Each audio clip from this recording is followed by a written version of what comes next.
So, are we live?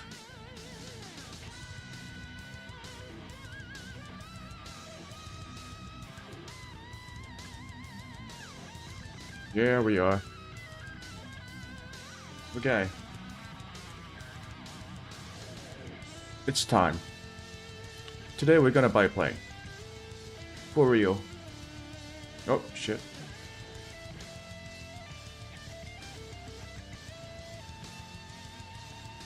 So a little bit of an update. After yesterday, I downloaded some mods for Microsoft Flight Simulator 2024, of course. And the biggest one is, actually, I only downloaded one. What am I talking about? I didn't download multiple mods, I downloaded one. And that's the map enhancement mod for 2020, MSFS 2024.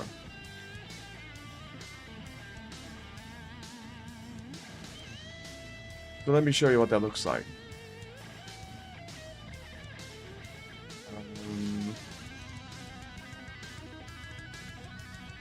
Leave. Okay.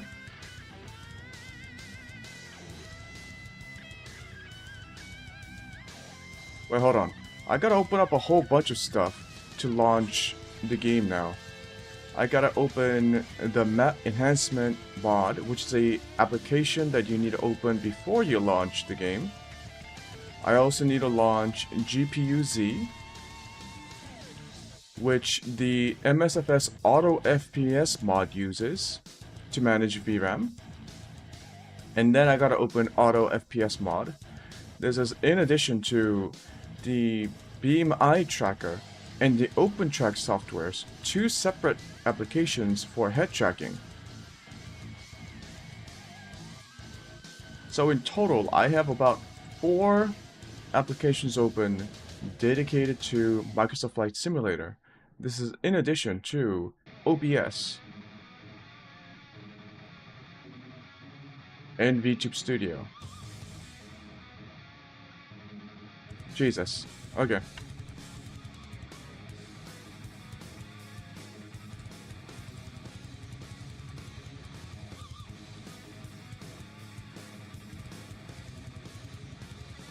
So I gotta open up GPU-Z, more FPS, the auto FPS, and then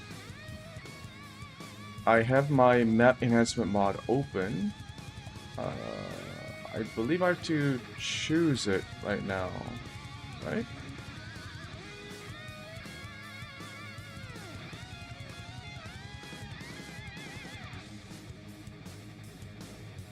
Let's start it.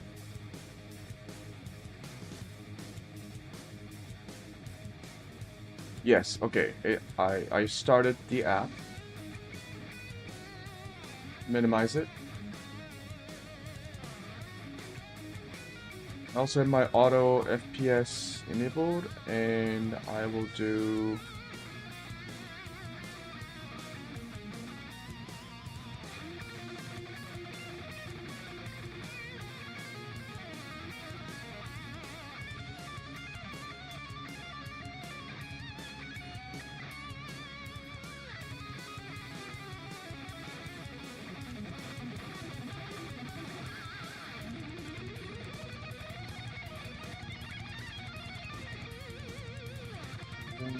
LED, okay.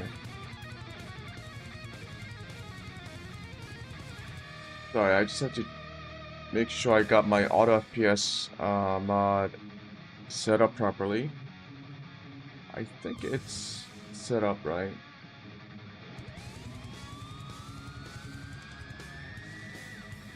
There's just a lot of shit now.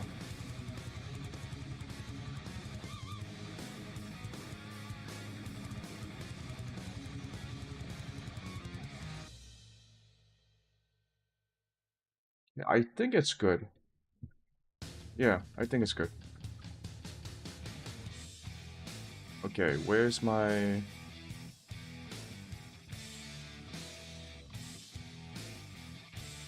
Okay, here goes. Hopefully my computer doesn't explode, which is always a possibility.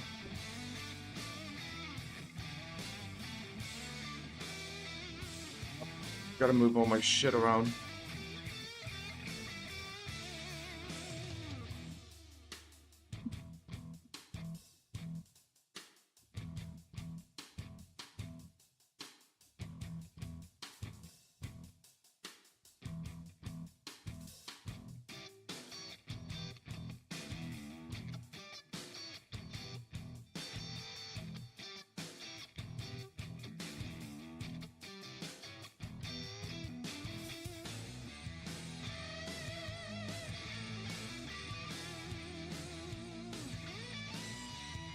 Gotta make sure my mic isn't blocking the camera.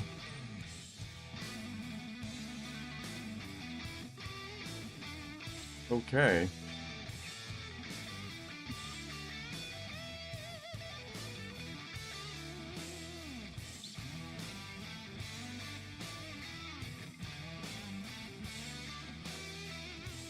So, you might not see the window for the map enhancement mod, but what it's doing right now, it's as we play the game, the mod downloads satellite imagery from like open source databases. So the map pack that I'm using right now is Bing's latest satellite imagery data. And the mod automatically loads in and places the satellite imagery onto the Earth map within the game.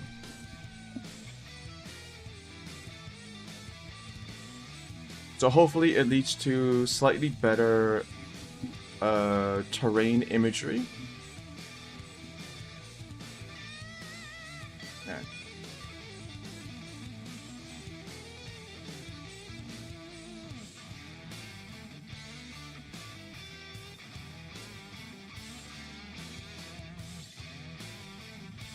Wait, there was another setting that the mod authors wanted me to, like, they recommend, what was it? Why is dynamic settings on? I have to turn that off.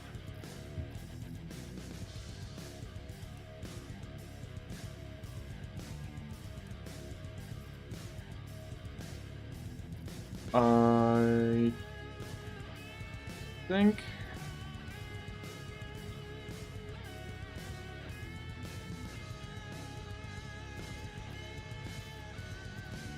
yeah, I think I can change around all these different stuff. Wait, did I always have this set to ultra?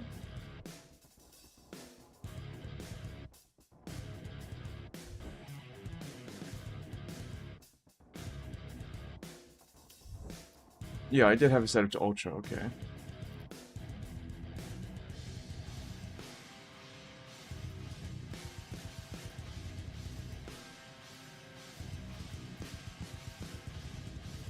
And then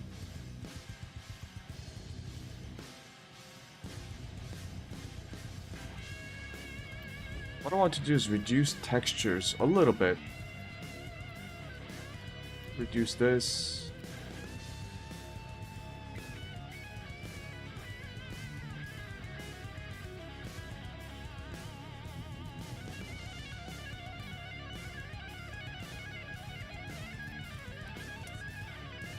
Yeah, I do have to restart the app. Okay. Yep. I think we should be good. We'll just restart the app because we changed the texture settings. God damn it. That closed. What did it close? It closed more FPS. That's fine. I can just open it up.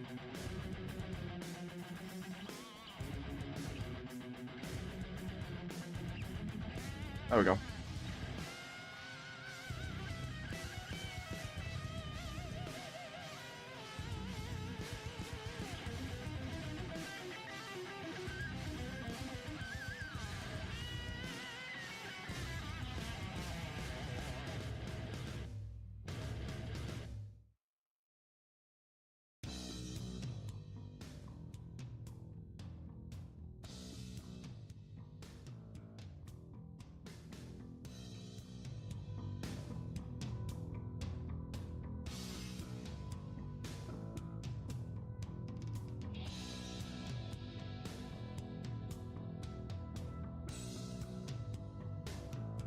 So I'm trying to make some changes into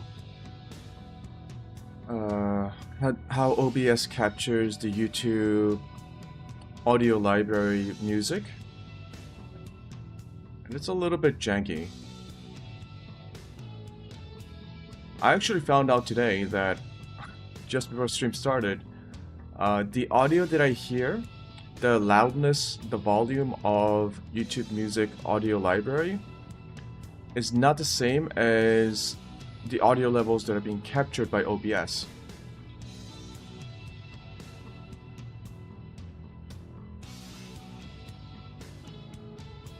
So that's a bit confusing.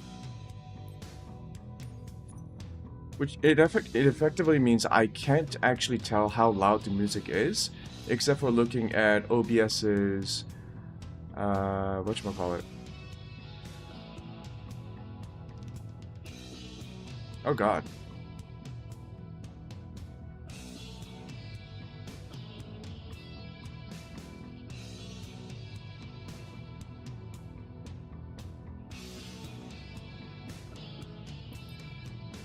Okay, I experienced major lag, but I think the stream's okay.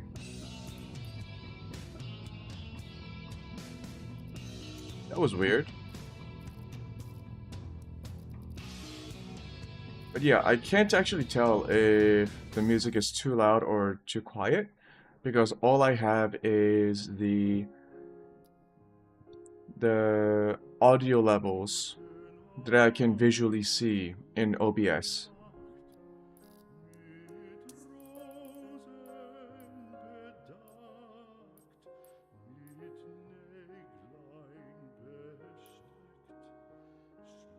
Okay, let's get to it. We'll see how the game runs. No, that's fine. It does that.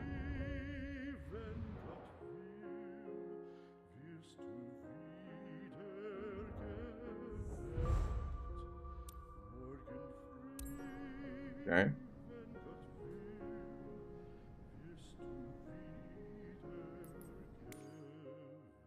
Right, today we want to get like a company.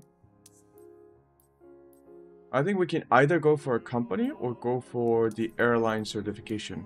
Ideally, we want to do both today.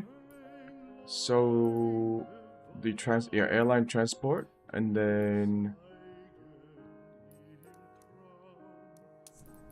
we can start unlocking more parts of the map.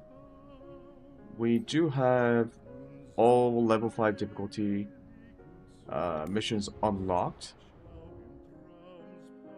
But what we found out yesterday is that if we use live weather and we purposefully fly missions in areas where the game considers to have bad weather, we can get a huge bonus to our experience and income. So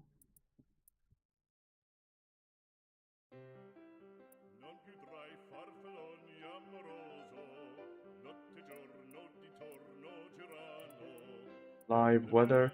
I don't think it's bad weather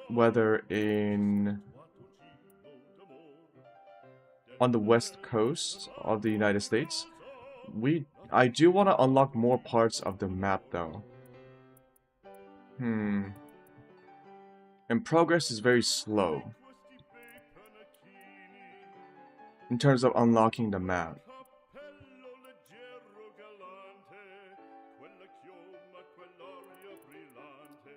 So we will switch to...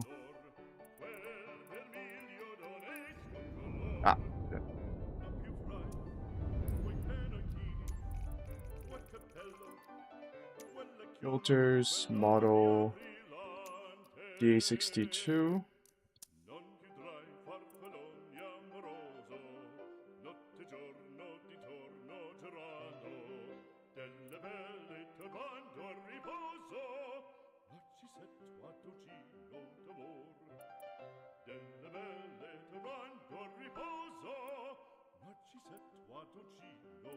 We'll just do stuff on the edges, just to unlock more shit.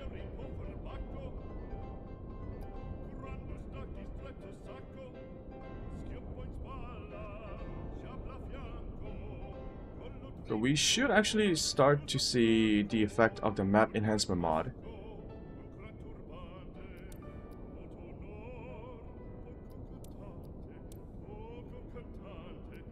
Yeah, it's just the plane delivery mission.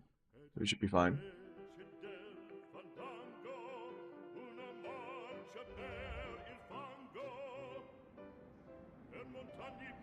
Delivery.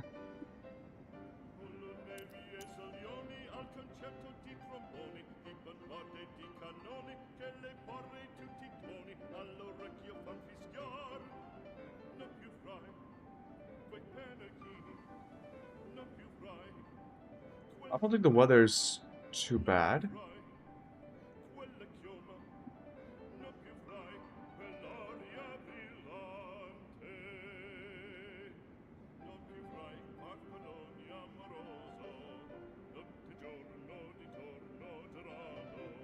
Untowered airport, and then we're going to be moving southwest or southeast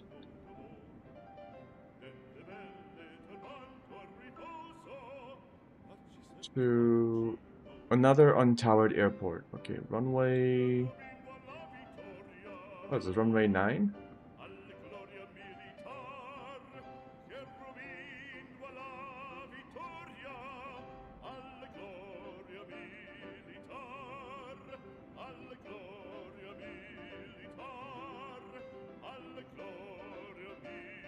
Let's find a Victor Airway.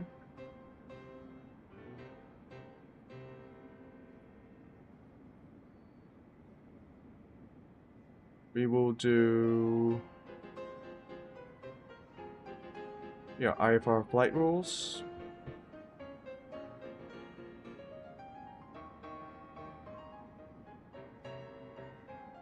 Arrival procedure.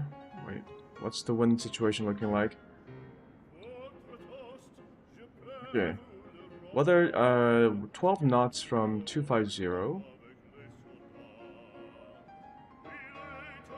So we do want to land at 27. Runway 27? Okay. Direct pattern, left direct.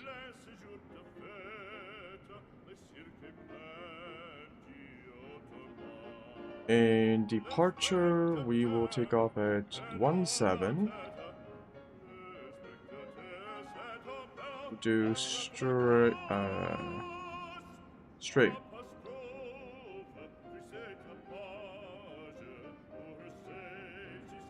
Yep. Simple.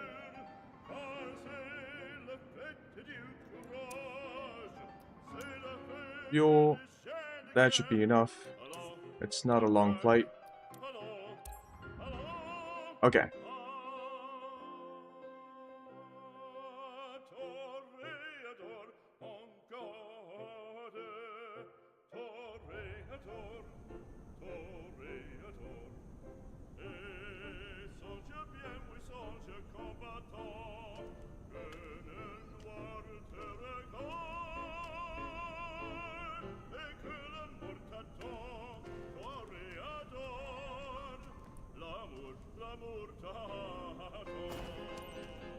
Get rid of these chalks.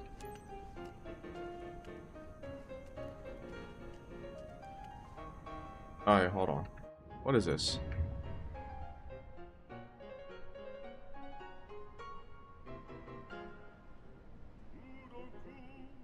There we go.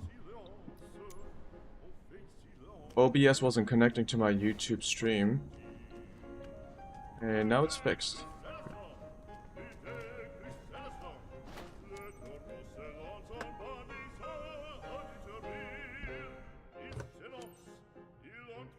Okay. Ow.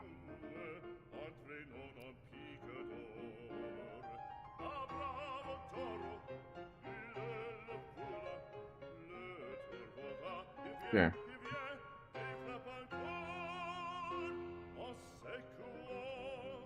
We've done this so many times now.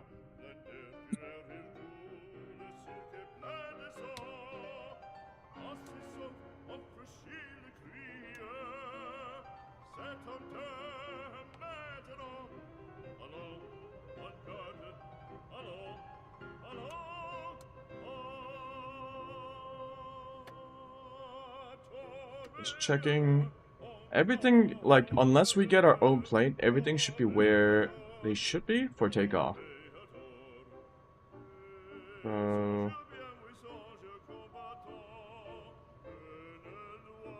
Yep, low volts. Tune. And engines on.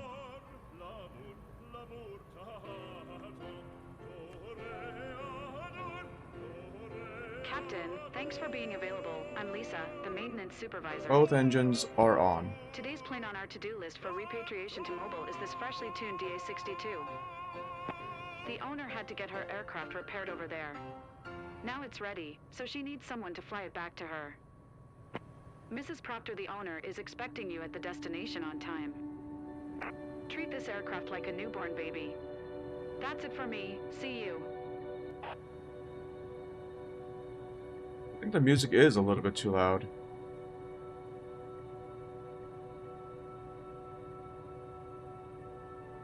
Yeah. Oh, we should have turned on our strobe lights. We need to turn all these on. Alternators are on. Fuel pumps.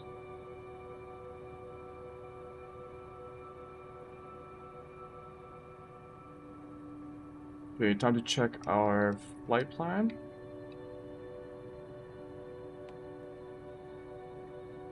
Stable to CSAT.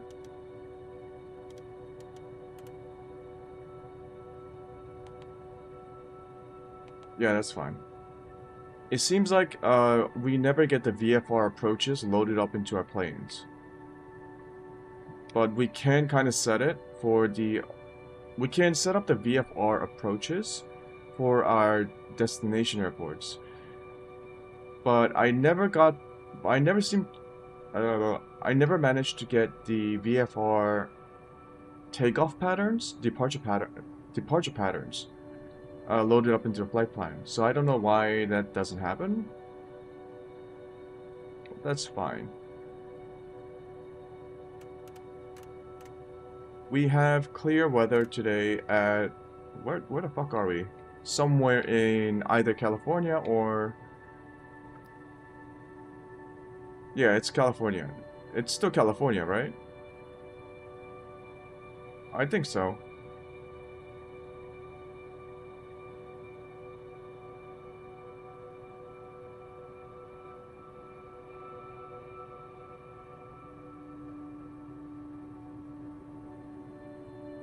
So clear weather, no bad weather penalty no bad weather bonus. That's fine. Avionics should be on. Almost forgot to turn that on again. Just gonna wait a few seconds.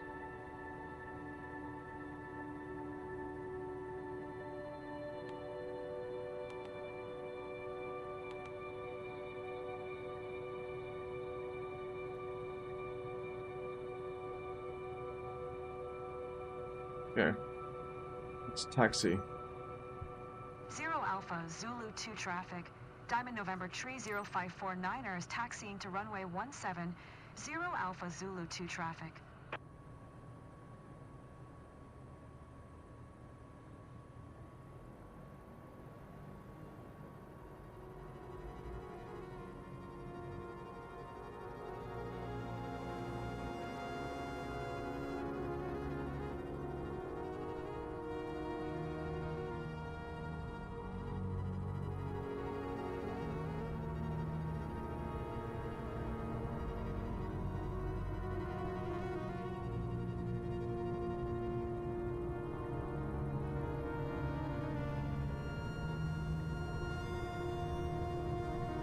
Okay, this is a bit...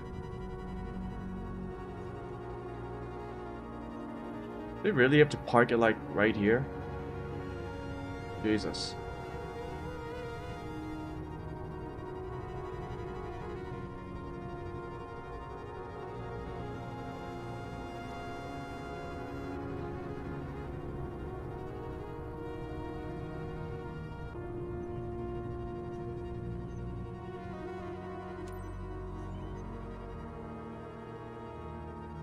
We are announcing departure south.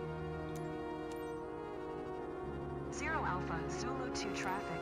Diamond November Tree 0549er. Taking off runway 17. Departure to the south. 0 Alpha Zulu 2 traffic.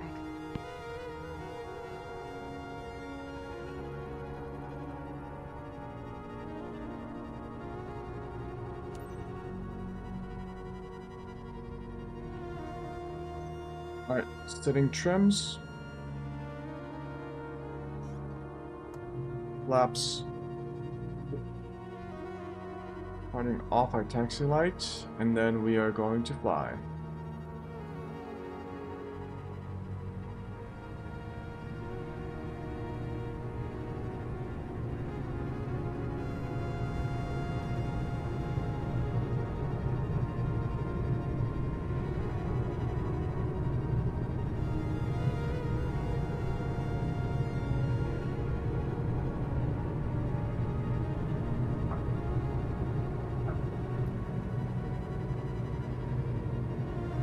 And takeoff.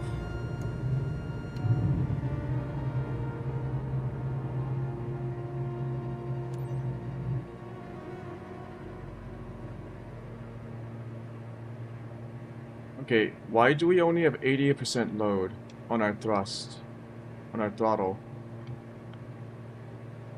My joystick is at 100.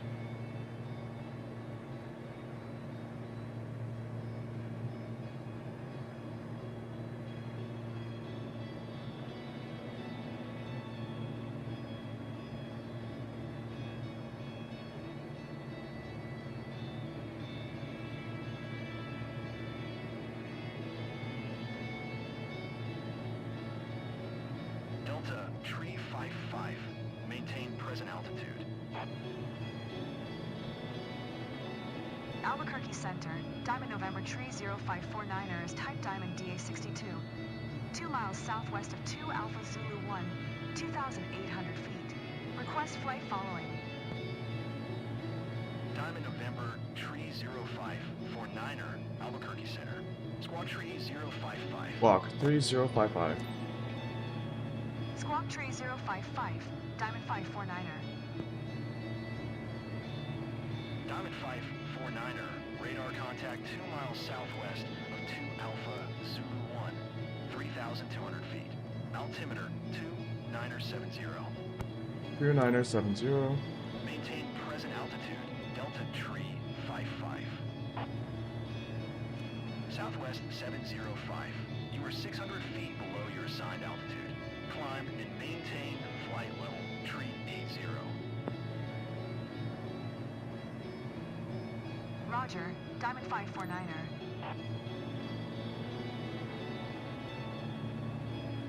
Climb and maintain flight level, Tree 80, Southwest 705.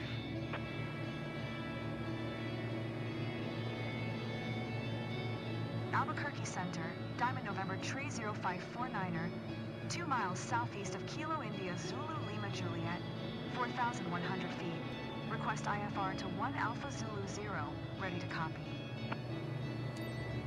Diamond November Tree 0549er is cleared to 1 Alpha Zulu 0. Is there something wrong with this plane? Squawk Tree 055.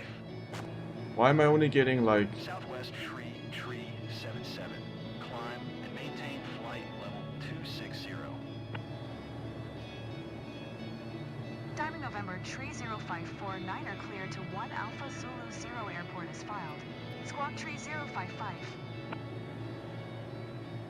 Diamond 549er, read back correct.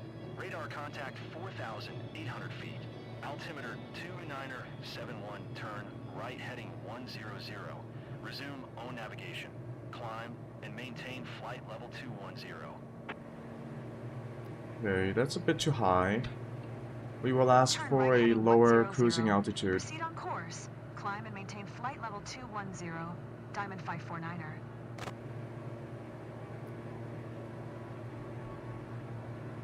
Altitude decrease.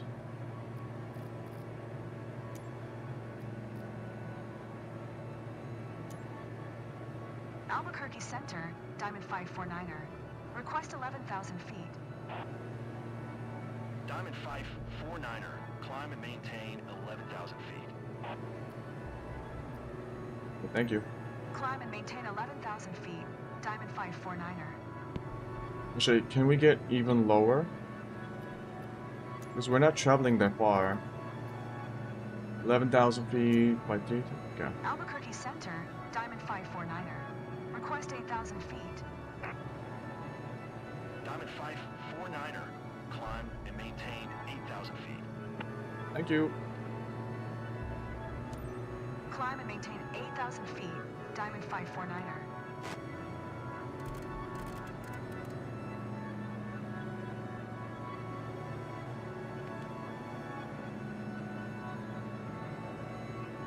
Engaging autopilot.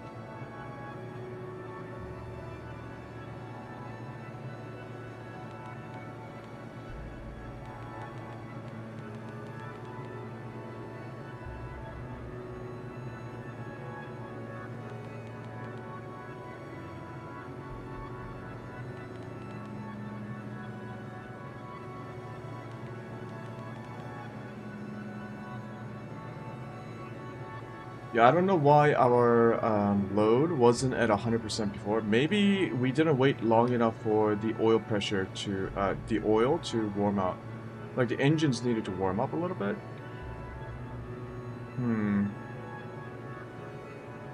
Anyways, we are cruising, so we're gonna throttle back.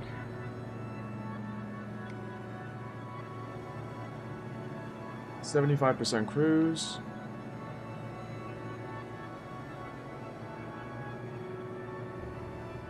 Yeah, so the terrain imagery should be a little bit better than the default.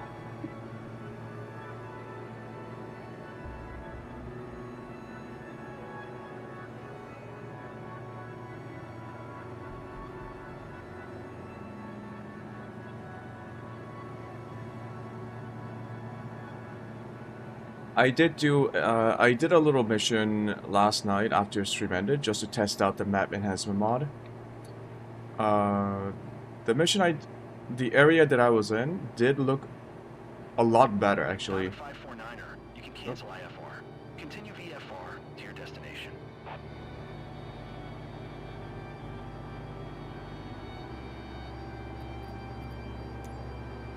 Albuquerque Center, Diamond 549er would like to cancel IFR.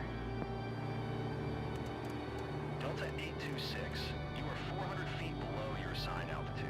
Climb and maintain flight level tree 80. Can't tell if it looks better right now because this is the desert. Squawk 1200. Maintain VFR. Frequency change approved. Good day.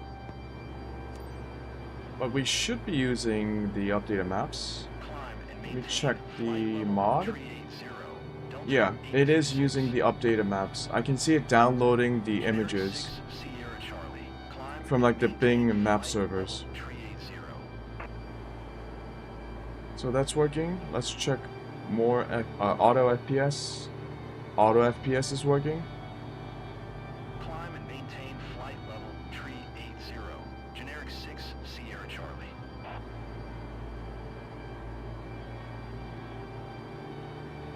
SkyWest 619er 8. Maintain present altitude.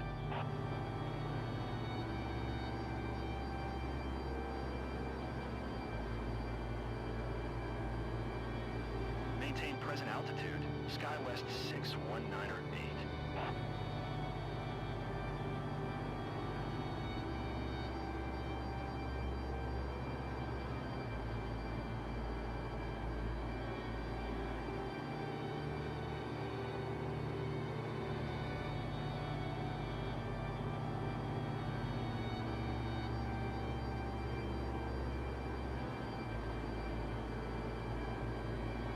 Yeah, I gotta check my audio on my stream.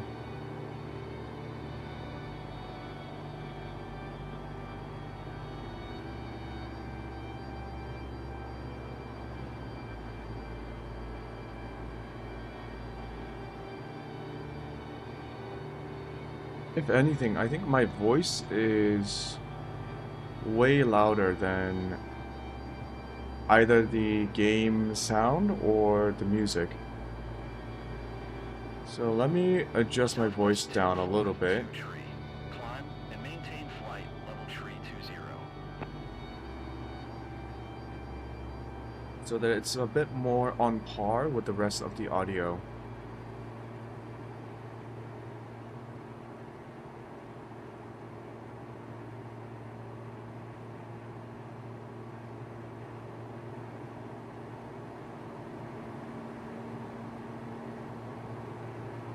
Volume? Delta 8840, maintain present altitude.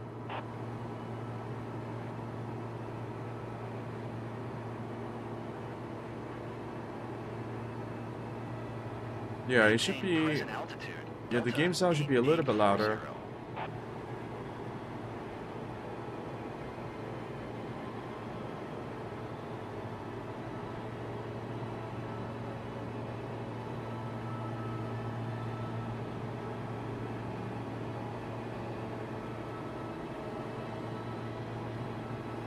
Okay.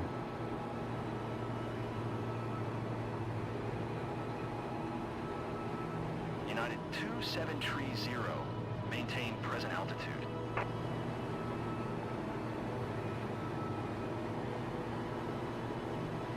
We are fine, we are cruising. Maintain present altitude. United My 2730. 157. YouTube music.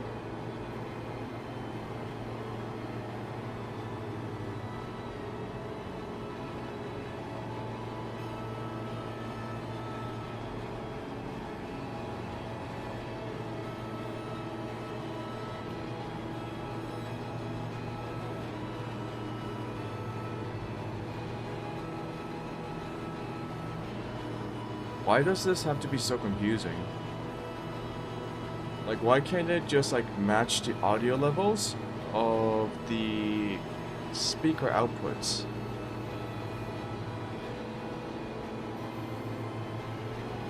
I mean about OBS. If I screw around with the audio levels like this, I have no idea what it sounds like because I can't hear those changes. It only affects the OBS output. So for me right now, the music is slightly louder than the game sounds, the game volume. But I think on stream, the game volumes are slightly more pronounced.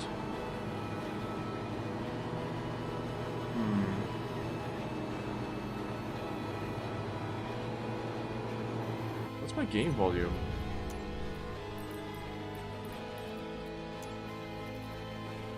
Yeah, everything's at default except for the music and the engines. Okay.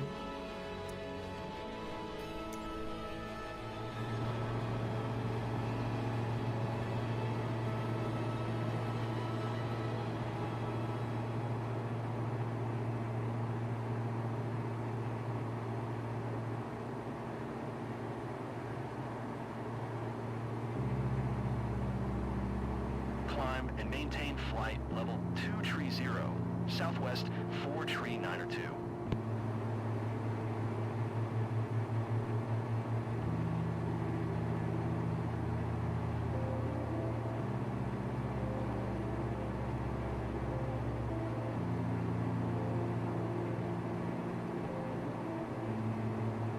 I guess the most confusing part about the audio is that on the YouTube music player for the audio library, my volume is at around 10%, but it's still too loud. If I set it to like, Southwest if I set the audio 43902. to Descend like and maintain 50%, 6,000 it will feet. blow my ears out because it is so loud.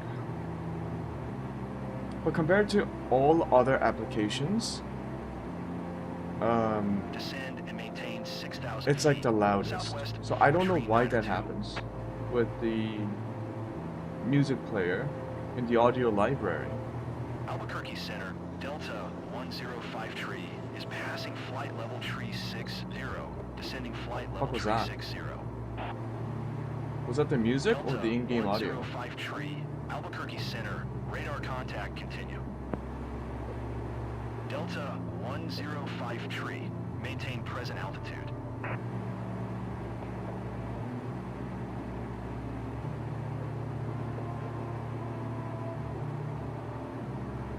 Okay. Maintain present altitude. Delta 105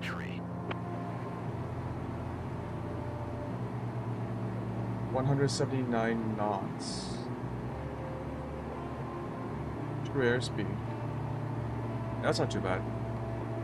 Albuquerque Center, SkyWest 6481 is at 16,800 feet, climbing flight level tree 20. SkyWest 6481, Albuquerque Center, altimeter 2969er, radar contact, continue. Oh, maybe I should adjust it. Delta 906 tree is passing flight level tree 40, descending flight level 29er, tree 40. 69er. Nice. Delta 906 tree, Albuquerque Center, radar contact, continue. Delta 906 tree, maintain present altitude.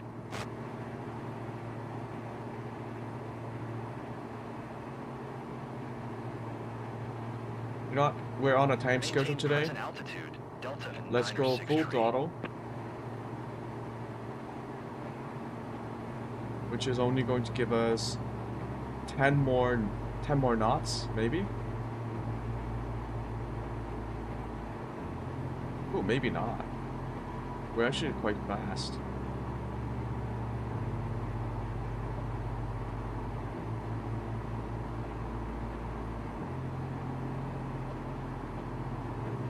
Okay, is there a speed limit? I bet there is. I bet there's a speed limit.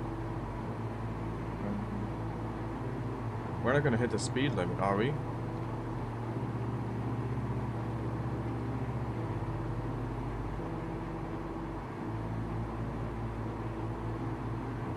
We have plenty of fuel to burn, so that's not an issue.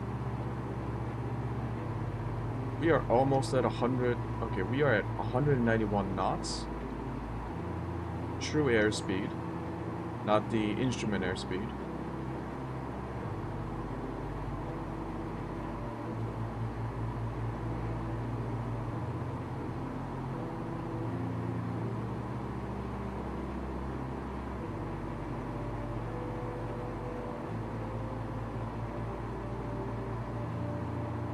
Yeah, I think those mountains over there, I think the default ones would have less definitions like that. We all see the ridges and the shadow, like basically the ridge lines, right? I don't think those would be there with the default map data. I think that's because of the satellite data, like the improved map database.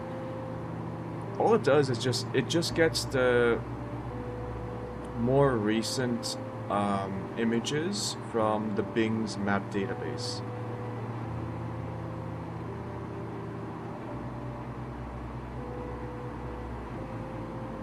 American 246 tree, maintain present altitude. We might not be able to get the full benefits of the map enhancement mod because we also have Auto FPS mod, which manages the terrain level of detail automatically. And it's pretty much on, like the Auto FPS is pretty much running all the time. In that for 99% of the flight, unless we go up higher, up into the air, the Auto FPS mod is going to reduce terrain level of detail by about 50%. So TLOD, terrain LOD, is about 50 or 40 right now. Let me just check. Oh, hit my mic. Let me just check. Okay, it has reduced object LOD to 50. It has increased terrain LOD to 77. So that's not too bad.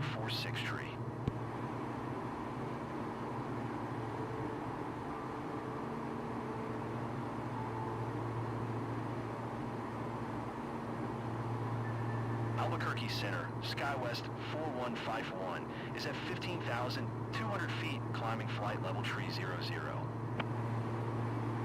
SkyWest 4151, Albuquerque Center, altimeter 2907 tree, Radar contact, continue. Southwest 4 tree 9er, 2 contact Albuquerque Center on 125.4. Good day. Yeah, I think I can increase the volume of the game a little bit more. 125.4, Southwest 4 tree 9er 2. Maybe also the music.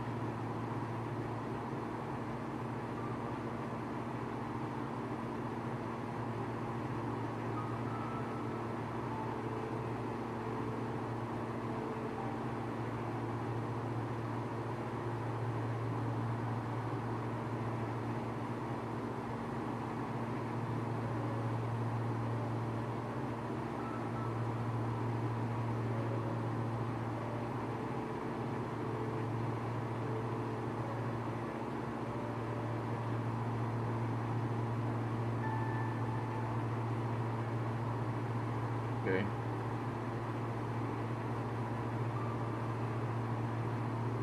Well, clear blue skies over Southern California. I believe this is considered Southern California because we are in the south.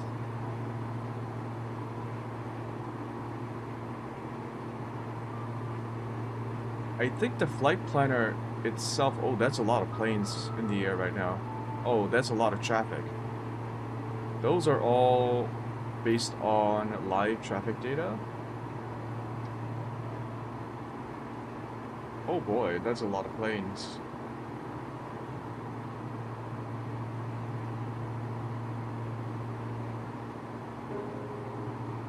You should be like up in the air for us.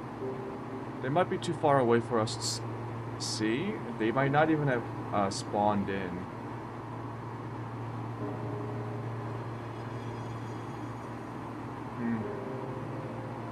I mean, they did spawn in, but what I mean by that was the game doesn't render it. It might say it's there, but if it's too far away, it's not gonna render it. Is that the moon? That is the moon.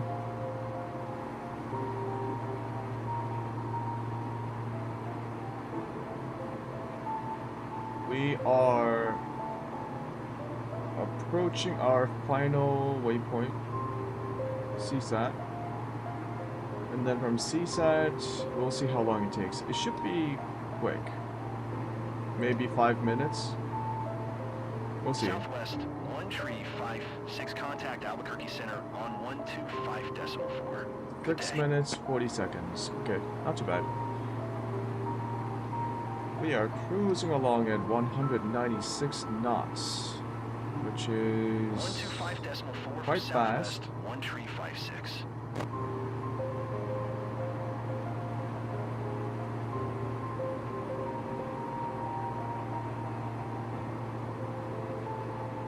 Albuquerque Center. Yeah, those mountains have more definitions 16,600 feet. than the default, which is really cool. It's cool that people figured out a way to enhance, like, use more updated satellite imagery.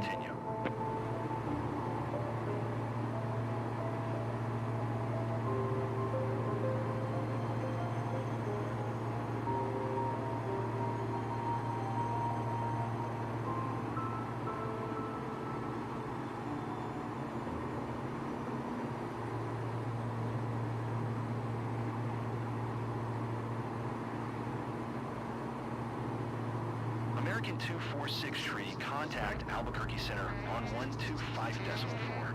Good day.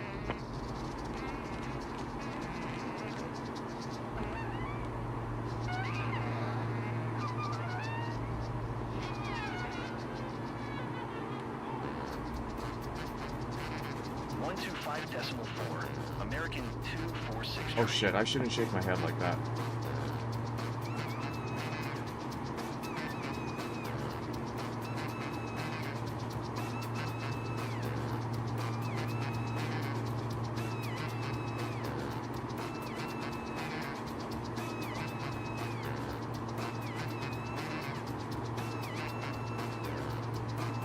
American 1175. Maintain present I mean, technically we are on VFR flight rules, so we can... No, we are not. But we are not actually following IFR guidance. Maintain present altitude. American So, 1175. turn off autopilot.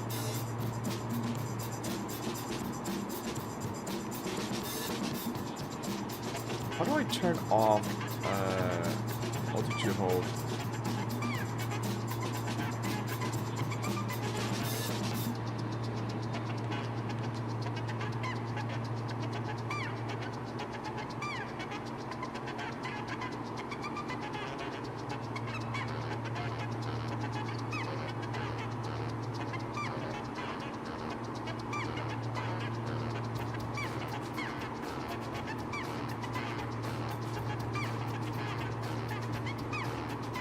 Yeah, we can kind of take the plane wherever we want it to go.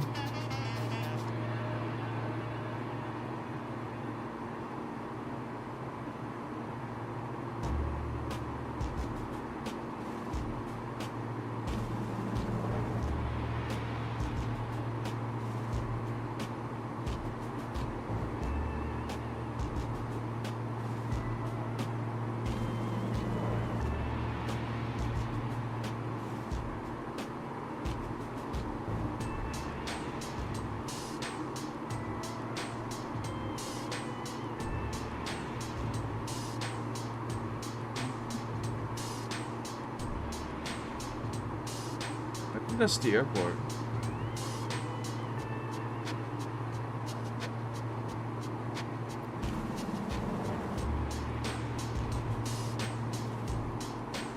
We are landing at runway 27.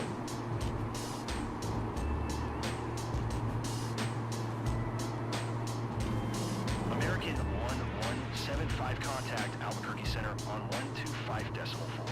Good day.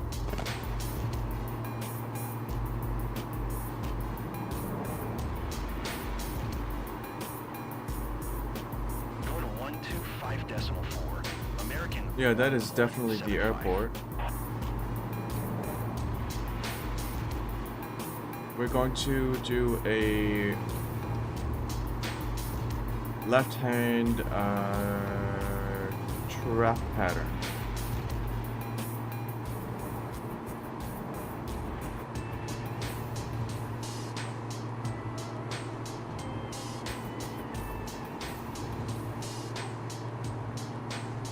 We are going to decrease our altitude a bit more.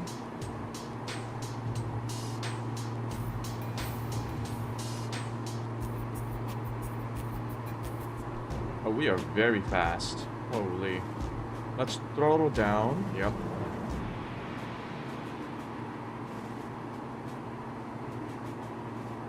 Let's contact Mobile. Mobile. Southwest tree 204. Maintain present altitude. Tune. Runway for landing. 27. Full stop. On position. 1 Alpha Zulu 0 traffic. Diamond November Tree 0549er, 4 miles west, 3,600 feet. Inbound to land, runway 27, 1 Alpha Zulu 0 traffic. We will do this manually.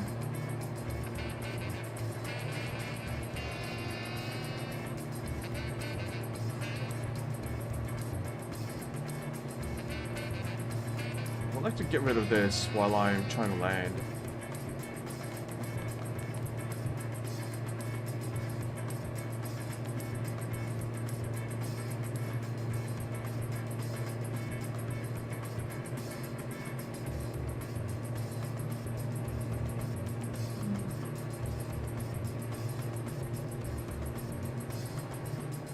We are at 3,000. Altitude 3,000.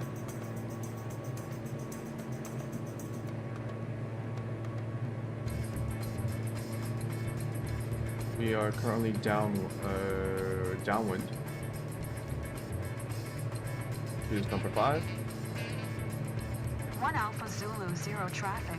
Diamond November Tree 0549er is on downwind. Runway 27. 1 Alpha Zulu 0 traffic.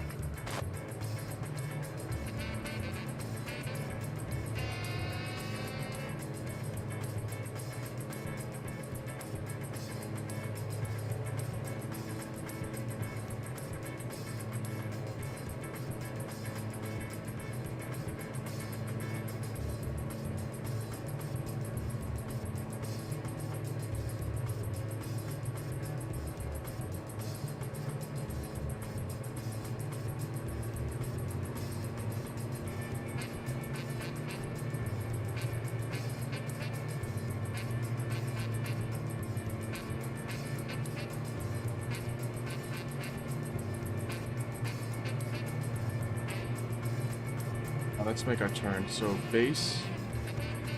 1 Alpha Zulu 0 traffic. Diamond November Tree 0549er is on base. Runway 27. 1 Alpha Zulu 0 traffic.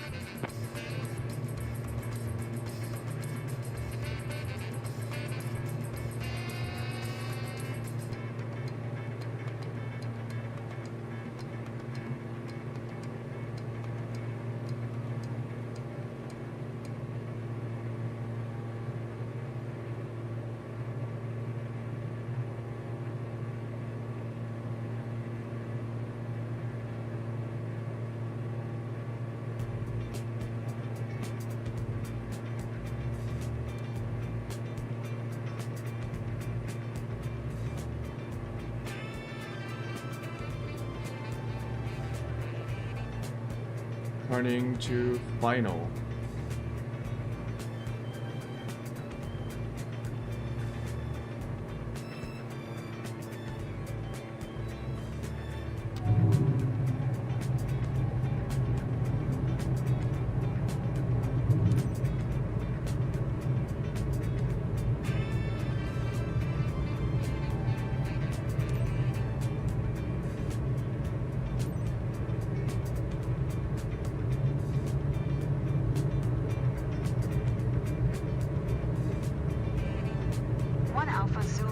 Traffic.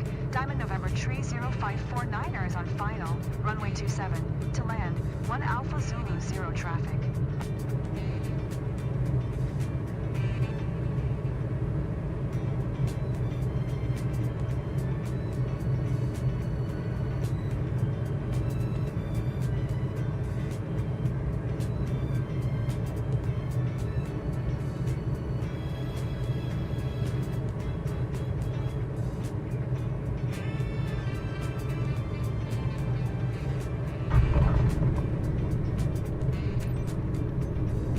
Holy shit, that was smooth.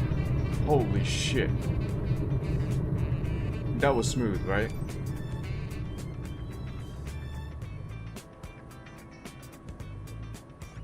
Oh, let's not fuck it up. Don't think I need to do taxi lights just yet, but that felt really smooth to me. Okay, where do I have to go? Where does the game want me to go? Oh shit.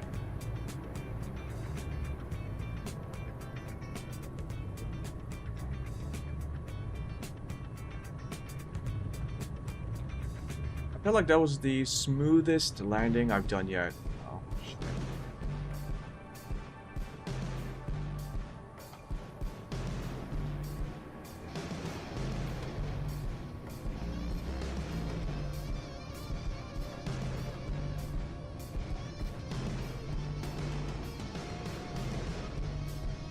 And I think it's because I flared up the right amount. Just before I made touchdown with the wheels, I did flare up, and that really helped with the landing. Also, I had my flaps up at the right time. I think my speed was better. Like, I think it was 85 knots when we were about to contact the ground, right? Normally, I have a hard time slowing down just before I make contact with the ground, but this time I didn't have any problems. That felt good. I think it could have been a lot smoother. I think the whole point of landing smooth is so that you don't hear that thunk when you make contact. I think that thunk sound when you make with your wheels means that you're landing still a little bit too hard. I saw other YouTubers land. They land very smoothly. The wheels don't make a thunk sound because they're not fucking jumping onto the ground, right? They're not falling. I still am kind of falling to the ground, whereas other people glide towards it. So I think I need to layer up a bit more, although I think I need to be on flaps 2, like level 2 for the flaps, because level 1 is for takeoff, level 2 is for landing, so maybe that's my problem. The reason why I have problems with slowing down and also maneuverability while I'm lining up for the landing, it's because I don't have flaps. Or enough flaps. So maybe for the next one I'll try to get 2 flaps, 2 levels of flaps. So in this case it would be fully extended before I make a landing.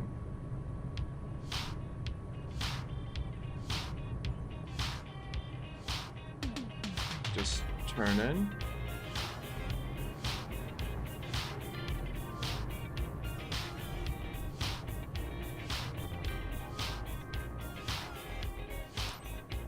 I'm sure the trip had its challenges, but I hope my plane didn't take too much of a beating.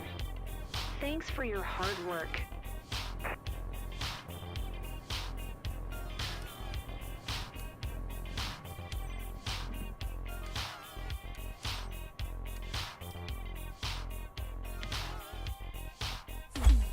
Nice.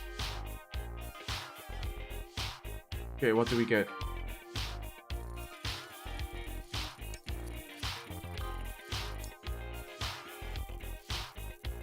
That's not too bad.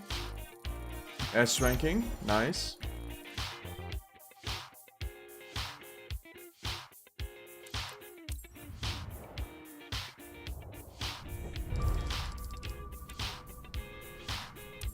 $4,000.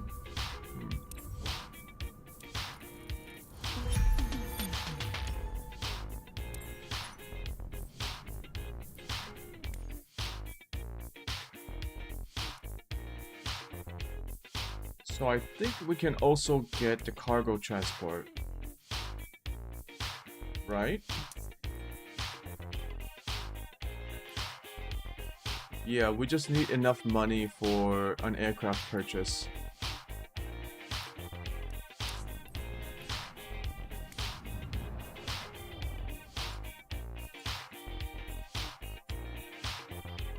More mission unlocks, good.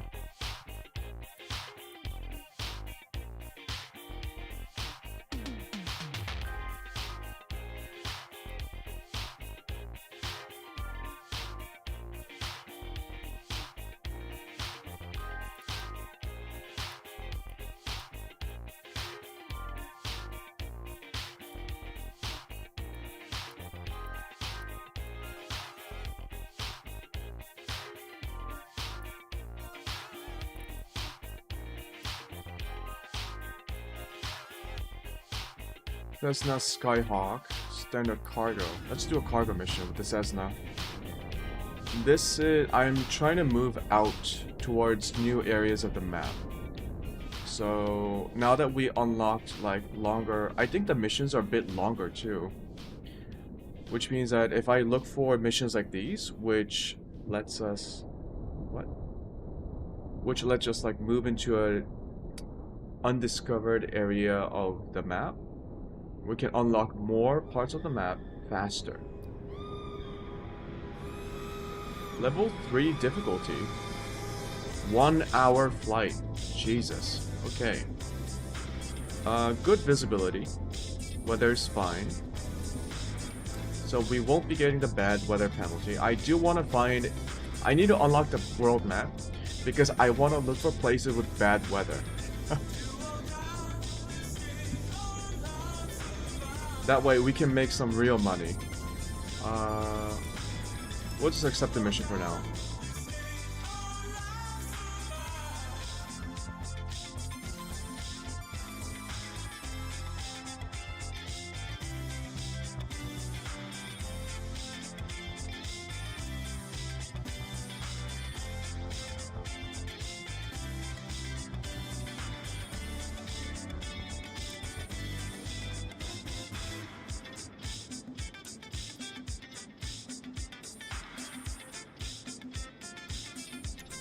Let's look at the EFP.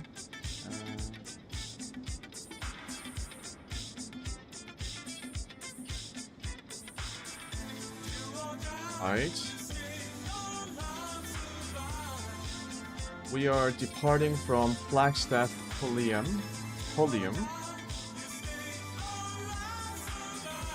And we are arriving at Bedard Field. Let's see, I don't think we should be using Victor Airways. I doubt we can reach... Hold on. What are Victor Airways?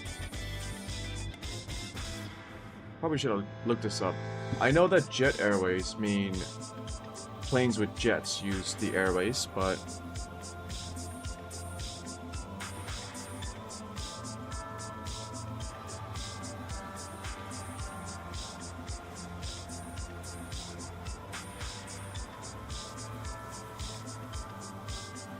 Victor Airways are low altitudes.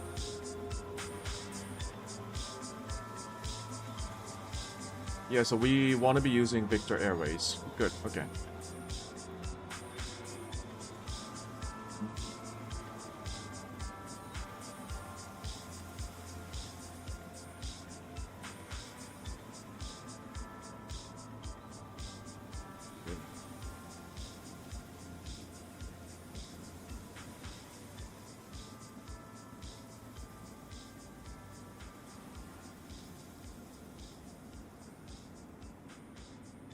We have anything to read? Departures, Flagstaff 1. Top altitude, 12,000. Takeoff minimum towards Flagstaff.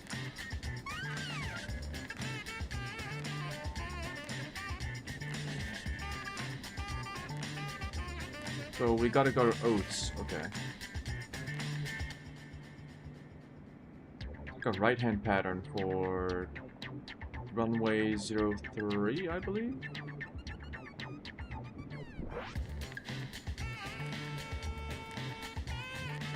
No, runway 21.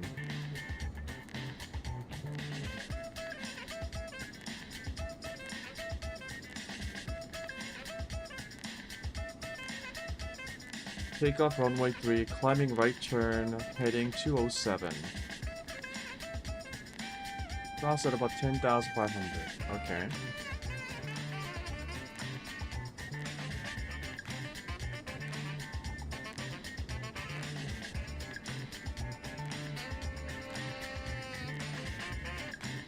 Climbing right turn, heading 207. Okay.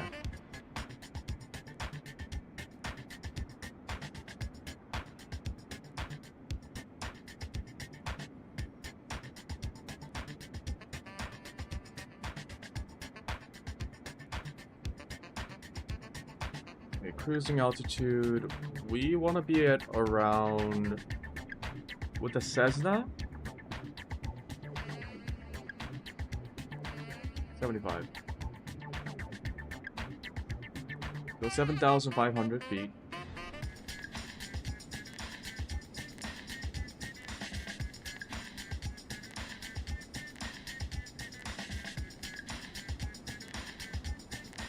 We are arriving at Bedard Field. Oh, IFR.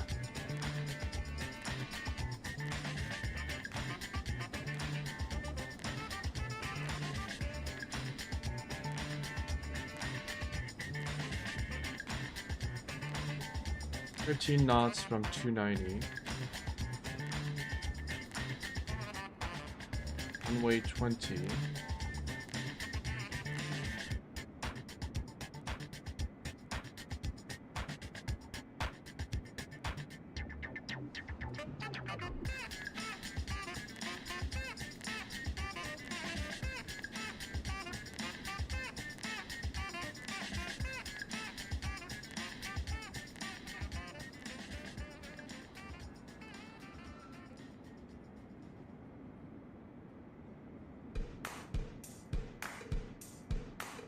Runway 20, left direct auto.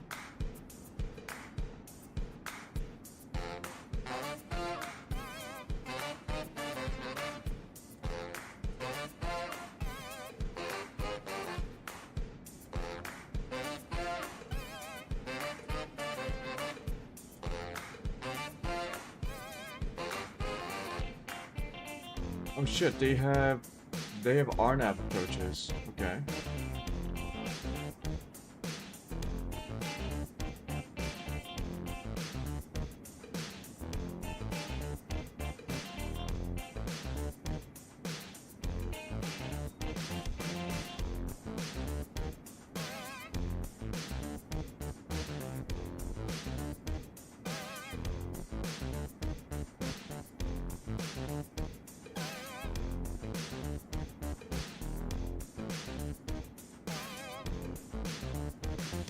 Come on, game. I just saw it. Fuck's sake.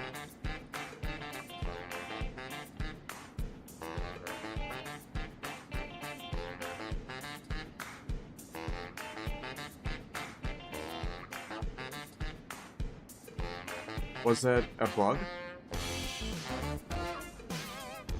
Yeah, it kinda didn't make sense that it had an RNAV approach when it's an untowered airport.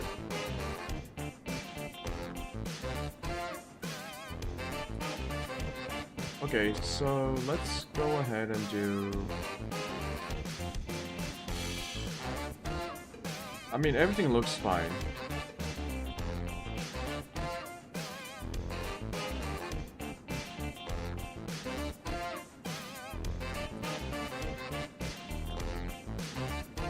We are taking off at runway 21.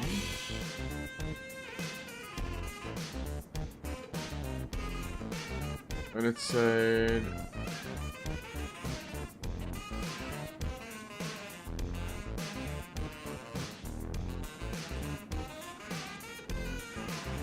heading 146. To Flagstaff. Okay. 146 and then 172 to Oats.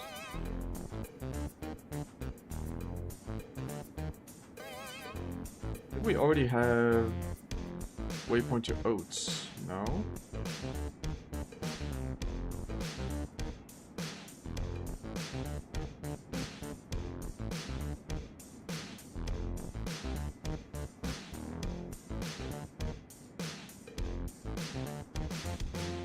Oh, there we go.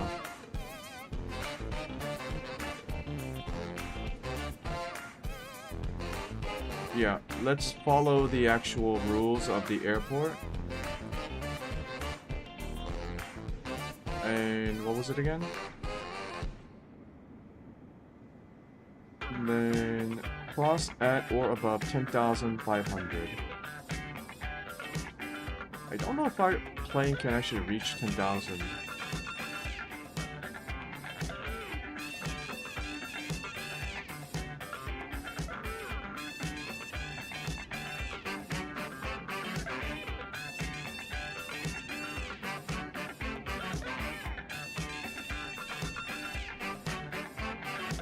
Let's do it. Okay. We should do...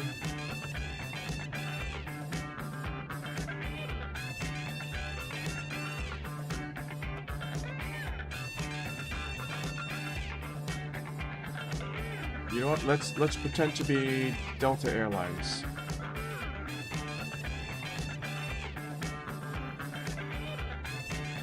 $59.69. What is this? Oh, ATC call sign?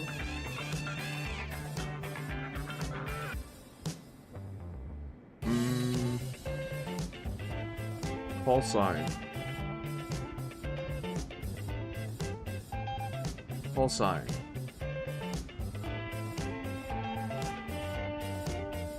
Vtube.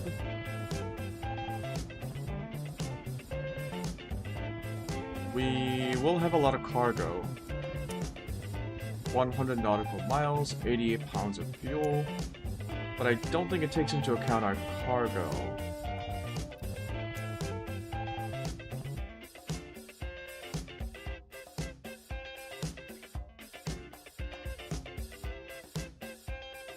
Okay, I doubt we need this much fuel, but 290 pounds of fuel.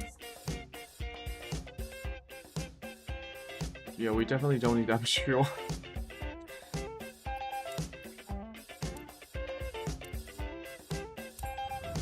That's fine. Let's fly.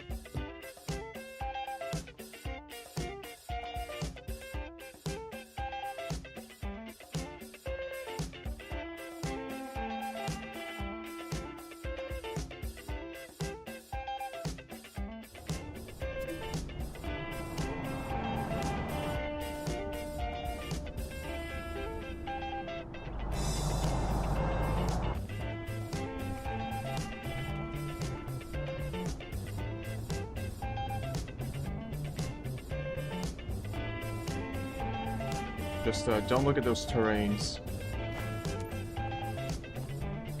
Once we get up into the air, everything will look a lot better.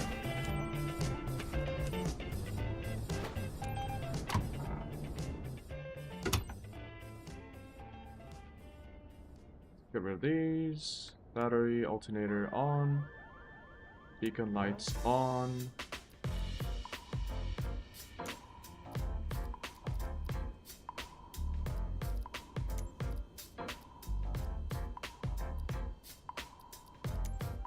Flagstaff Airport information, Sierra 0000 Zulu. Wind 231 at 7. Visibility 10. Sky condition. Few clouds at 4,700 feet. Temperature 16. Dew point 6. Altimeter 2988. ILS runway 21 in use. Landing and departing runway 21. VFR aircraft say direction of flight. All aircraft read back. Hold short instructions. Advise controller on initial contact you have Sierra. It's at barometer 29998, right?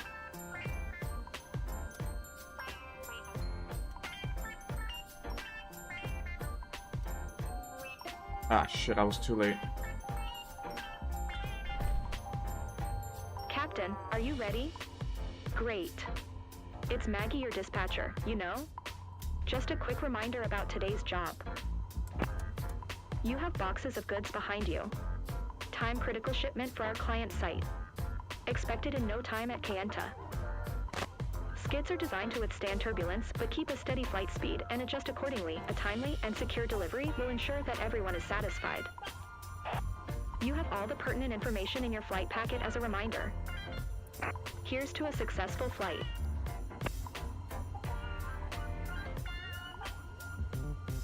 Okay.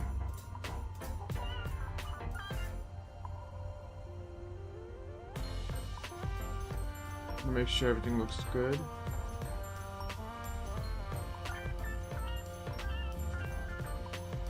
Let's look at our flight plans.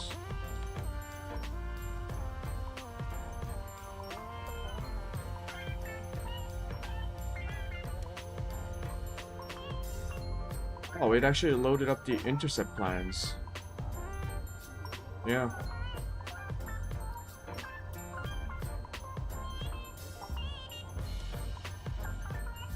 Let's set our stuff at 10,500. We want to reach it before we get to Oats, I believe.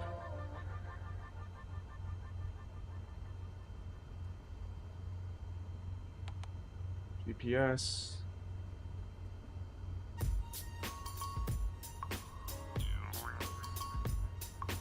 Runway 21, and then we take off. Okay.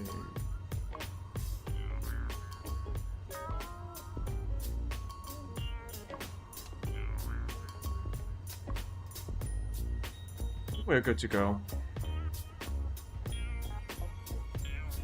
Yeah, we got some cargo. It's actually not as much cargo as I thought there would be.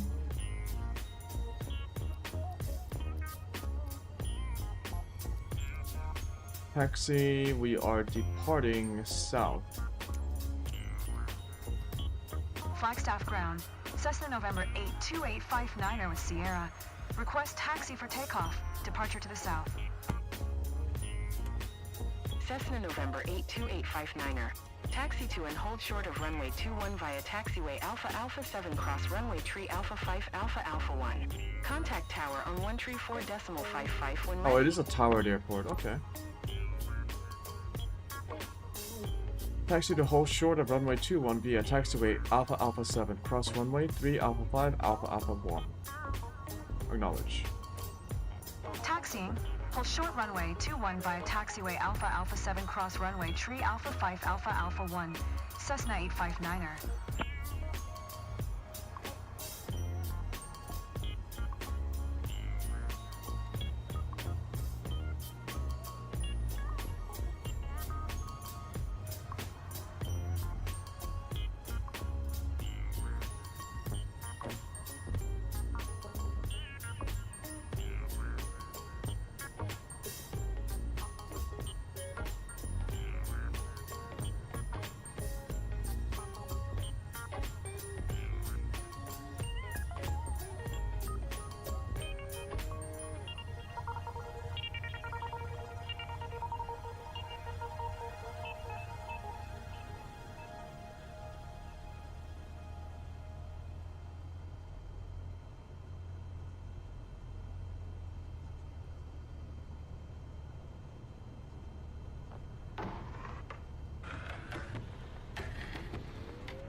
This doesn't seem right. This is a runway, not a taxiway.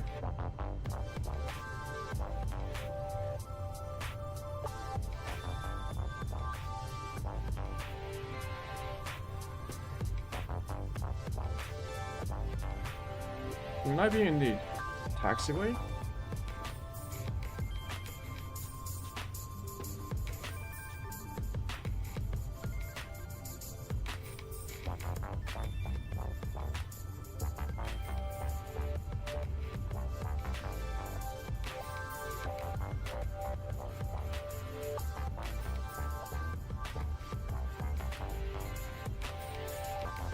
I don't know why the markers put me there. Turned it off.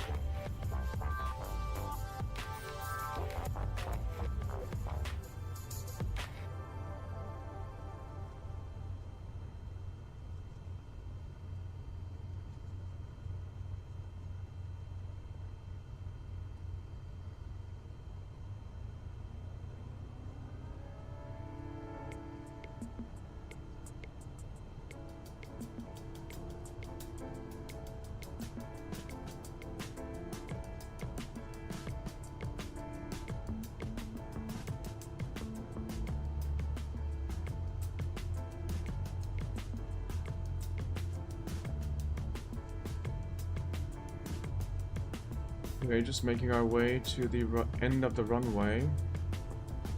Okay, we don't want to violate the speed limit.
Damn, this is a very long runway.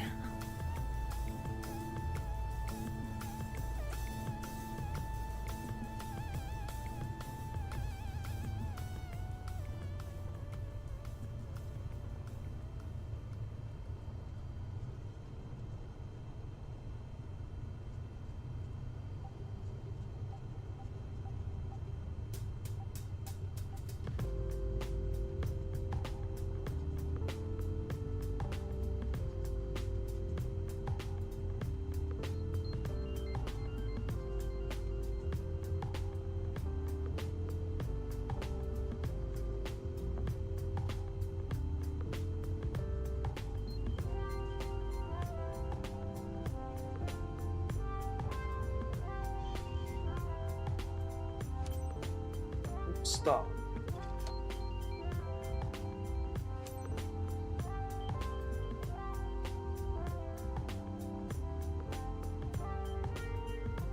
Takeoff clearance.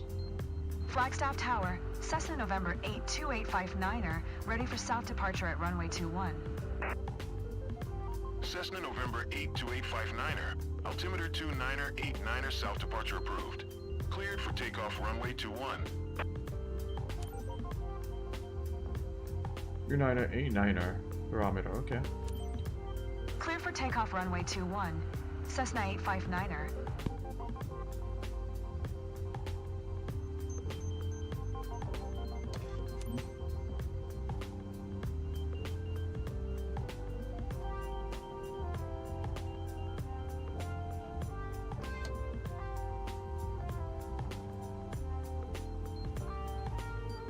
Okay, I pressed a different button on my joystick and something happened. What is this bound to? Let me see.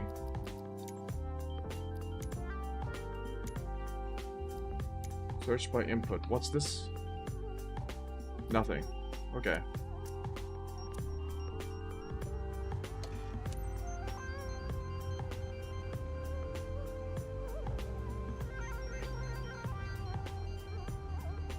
I guess I didn't give it enough throttle.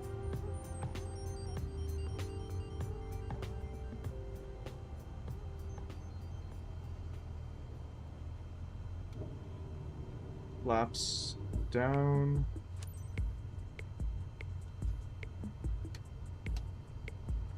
Aileron is set. Taking off.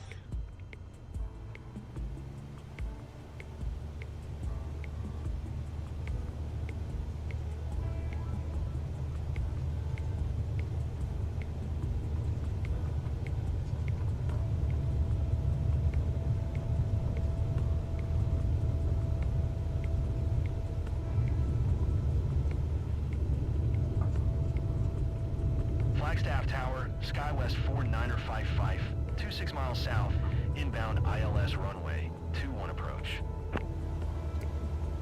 SkyWest 49er55, Flagstaff Tower. Not sure why I don't have enough RPM, Cleared but ILS runway 21 approach. turn off taxi lights. We need to climb. Oh, I guess we are at a much Cleared ILS higher runway, elevation. 21 approach. SkyWest 49er55. So our engines don't have enough power. That means we should have less fuel. Right? Yeah, we should have less fuel. Cessna 859er, continue for south departure. Yep, confirmed. Flagstaff Tower, Cessna November 82859er, continue for south departure.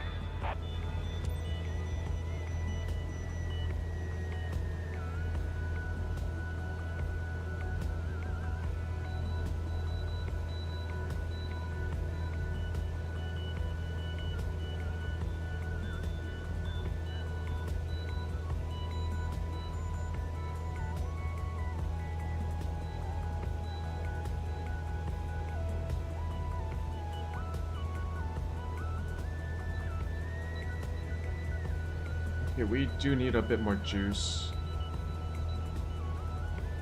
To find the right mixture. That's about it. Flaps are retracted. Lights.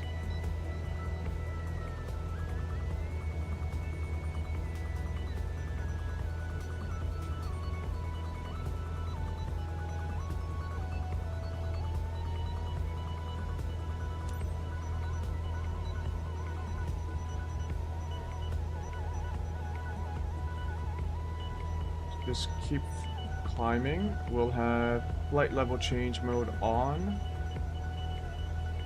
Let's try to get to our ideal climb rate. Ah, fuck. Climb speed. And on autopilot. Okay, let's see. I know Y is like the most optimal, but I think because we have more cargo and we have a lot of fuel,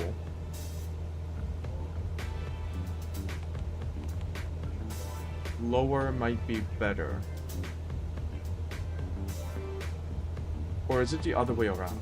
Nah, can't be the other way around. We have 13 miles to Oats. Leaving my airspace. Frequency change approved. Frequency change. Flagstaff Tower, Cessna November 82859er, frequency change.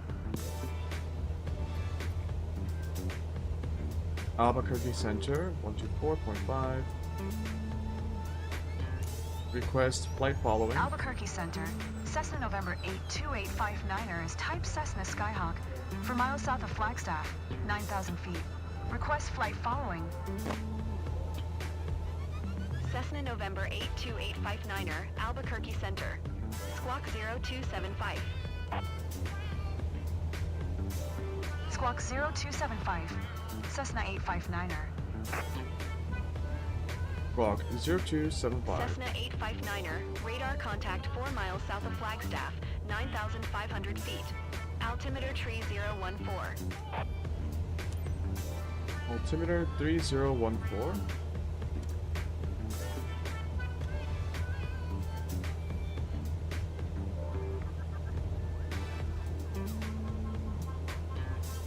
Okay. Yeah, we are higher up.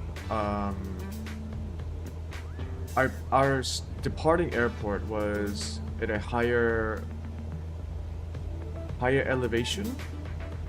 I think we started off at around, what was it, 5,000? 7,000, yep.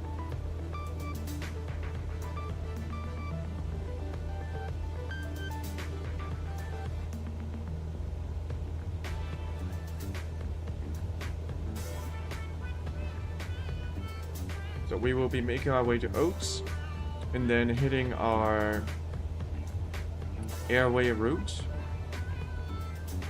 Finally making our way to the mountains. So I guess it's pretty high up. It's pretty high up at our destination airport too. Let's check. 6,500.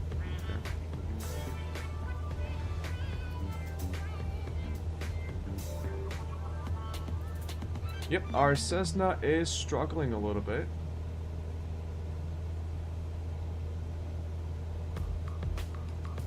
Let's try to get maximum power.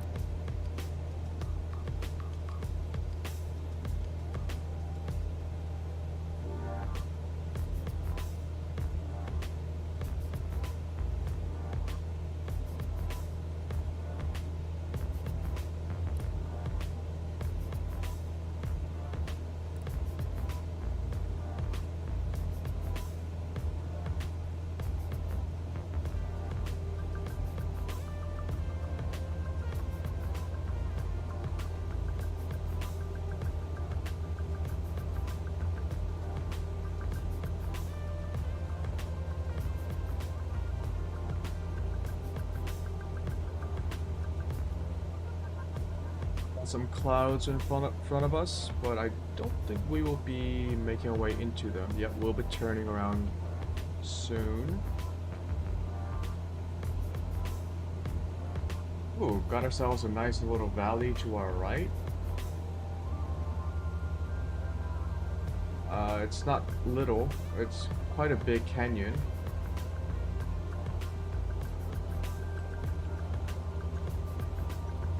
This isn't the Grand Canyon, is it?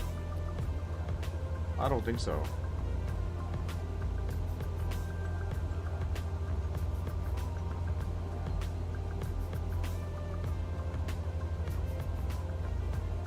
Wait, isn't this the Grand Canyon? We are nearby. There are a lot of canyons around here.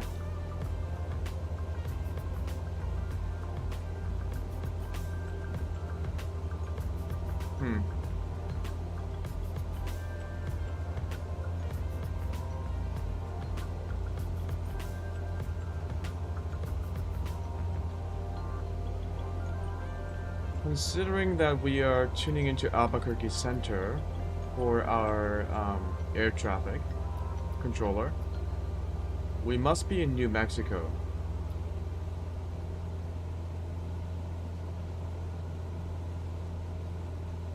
That's cool.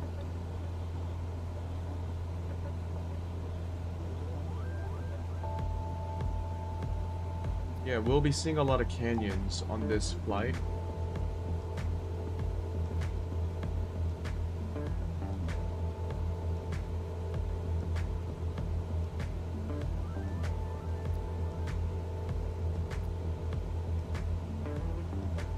We will be reaching Oates in 6 miles. Making our way to Hoxel. We should decrease our throttle. Or not. Full throttle. We have plenty of fuel. We'll just try and make sure we get maximum power. Because this is a long ass flight, because the Cessna is not that fast. I think our estimated travel time is like an hour. We got 37 minutes at true airspeed of 124.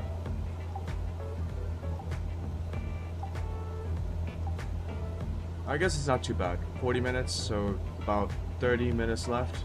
35 minutes left. We will also have the wind to our tail, so that should help out a little bit.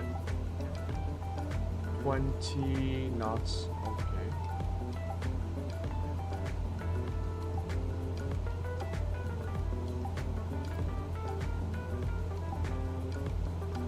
Yep, we are in the clouds for the moment.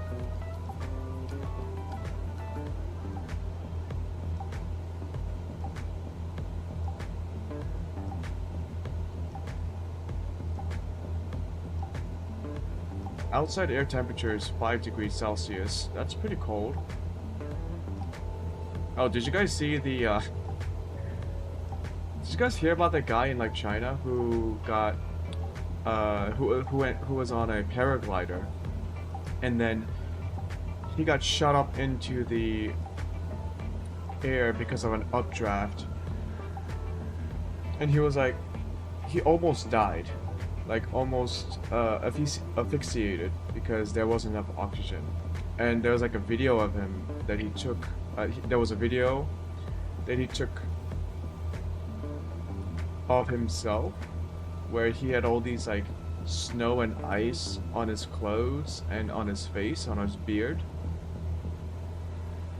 I read on Gizmodo yesterday night that there were accusations that some of the footage was doctored, like AI generated or fake, but the event itself did happen. I think what they said was like some of the snow was AI generated, although it's not clear if they were generated. But yeah, as long as the guy's okay. I mean, it was an extraordinary thing that did happen. So if they did somehow like alter the footage, I don't know why they would. Like, what would be the point of that? Because the veracity of the event itself isn't in question. It's just that some parts of the footage was supposedly doctored.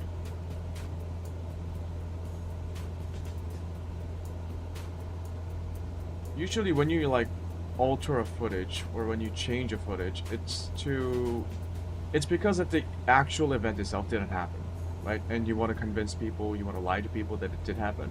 But in this case, the event did happen, but the footage of it was slightly altered. So, I don't know. Seems like a weird choice, weird decision. If whoever doctored the footage, if they actually did doctor the footage, it's a weird choice because no one doubted the fact that it happened. But now that some people are doubting the authenticity of the footage itself, it invites doubt into a situation where you didn't have doubt in the first place. So why would you doctor it? You know, you don't need to lie about it if it actually happened, and people don't, and people already don't. Delta 1219er, flight level If people 320. don't doubt that you lied, you don't need Delta to lie 1219er, Albuquerque Center. Radar to make contact people believe it continue. more. They already believe you. Delta 1219er, contact Albuquerque Center on 132.9er. Good day.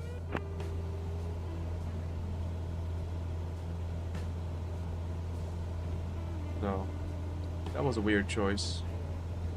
132.9er for Delta 1219er.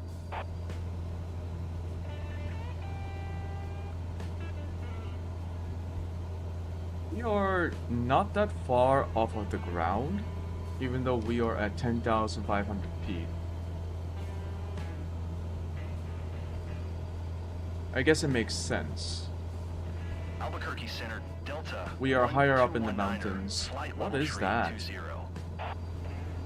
Delta 1219er, Looks like a Albuquerque lake Center. or Radar a contact reservoir.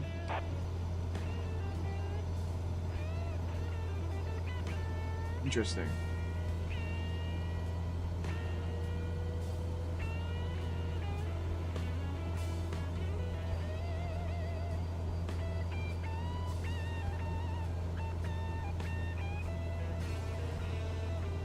Albuquerque Center, Delta 515, flight level 330.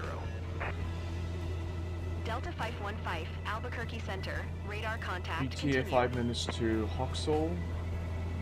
True airspeed 120, 115. We are getting some wind. And we have some turbulence, but nothing we can't handle. Or more specifically, nothing that the autopilot cannot handle. So, all we have to do is just enjoy the view and talk about a bunch of random things. Like the guy who got shot up into the air while on a paraglider. Yeah. Don't paragliders have parachutes? Or... So here's the thing. Paragliders are already on a parachute, but normal parachutes don't have any sort of like propulsion on them, right? They just like fly through the air as they glide downwards. Paragliders have a propulsion system, so they have a thrust from like a propeller. And I heard that paragliding is really dangerous because of that. Because you might like encounter turbulence or like suddenly run into a, I don't know, random wind, and then you might like tip over because you don't have fixed wings, you just have a glider, like a parachute on top. So when that happens, do they have a parachute on their body? Because let's say the paraglider suddenly meets a gust of wind that tips over the glider part of the like the gliding chute. When that happens, you need to bail. You need to bail out, right? You need to like ditch the. You need to ditch the paraglider and then jump out, right? Descend and maintain flight level 330, Delta 515.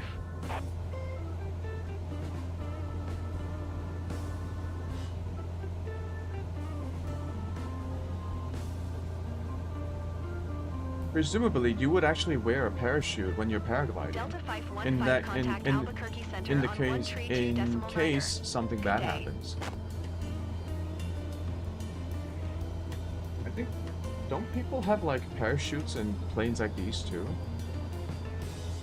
Going to 132.9er, Delta 515. Only in something like an airliner, like an Airbus A320. There's no point in having a parachute.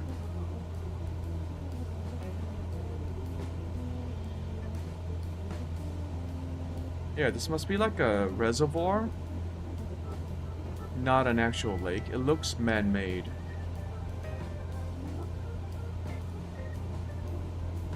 Or human-made, sorry.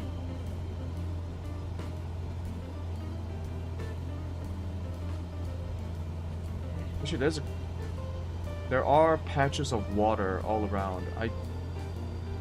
What is this place?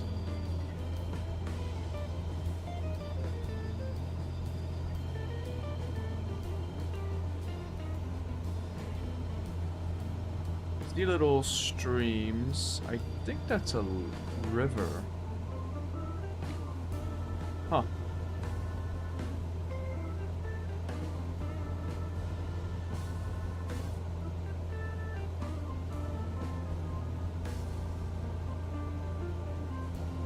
I don't know what this is.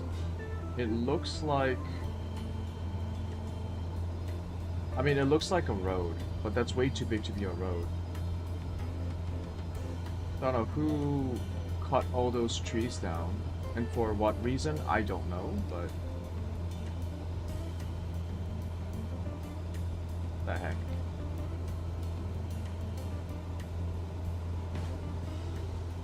Yeah, there are just random patches of water.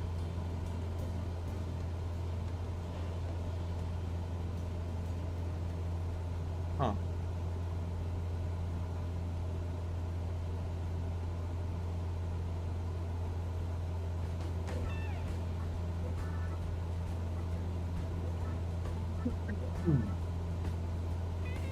Hopefully this mission will give us a lot of money,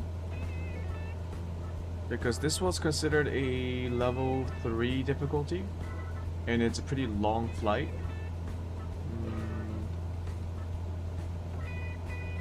They should give us some extra cash and experience.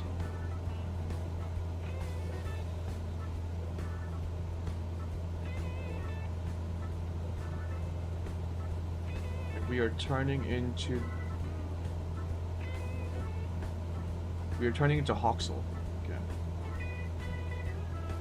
Now on our way to LJ. Albuquerque Center, American 1332 is at flight level tree 10, climbing flight level tree 70. American 1332, Albuquerque Center, radar contact continue.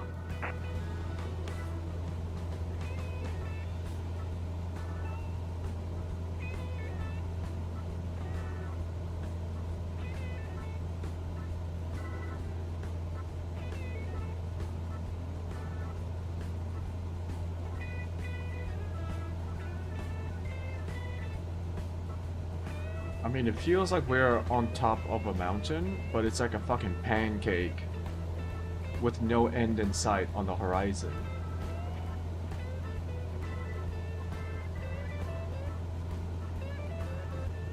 Aeromexico 79er tree, maintain present altitude.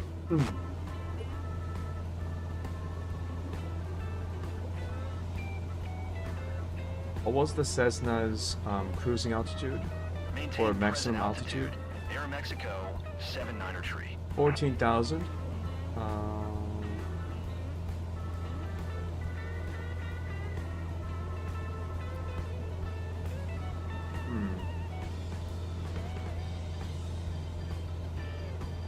Why don't we mosey on over to 11,000? No, we shouldn't be that close to the max altitude.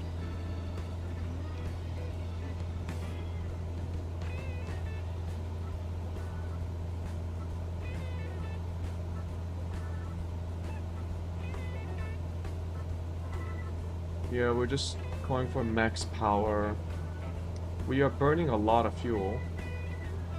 But luckily we got an excess amount of fuel.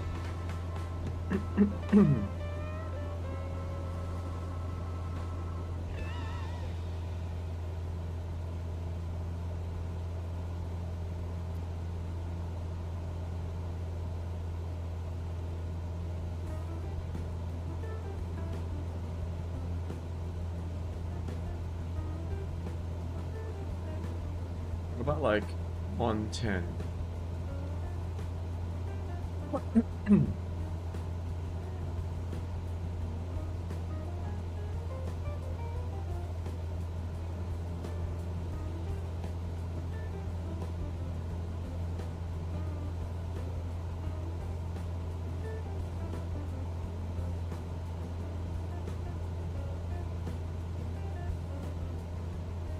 Absolutely nothing on the horizon. Holy.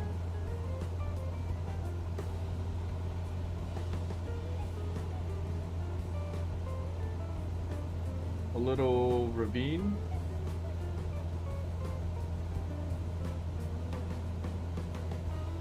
Oh yeah, you can see the satellite imagery data kind of like affecting the lighting a bit.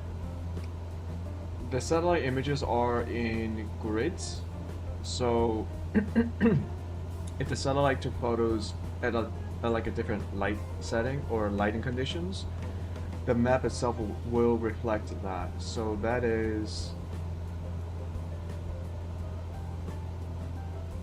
yeah. Although maybe it's downloading.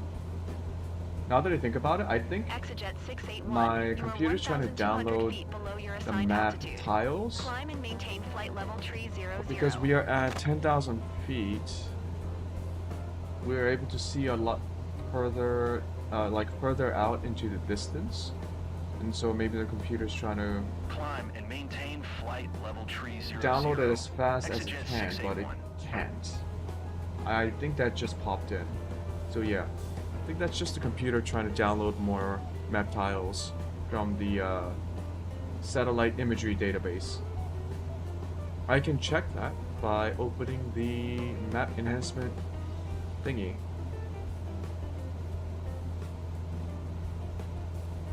Yeah, it's constantly loading in and downloading satellite images. I'm quite surprised that the base game doesn't use like updated versions of the satellite images, because like the map enhancement mod uses, I think by default, Bing. It uses the latest images available on Bing Maps, but Bing is owned by Microsoft. Microsoft owns Microsoft Flight Simulator. Why doesn't the game use like the latest maps from Bing? Why does it use older maps? Like people are saying it's actually several years old, the satellite images themselves. So why? Why not just have it in the base game? Like be able to choose different map, like different, how would you even say this? Like be able to choose a specific time frame of the satellite images. Like say you want maps from 2015, so you can load it up. You want maps from 2020, you can load that up too. Just in case like some areas of the map, the satellite image isn't good enough, people can roll back to previous versions, because I think those previous versions are available. They're probably stored in a database somewhere owned by Microsoft, because they have Bing Maps. So with the map enhancement pack, you can also use Google Maps. You can use the free Google Maps database, or you can use the Google Maps Pro. But you need a separate license key for that. But the people people talking about this mod said Bing Maps is probably the best all around, and that's what we are using right now.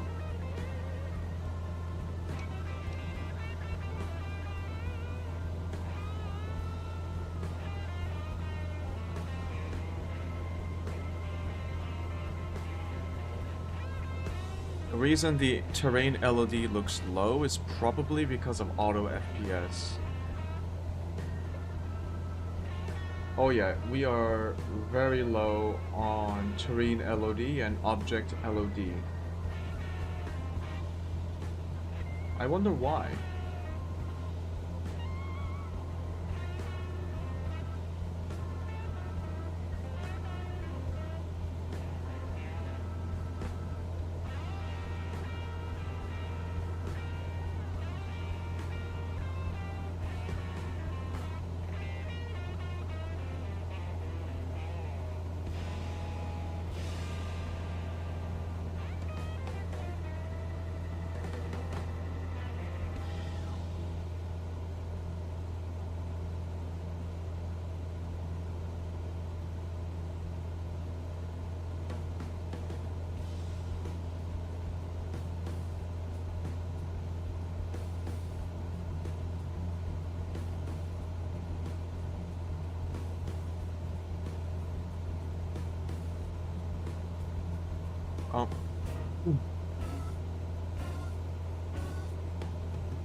If you just unfocus your eyes, it looks great.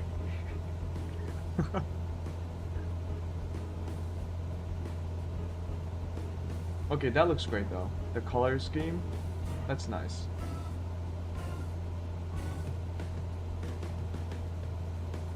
But why is it red?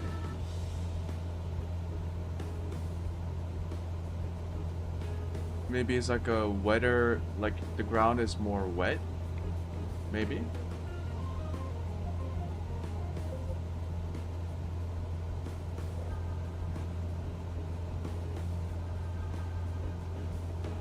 Maybe it's algae? You know, the river, it's like a riverbed, but then algae blossomed and it's algal bloom. I know there's red algae. Or maybe it's just the color of the ground. But why is it different from here to there? This is not satellite. So the satellite, it's not because of like it used a different satellite image taken from a different lighting condition. I think that's just how the ground is. Yeah, look at that. The transition looks natural, which means that it's actually a different color on the ground.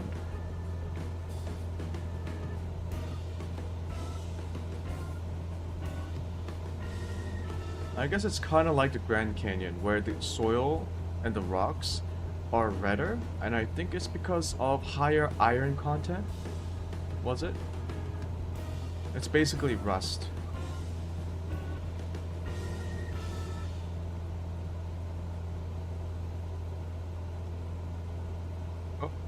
A road? Let's do roads.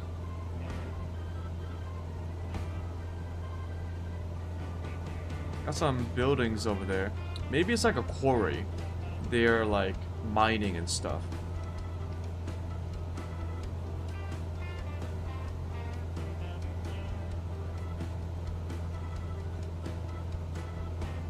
Maybe.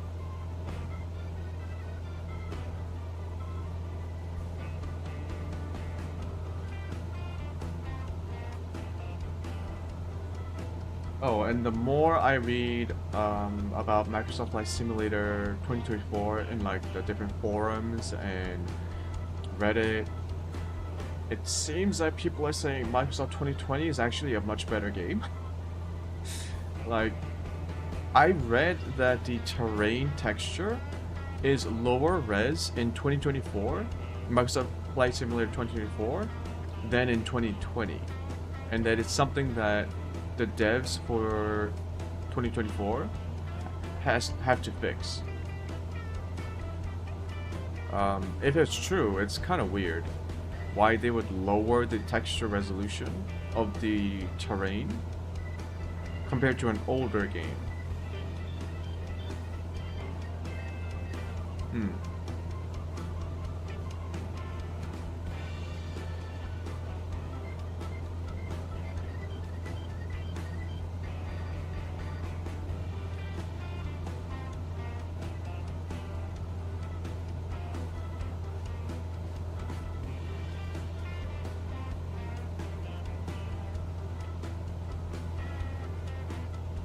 Okay, we are reaching LJ in 2 minutes. We are about... We're about 40% there. 40% to our destination.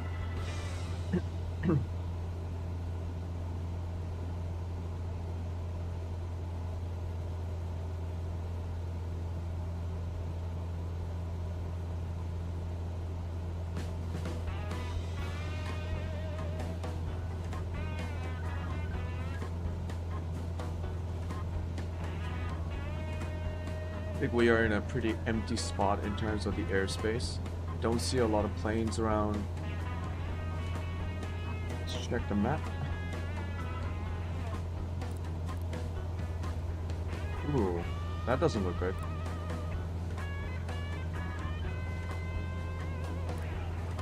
We need a mission that lets us fly into it so that we get more money.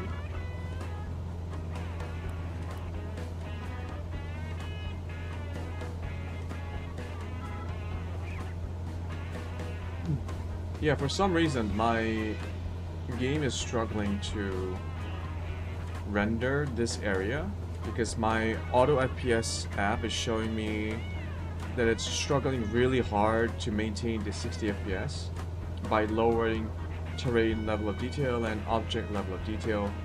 Currently, terrain level of detail is 25. Object level of detail is 31. So I don't know why the game itself is struggling in this area when there's really nothing to do. Not a lot of mountains, not a lot of stuff around. Not a lot of objects around, so I don't know why it's struggling. Maybe it's the map enhancement hack. Like...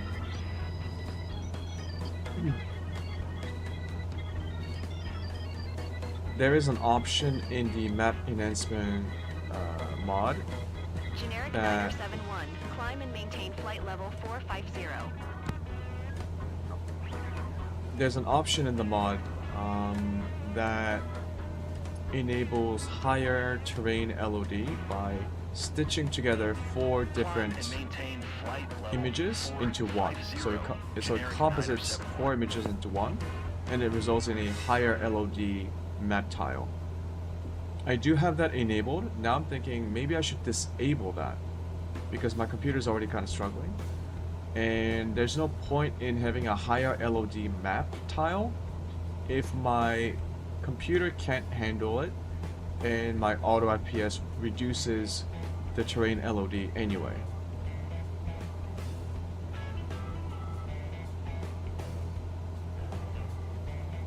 That's my working theory. So maybe after we finish this mission, I'll exit, I'll quit the game and then turn off that option. Just so that we can get the base game terrain LOD, but have the higher, like the better map image, the better satellite image. See if that affects how the game runs.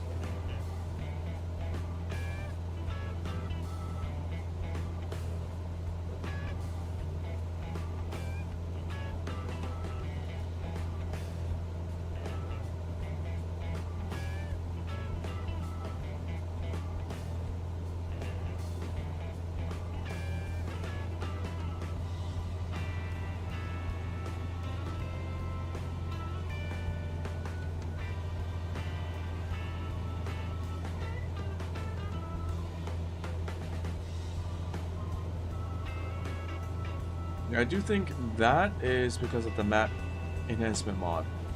So the lighter part of the ground is where the latest satellite image hasn't been loaded in yet.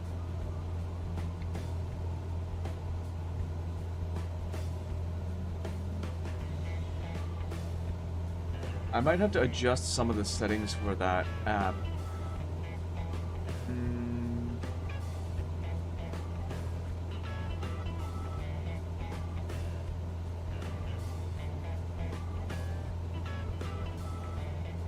Let's see.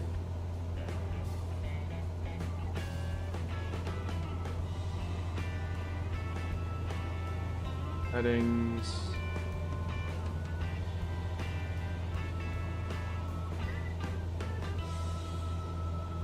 Okay, enable high LOD setting. When enabled, the image server will load the 4 images of the next LOD level. For example, when the game requests level 18, the image server would load 4 images of level 19 and merge them. Compared with the original 256 by 256 image, the image sent to the game is 512 by 512. It is recommended to enable the cache to increase the loading speed and save bandwidth. Although this can provide higher resolution and improve the quality of the image, the loading speed may become slower because it needs to be loaded 4 times.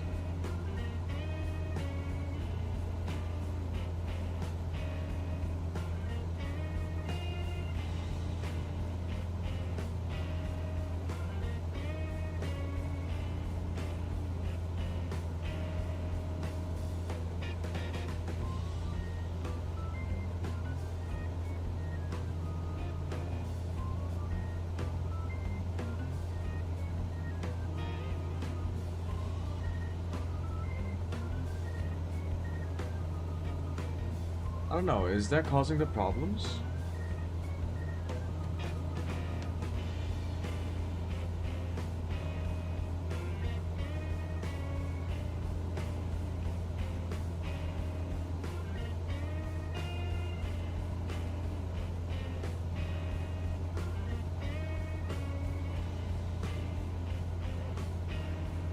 It's unclear.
I increased the terrain LOD minimum for the auto FPS just by a little bit, because I think it was getting a little bit too low.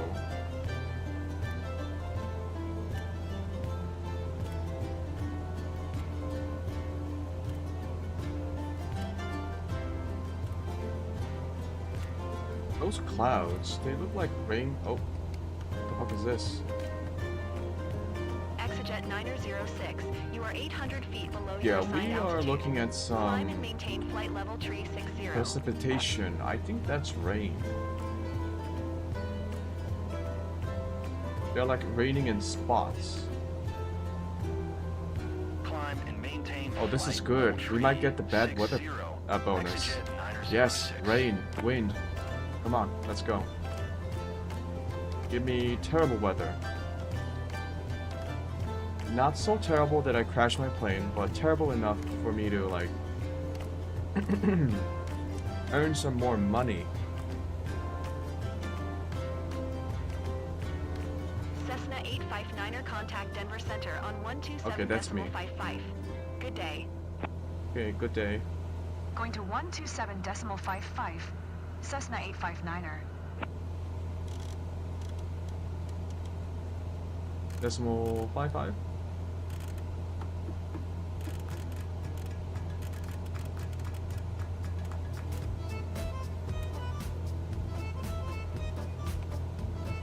Contact Denver Center. Yeah, we are Denver now in Center, Colorado Cessna then. November 82859er, 10,500 feet. Cessna November 82859er, Denver Center, altimeter 29er89er, radar contact, continue. Altimeter 29er89er, continue.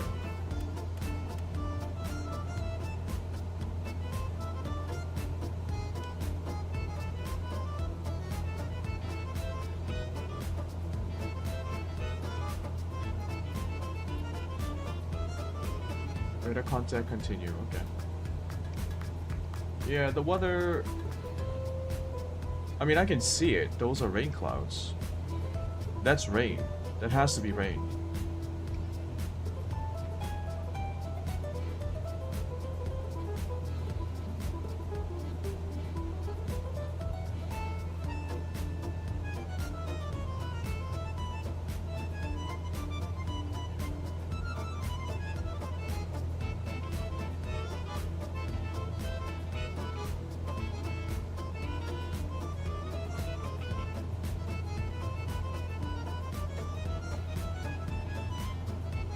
I think raising the minimum terrain LOD did help with some of the definitions.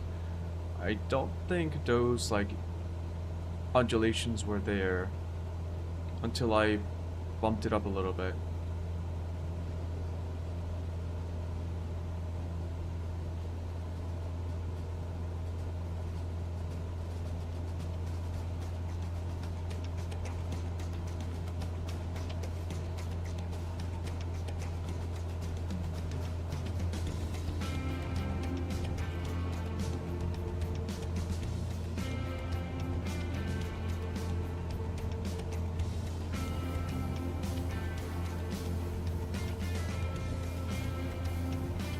I've been thinking about how to plan out the world trip.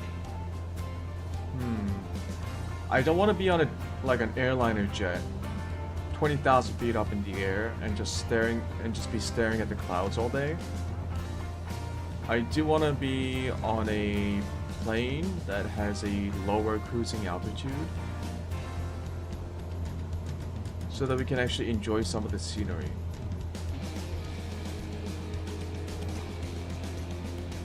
I've been thinking about like going from one area to another by hitting some like major landmarks, so we can plan out a custom route and then do some visual flight, visual reference flights to hit some important landmarks or areas of each nation that we can just visit. That way it might be more engaging than just flying in a straight line from one airport to the other. To do that, I do need to pick out the right plane. I think I need to know more about these other options that I have. I am very strongly leaning towards the DA62, but I haven't really flown a lot of the other planes yet, so I will reserve my judgment until later. But yeah, that's what I want to do. Find out like major places of interest or points of interest, set them in a custom route that I build out with the flight planner, and then travel each day to these sites while we make overall progress around the world.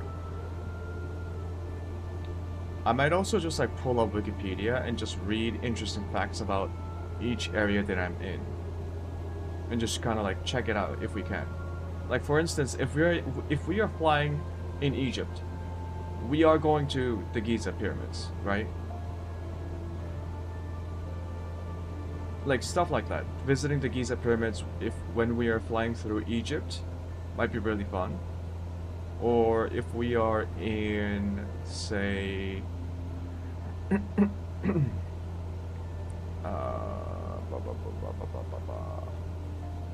holy shit, I don't know anything about geography.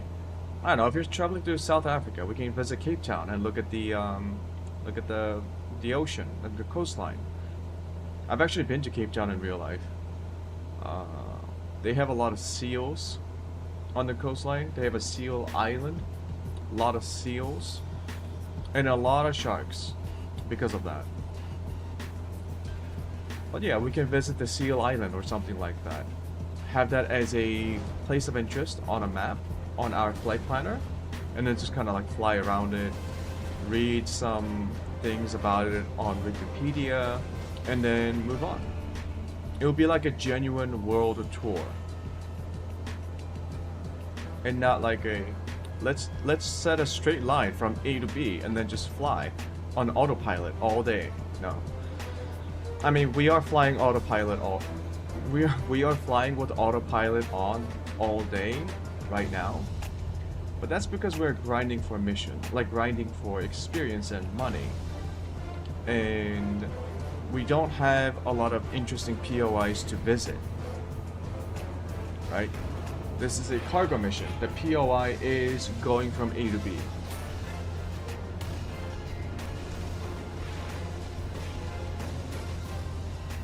Okay. The fuck is that? More canyons.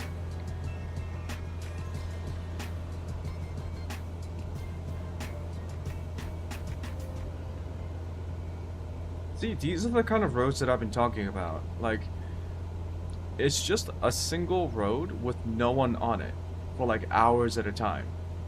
No lights, no... Yeah, it's just a road. And you're all alone on the road for hours. Driving through that was kind of cool, but also kind of concerning. Like, if your car breaks down, you're gonna be stuck stranded out there for a while. And who knows what's out here, like rattlesnakes, coyotes, Siberian tigers. You never know. Because while Siberian tigers might not be native to Colorado, have you seen Tiger King?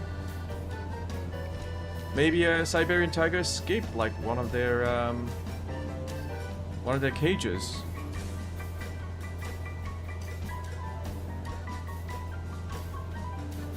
I'll be honest, I don't know why people like Tiger King so much. I saw about like 80% of it. He wasn't like the main guy. Was it Joe King? Was it Joe King? Was that his name? Sure, he has an interesting personality, if you want to call it interesting. But it's really just... American 156 tree, Denver Center, radar contact continue. It's just troubled people doing troubling things. And I don't find that to be particularly interesting.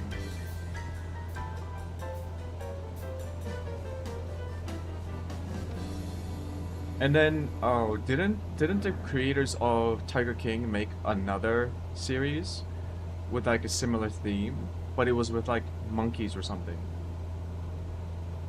Was it? Yeah, I think so.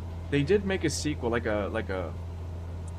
It's not a sequel, like a direct sequel. It's like a exotic pet zoo, and it's about looking in depth into the lives and the personalities of the people who run such things. 2482. You are 2,000 feet above your assigned altitude. Descend and maintain flight level tree. I just don't find it 20. interesting. Descend and maintain flight level tree 20. Because if you want to learn about 2482. people doing stupid things, you don't need to look that far. You don't need to look into exotic, people with exotic lifestyles. Wait, was his name wasn't Joe King, his name was like Joe Exotic or something, right? Even his name was weird. So... And also, I really don't like the fact that people trap animals in zoos like that. In areas where the animals won't really like... I mean, like putting a tiger in a cage its whole life seems a bit... I don't agree with it.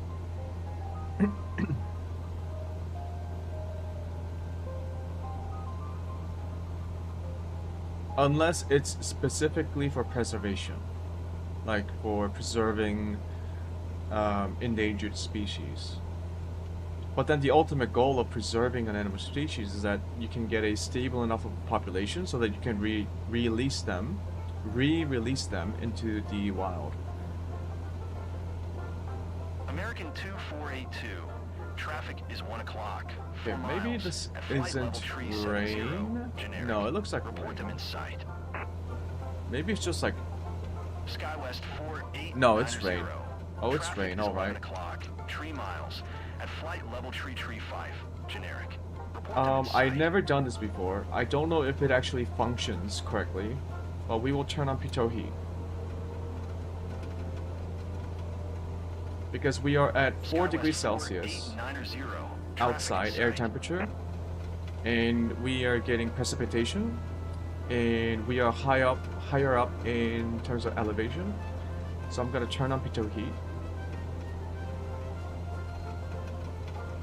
Hot air. Yeah.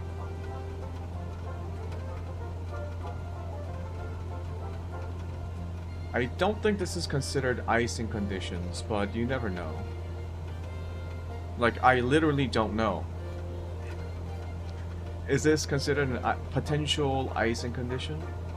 Wait, don't I get a warning like that from...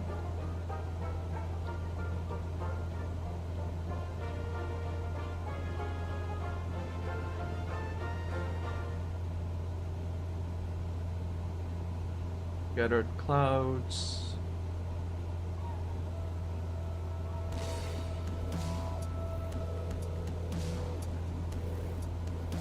We're almost there. We do have some planes flying above us.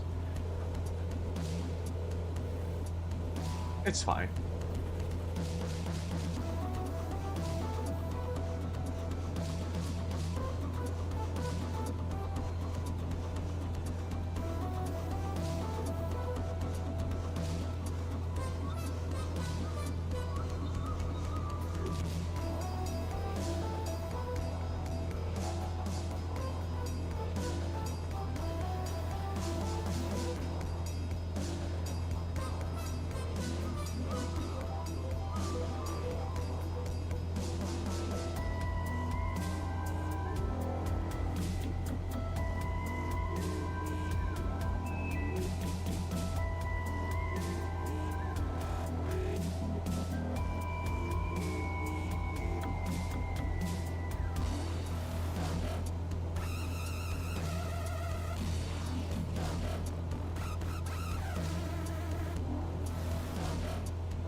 I wonder how much fuel we are burning just to get these Amazon packages to someone's house.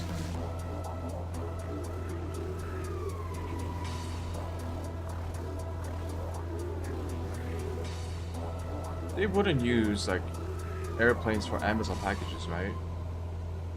they would use trucks. I would hope so. Like, imagine hiring a pilot and spending this much, like, fuel just to deliver, I don't know, plates, shoes, socks, sex toys. Like, seems like such a huge waste when you can just use a train and some vans. Sure, that would add like several days of travel time, like transportation time. This is a little wasteful. Unless these are like critical materials. Like something related to medical procedures, like medical equipment that a hospital needs right now, or like an organ transplant. I doubt those are organs. They just look like Amazon packages. Maybe they're medicine. You never know.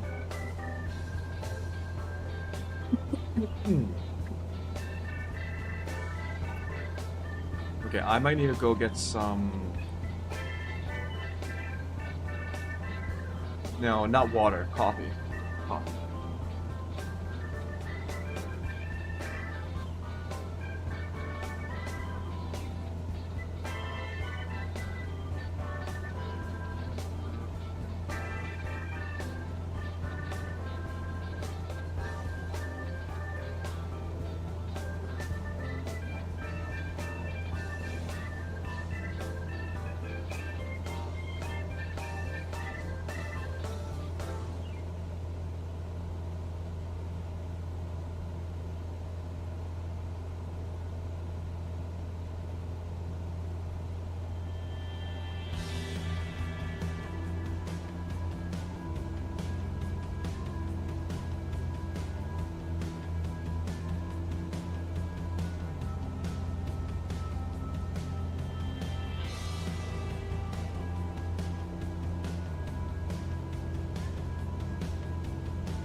Oh shit.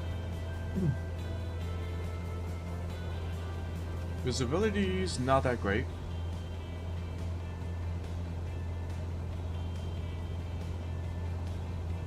But I'm not worried because I got myself a nice cup of hot coffee.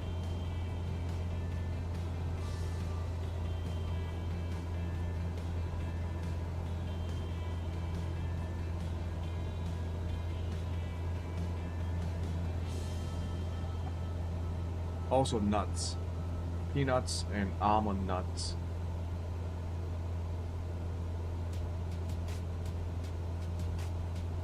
Maybe we should start thinking about decreasing our altitude. Oh yeah, yeah. Oh shit. I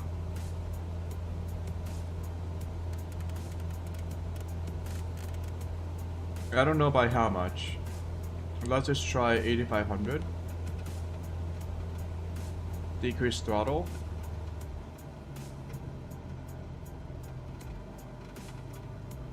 Okay,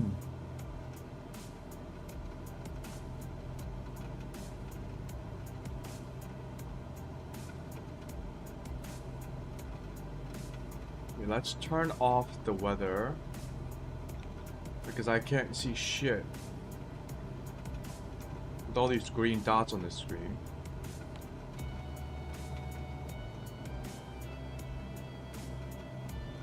Go topography, doesn't help. Everything is red and yellow.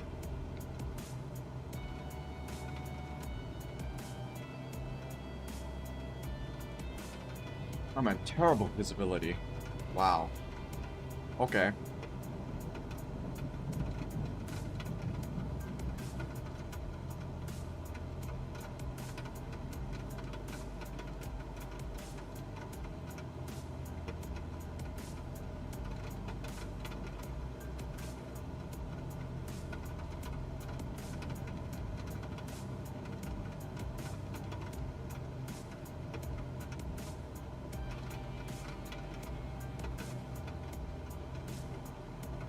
Probably don't need pitot heat anymore, but we'll just leave it on.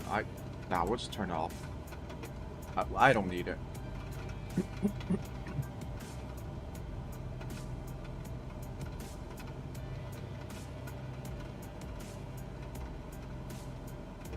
Yeah. Visibility is improving.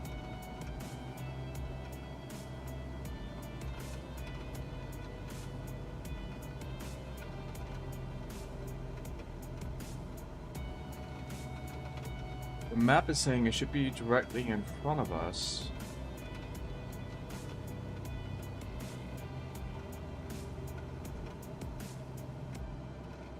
We are only 11 miles away.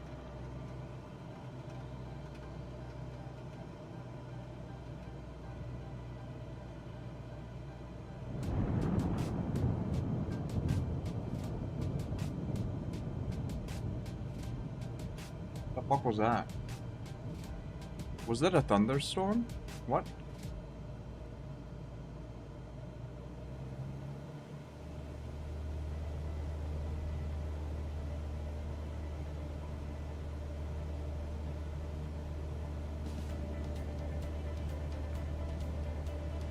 Okay, I might need to do a flyover just to check where the airport is.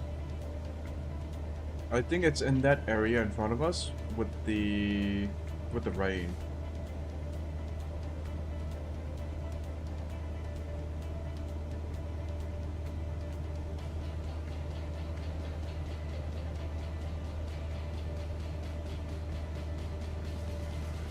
I might just load up a VFR approach on our flight plan. We are doing a runway 20.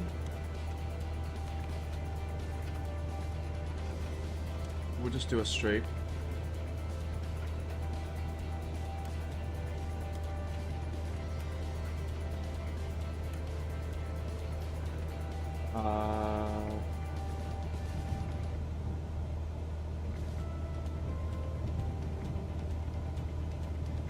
6,543 feet.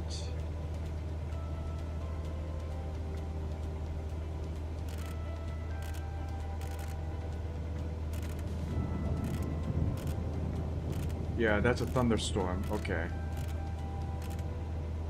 What the fuck? Do I really have to do this? Like, Can I get a bigger interval? Oh my goodness. Delta 68 tree. Maintain present altitude. Ah. Come on. Oh my god. Maintain Fuck present it. altitude. Delta 68 tree.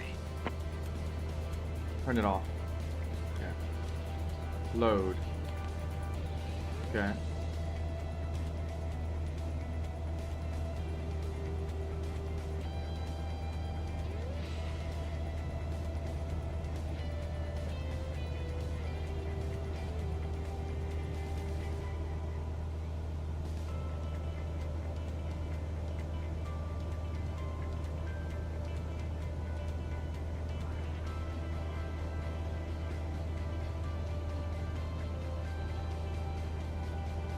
Generic 2 Sierra Hotel.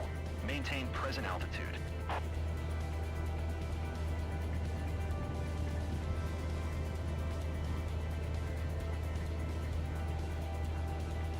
Maintain present altitude. Generic 2 Sierra Hotel. I think I want to decrease our altitude to like 700 by 7,500.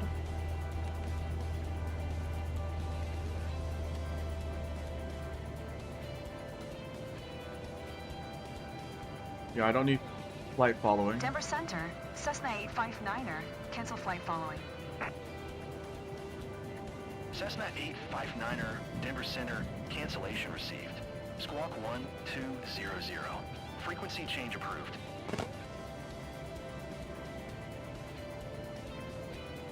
Bedard Field, Choom traffic. Announce flyover. Tree 8 Alpha Zulu traffic, Cessna November 82859er, for miles southwest. Overflying the airport from southwest to northeast at 8,300 feet. Tree 8 Alpha Zulu traffic.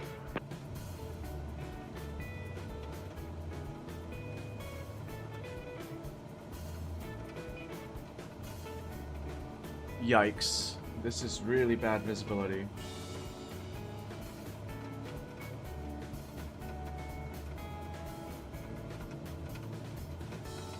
Okay, I can do it.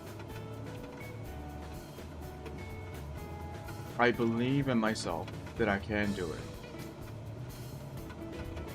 Which is why I'm gonna let the autopilot take me to the final approach fix.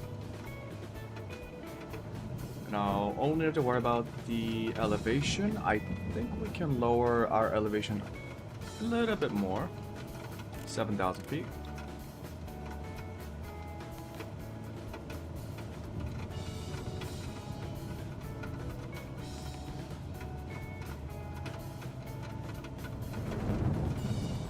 God. I guess you could say we are in the danger zone.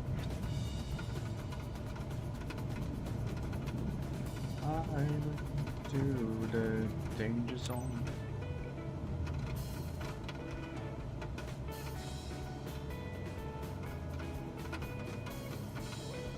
I don't think that was that funny, but I laughed.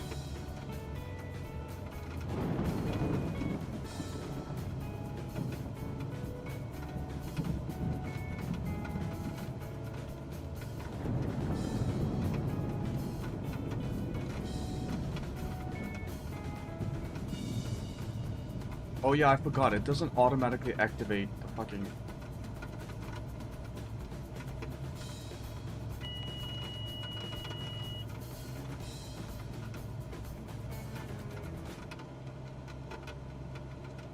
Yeah, it doesn't activate the approach. Activate approach.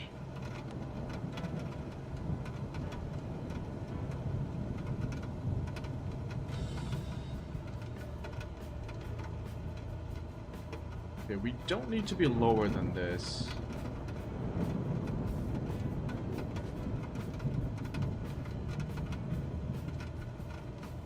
Definitely not. We are pretty low right now.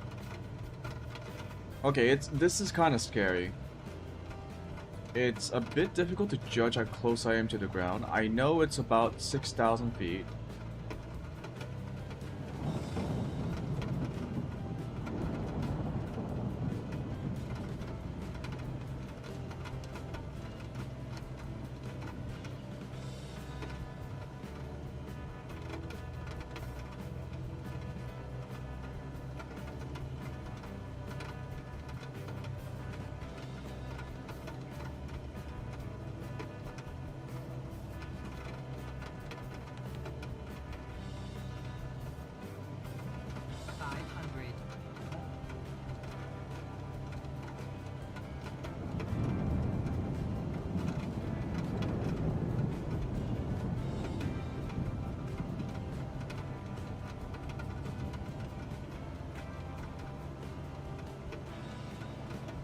yeah, we definitely need to pull up a little bit more.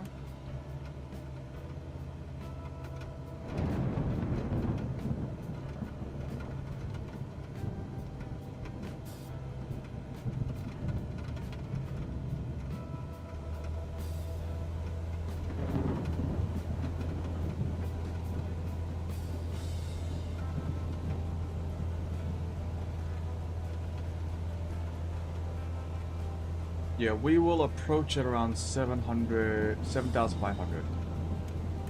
About that.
Is that snow on the ground?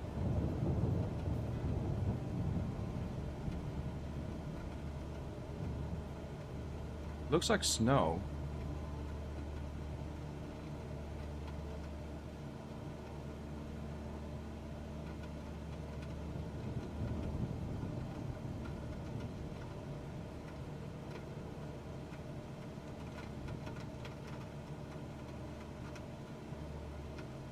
Oh shit. Thunderstorm. Okay, I don't have to say thunderstorm every time I see a a lightning strike. You could say thunder or lightning. It's like saying someone's full name when you actually know the person. You don't need to see their full name.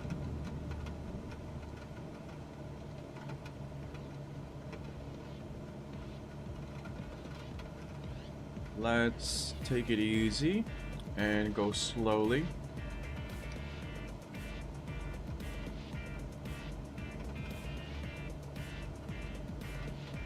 I will turn off autopilot now, actually.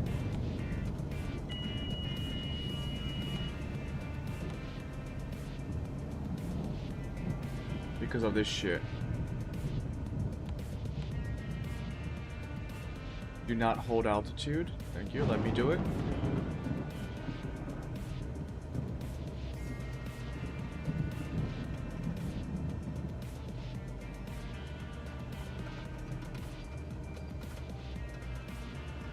What?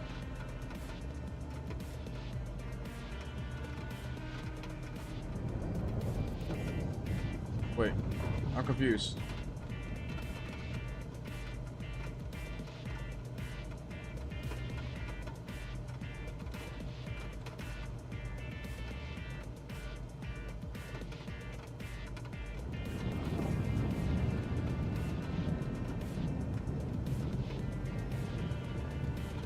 It's Bedard Field.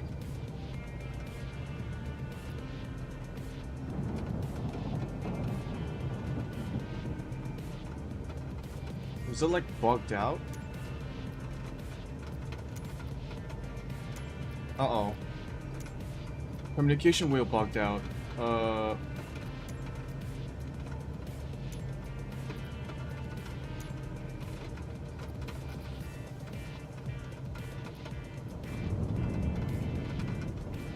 Oh.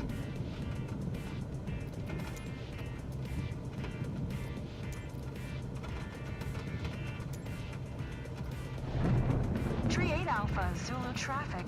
Cessna November 82859er. 3 miles northeast. Overflying the airport from northeast to southwest at 7,500 feet. Tree 8 Alpha, Zulu traffic. No, let me land. What do you mean?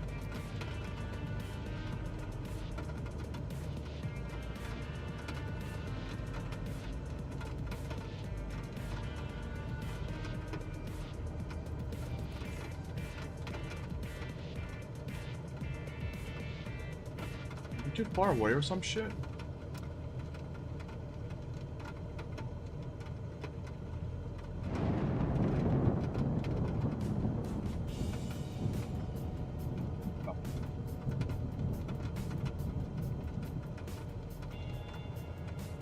Nothing. I'm just gonna land. Fuck it. I'll take the penalty. If the game says I didn't communicate properly, it's not my fault.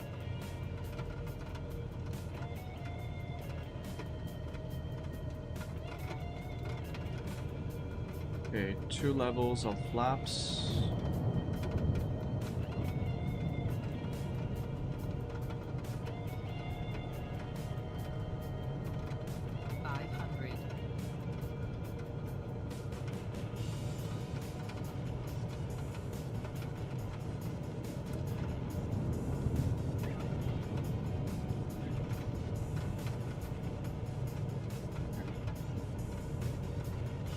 The X is where I'm trying to aim. Okay, we're about to stall. Let's not do that.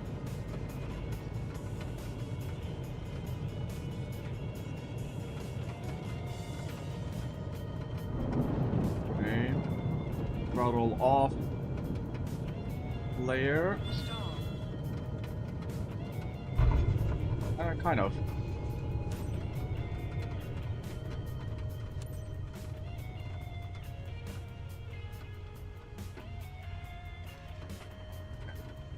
That wasn't too bad.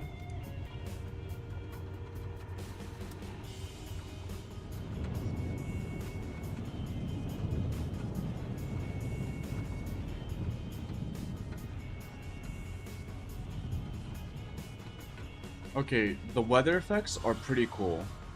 Seeing like the areas of where it's raining compared to like other places where it isn't, it's really cool.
Announce taxi to parking.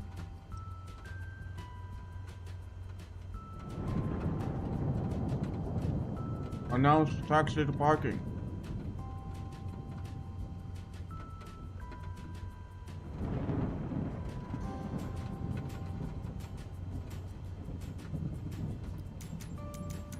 Oh, it's so bugged.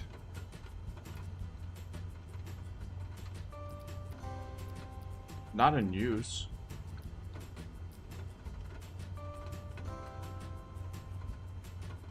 Then what are you using? What the fuck?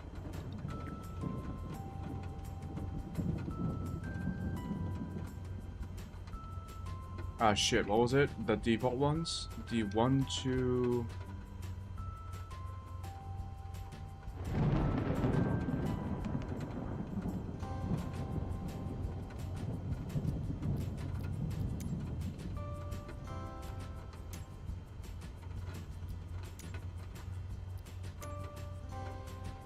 No, no, no, no.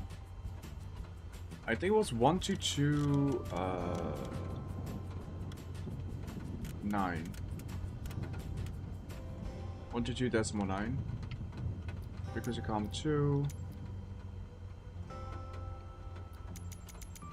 Bro.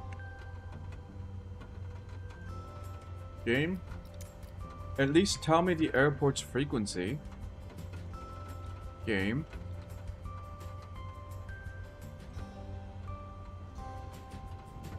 Information, frequency, Bedard field. Nothing.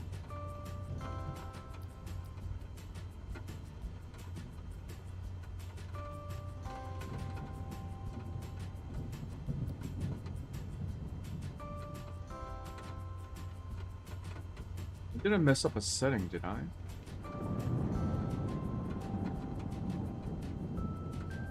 Regardless, it should give me the automatic call out if I press enter. I'm pressing enter, it's not doing anything.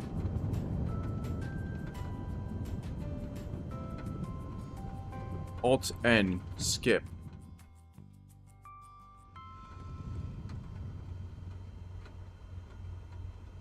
That was weird. Strobe lights on, avionics off, engine off,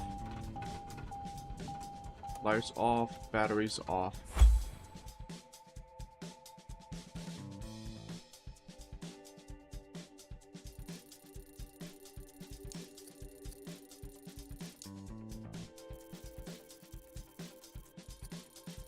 What?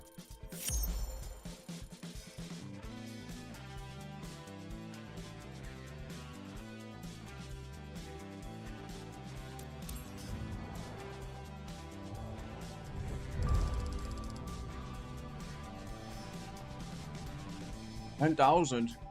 Yes.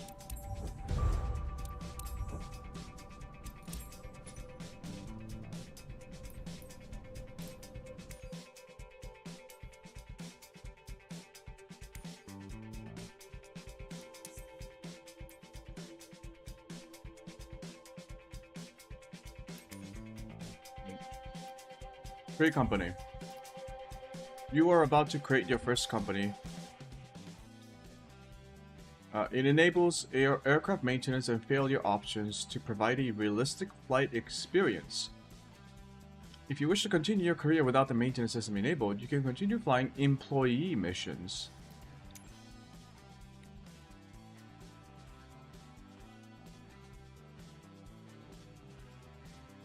Choom Airlines. Congratulations, you just created your first company. However, you're going to need to buy an aircraft to begin flying for yourself. Keep in mind you can still fly as an employee at any time if needed. Oh.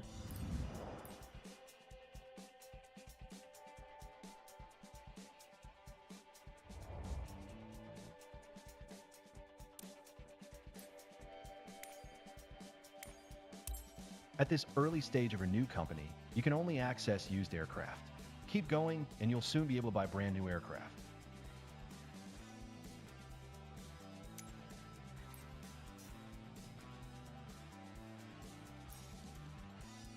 What do you mean damaged? What the fuck? Used aircraft are much cheaper than new ones, but you cannot configure them. Pick one so we can see its condition.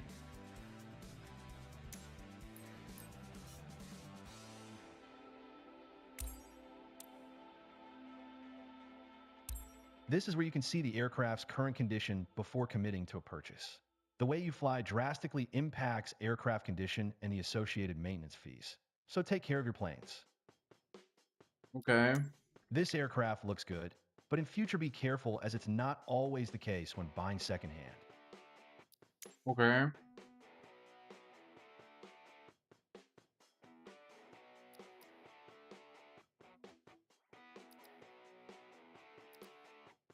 Bro, what?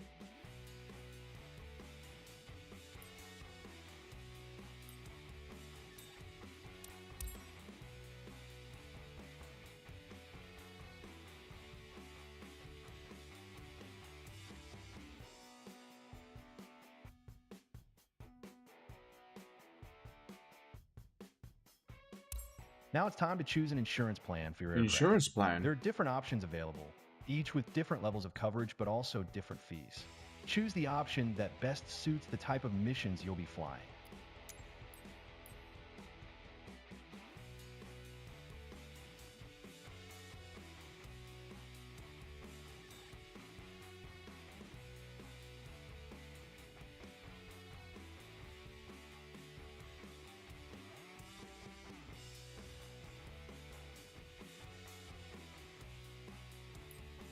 $6,000 per flight hour? Wait. A 1 hour flight makes me 10,000. Assuming we make about around the same. We would only be getting like 4,000 per hour a flight.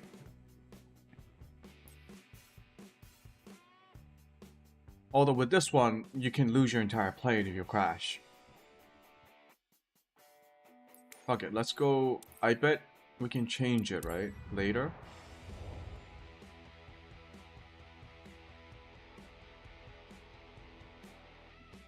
What's this?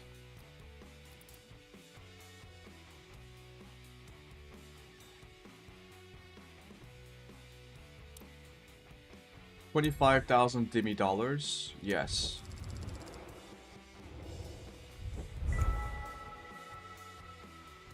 Okay.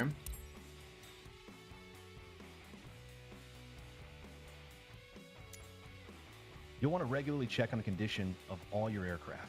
Proper maintenance is essential. Better to discover any faults down here on the ground than 5 minutes after takeoff. It's up to you to decide what needs urgent attention and what can be left till later.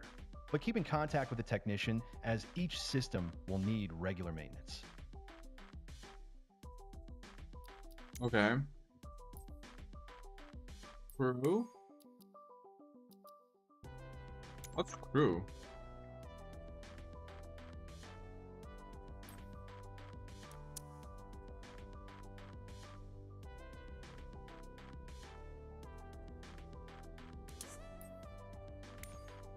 What is crew available?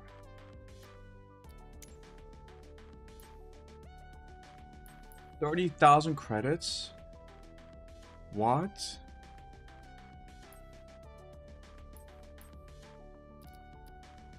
Oh shit.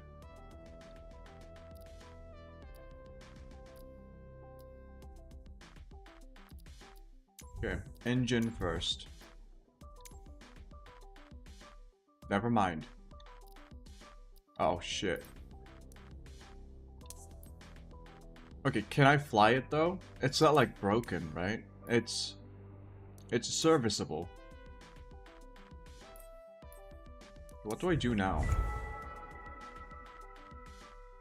Okay, can we not spend the extra cash we have on fucking interior decorating when we have to focus on our planes. We don't need fancy as what is this? Marble floors? A carpet? Come on. Priorities, people.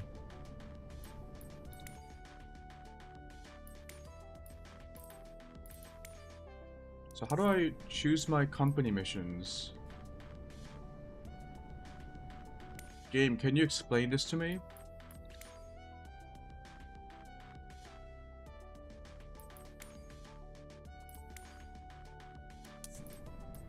You just go to missions and then choose your own?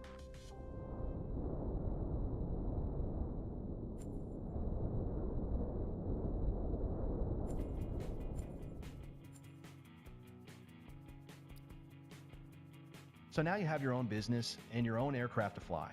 The choice is yours. You can continue to take missions as an employee, where the payouts are lower, but you don't have to worry about aircraft maintenance. Or you can head out as a freelancer, where the rewards are higher, but the buck stops with you. It's okay, I have insurance. You can switch between employee and freelancer missions via the panel in the top left corner. Freelancer.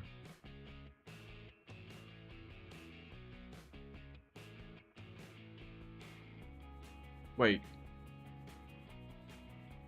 Does that mean I can just like fly anywhere on the map and unlock the regions now?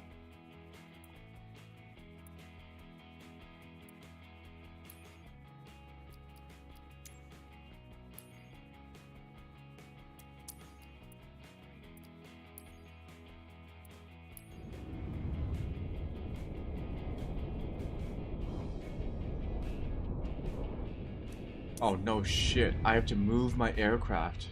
Oh wow. How do I do it?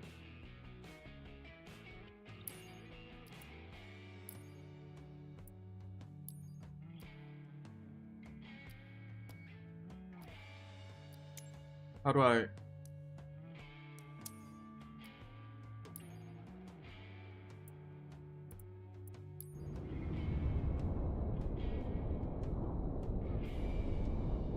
Transfer cost 1,000.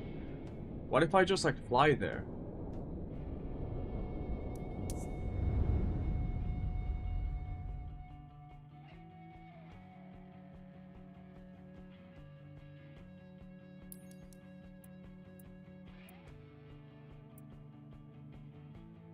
Let me fly.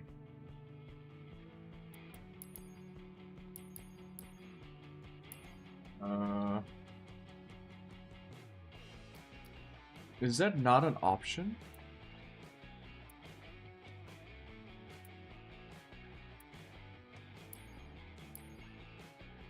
Hold on, let me Google it.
Okay, let me first read up on assigning a crew to the airplane.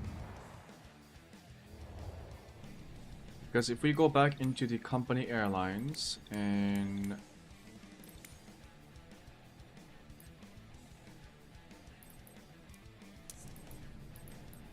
company aircraft.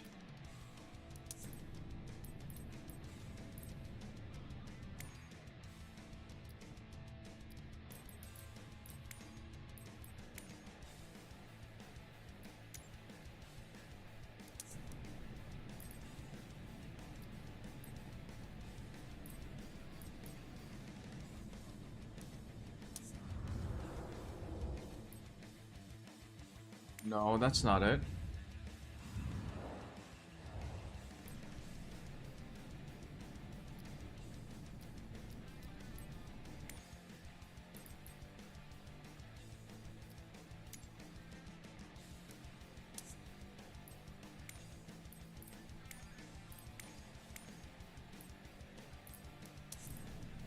How do I look at my aircraft? Fuck, I forgot. No, that's main menu.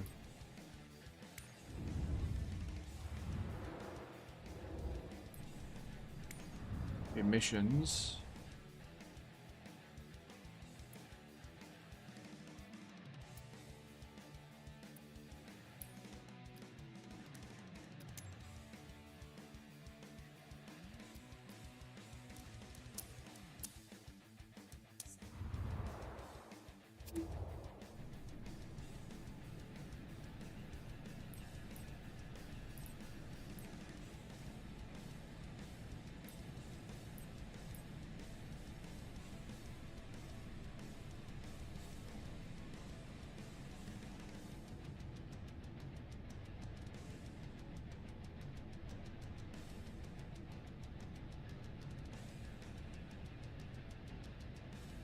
Okay, crew on means the AI flies it around for passive income.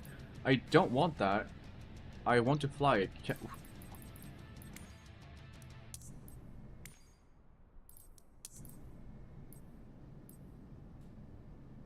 I missing something? Where do I manage my...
I don't understand.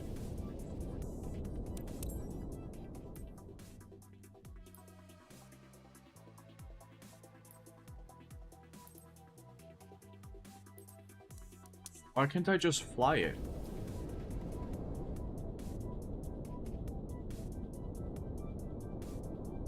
Fly to mission?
Okay, that's a weird decision by the game.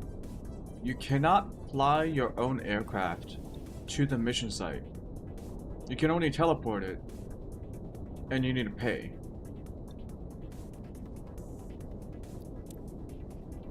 That's dumb. That is really dumb. Whatever.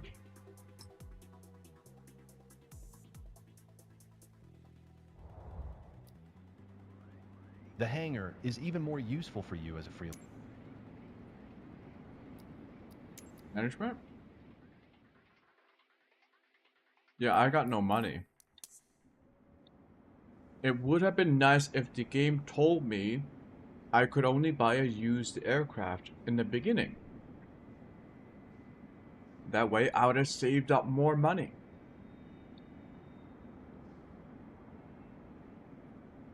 That is such a bait, like that is such bait by the devs.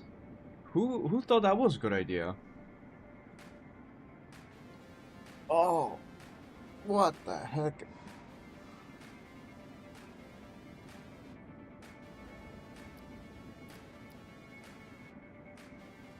At least it gives me a shit ton of money. It's a 1 hour 30-minute flight. Holy shit.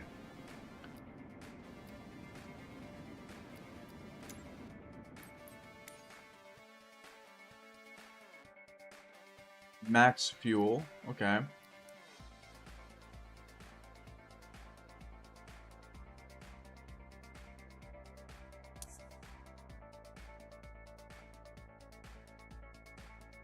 Transport goods to destination. Do I have to manage the payload? Where is it? Insurance is 6,000 per hour. That's fine. I think in the EFB, no, it's an aircraft mass imbalance. Can't really redistribute the load.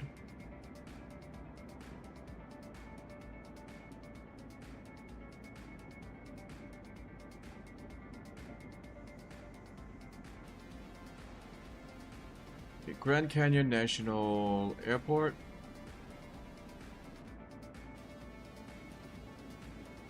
It actually selected a lot of these things for us.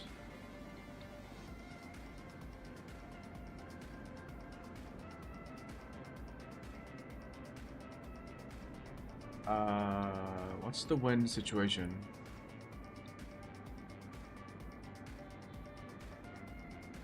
Four knots from 220.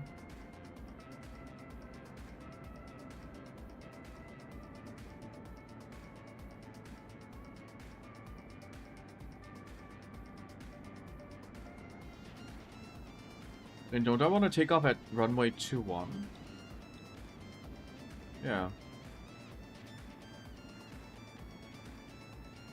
Ran for...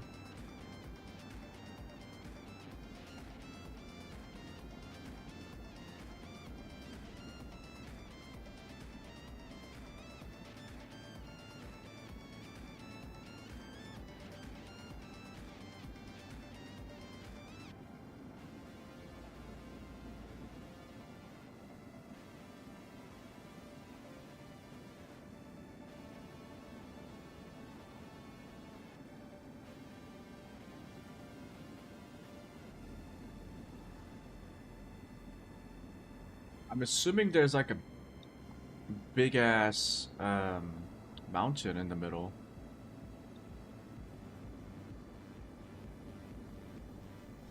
$7,000. Take up runway. Climb heading 210 to 7,000. Then turn left heading 178 to intercept GC and VOR to Bishop intercept. Expect filed altitude 10 minutes after departure. Okay. Yeah, let's do Grand 4 departure obstacle. Grand 4 departure obstacle, intercept Bishop. Intercept and then Bishop, okay. Yep. At waypoint. Nope. Find route. Go Navho, KC, file, IROD, Gire to Avona, and then we are arriving at Mobile.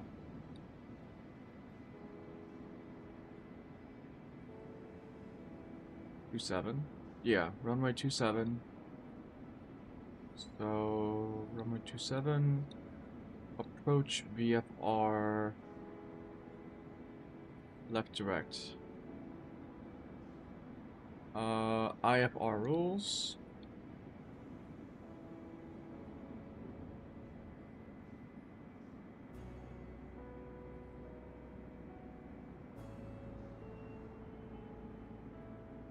This is not what I selected. Game, please stop bugging out.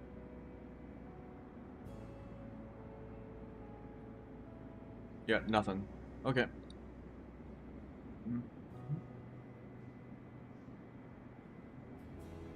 Yeah, I'm assuming our engines, landing gear, and something else was in need of maintenance. But I'm assuming it's not gonna break immediately.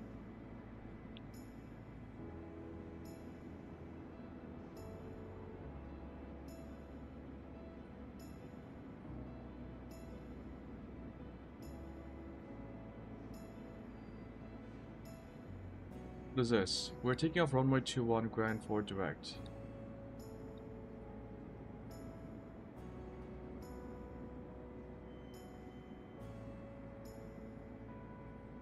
Why is it?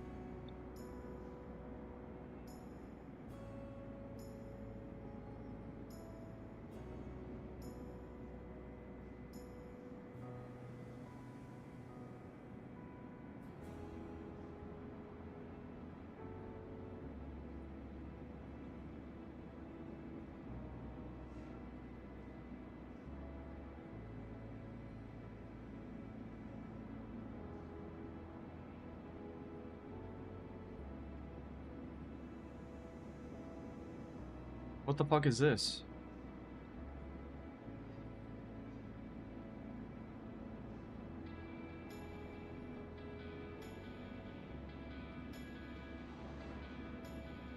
I think the waypoints are a bit off from the actual runway.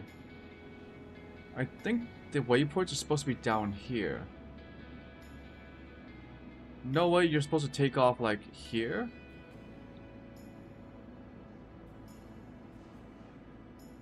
No. Is it?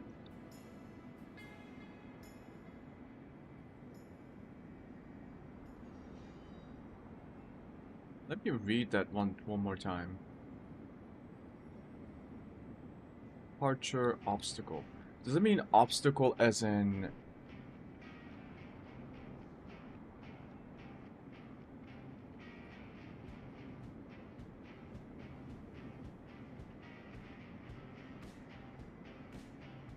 Does it mean obstacle on the runway itself? Is that what they're talking about?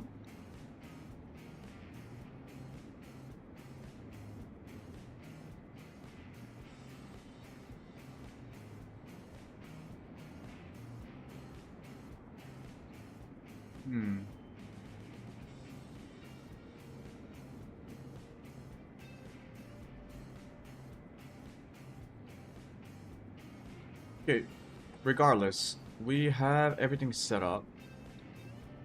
This will be a long-ass flight, but we will make a ton of money as long as we don't crash our plane. Downwind, left turn into final. Looks good. Cruise altitude, let's 100 flight level. Send to ATC and avionics. IFR rules. Okay.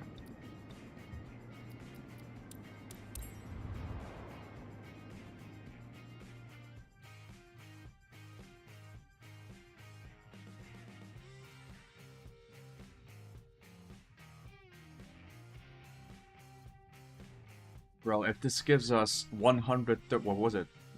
130,000 credits, worth it.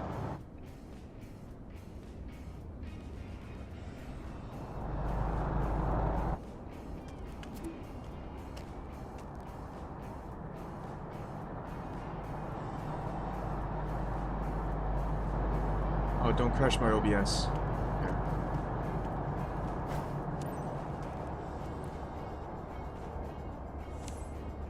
Okay.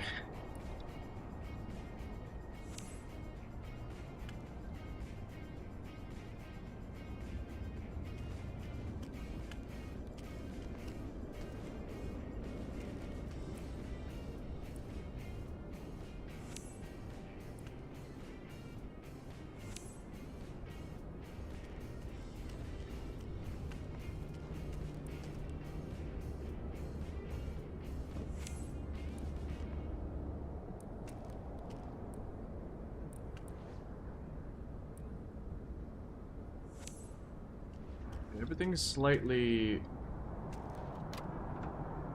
There's the package.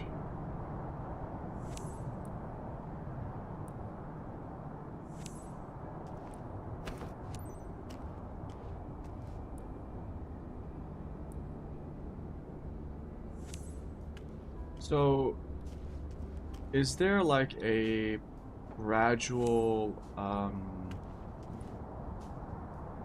is there like a incremental effect of the condition on the flight characteristics of your aircraft? Like, so for this one, it says condition is about, let's assume it's about 80%. Does that mean that there's like a slight impact on the effectiveness of the aileron while I'm flying? Or is it just based on once it reaches zero condition, it's just broken? Like, is it like functioning, non-functioning versus like an effectiveness based on the level of the condition? Does that make sense? Like, is the effect on or off, or is it more gradual? There are incremental effects. I would like to know. Jesus.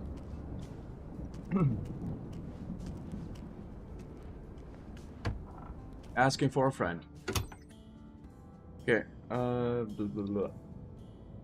Oh shit, does that mean we need to actually check for the status of our Cessna?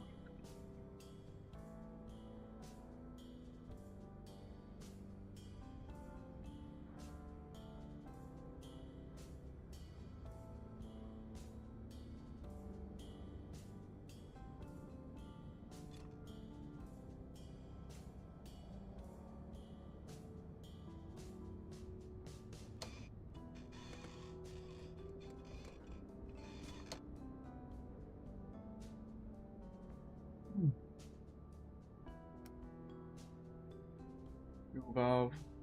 I think it should be fine.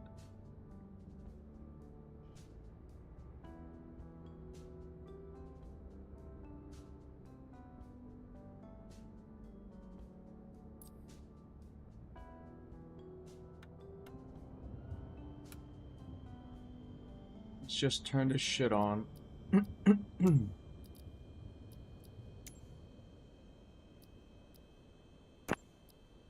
Canyon ground. Cessna November 44277 IFR to 1 Alpha Zulu 0. Ready to copy. Cessna November 44277 is cleared to 1 Alpha Zulu 0 airport via the Grand 4 departure. Expect runway tree, maintain 11,000 feet. Departure frequency is 124.85, squawk 6411. Okay. Cleared to 1 Alpha Zulu 0 by the Grand 4 departure runway tree. Maintain 11,000 feet. Departure frequency is 124.85, squawk 6411. Cessna November 44277. Cessna 277, readback is correct. Contact ground on 121.9 when ready to taxi. Good day. Canyon ground. Cessna 277 at General Aviation Parking, Information Kilo. Request startup. Cessna 277, Canyon ground. Startup approved, altimeter tree 01 tree. 3013. Okay, we're good to start up.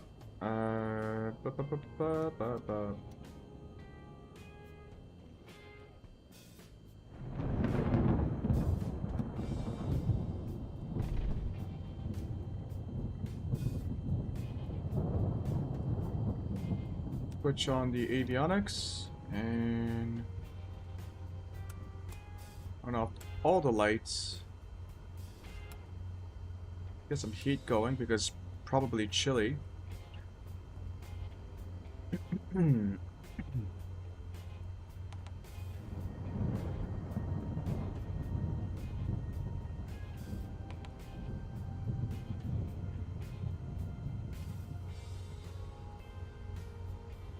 I mean, we have runway 21 loaded up, but I think they wanted us to take off at runway 03.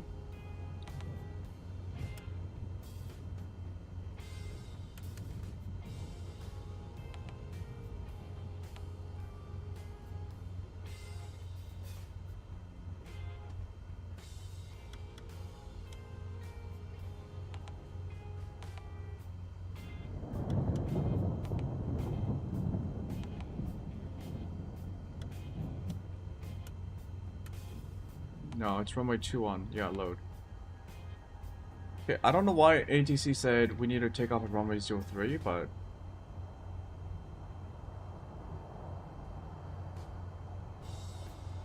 Fuel is fine. Everything looks fine.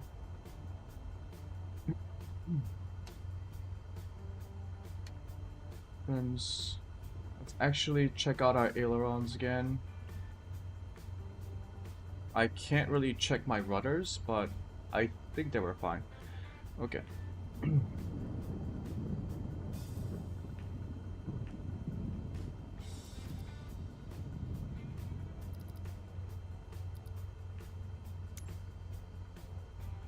Canyon Ground, Cessna November 44277 with Kilo, ready to taxi IFR.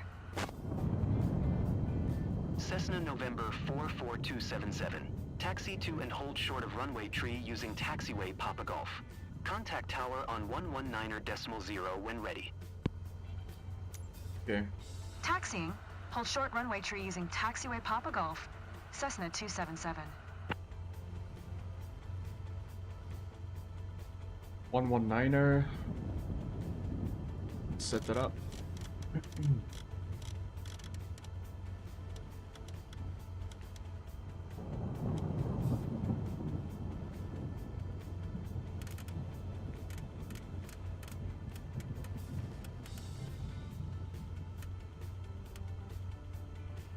Yeah.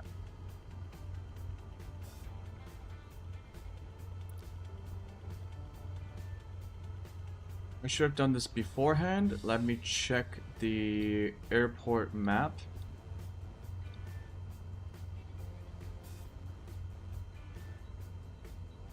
They told us to go use taxiway Papa Golf to runway 03. Okay. We are in general aviation parking.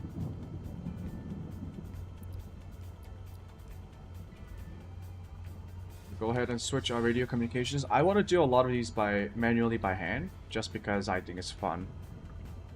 If it gets too annoying or too cumbersome, I will just let this game system take care of it because I can just press enter and then the game will do it for me. But for now, I just want to do it manually. Let's sit up properly. We do have our taxi lights. Let's also turn our landing lights on.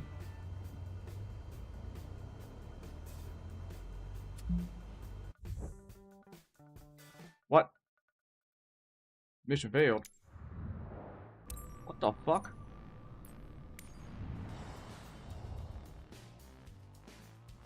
I had taxi clearance. Okay, game, can you please just tell me what I'm doing? It's so strange. The game sometimes assumes you've never done a flight sim before. And at other times, it assumes you know what you're doing. So there's like no bridge between experienced players and new players. The game doesn't properly like introduce you to a lot of these things. I've been playing this game from the very beginning, right? The game teaches you about the yoke, how to pitch up and roll and use the rudder, use the throttle. Like, that's for like people who have never done flight sims before. Cool. I have done everything according to the progression system. This is the first mission. It's a cargo mission. There was no warning, nothing, that would happen. If that was going to happen, could you at least include a bit more of a learning process? Because I've done cargo missions before. In fact, I did it just before I tried this mission out. Nothing said I needed to do anything else other than start my plane up, contact ATC, and get clearance for taxi to runway. That's what I did. I got clearance to taxi to runway. I had my lights on. Immediate mission fail, and I have no idea what caused it. Nothing. Experienced people would say, oh, you didn't do this. Well, how the fuck am I supposed to know?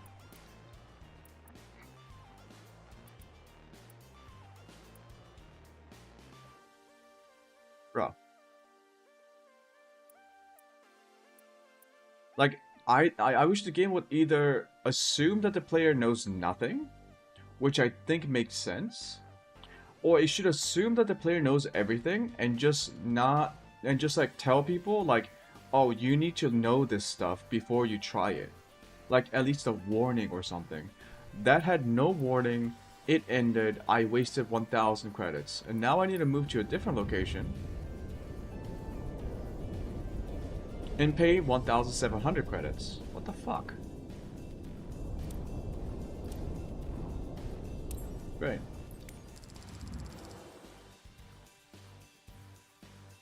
It's so strange.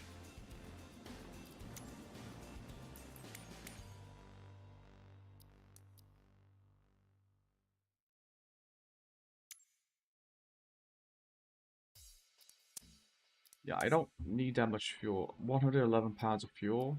That's fine. Now I need to set up the EFP again, but...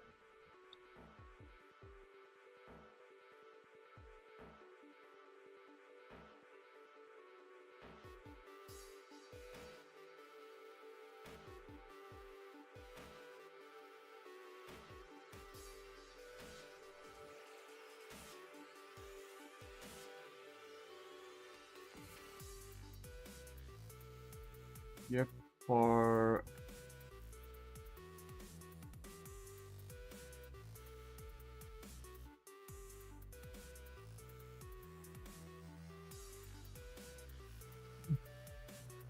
small...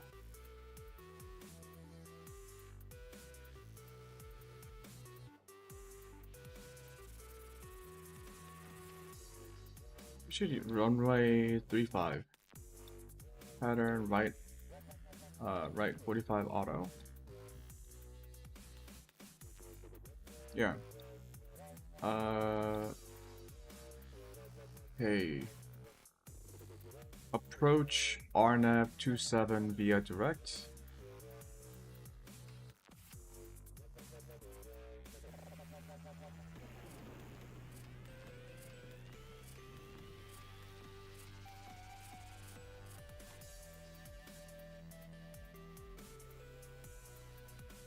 Then Carlos, Apache.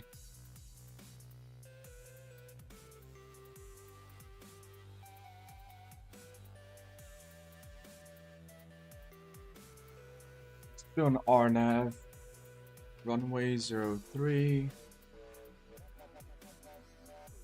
This is not the same place. There we go. Runway 27, San Carlos, Apache. This approach. Come to 4600, then climbing right turn to 700 to direct E-Fury and hold.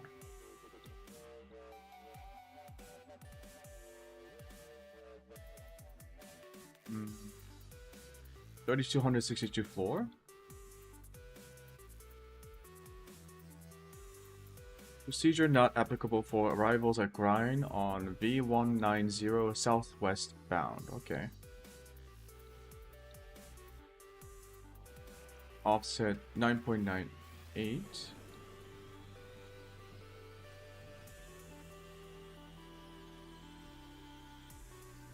A Fury, Hoffrey, Wonvo landing.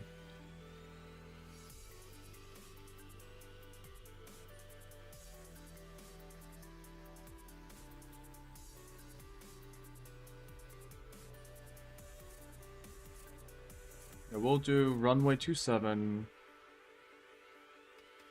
RNAV from Green or E-Fury.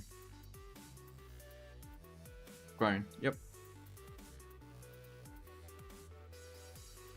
Let's do...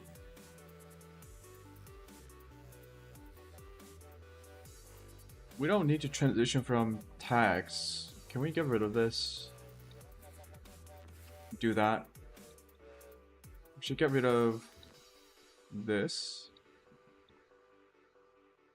Then we go from Grin to Ability to E-Fury. And then we proceed to Hoffrey, Wonvo. And then Gob Epo. Land at 27.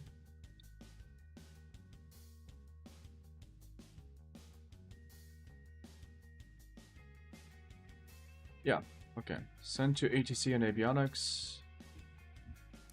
God, if this fucks up again, I'm gonna be mad. At least tell me what I am doing wrong.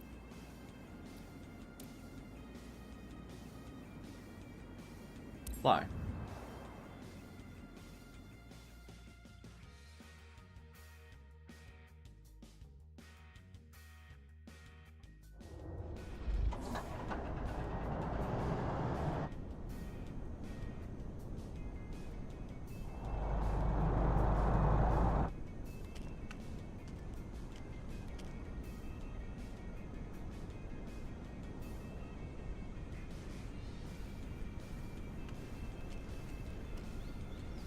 Yeah, I already know the condition of my aircraft. I just not.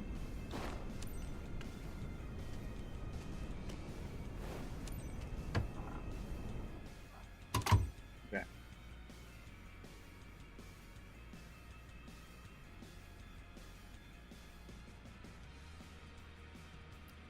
No, I'm going to do this again.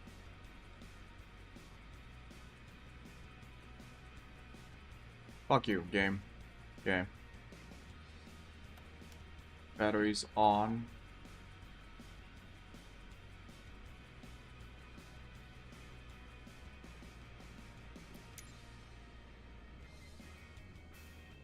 So I only get two options here. Beacon lights. Fuel pump. A little bit of throttle. Little full mixture.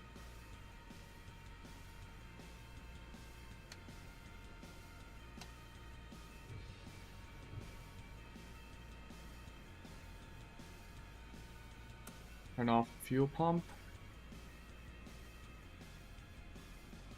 Beacon is on. Hi there. It's Sam. Yeah. Now that you're all set up, let me go over the important details with you. Avionics. You have bulk cargo behind you. Urgent shipment for our client site. Expected in no time at Peridot. The sensitive cargo containers have high tolerance with turbulence, but make sure you keep the delivery smooth and on time. You have all the pertinent information in your flight packet as a reminder. Fly safely, team.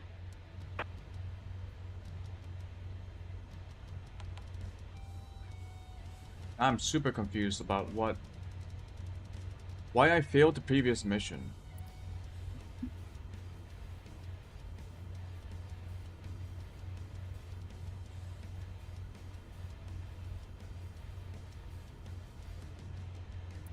No charts available.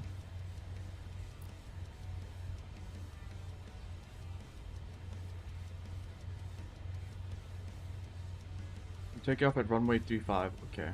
So we need to travel a bit. Taxi lights on. Landing lights on.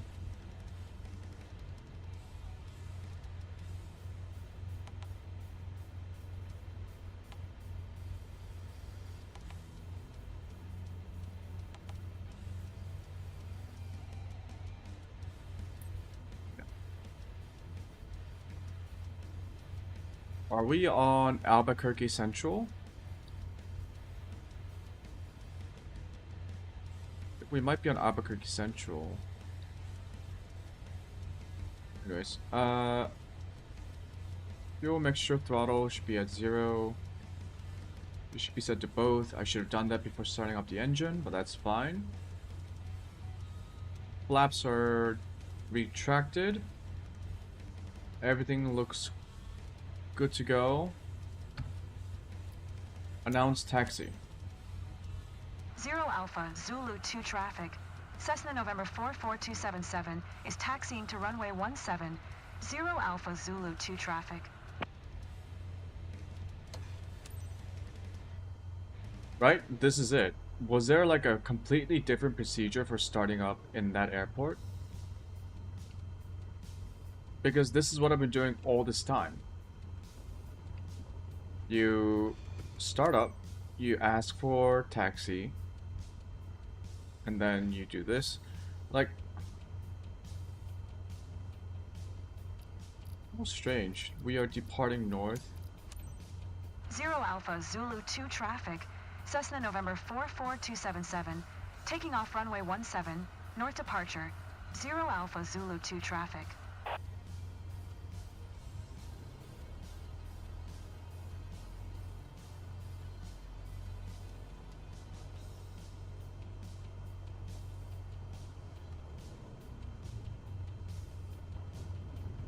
Like, I'm sure the game has been coded from...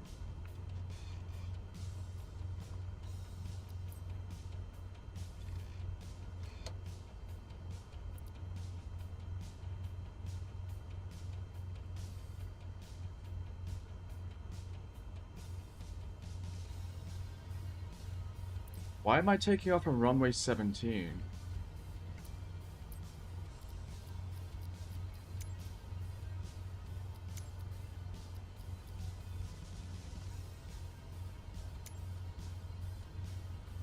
Alpha Zulu 2 traffic. Cessna November 44277 is taxiing to runway 35. 0 Alpha Zulu 2 traffic.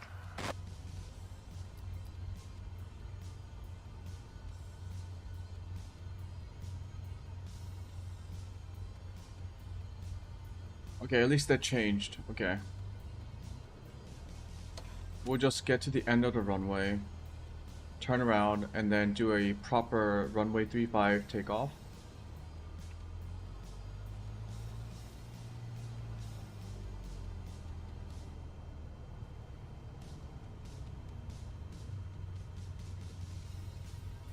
Yeah, man, that's really weird.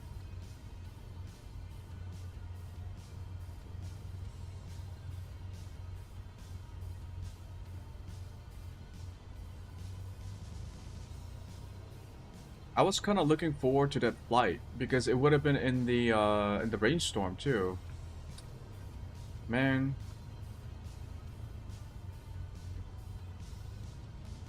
I'm sure someone who watches this video is like, "Oh, you didn't do XYZ procedure." Well, I'm new to the sim game. I don't even know what I don't know. And the game so far, like, the game holds your hand, pretty much the entire way through like the basic controls. So it made me think that the game assumed that there would be the players like myself would be very new to the game until that point. Like, I don't know what to study. I don't know what to study for to avoid that kind of a situation. Because I don't know what went wrong. I asked for IFR clearance for startup, and then for taxi, my plane was ready to go. All the lights were on. I don't know.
It's also really strange that you don't get the option to...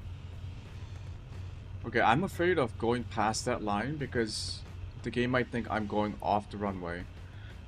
Yeah, it's also strange that in career mode, your aircraft, you can't move your aircraft to another location by flying it directly yourself. You can only transport it.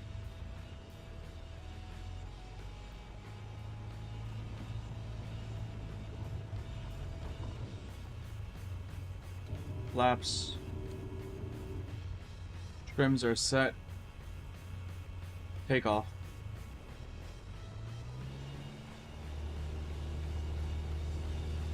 Another strange decision.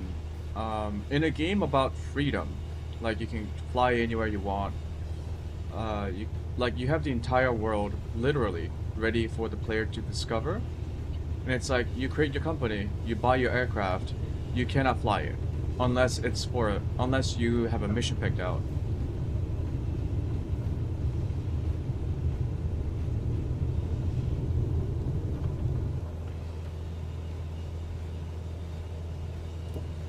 Flaps retracted.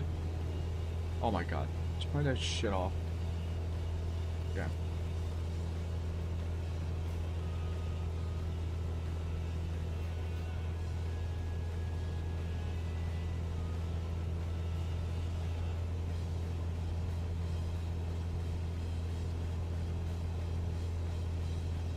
Yeah, Albuquerque Center. Yep. I will use the quick select thingy because I am Albuquerque taking Center. off right now. Cessna November 44277 is type Cessna Skyhawk. 1 miles north of Alpha Zulu 40. 2,400 Okay, we are heavy. Request flight following. Cessna November 44277, Albuquerque Center. Squawk 7005. Squawk 7005.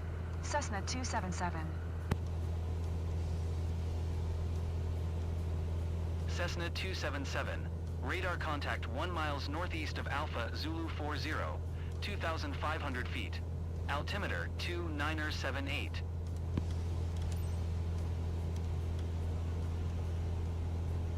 Niner 78. Roger, Cessna 277.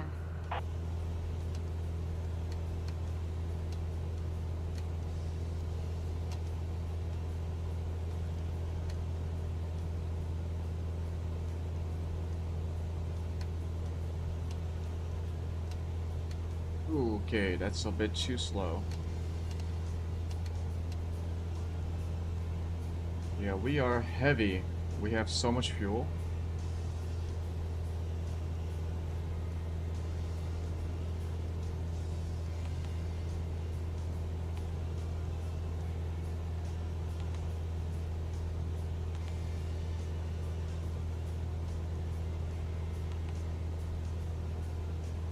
Oh my goodness.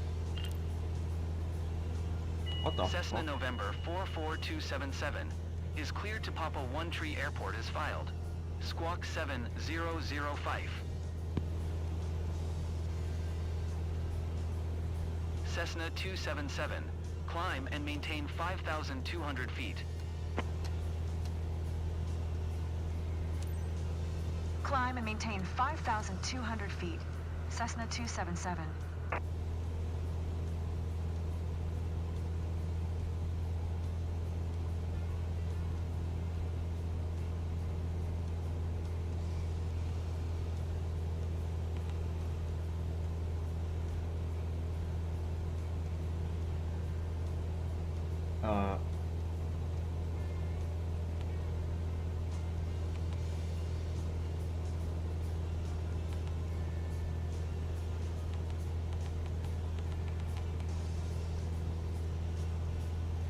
Hello? FLC is not being activated. Oh shit.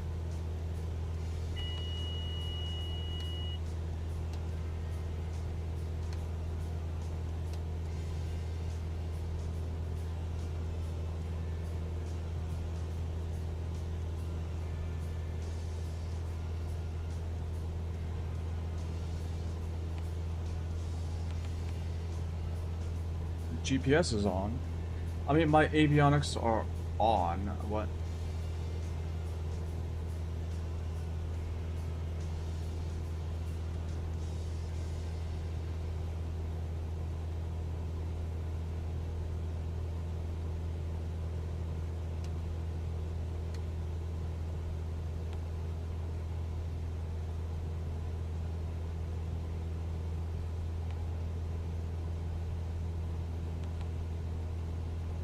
Okay, GPS is on.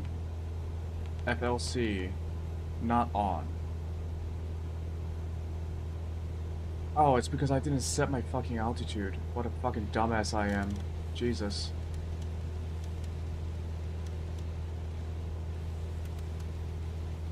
There we go. Such a dumbass. Oh, oh.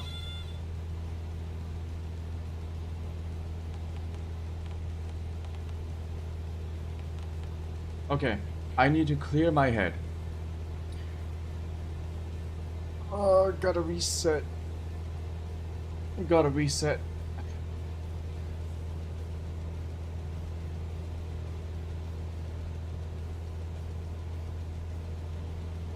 Just, I can't get flabbergasted, you know.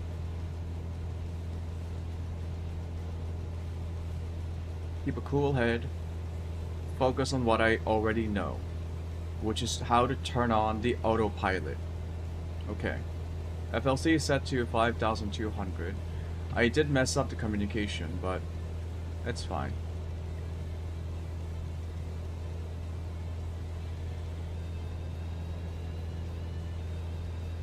I still have my landing lights on and my taxi lights. Let's turn those off. Outside air temperature is 17 degrees Celsius. We are about to reach 5,200 altitude. Our next waypoint is 35 minutes away. But we should gain some speed once we reach cruising altitude. Flaps are up. Engine looks fine. Now, once we get some speed, reduce engine RPM to 2300.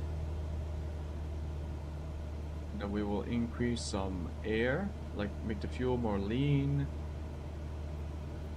until we reach max RPM. Yep, looks good. Okay, so we are cruising. Let's check our engines.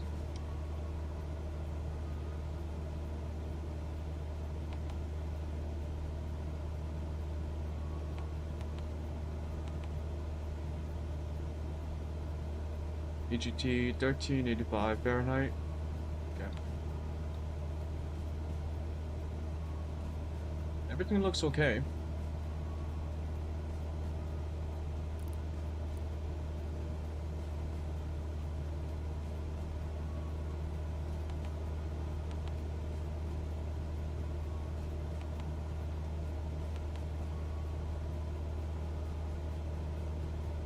Weather seems clear. Yeah, it's very clear.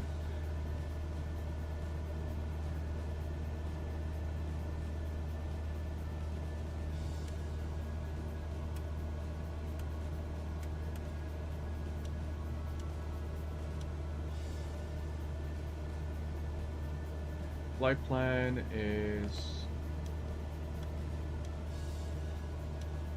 RNAV, navigation. I think what's VNAV. Yep, we also have VNAV.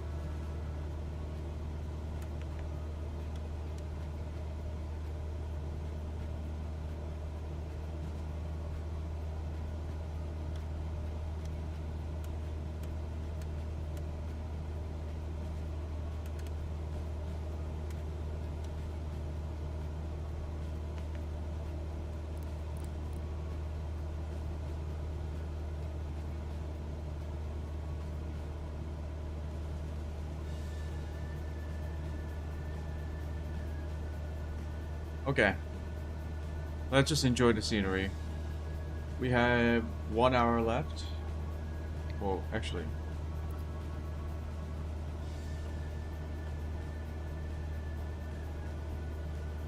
if we go at, let's say, 100 knots.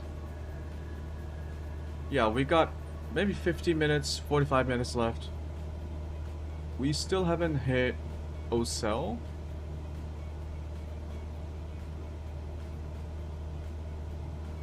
Yeah, we got a decent chunk. We got a decent chunk of time to just chill and relax, drink coffee.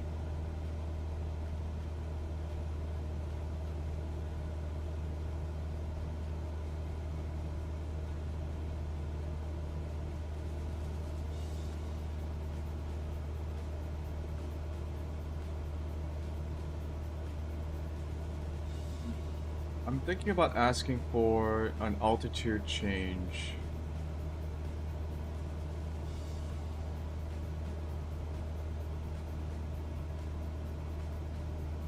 Or maybe a lower altitude is better because we are going into headwind just a little bit. Wind speeds are generally faster higher up in the air, right? So if we go higher, we're gonna be fighting against more wind or fighting against stronger wind, since wind isn't much of a quantity.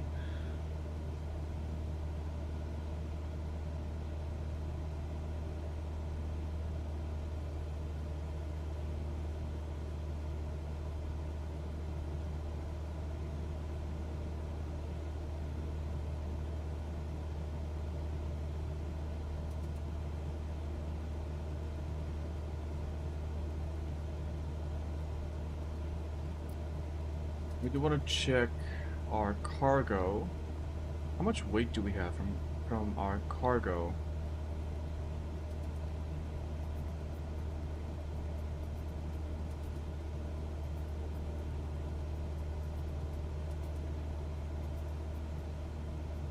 When can I redistribute?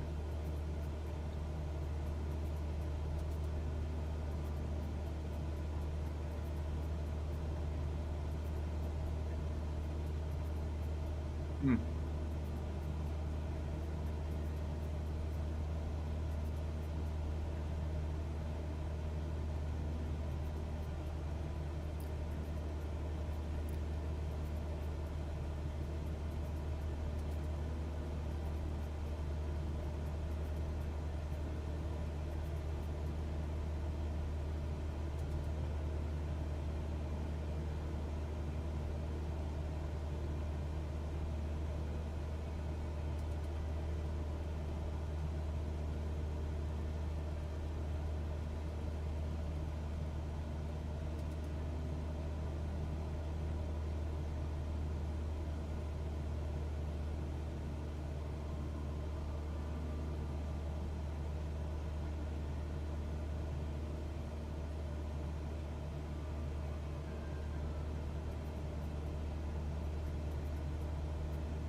Okay, I want to try increasing our altitude by 2,000 feet. Albuquerque Center, Cessna 277. Request 3,000 feet. Did I say increase or decrease? Cessna 277. Maintain present altitude. Expect 3,000 feet. Maintain present altitude. Expect 3,000 feet. Cessna 277.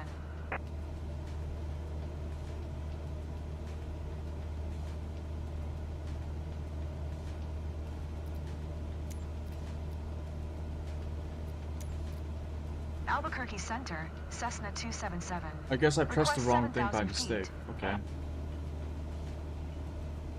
Cessna 277.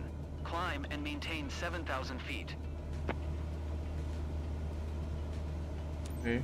Climb and maintain 7,000 feet. Cessna 277.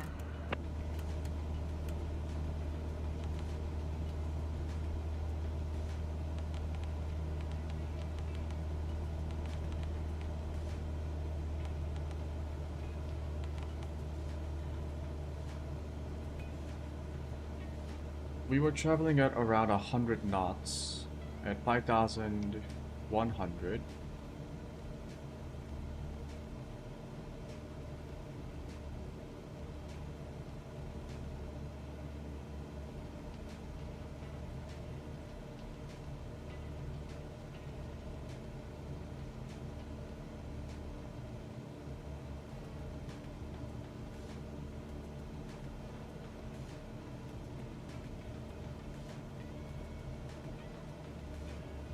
Cool beans.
E13 is not... Is it?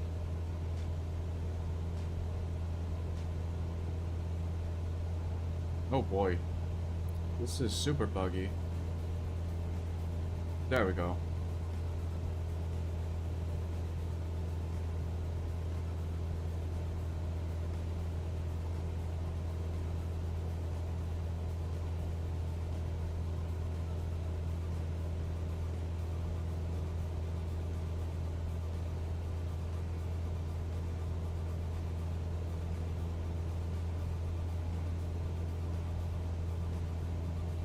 Okay, RNAV, runway 27.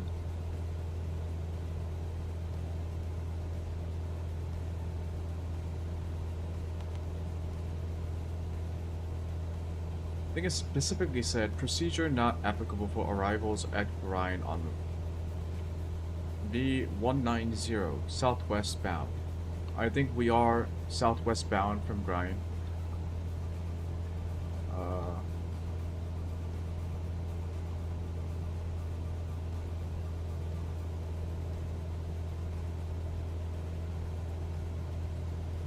We go from Rhine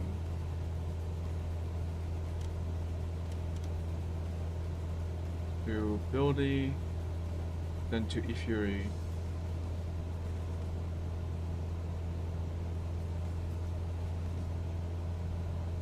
.2 degrees upwards, okay.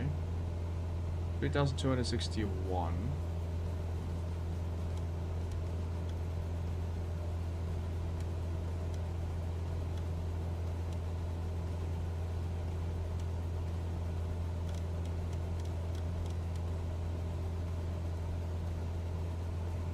There was a way to save the...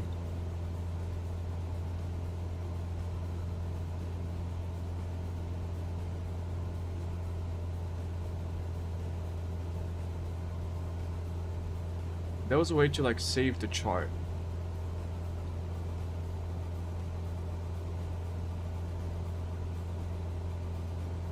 There we go. Yep.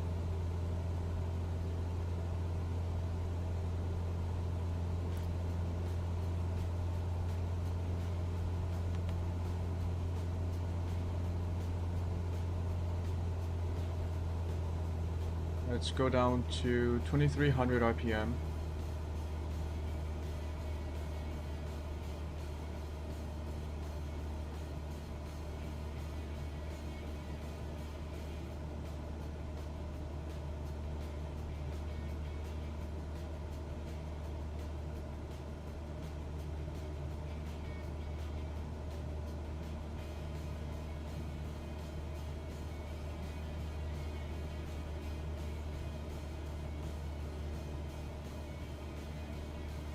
Not much of a difference in terms of true airspeed.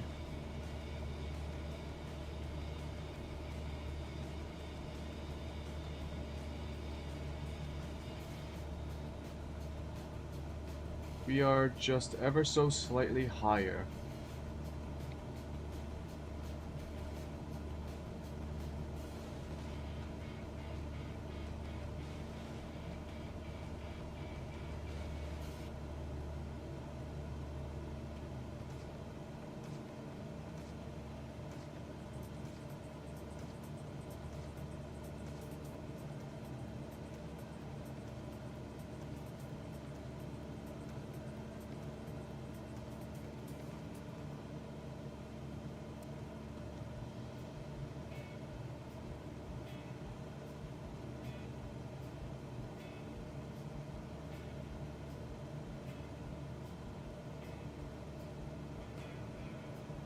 We are actually slower. That's because we're losing RPM.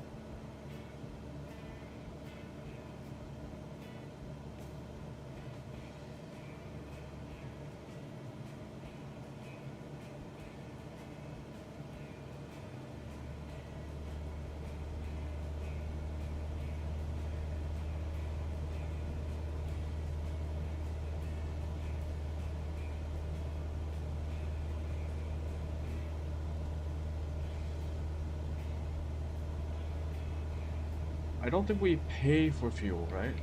So we don't have to worry about wasting fuel.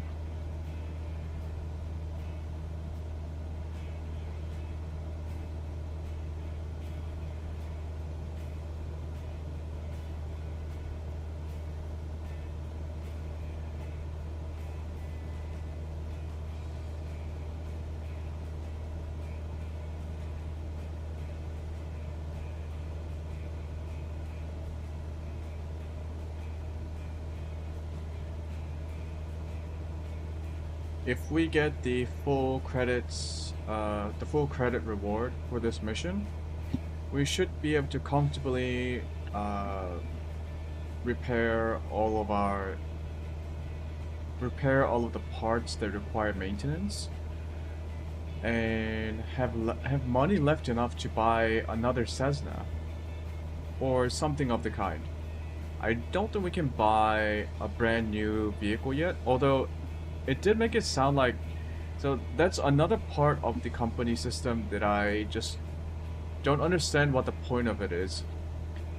When you look at Create Company for the first time, it says you need a certain amount of money left over to buy a new plane. When I saw the Create Company menu, it said I can have a Cessna for 25,000. But then when you actually create the company, the game then tells you that you can only buy used aircraft. So I think that could have been a bit more clearer. There was nothing to indicate that you weren't just buying a new Cessna.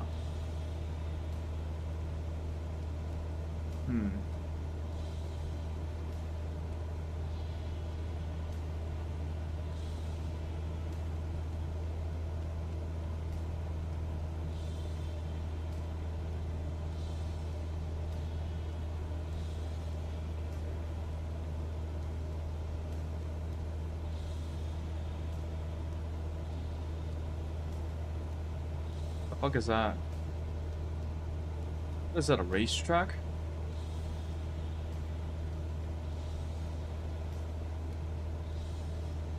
We are on IFR flight rules, so I don't want to deviate from my path.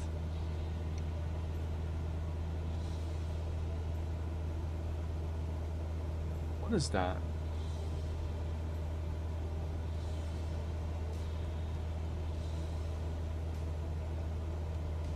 Oh, don't I have like... Oh, let me hold on.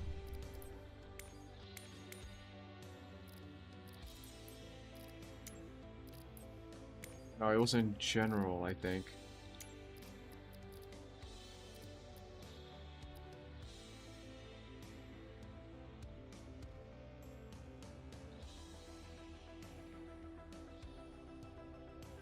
Oh, it's only for free flight.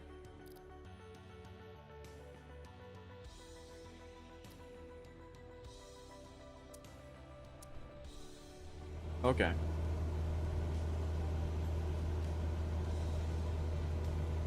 That means if I want to know what that is, I'll have to look it up in Google Maps and search it manually.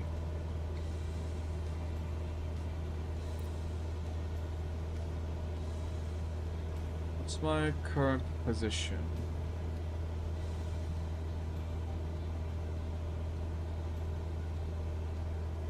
I bet I can find this.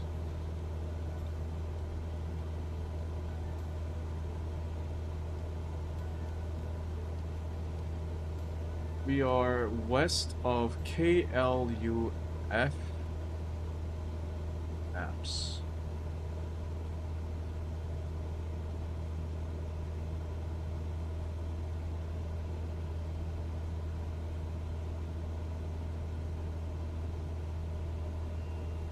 Yep, already found it.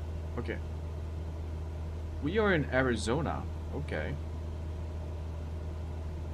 And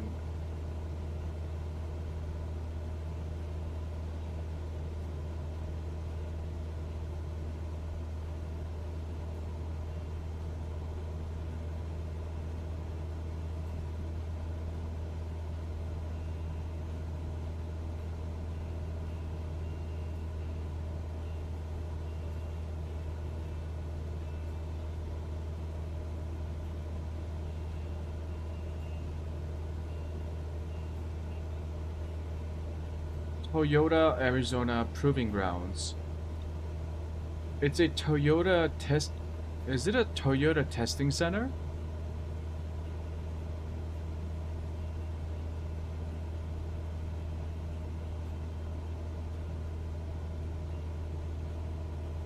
Yeah, it's like a race course maintained by Toyota for like testing and also letting people drive their cars really fast. That's kind of cool. Yeah, there it is. Toyota Proving Grounds. We are in Arizona. And we will actually be going over KLUF, which is a Air Force base, which I'm pretty sure we're not supposed to go over.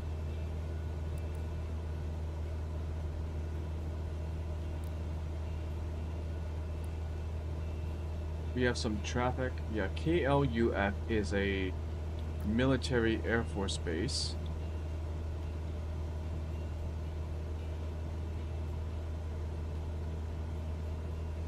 I think I'm supposed to avoid map options.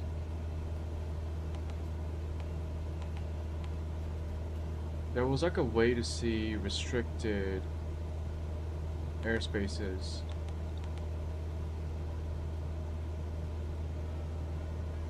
Yeah, I think this circle here, it's very faint. I don't think I'm supposed to go inside this place.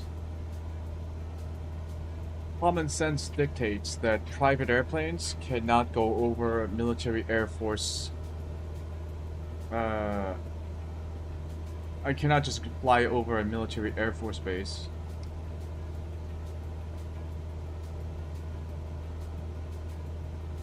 It looks like I would be able to just very barely skirt it. We'll see what happens.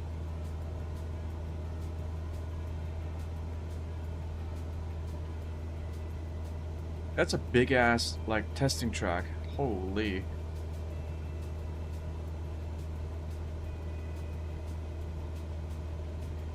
It must be for testing, like, aero and, like, pushing the car to its limits.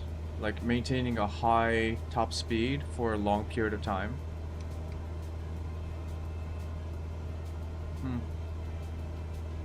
See, I never would have found out about the Arizona Toyota Proving Grounds if I didn't play this game.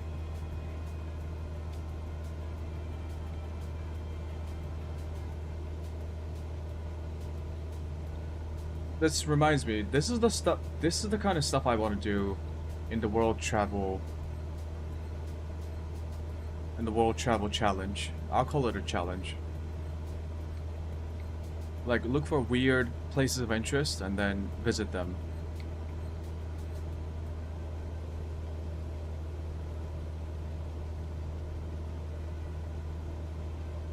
Yeah, just over those mountains, we should see a city.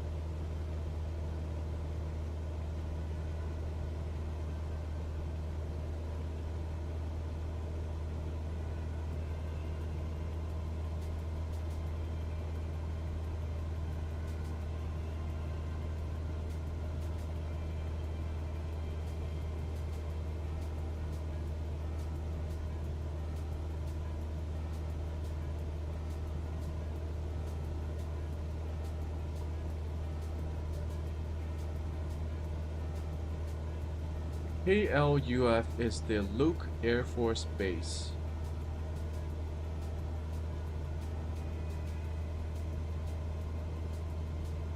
Oh, it's Phoenix. That's Phoenix, Arizona. Just over those mountains.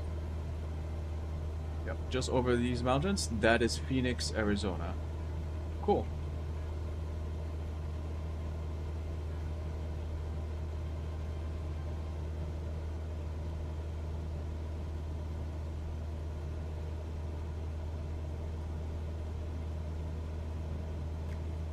Let me close Google Maps because I need the VRAM.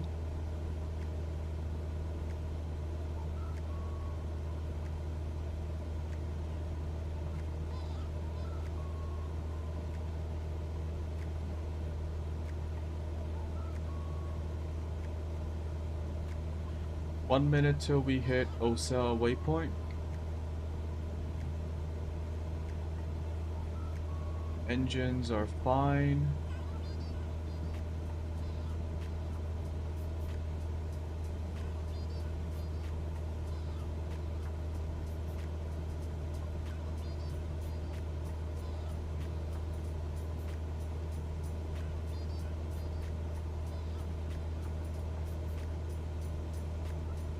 You see a little suburbia.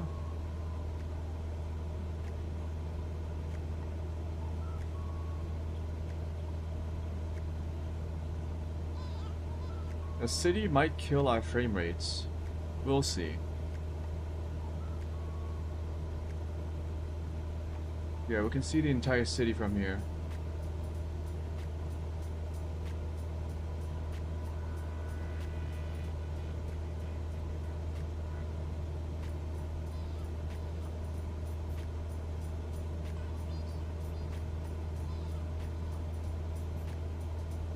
We are not fighting the wind as much as before, but it is coming from the side, and I think that's what's causing the turbulence.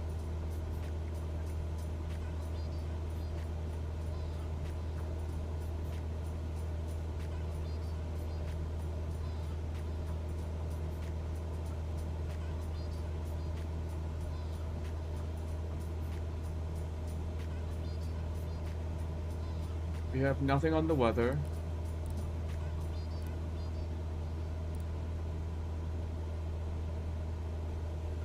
All the rain clouds are over here. Yeah, that's where I wanted to fly. So we can make some extra money. I should look forward to that in the next mission. I believe this mission is also live weather. So this should be the current weather in Arizona, and I believe this is Nevada. It's either Nevada or New Mexico. But I want to fly into that. For sure.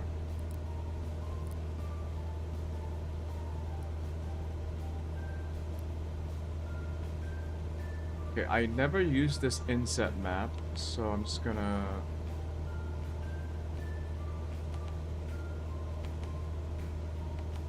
PFD option... Layout off, yeah.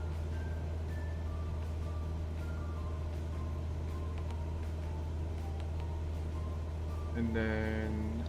have the...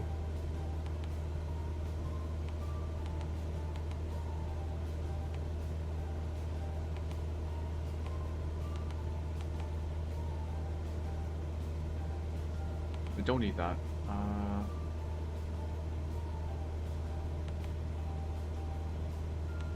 Don't need that either.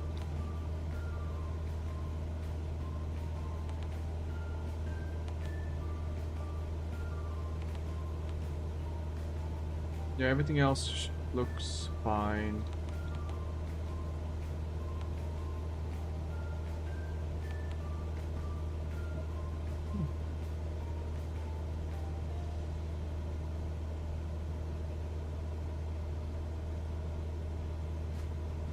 I believe this magenta line means I need to have a transponder with transponder with a transmitter mode on.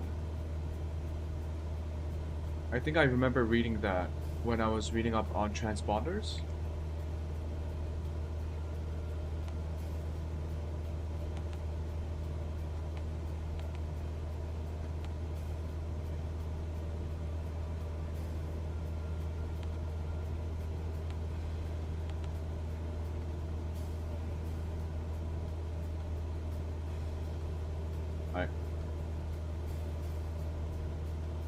Hopefully we won't enter restricted airspace.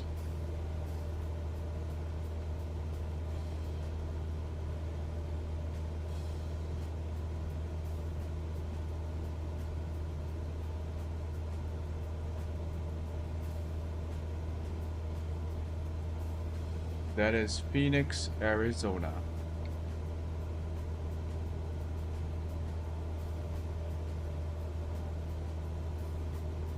Yeah, it definitely looks better when we zoom out.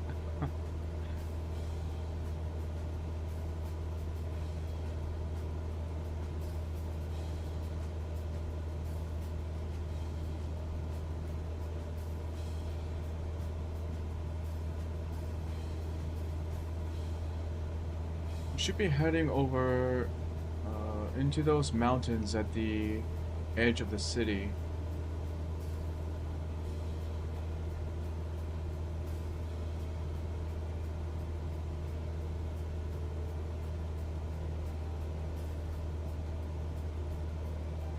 Throttle down just a little bit. Cessna 277 contact Albuquerque Center on 125.4. Good day. Acknowledge handoff. 125.4, Cessna 277.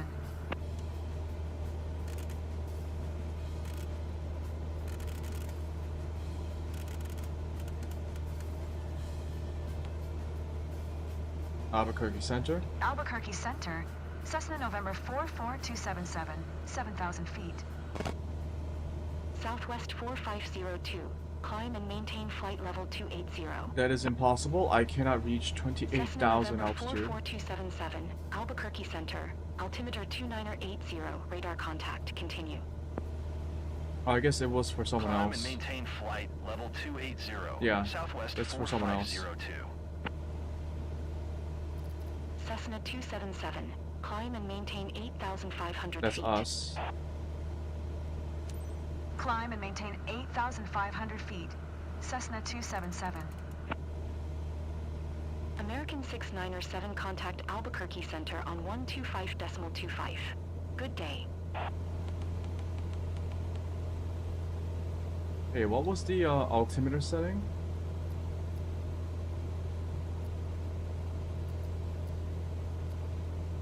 $2980.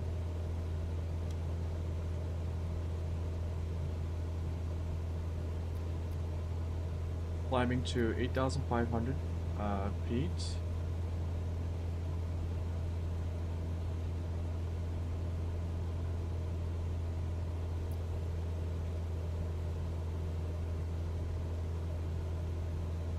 Passing the Air Force Base.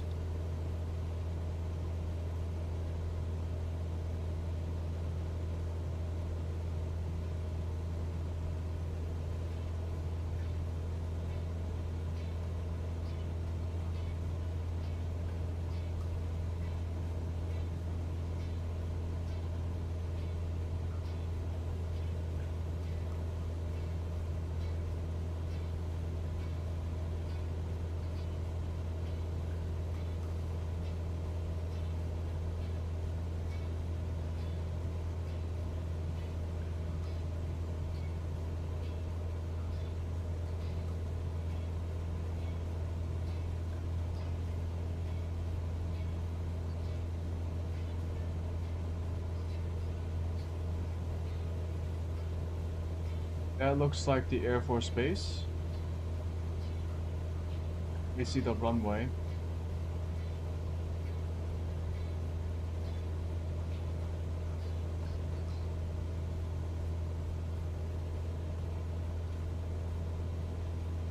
It would be funny if we got shot down by an air defense system. I bet they don't have an air defense system. In a place like Luke Air Force Base, they would just scramble jets.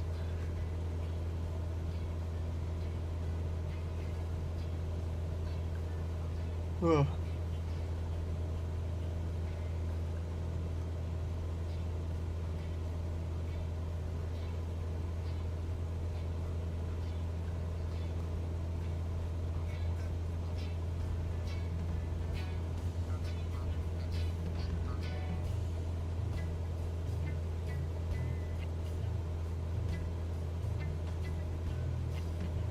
We are still climbing. Okay.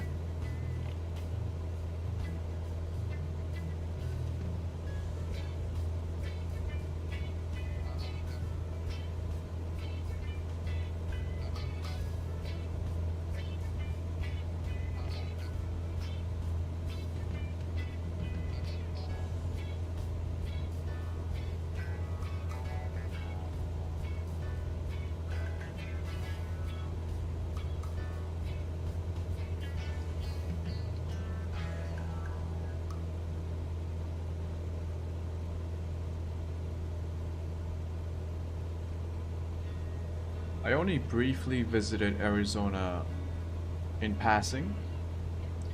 All I remember was it was hot as balls.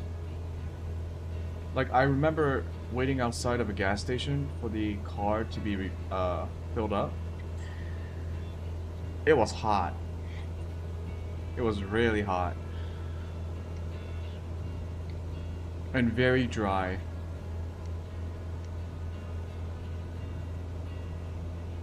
And I think I saw people carrying firearms on their hips. Like they had guns holstered. They were not cops. They were just normal people, just casually carrying around guns. Arizona.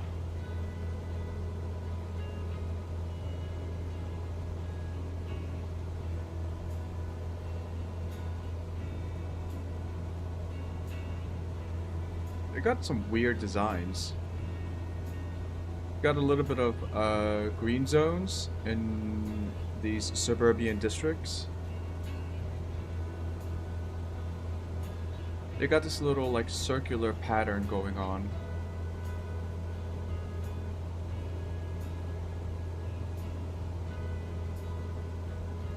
I never realized it. Huh.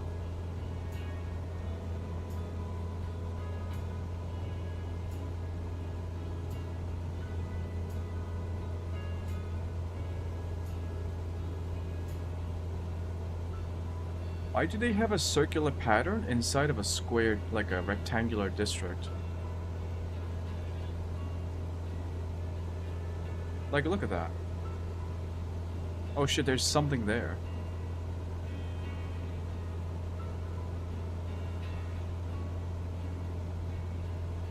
Reminds me of that, what was it? There's like a really famous,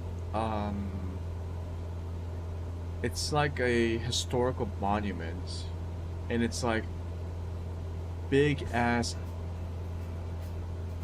It's like a big ass, like a drawing made from, I believe, like small stone walls, and it depicts a painting of like different people or like different images that you can only see from the sky. But these structures were made by, I believe it was in Southern America, so maybe it was like one of the, like what we call the ancient civilizations.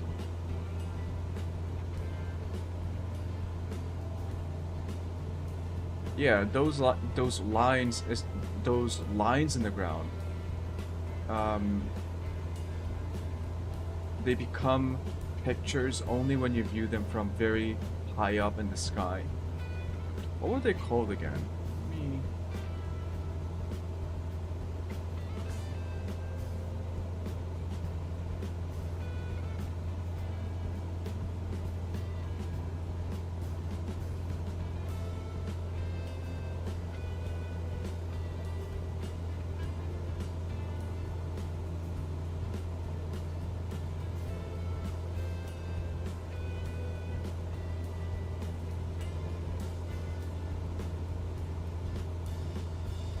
The Nazca lines. Okay. The Nazca lines, this is from Wikipedia, so I guess I can read this out loud. The Nazca lines are a group of over 700 geoglyphs made in the soil of the Nazca Desert in southern Peru. They were created between 500 BC and 580 by people making depressions or small or shallow incisions in the desert floor, removing pebbles and leaving different colored dirt exposed. Okay, so they just made lines in the ground. Okay. They didn't build walls, which would have been crazy. In the 21st century, several hundred new figures have been found with the use of drones, and archaeologists believe that there are more to be found.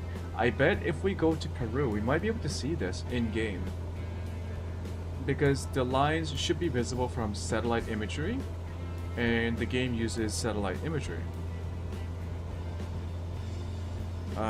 From Wikipedia, most lines run straight across the landscape, but there are also figurative designs of animals and plants. The combined length of all the lines is more than 1,300 kilometers or 800 miles, and the group covers an area of about 50 kilometers squared, or 19 square miles. The lines are typically 10 to 15 centimeters deep. They were made by removing the top layer of reddish-brown ferric oxide-coated pebbles to reveal a yellow-gray subsoil. The width of the lines varies considerably, but more than half are slightly more than 33 centimeters wide. In some places, they may be only 30 centimeters wide, and in others reach 1.8 meters wide. Nazca lines in southern Peru. Climb and maintain flight level tree 60.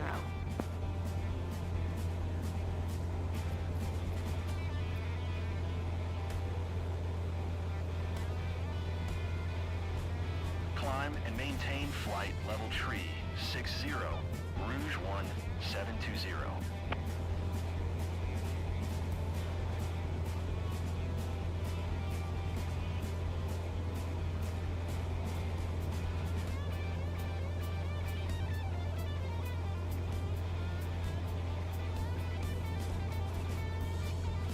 It is a bit crazy how well drawn these geoglyphs are.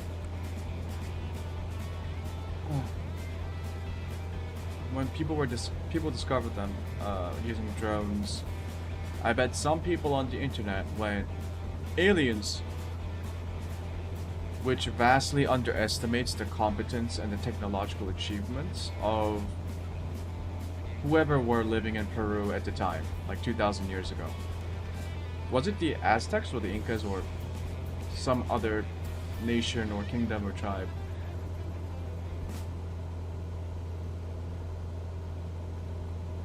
Yeah, a lot of those conspiracy theories about aliens giving technology to specifically Native American civilizations, either in Northern America or Southern America, there is a pretty severe racist undertone there, because the undertone is these civilizations could not have been advanced enough to do these kind of things. So yeah. Aliens? No. No. It's just people who have who spend a very long time figuring out how to do those things at the time with the kind of tools and technologies available. And they did it. Rouge 1720, contact Albuquerque Center on 132.9. Good day. Which makes sense because like if you think about it, have you ever heard about like conspiracy theories of alien civilizations giving Going to secret one technology tree, to 2 European decimal niner, kingdoms cruise or 1, cultures? 720. I have never heard of them. Whenever we hear about conspiracy theories about ancient alien civilizations, it's always in places like North Africa, like Egypt, or Southern America, like the Aztecs or the Incas. But maybe even like South Asian or East Asian cultures, but never about European cultures. No, the Europeans all did it all by themselves.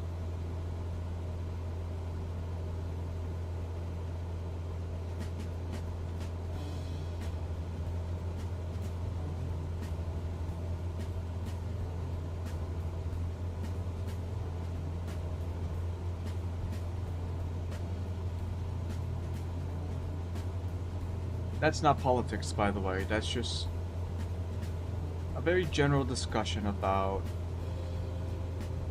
conspiracy theories and why some people believe them, why certain conspiracy theories only appear to target certain cultures in certain regions of the world.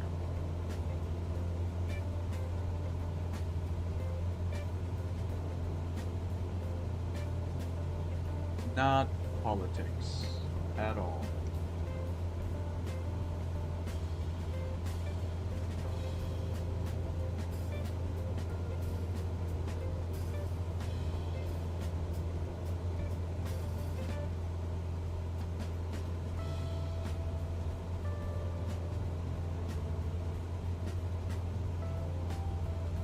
We have we are what like halfway through the city.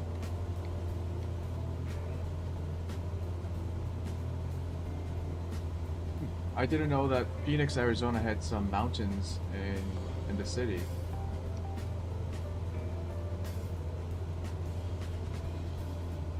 I guess they're more like hills. Can't really tell with the... They look more like hills, not mountains. Like if I look at the relative size of the houses on the mountains, those look like just hills, yeah.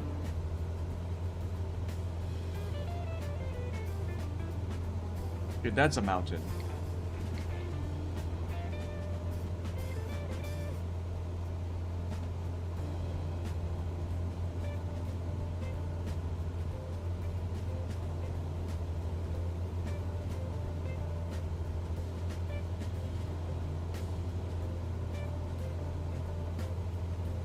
Minutes till grind.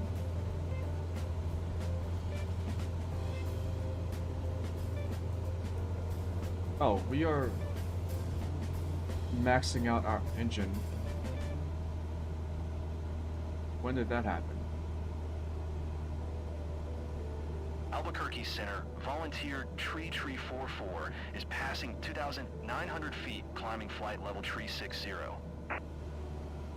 Volunteer Tree 44, Albuquerque Center. Altimeter 298 tree, radar contact, continue.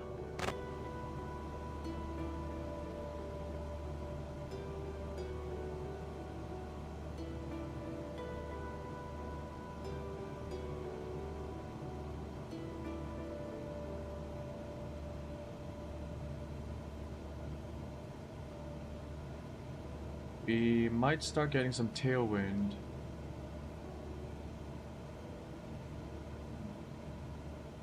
Maybe not.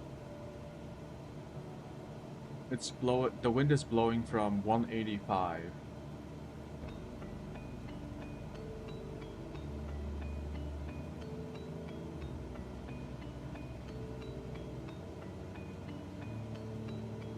Volunteer Tree 44. Traffic is 1 o'clock, tree miles at 1,100 feet, generic.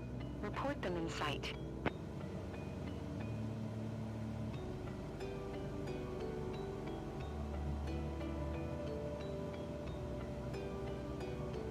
Volunteer Tree 44, have the generic in sight.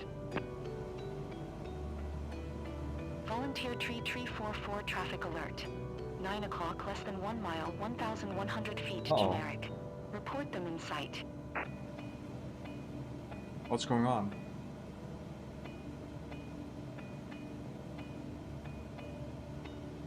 Volunteer Tree 44, traffic in sight.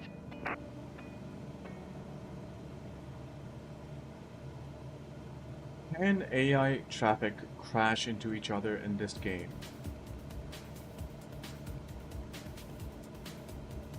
That would be crazy.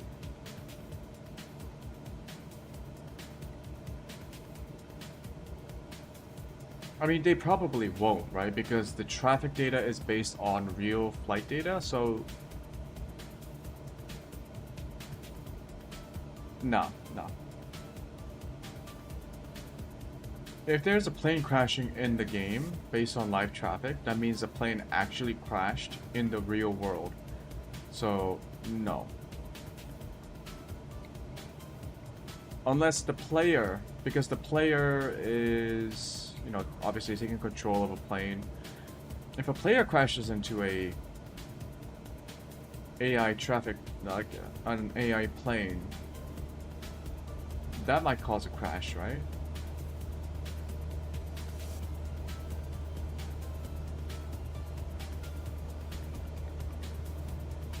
Southwest Tree 226. Maintain present altitude.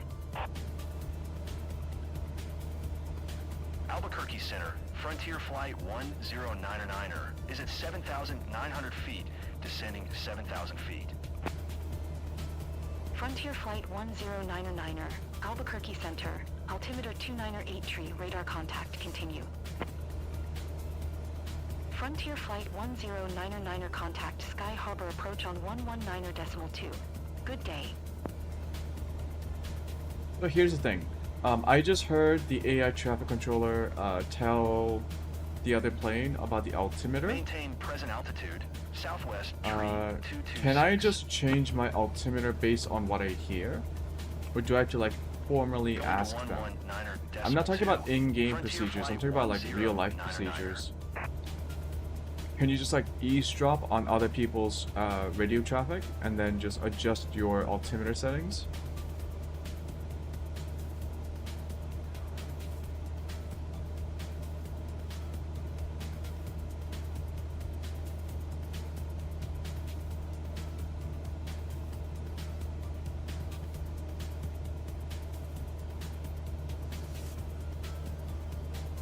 I think we are passing the outskirts of Phoenix, Arizona right now. I think these might be the last residential blocks of the city.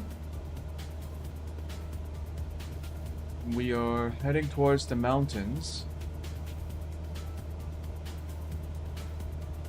where once again there is nothing out there. It's all just nature.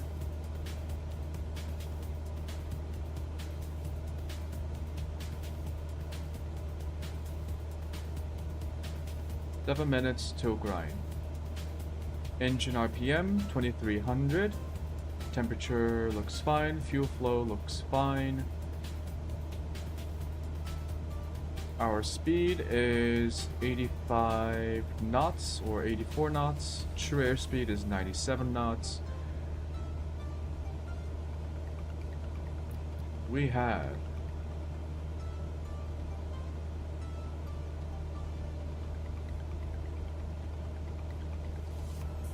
grind is the beginning of our RNAV approach.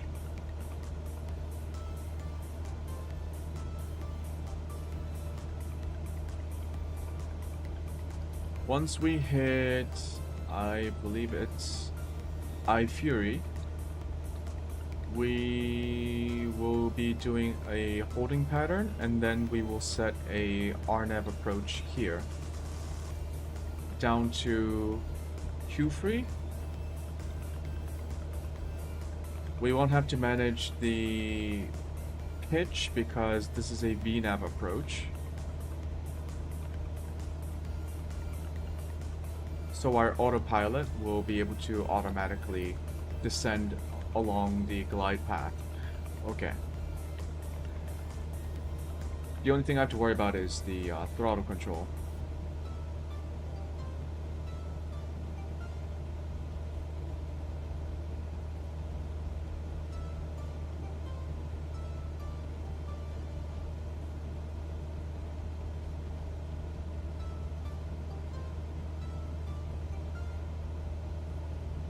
If possible, we will get... So if we can't buy a new plane, we'll just buy another used plane, and then if it's not, whatchamacallit, if it's not a plane that I want to use, for example, if we can buy like multiple Cessna 172 Skyhawks, I'll just repair them and set the crew on them, just so that we can get passive income while we do missions.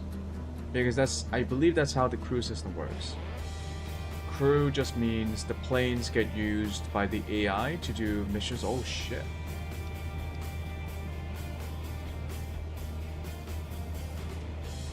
Shouldn't I be getting like a traffic alert? That seems a bit too close.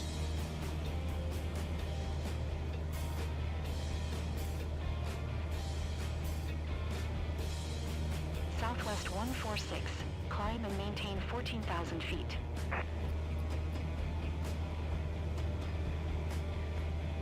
Okay, that was a bit surprising. Climb and maintain 14,000 feet. Southwest 146. Southwest 146. Climb and maintain flight level tree 70.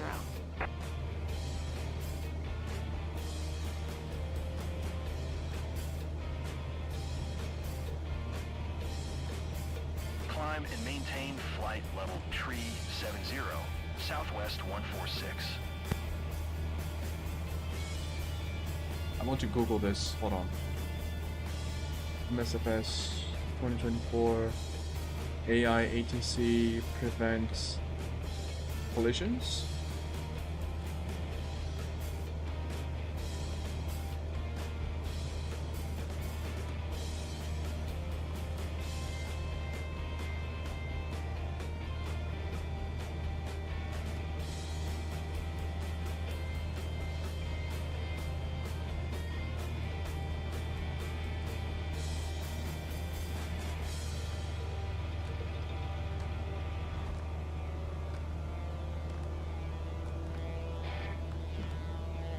Cessna 277 contact Albuquerque Center on 132.9er. Good day. Oh shit. 132.9er, Cessna 277.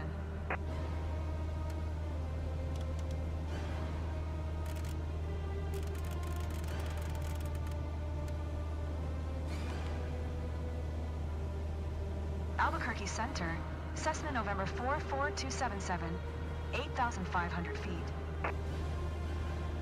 Cessna November 44277. Albuquerque Center. Altimeter 2979er. Radar contact continue.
Looks like a bunch of people on Reddit are complaining about the AI ATC in Flight Simulator 24.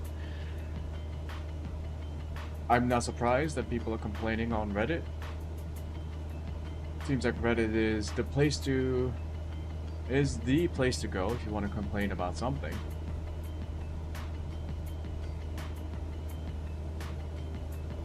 Reddit tends to draw in a specific crowd of people.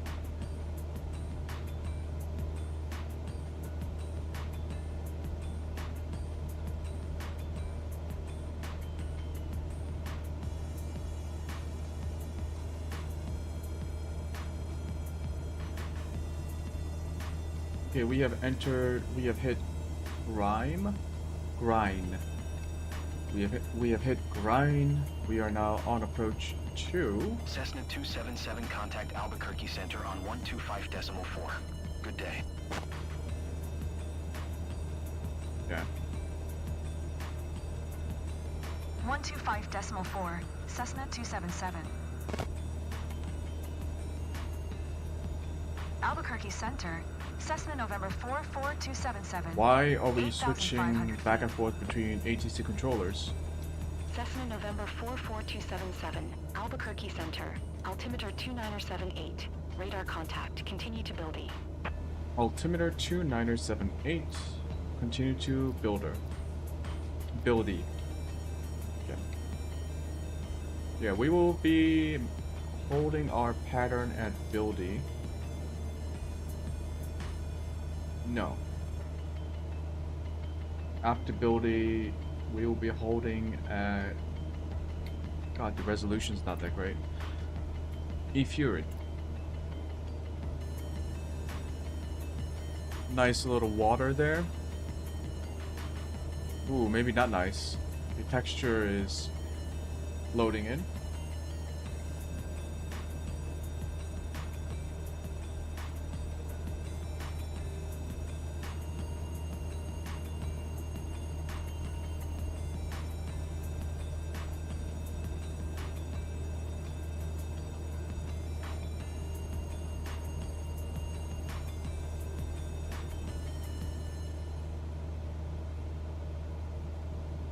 Cessna 277, contact Albuquerque Center on 132.35. Good day. 132.25.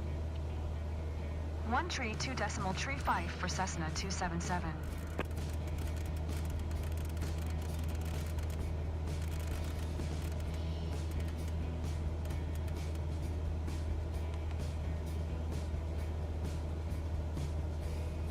$35.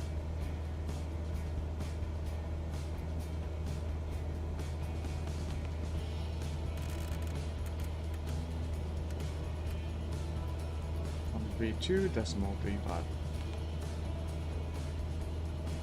Albuquerque Center, Cessna November 44277, 8,500 feet.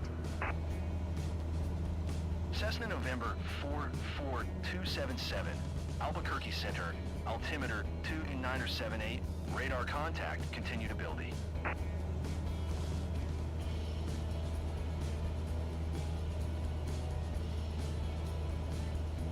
20 minutes till E-Fury. Or buildy. Huh, it's a lot longer than I expected.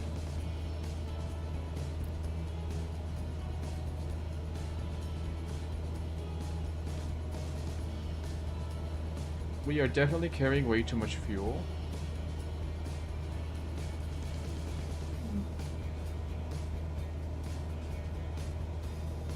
I need to be better at calculating fuel. I know the game kind of does it for you, but I don't trust the game.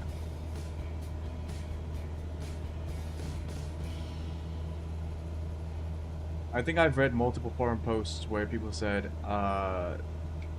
the preset fuel, the fuel levels are sometimes inadequate, so they run out of fuel during mid-flight. So I think it's always important to check the fuel requirements manually.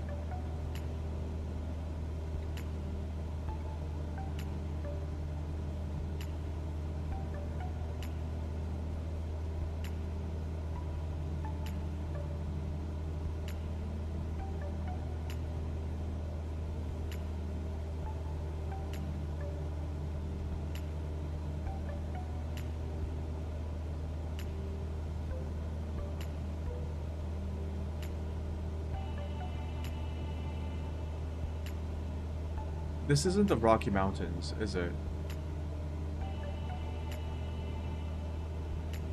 My memory of American geography is failing me.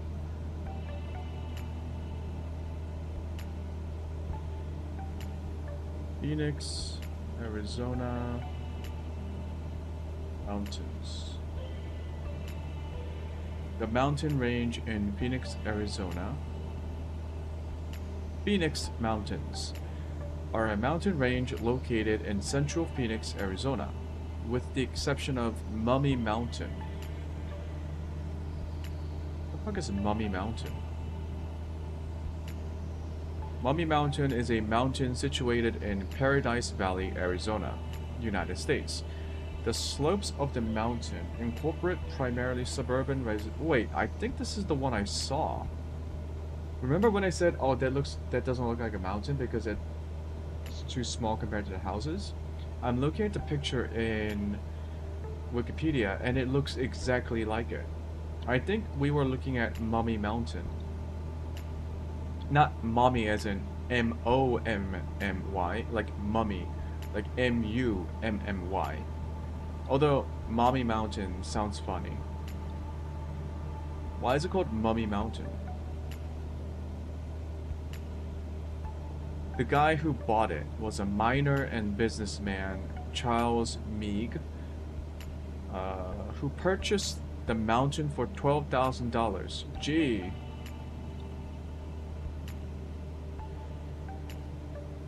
He observed that the mountain's profile resembled an Egyptian mummy lying down. When he began selling parcels for development, Meig marketed the land using the name Mummy Mountain.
I mean, it doesn't look like a mummy lying face down.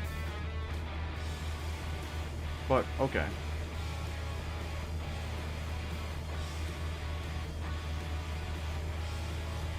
Imagine being able to buy a mountain for $12,000.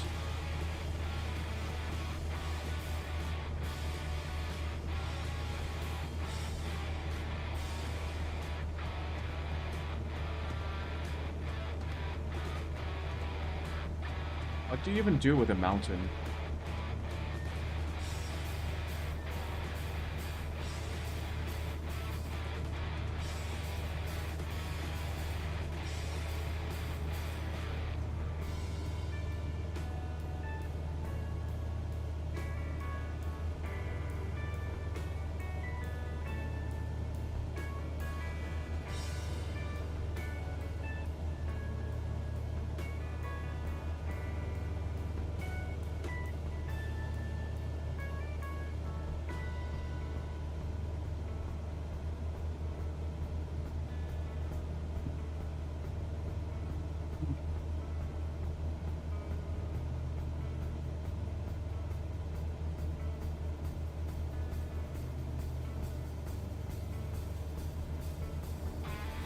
Is it just me or is it really quiet?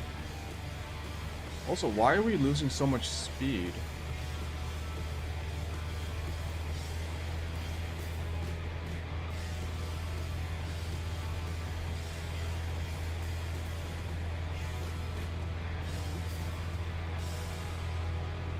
Hello?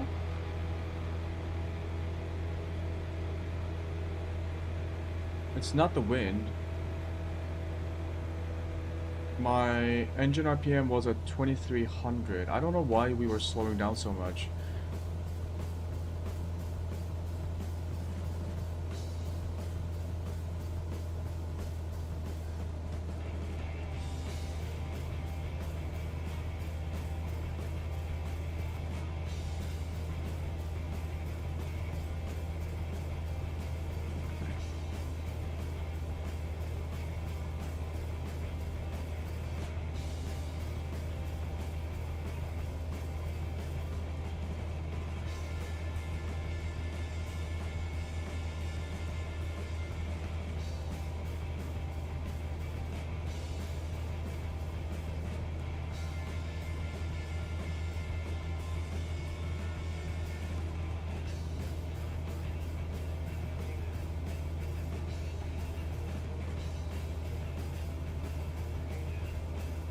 Yeah, okay, I'm a little bit concerned. Why are we so slow?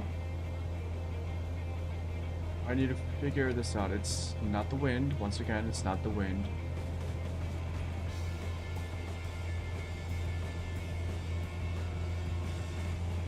Are we having problems maintaining altitude? Is it why the plane was pitching up? If so, why are we having problems maintaining our altitude? Nothing really changed. Albuquerque Center, southwest 29er tree 2, flight level tree 70. Southwest Cessna 277, you can cancel IFR. Continue VFR to your destination. Kinda busy, but okay. Allegiant 701, climb and maintain flight level tree 50. Albuquerque Center, Cessna 277 would like to cancel IFR. Cessna 277, IFR flight plan is canceled. Radar service terminated. Squawk 1200. Maintain VFR. Frequency change approved. Good day.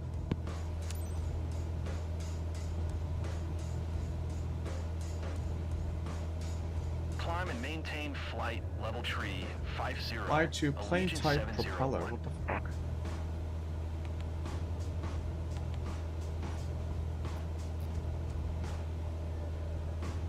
Block 1200.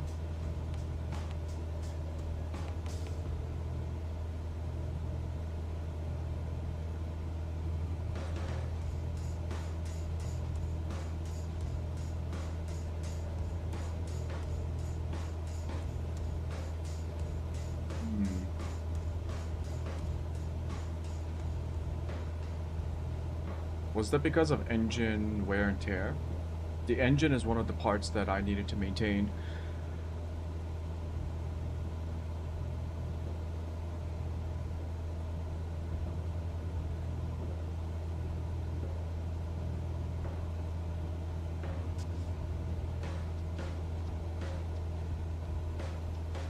Are we within range of San Carlos Apache?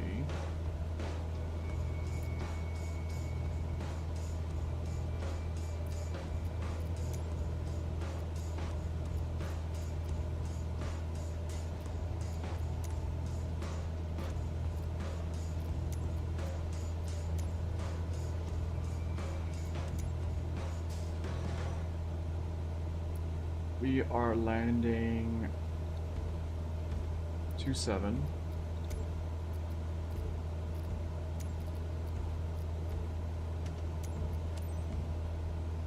Papa 1 tree traffic, Cessna November 44277, 21 miles northwest, 8,500 feet, inbound to land, runway 27, Papa 1 tree traffic.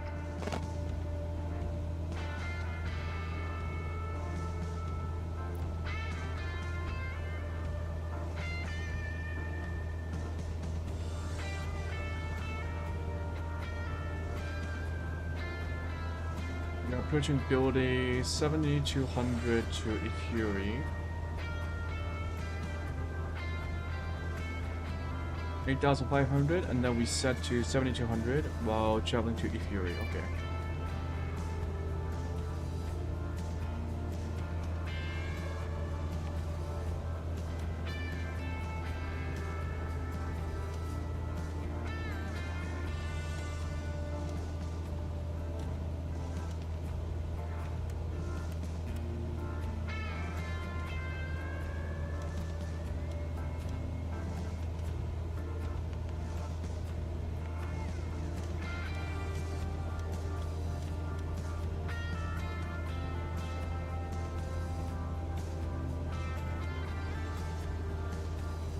turn on vertical navigation mode already?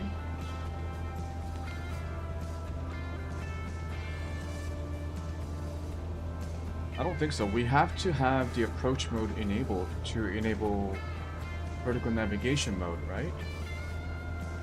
Even though we have the altitude set in our flight plan for Buildy and Fury.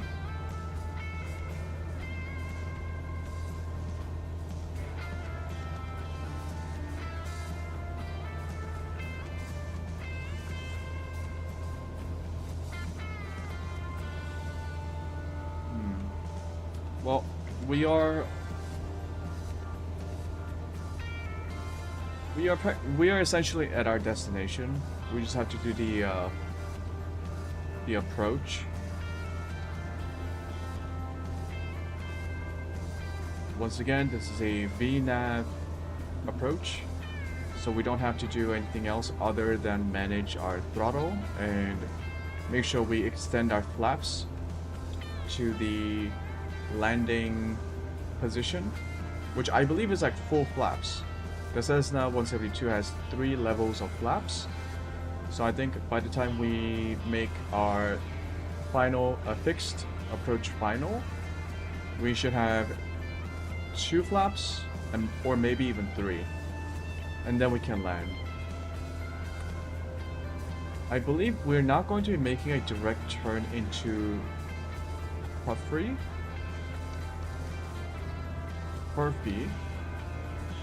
We will most likely make our way around this holding pattern and then just make our approach. I think that's what the autopilot does anyway.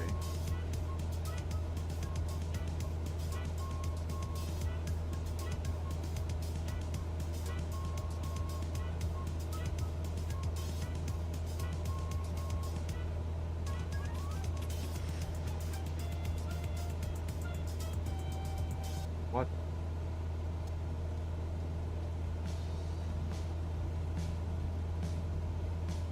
Okay, we are now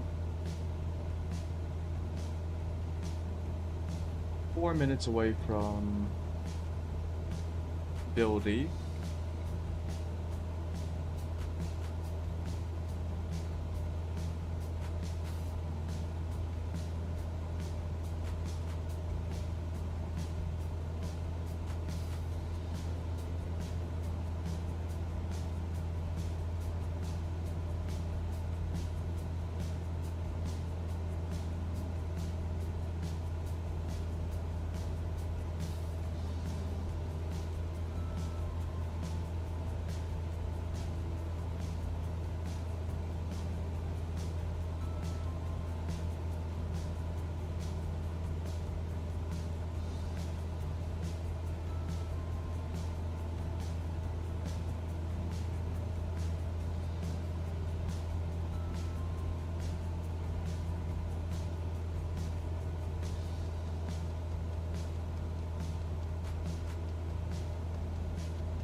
Okay, the game wants me to announce final when ready to land. Yeah, I know.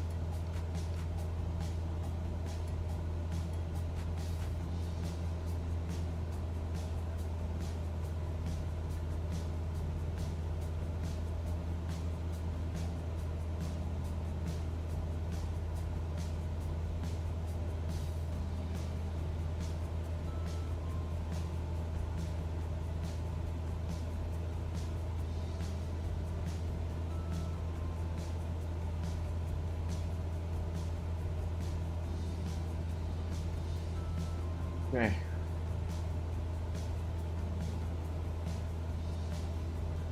Don't fuck this up. If we fuck this up, I will lose my airplane. Well, actually, I'll be able to recover it because I have insurance, but it will cost a lot of money.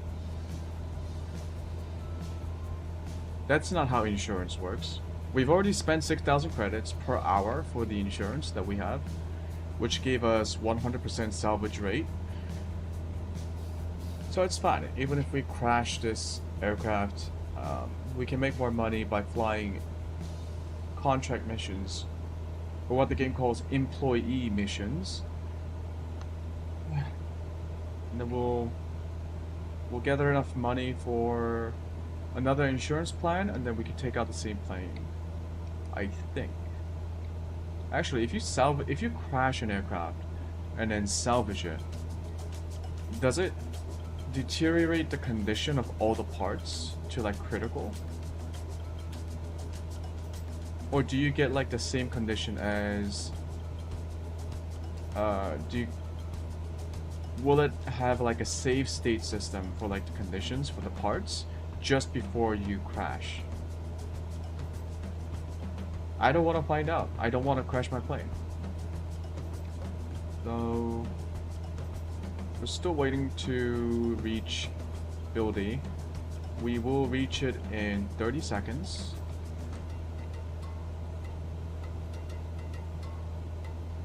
This approach is pretty long.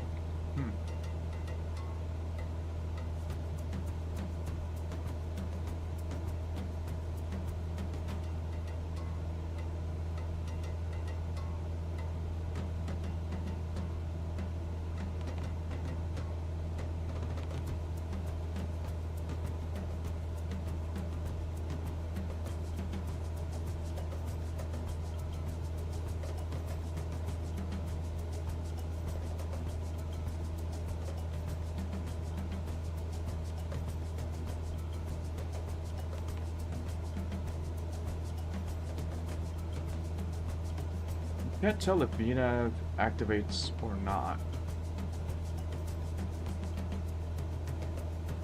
I did see the magenta number pop up just before we reached Buildy,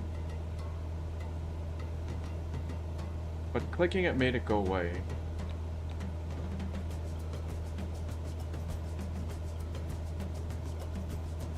Okay, we are on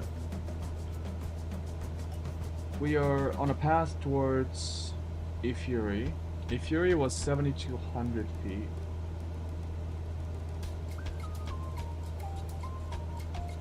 So let's adjust.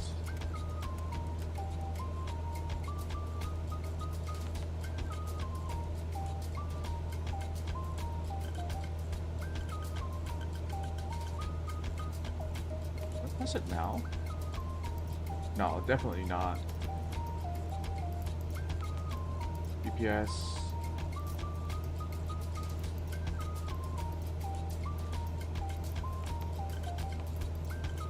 Oh. I can turn it on now. Interesting.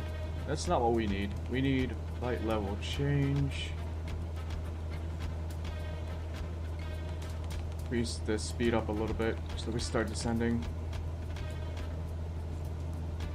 Don't need to descend too quickly because we have plenty of time to reach Efury.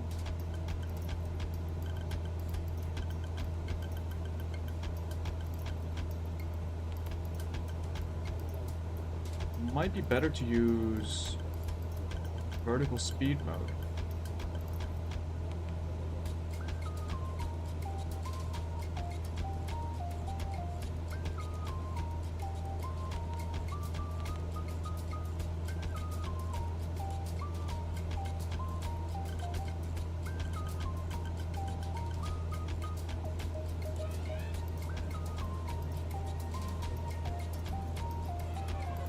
We definitely don't need to descend that quickly.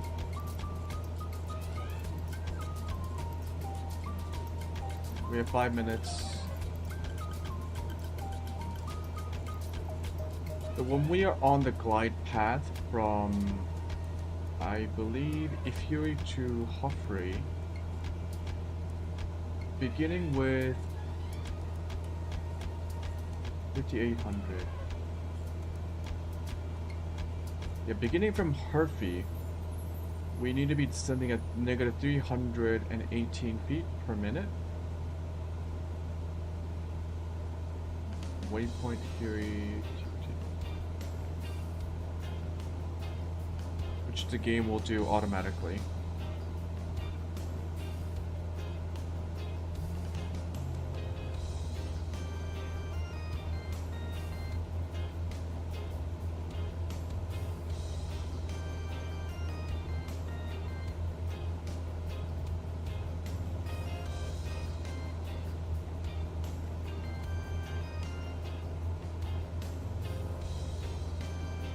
We really are landing in the middle of nowhere. Jesus.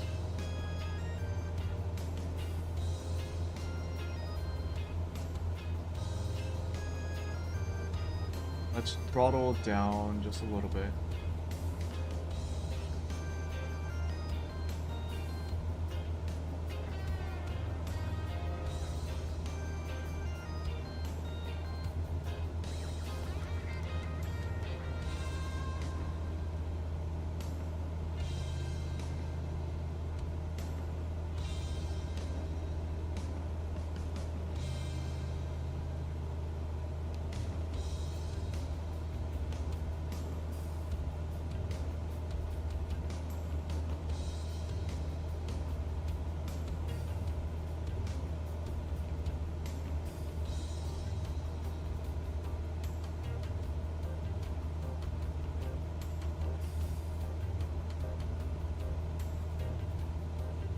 Three minutes until a Fury.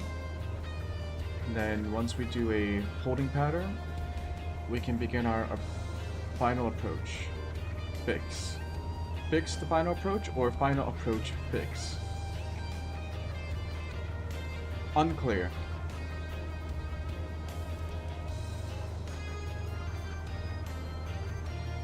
Okay.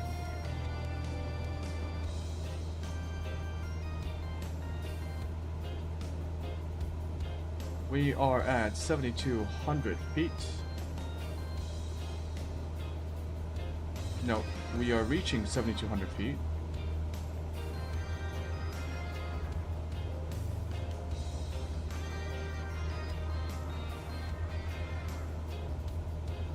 Maybe we can speed up a little bit.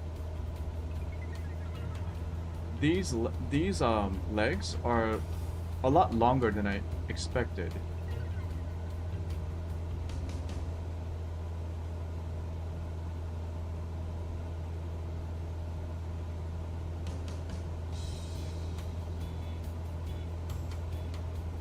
We can speed up and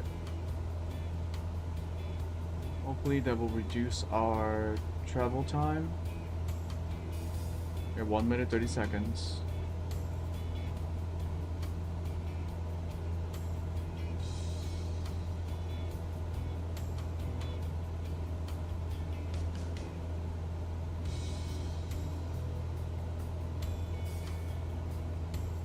Means we should descend a little bit faster.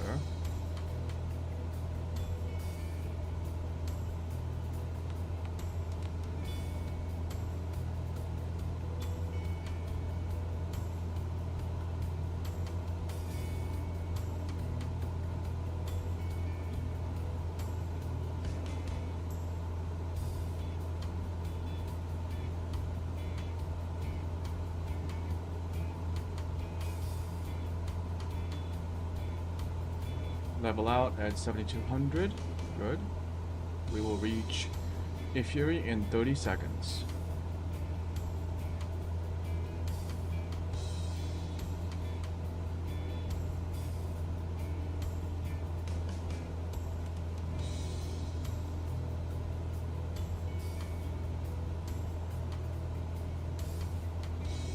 Fifteen seconds.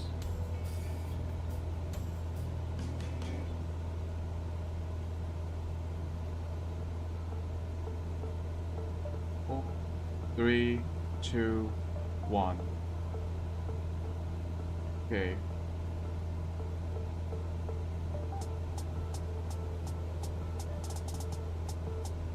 Yeah, we're just gonna go straight into... We're not gonna be holding because I didn't activate the holding pattern. And I don't think we need to because we already called it in at the airport ATC. Once we make the turn, and in this section here, I will turn on approach mode. Is that how it works? Yeah, I think so. Yeah. Because we actually need to descend from Fury to Hofri. Fury to Hofri. Fury, Hofri, Fury.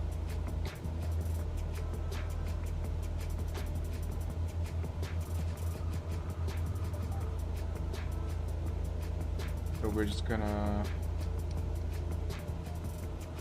We will activate approach mode.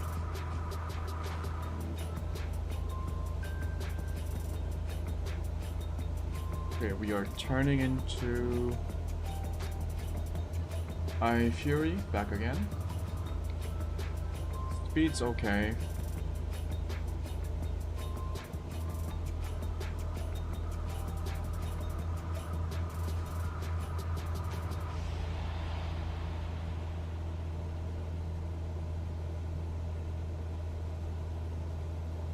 Once again, if something goes wrong during the descent, I will take over by disengaging autopilot.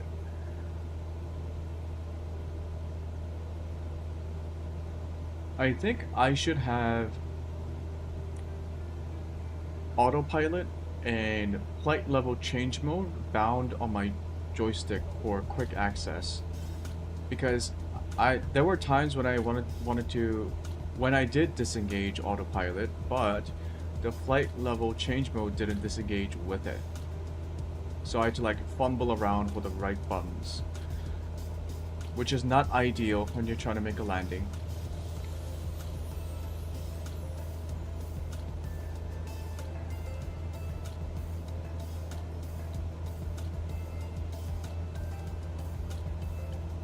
Okay.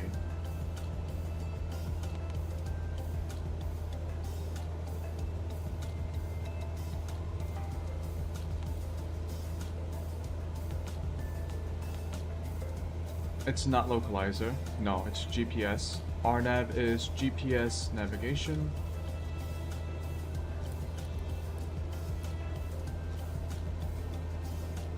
Glide path. Oh, shit.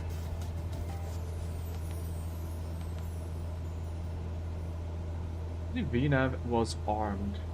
I should have left it on. Approach mode.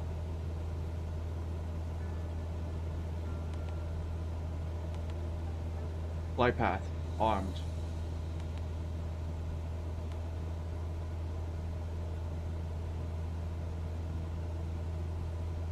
Okay, we're going to be approaching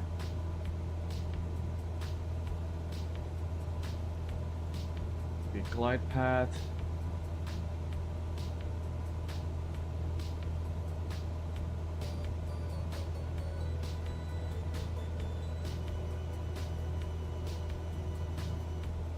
Diamond has to be...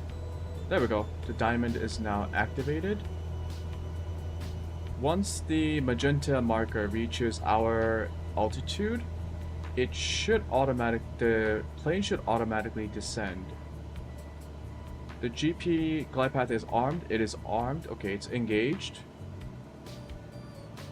And we are descending. Okay, now I have to manage the throttle.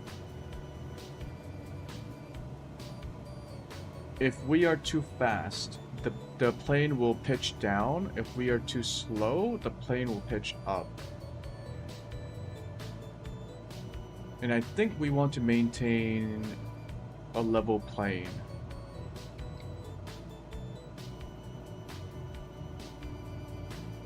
We're a bit too fast.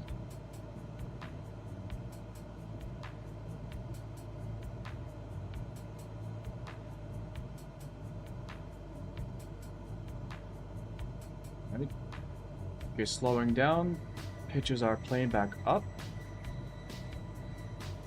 We want to glide gracefully towards our runway, which is somewhere in the distance. I have no idea where it is.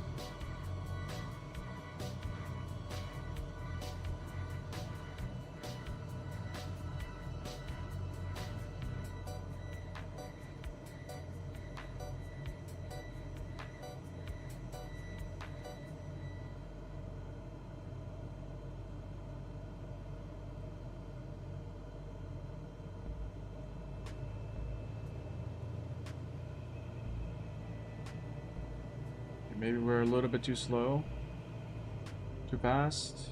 Let's not make drastic changes with the throttle. Gotta be gentle here.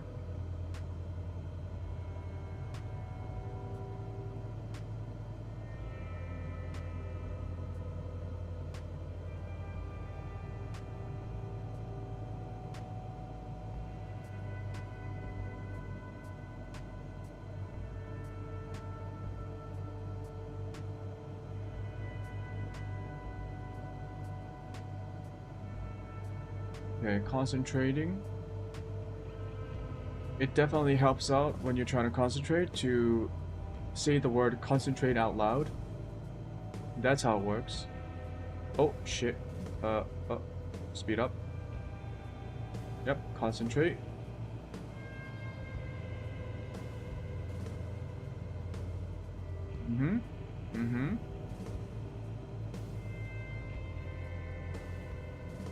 Landing lights. Up a little bit. Come on.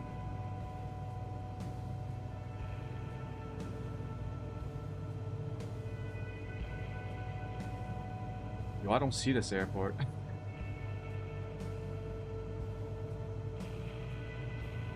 Okay. 5,300. 5,200.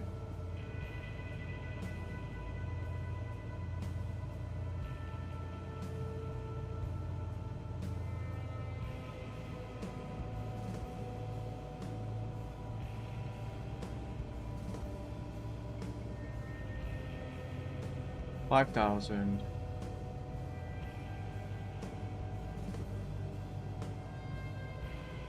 About to approach. Oh, I see it. I see it.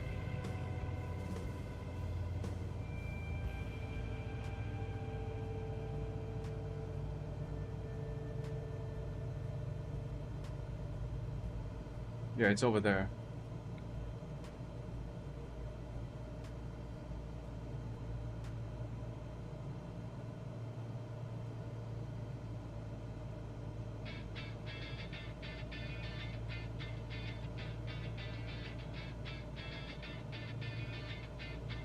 Okay, Gopfo, last point.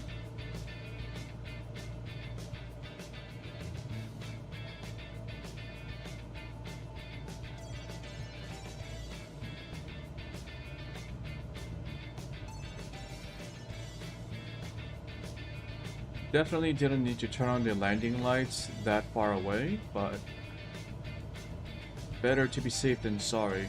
The game doesn't penalize you for turning it on too early. It does penalize you for turning it on too late.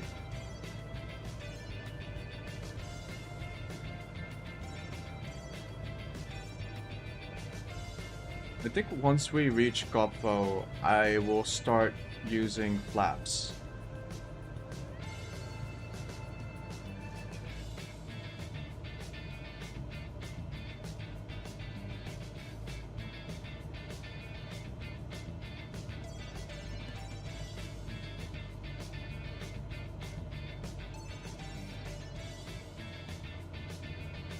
Okay, we're speeding quite a bit.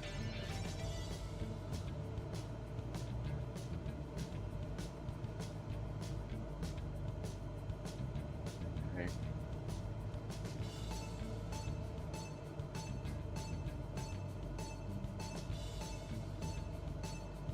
We should be able to announce final. Papa 1 tree traffic. Cessna November 44277 is on final, runway 27, to land, Papa 1 tree traffic.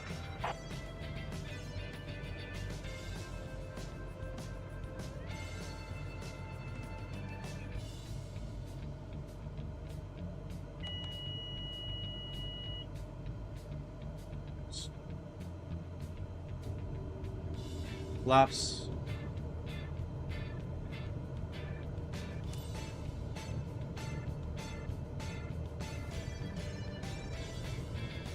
But I hit the white line.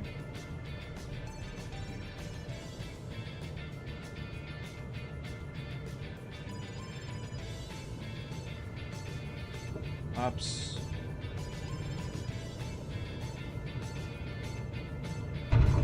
Ooh.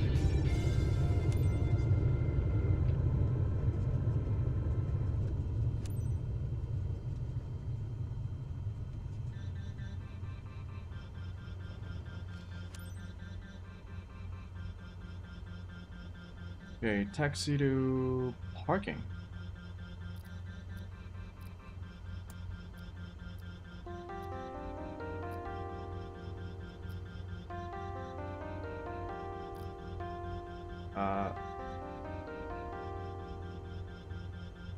Okay, let's go to short. That wasn't too bad, was it? It was kind of bad.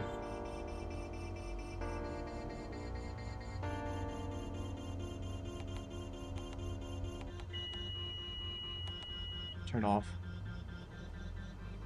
It was a thump. I don't think I flared enough. I think my angle was a bit too steep and I didn't flare enough just before I made contact with the ground. Okay.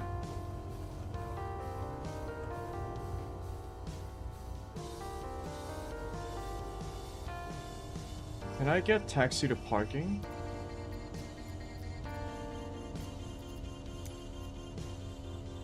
Papa 1 tree traffic. Cessna November 44277 is taxiing What to the runway fuck? 27. Papa 1 tree traffic. Yeah, that definitely needs some work.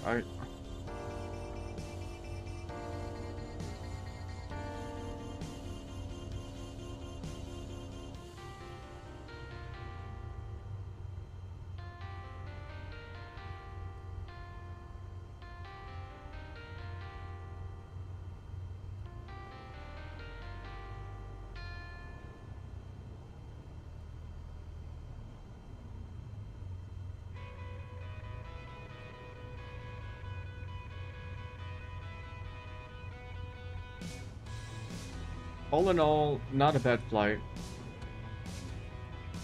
Landing was still, the angle was still too steep, and I didn't flare enough. I did use 2 levels of flaps, so I had 20 degrees of flaps extended, but I was afraid of using 30 degrees because I was running out of. I thought I was running out of time, like I was too close to the runway, and also my speed was quite low. So next time I should just engage 3 flaps, like extend my flaps fully. See what happens.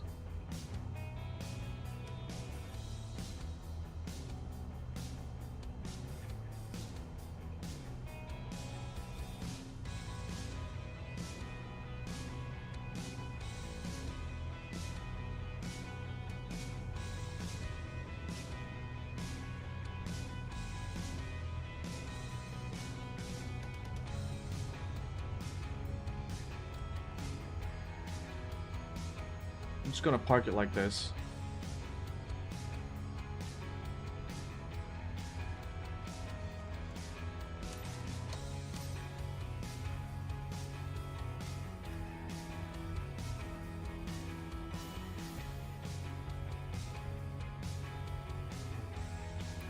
What's the actual procedure?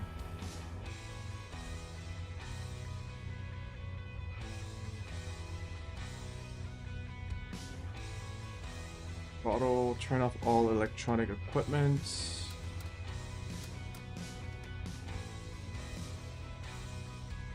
Avionics off. Make sure to aft. Ignition keys and off. Beacon lights off. Oh.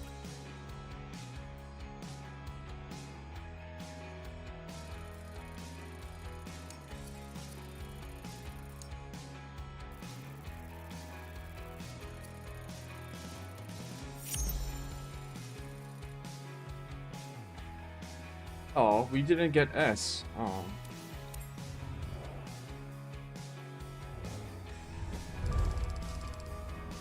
Let's go. 113,000 credits. Nice.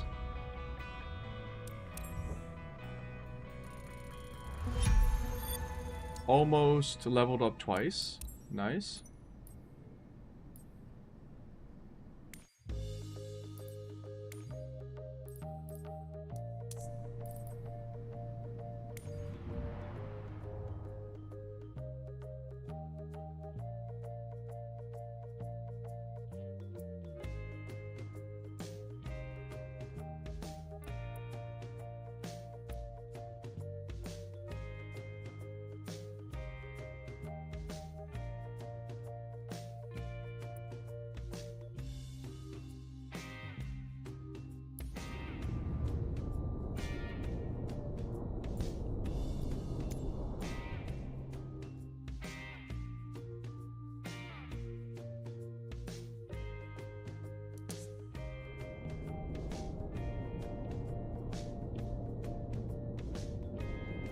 Transfer cost is 1200.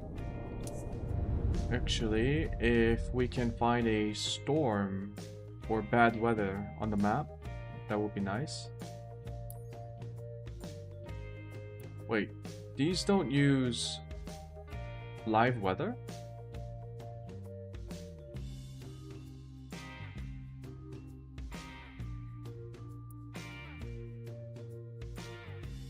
Do they not use live weather?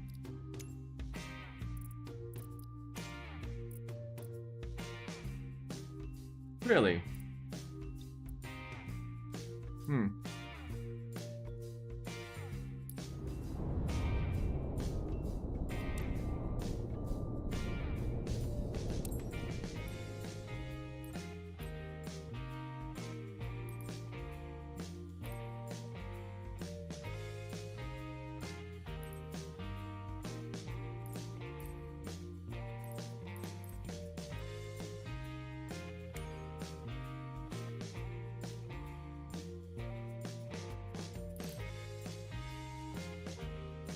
Oh, I see.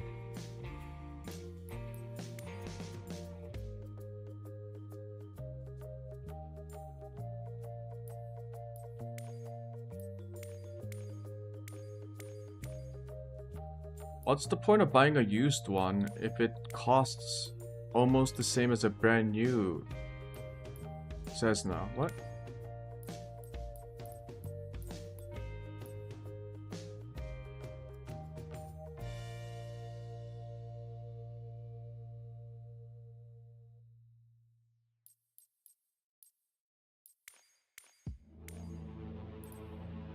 Am I missing something? Why are used ones like pretty much the same price as the brand new one?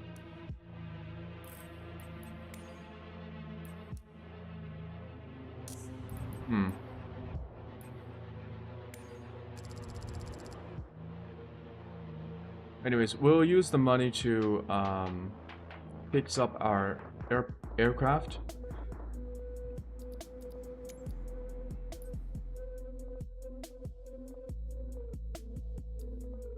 What the?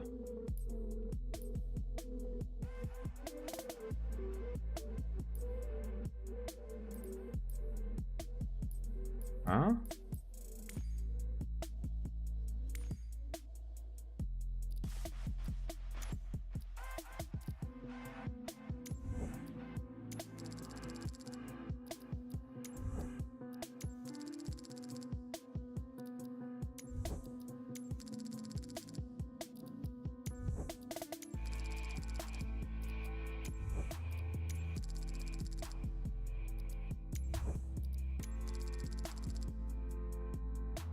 Okay, that was quite expensive.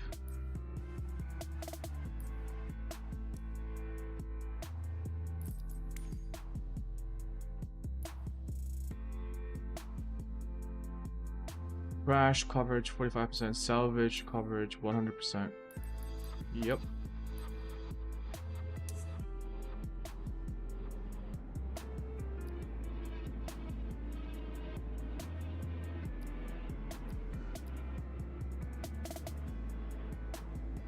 $147 nautical miles. Wait, let's look at our flight plan.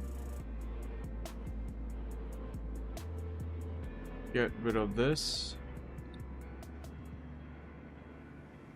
Picking off at Gila Bend Air Force Auxiliary Airport. Arriving at Seligman. I've actually been to Seligman in the game.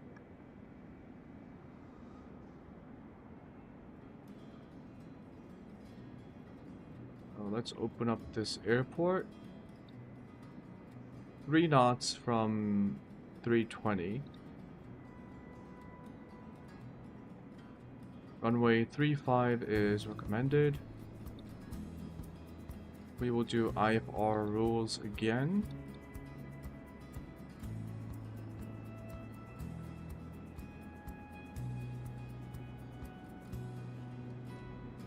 Runway 35 at departure VFR straight auto.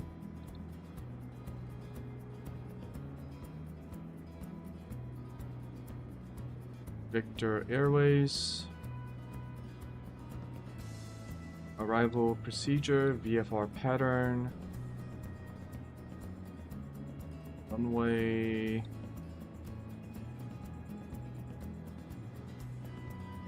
I think runway 22. Left direct.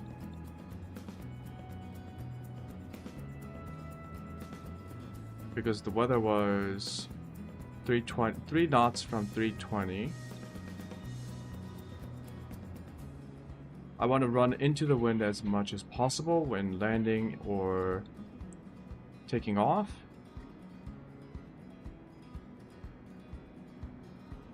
Make sure the map is not bugged out.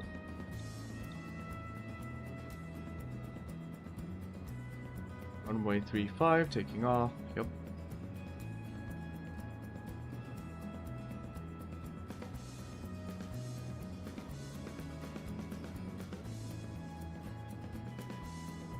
Is tier 2 obstacle.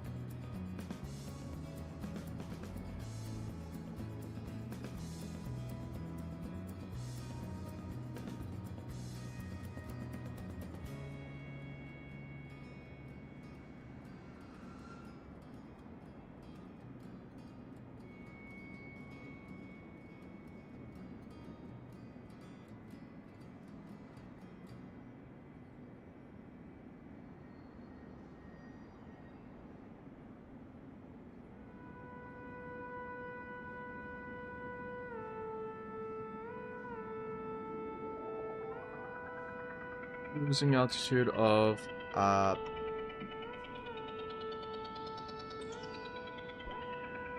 95.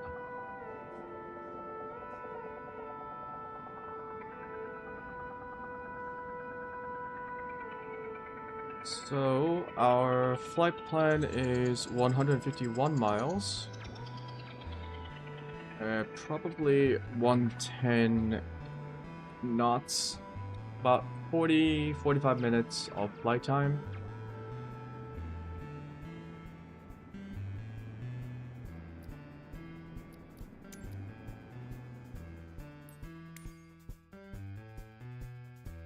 Total mass is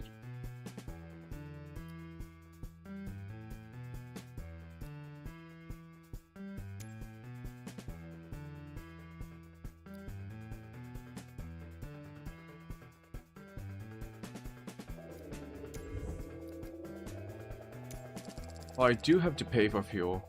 Huh. But it's such a small amount.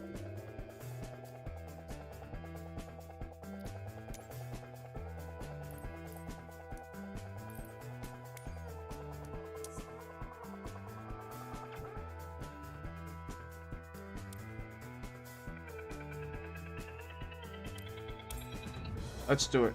We gotta keep making more money. So that we can buy more planes, so that we can have the AI run them, so that we can make more money, so that we can buy more planes, and so that we can make more money, and so that we can buy more planes.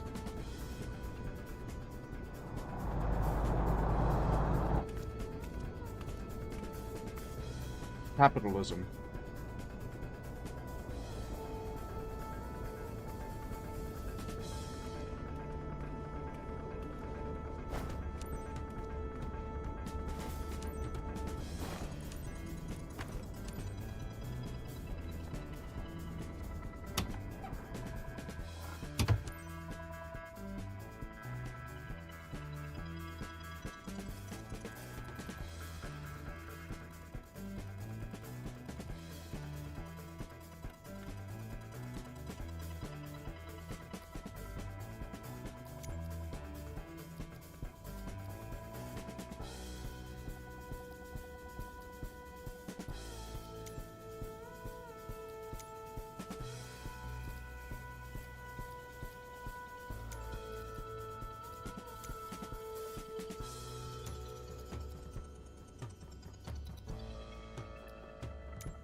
Beacon light on, fuel pump on, a little bit of gas, full rich mixture.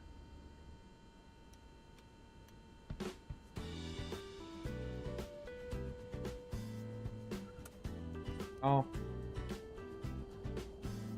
Start engine. Missing underscore generation. VO underscore underscore dispatcher underscore underscore Oh cargo my goodness, underscore it's the underscore generic underscore. underscore underscore briefing ready underscore underscore 010 underscore underscore M. Missing underscore generation. VO underscore underscore dispatcher underscore underscore cargo underscore underscore generic underscore underscore briefing intro underscore underscore 010 underscore underscore M. Missing underscore generation. VO underscore underscore dispatcher underscore underscore cargo underscore underscore generic underscore underscore briefing intro underscore underscore 020 underscore underscore M. Missing underscore generation. VO underscore underscore dispatcher underscore underscore cargo underscore underscore generic underscore underscore briefing outro underscore underscore 010 underscore underscore M. Missing underscore generation. VO underscore underscore dispatcher underscore underscore cargo underscore underscore generic underscore underscore briefing outro underscore underscore 020 underscore underscore M.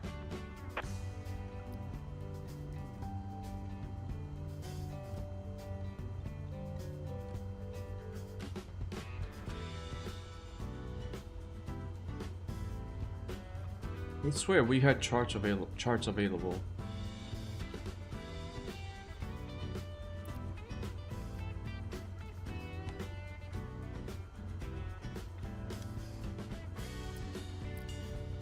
Okay.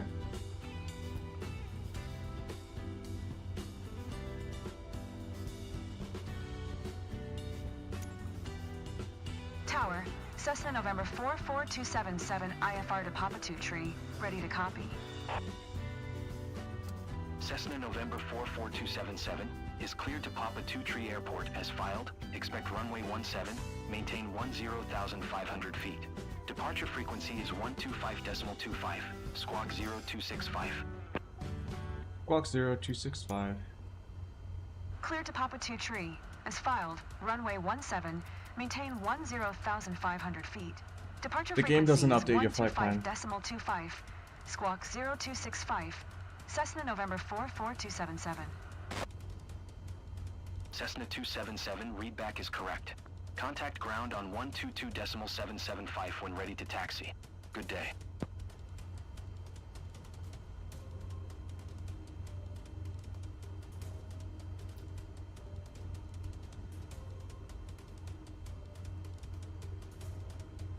Okay, is the game immediately going to end my mission if I press clear for taxi? Request taxi. Ground, Cessna November 44277, ready to taxi IFR.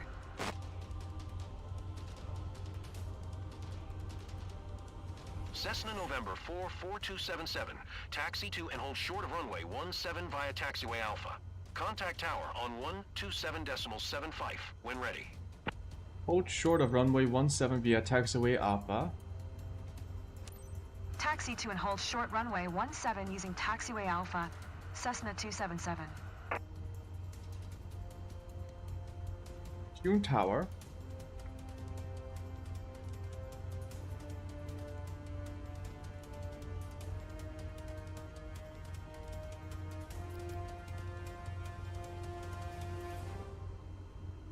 I am on 122. Shit. 127.750. Nothing. Contact tower.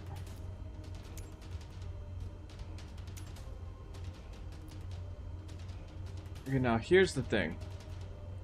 Is it going to end my mission? Right? You can see that I have no other options on my communications list. Here goes. Breaks off. And I move. Lights are on. Everything is good. Going to move. Don't end my mission.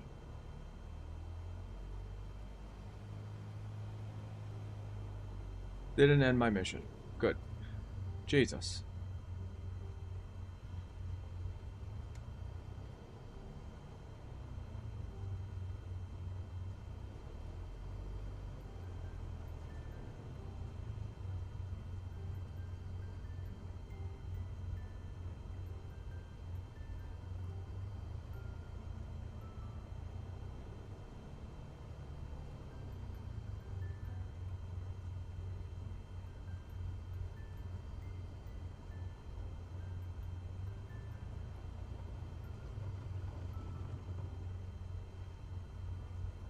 Looks like it's giving me the path to runway 25, even though the communication said I should take off at runway 17. I don't know what's up with that. I don't know if it's like a bug or if it's like because it's the same runway, it doesn't matter. But it should matter, right? They're like completely opposite headings. Literally.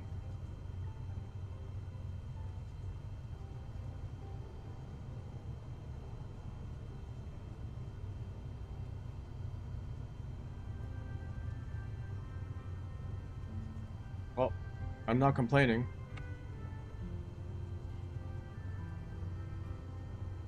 Yeah, I'll just keep the markers on for taxiing in airports I'm not familiar with. Also, like, stop before I go.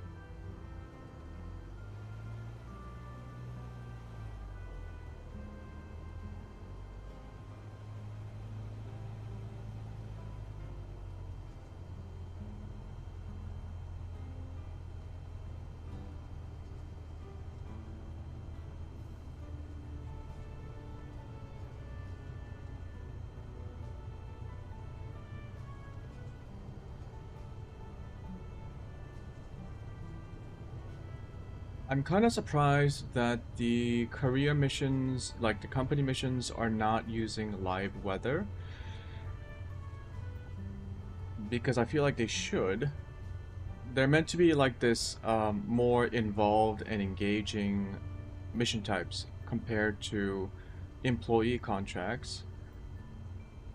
In that case, shouldn't they also use live weather?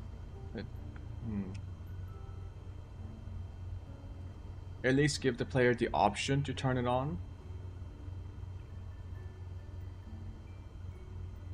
For like a little bit of bonus points, maybe.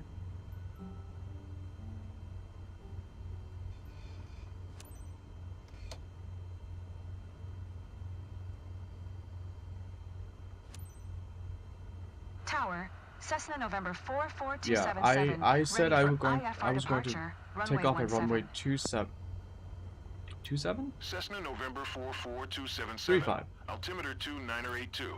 Cleared for takeoff runway 17. Cleared for takeoff runway 17. Cessna November 44277.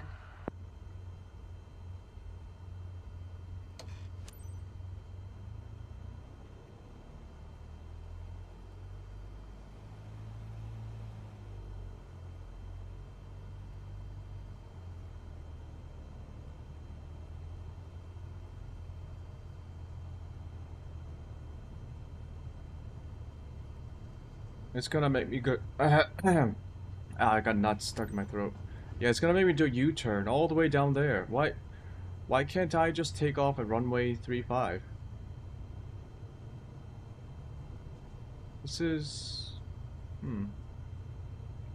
Maybe I should just, the moment I start the engines on my aircraft, I should set the departure on my flight. I think I can't do that, right?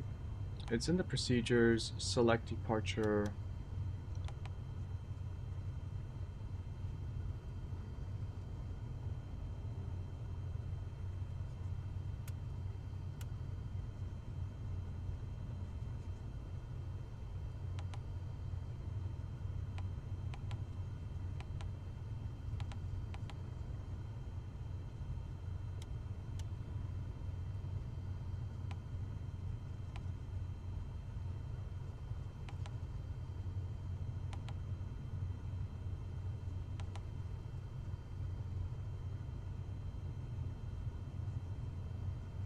Well, fuck it. We'll just do what the game tells us to do.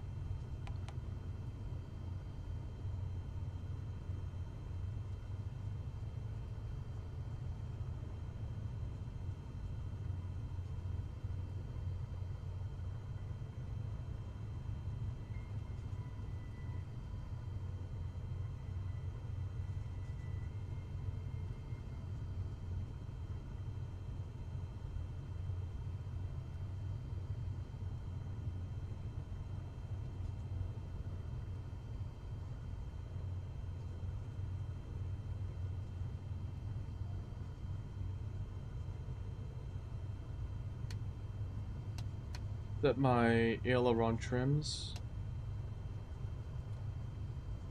Okay. Oh. Oops. Fuel selector to both tanks.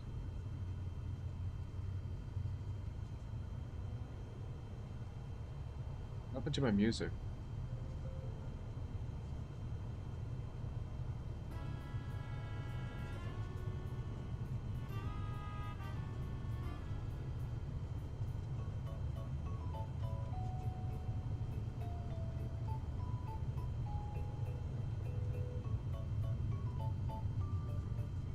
This is why I wanted to take off at runway 35.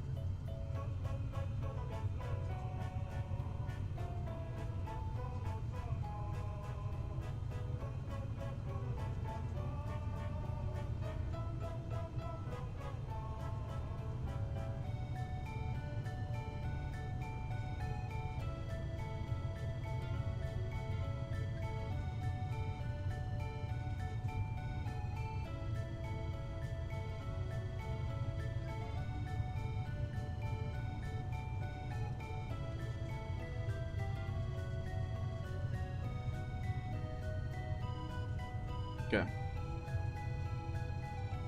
Almost at the end. Gotta make a U-turn.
Flaps, take off. Okay, taking off.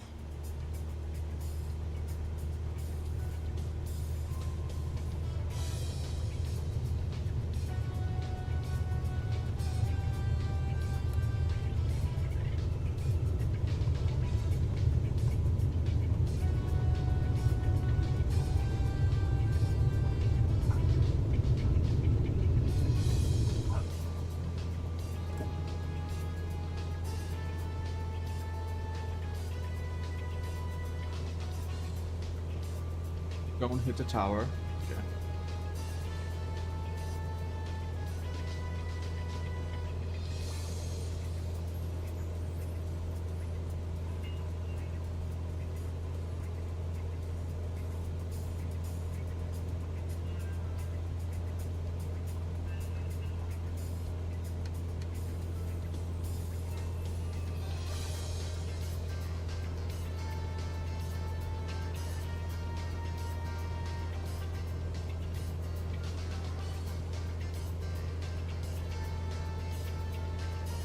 We are climbing steadily. Cessna 277, contact Albuquerque Center on 125.25. Good day. 125.25 for Cessna 277.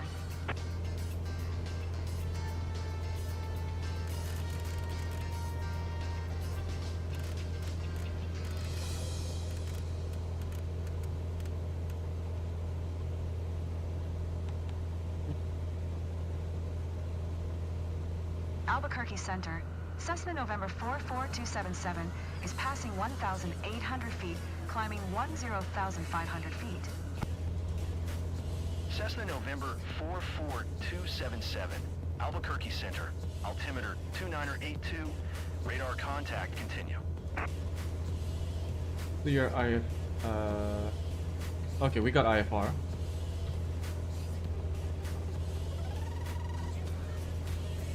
Wait, when you send your flight plan to like the ATC and avionics, does that mean that you don't have You don't have to do the whole clear IFR plan. You don't have to clear it like using the communication menu. Is that what that's for? Because in some flights I had to clear it manually by talking to ATC, while in cases like this, they just assume you're cleared.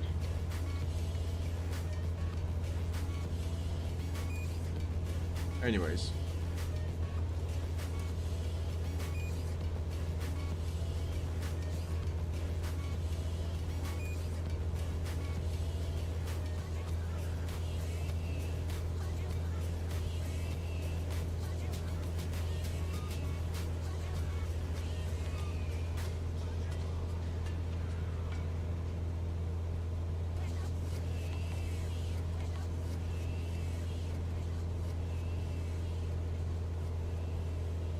Avionics are on.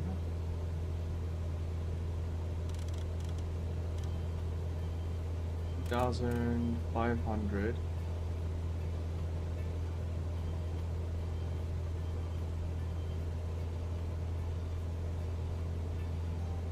Climbing.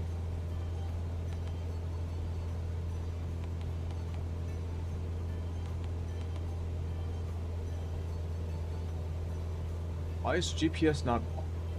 It's armed, but it's not taking over.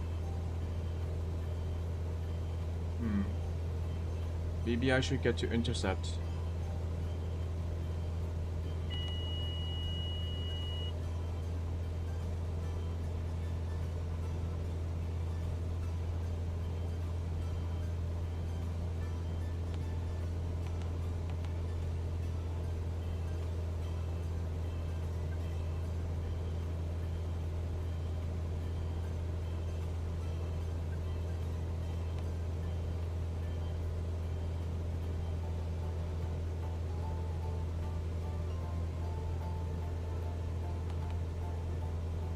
I mean, now we can do it. That was a bit strange.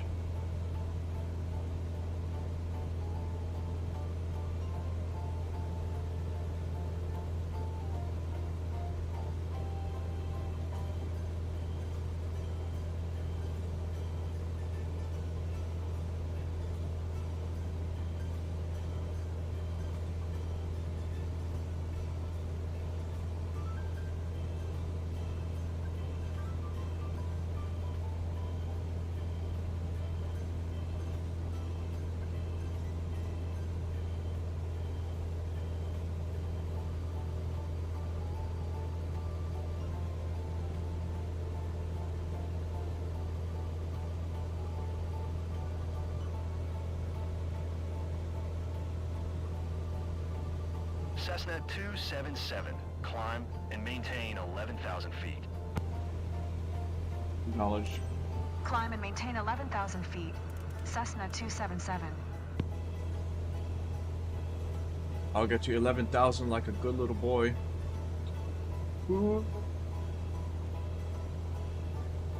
Okay, we will max out our throttles until we reach cruising altitude.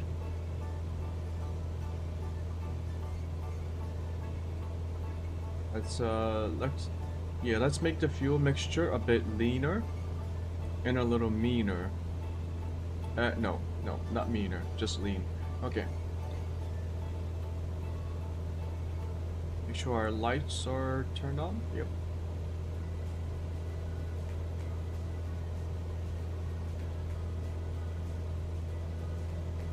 Airflow.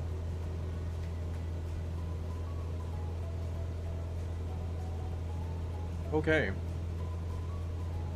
All good to go. Let's review the flight plan one more time.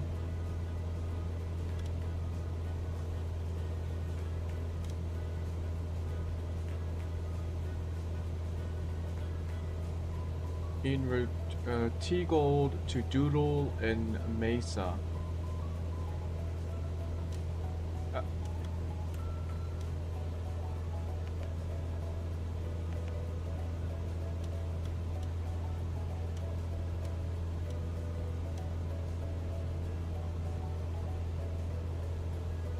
then to destination P23, runway 22. Which we don't have to choose now.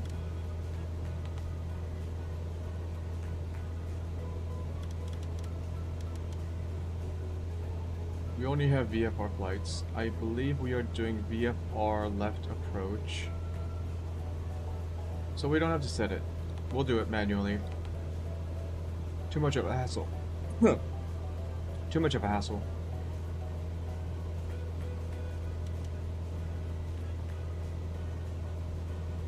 Yep, runway 22. Okay.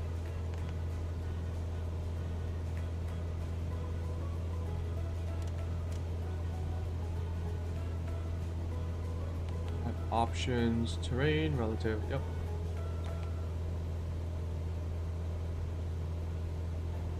We are still climbing. It's gonna take a while to climb. Albuquerque Center, Southwest 21907, flight level tree 80. Southwest 21907, Albuquerque Center, radar contact continue.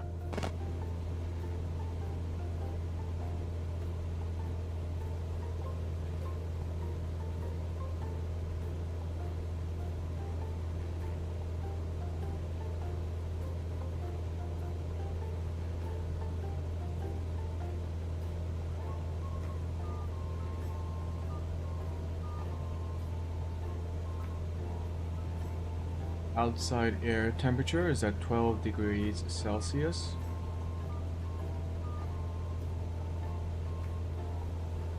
Okay, I'm gonna go and get some coffee and food. I'll be right back. While you guys can enjoy the view. I won't even put up the BRB sign. If I don't fuck up the camera. Oh. Ah, it's fucked Southwest up. 21907, maintain present altitude.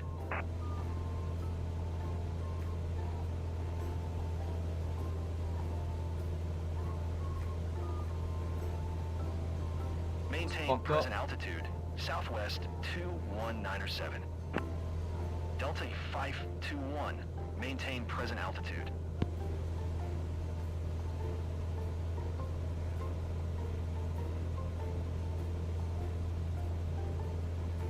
Maintain present altitude, Delta 521.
United 236 you are 900 feet below your assigned altitude. Climb and maintain 15,000 feet, altimeter 2980.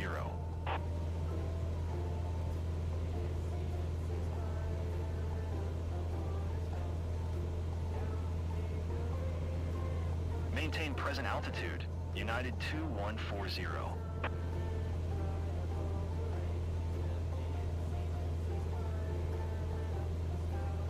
Climb and maintain 15,000 feet. United 236.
Albuquerque Center, American 2122 is passing flight level 225, climbing flight level 260.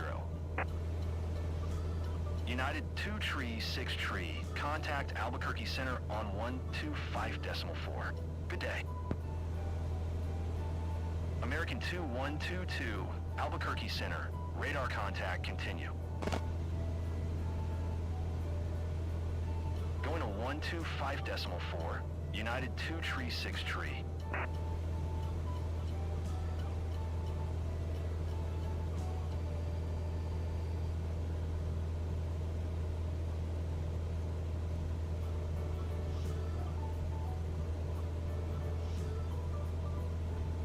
Albuquerque Center, United 2 tree, 6 tree is passing 10,100 feet, climbing 15,000 feet. Okay. Oh, made a Skywest bag with some food. 4, maintain present altitude. United 2 tree, 6 tree, Albuquerque Center, altimeter 2980, radar contact continue.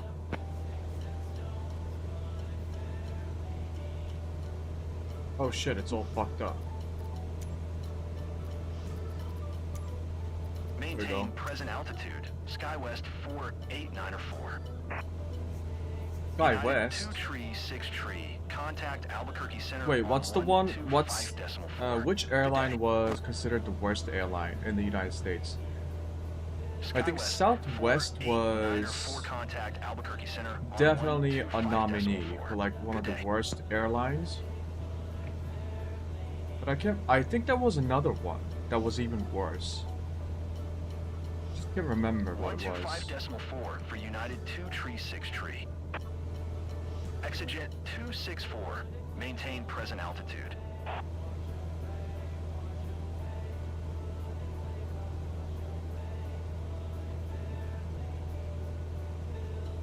Maintain present altitude. Exigent 264. Are we still climbing? Jesus.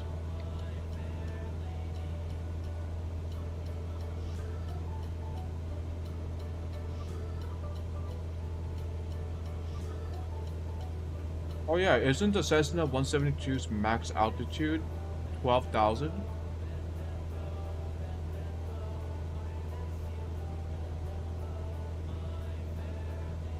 Yo, can we get a lower altitude? Like, yeah, decrease by 3,000 Albuquerque feet. Center, Cessna 277. Request 8,000 feet. Cessna November 44277. Request denied. You son of a bitch. Albuquerque Center, American 2661 is passing flight level 195, climbing flight level 280.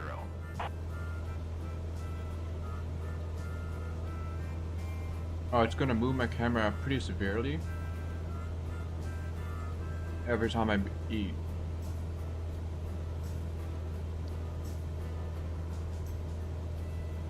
How do I turn off pet tracking? There we go.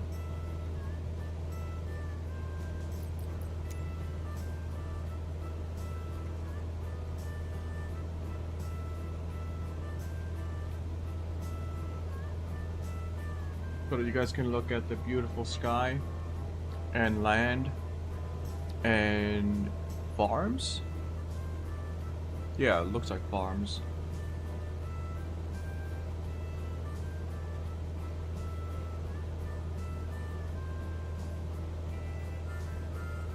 What the hell do you even farm in Albuquerque? Cactus? Is it like an insensitive joke to make?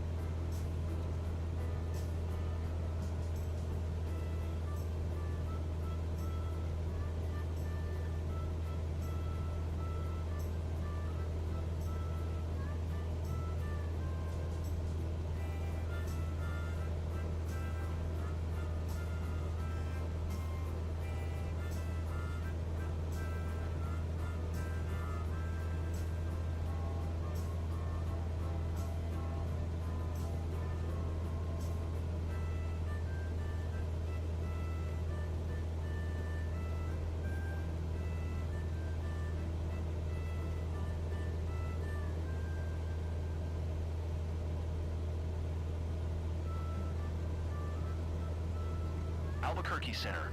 Envoy 4204 is passing flight level 2 tree 5, climbing flight level 280. Envoy 4204, Albuquerque Center. Radar contact continue. Delta 811, contact Albuquerque Center on 125.4. Good day.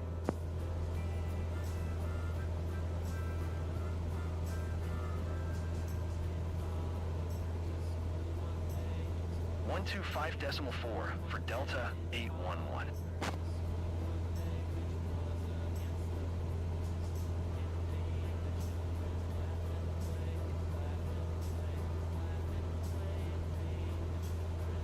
Also, we've been listening to Mary Had a Little Lamb. No, I don't care that Mary has a little lamb. Ponies and balloons? What is this?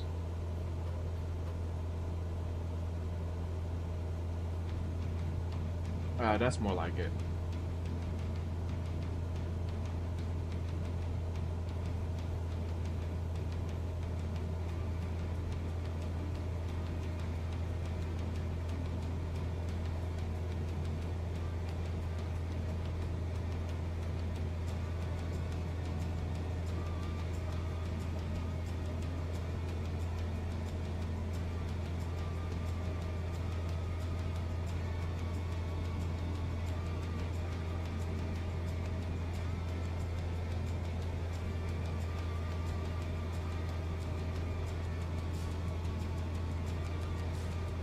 Oh shit,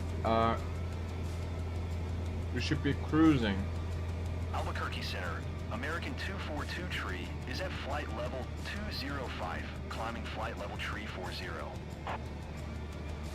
American 242 tree, Albuquerque Center. Yeah, 2320. Looks good.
Albuquerque Center, American 69er tree is passing flight level 180, climbing flight level tree 20. American 69er tree, Albuquerque Center, radar contact continue.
We are back.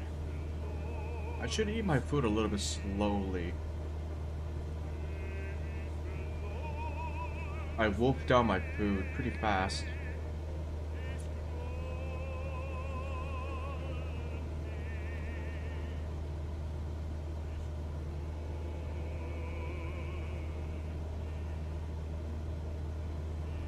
Yeah.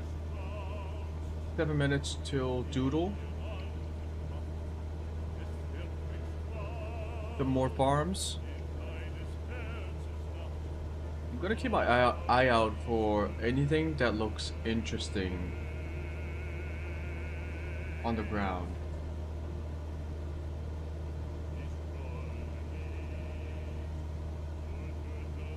Like being able to spot the Toyota proving grounds was pretty funny. I was like, what is that gigantic oval in the middle of the desert next to the city? Albuquerque Center, Delta 450, flight level tree 60.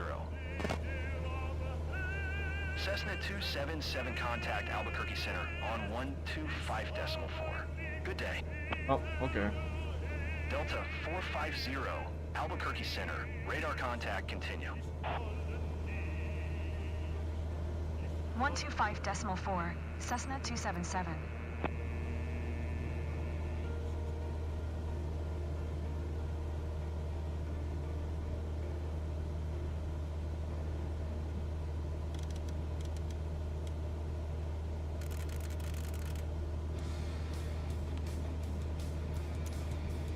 Albuquerque Center, Cessna November 44277, 11,000 feet.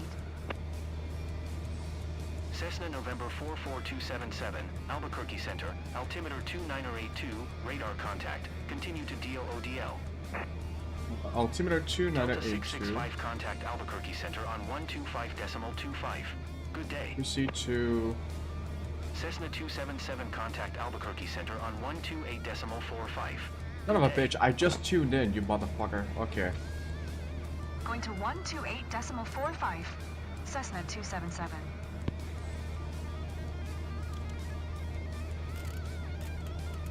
Going to 125.25, Delta 665.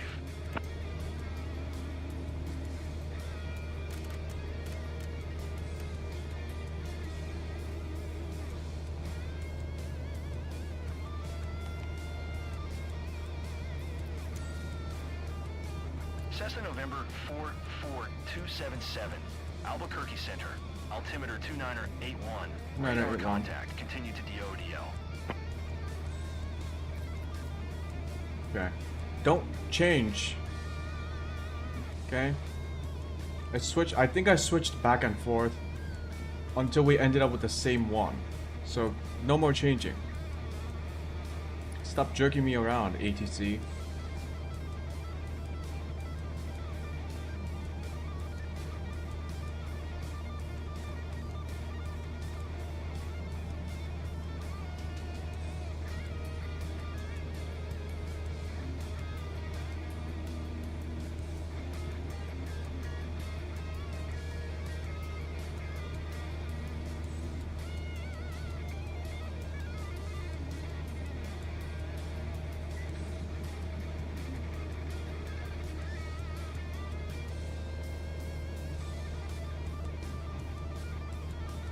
Is it just me, or does Albuquerque have a lot more, like, rivers than I expected?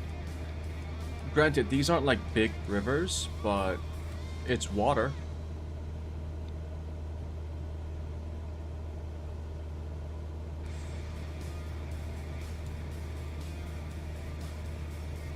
I don't know, my knowledge of Albuquerque is limited to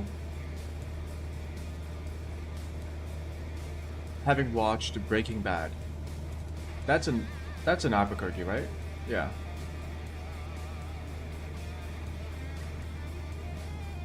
Or it's a set that looks like Albuquerque, but it might be like Canada. I don't know, did they actually go to Albuquerque to film Breaking Bad? Or did they just film it somewhere else, like in Nevada? Or maybe even like like Eastern California.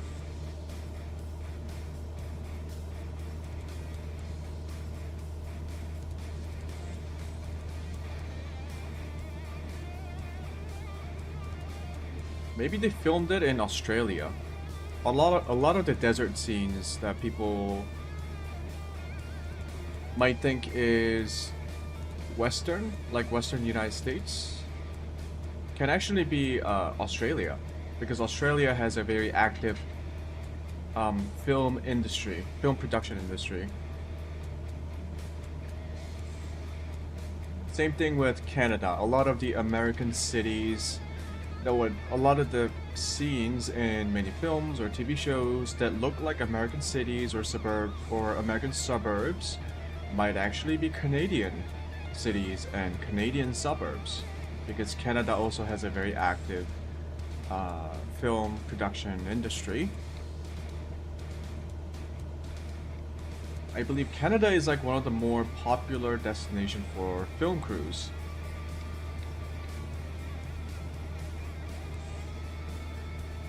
If you were American. What the fuck is that?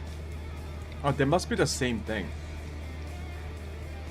Yeah, that must be the same Toyota Proving Grounds.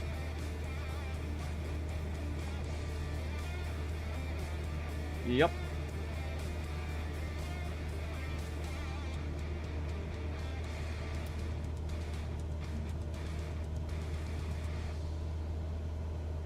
Toyota. Why does Toyota need a race car track? They don't make racing cars, do they? You know what? Do they have a car at Le Mans? At Le Mans 24?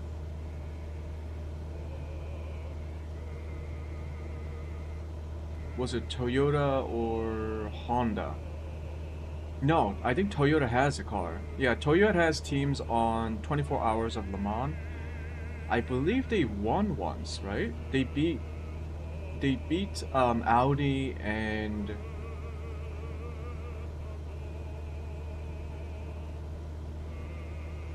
who did they beat? They beat the Germans once.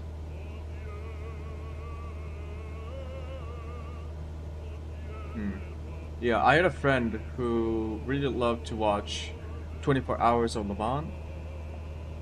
They also were, I guess, not. They were into like racing sims, like the Gran Turismo series. But like,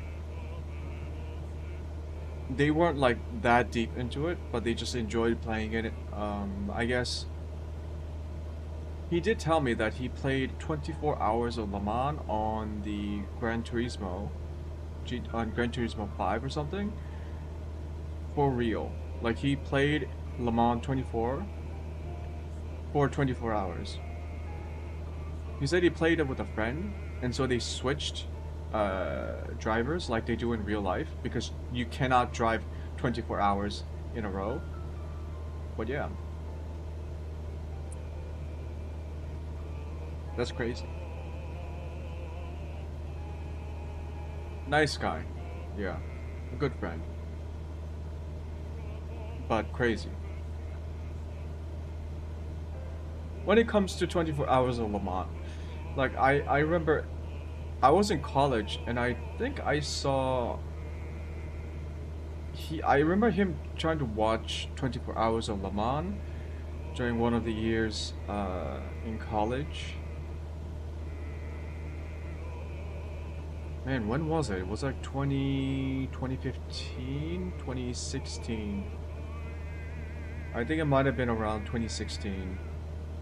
Yeah, now I remember. It was around that time when Toyota, or it was either Toyota or Honda that was trying to beat the Germans, and I believe it was either Audi or Porsche. I think it was Audi. Audi used to be the top dog in Le Mans 24. They had multiple teams win multiple times, I believe in a row. And Toyota One, because Audi's cars all broke down. Hold on, let me search this up.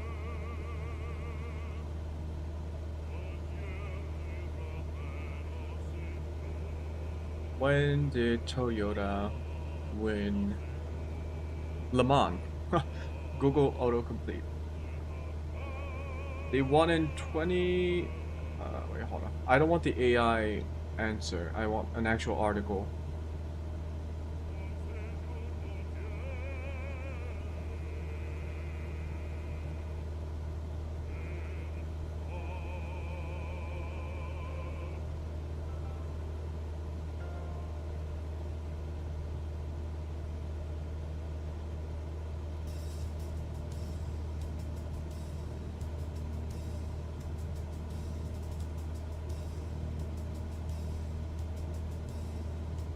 In 2016 Le Mans race, 2 Toyota TS050 hybrid cars and 1 Porsche were still running in the lead on the same lap at 21 hours into the race.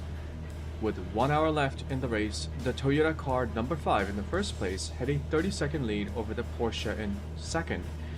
A sudden pit stop by the Porsche with 3 laps remaining increased that lead for the TS050 hybrid, and it looked like it was finally the certain winner.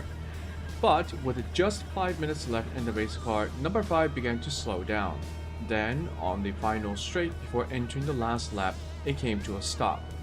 The Porsche took the win, and number 6 Toyota ended the race in second place. Oh, okay. They didn't win, it was just a dramatic loss. The car broke down at the last straight. That is so sad. That's what I was remembering. Yeah, there was something it had something to do with Toyota and like in the Le Mans race.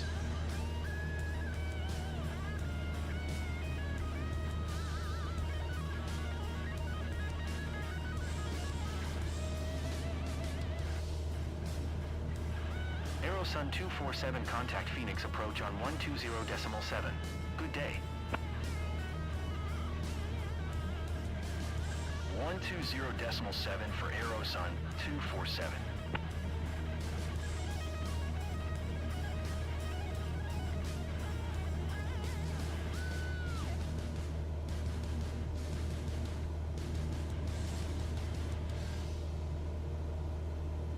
Damn, Toyota didn't win, huh?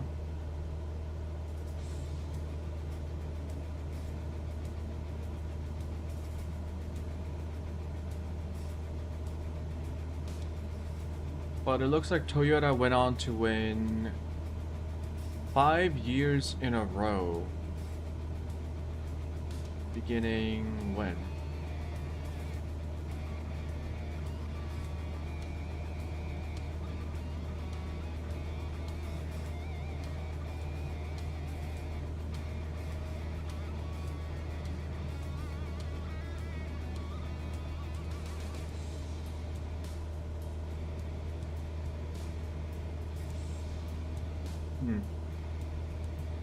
Yeah, I think I was remembering that race.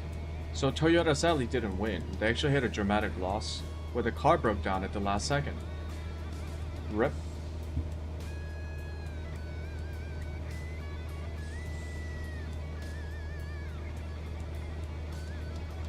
Yeah, if you are like driving around a Toyota. No, I'm thinking about a Honda Civic. What's Toyota's like most popular car in the United States?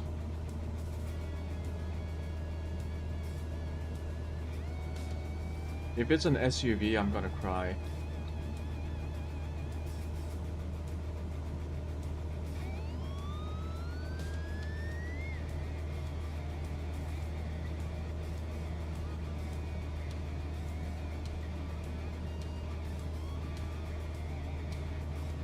It's the RAV4, the compact SUV. Are you serious?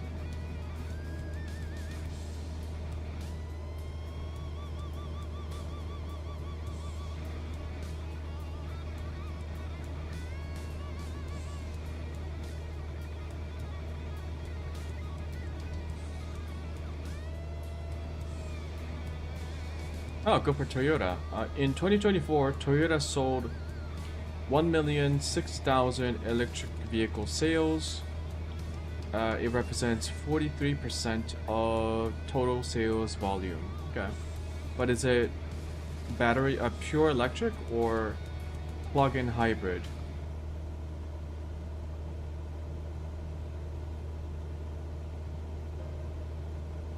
Total electrified sales are up 56% year to year. Okay.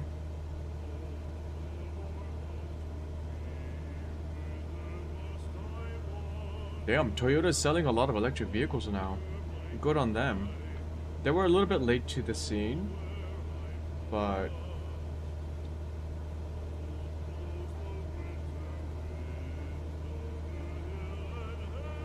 it's funny. Toyota really trailblazed the consumer-oriented hybrid vehicles with the Prius, but they kind of caught up late to the electric vehicle competition. I always thought that was a bit funny, because in my mind, I thought it would be like a natural progression to go from hybrid to plug-in hybrid to pure electric pretty quickly.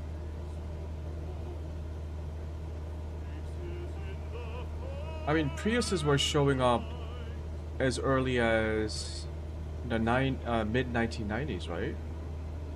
Because the Prius,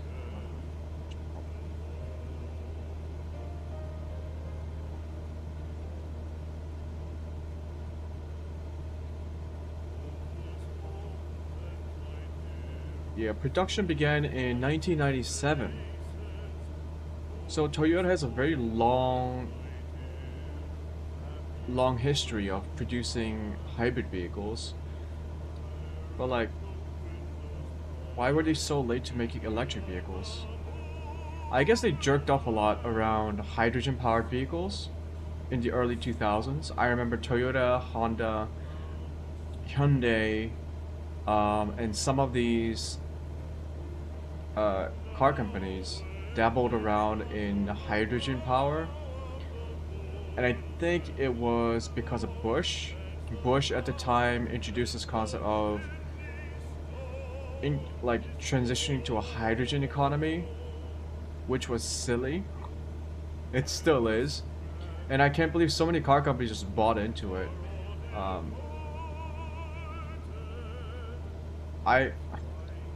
Anyways, yeah, maybe it's because like Toyota fucked around with hydrogen technology, and so they were not prepared to go fully electric, which is sad. But at least they're catching up now.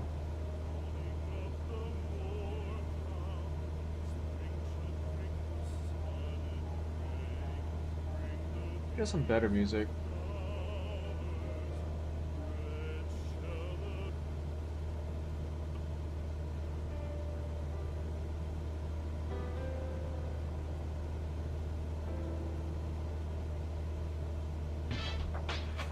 Oh shit.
Kind of losing a lot of frames.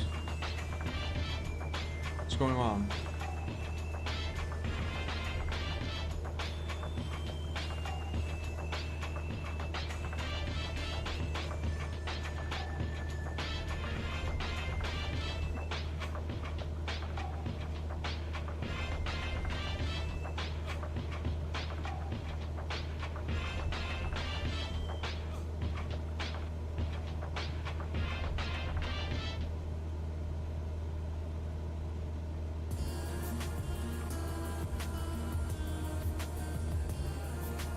Running low on VRAM.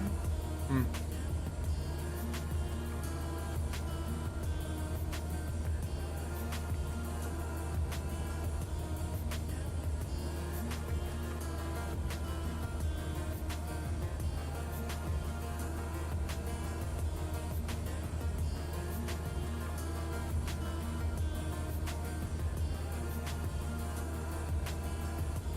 "13 minutes to Mesa.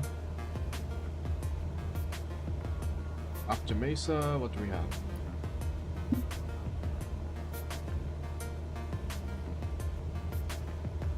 Entry. Okay. Approach. Well, that should be a decent chunk of the flight from Mesa to EDW 45. Up. This is a long flight.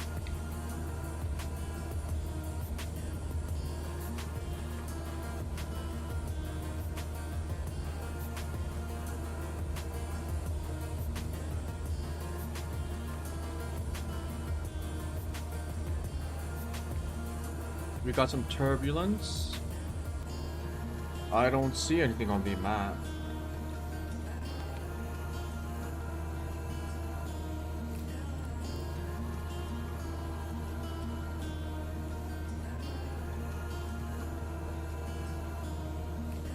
Okay, we're gonna be going into the clouds for a second. Oh, I already can't see anything. Okay. Cool.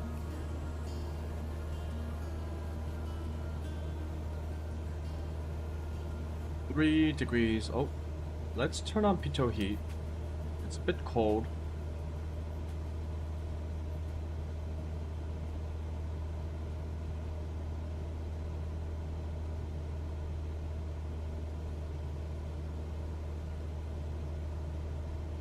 Might be mixing in more air. Yeah, it looks like it.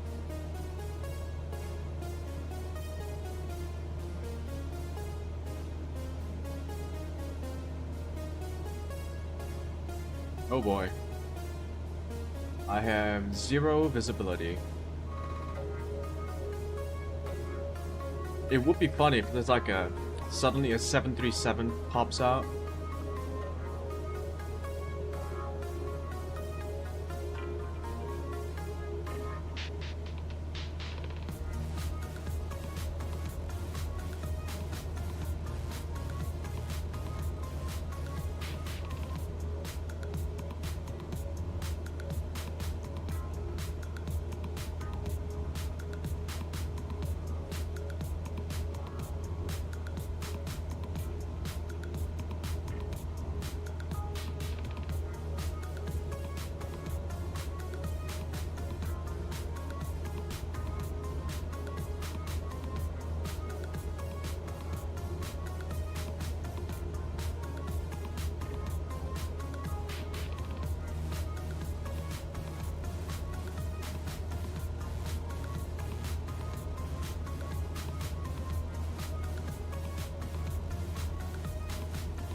Okay, let me think about this for a second. In the previous mission, we made 111,000 credits. I think we spent about 50,000 credits on repairs. I think we had 78,000 credits left when we entered this mission, so okay. 78,000, so we spent about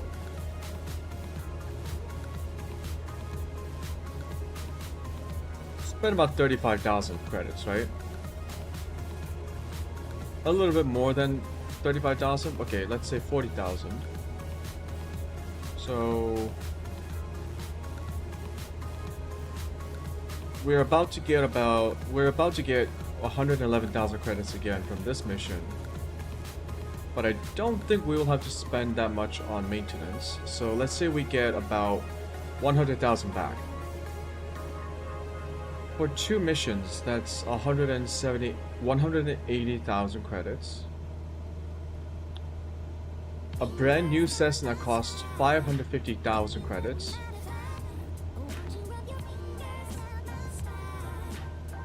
How many fucking missions do we have to do? Holy shit.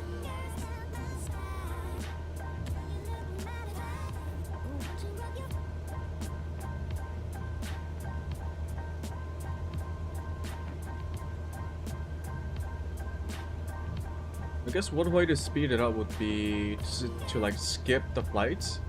Like right now, I can skip to the descent. If you look at the top right, it says Alt N to skip to descent.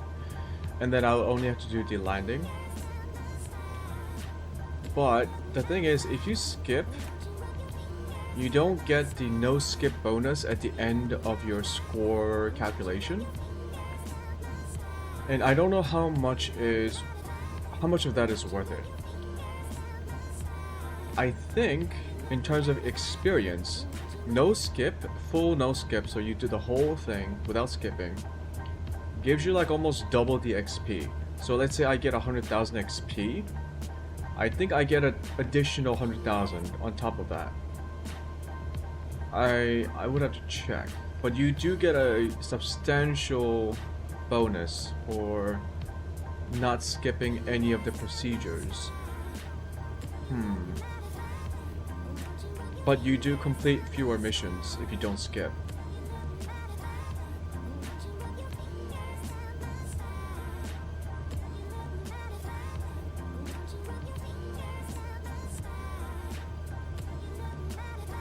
Okay. One of the used Cessnas, I think was around 20,000 credits.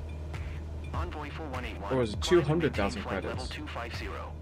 Let's say it's 200,000 credits. So we can do like 2 more missions to comfortably buy a used Cessna, which will probably need maintenance on its parts. So let's say that's about another 60,000 credits down the drain. I think to buy a used Cessna for 200,000, we would need about 250 to 300,000 to be comfortable with immediately paying for the repairs and the plane transfer fees. But once we set that up, we can have the AIs complete missions for us. I don't know how the passive AI, the passive income system works, but if that is good enough, we can have a whole fleet of Cessnas that are doing cargo missions.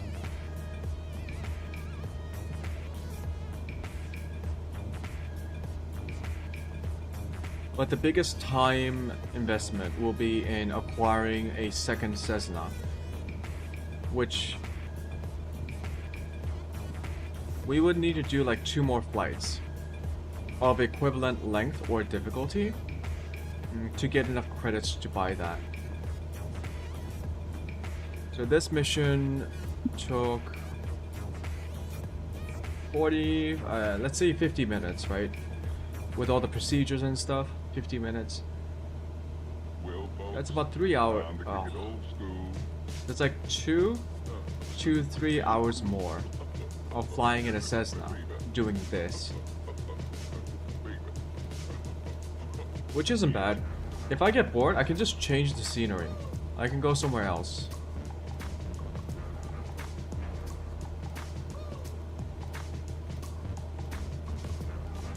It would have been more interesting if the cargo missions used live weather so that we can see like weather changes and all that. But let me see if that's an option that I can set somewhere. Let me go to MSFS 2024. Company missions. Live weather.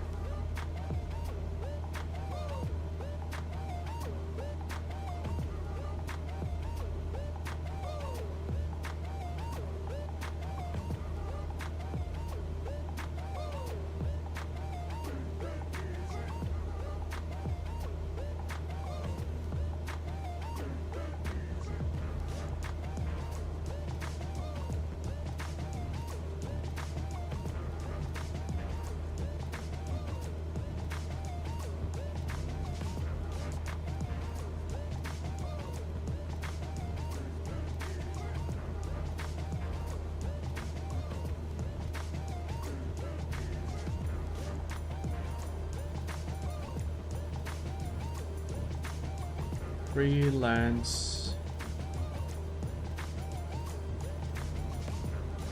missions, live weather.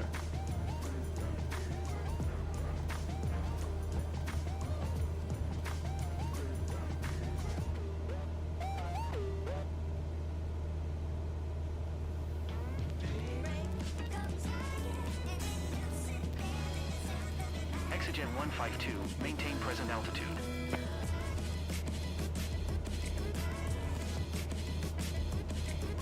Maintain present altitude. Exigent 152.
It's like I can only manipulate the time of the missions, so...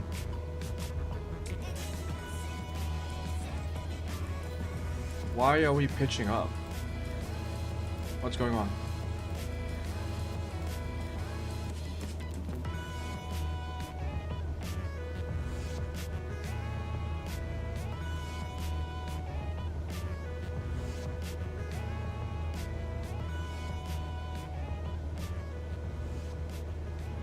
ETA 24 minutes? Okay.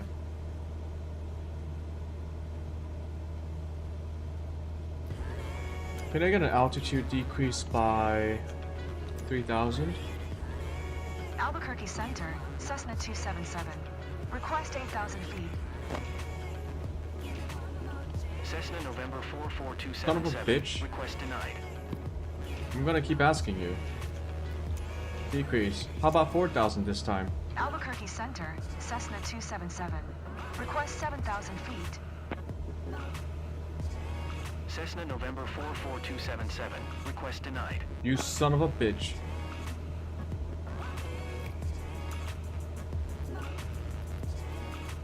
5,000.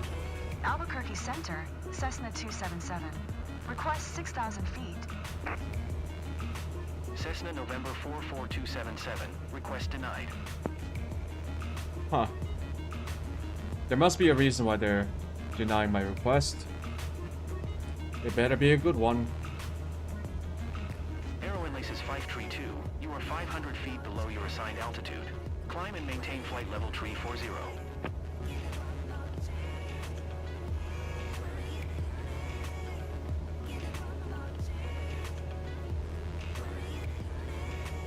Climb and maintain flight level tree 40. I feel like I would have better visibility at a lower elevation, but okay.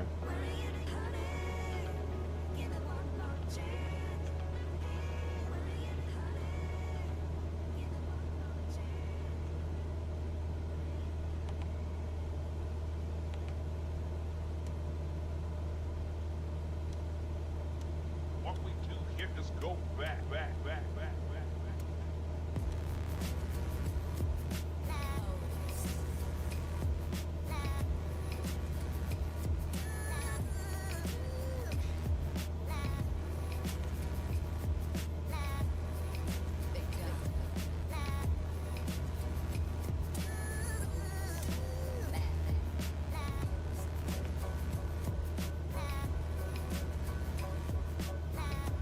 Alaska Tree 89er, you are 2,000 feet above your assigned altitude. Descend and maintain flight level tree 40.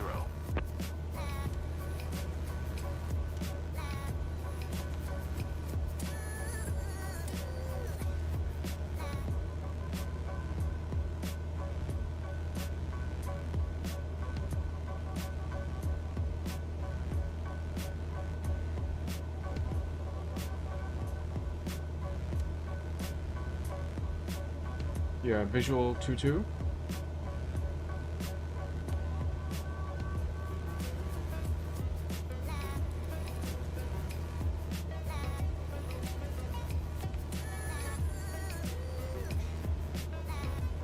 Minimum.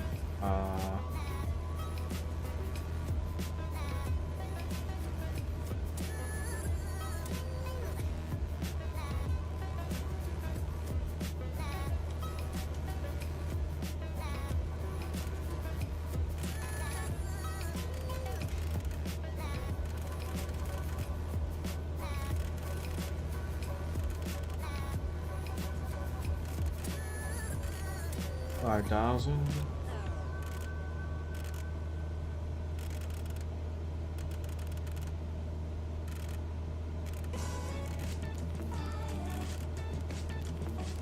Ah.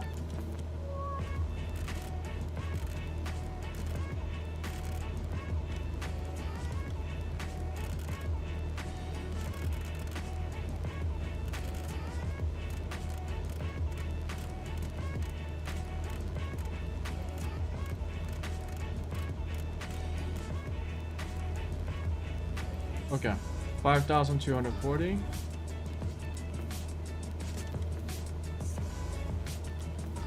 Mode. Yes.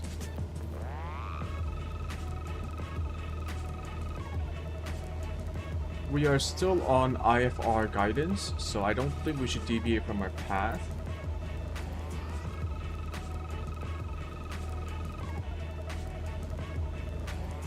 I think we will cancel IFR once we get closer to the airport.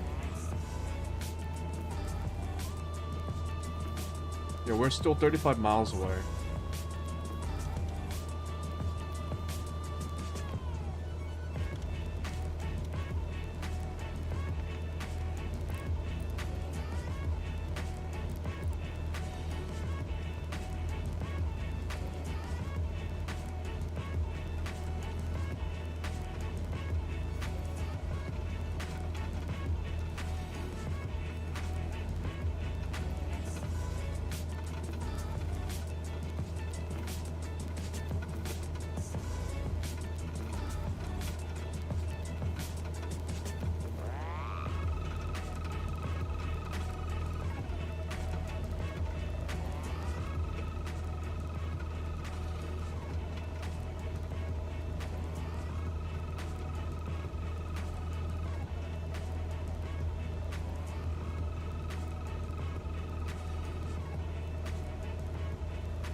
Generic 5 Romeo Kilo, you are 300 feet below your assigned altitude. Climb and maintain flight level 380.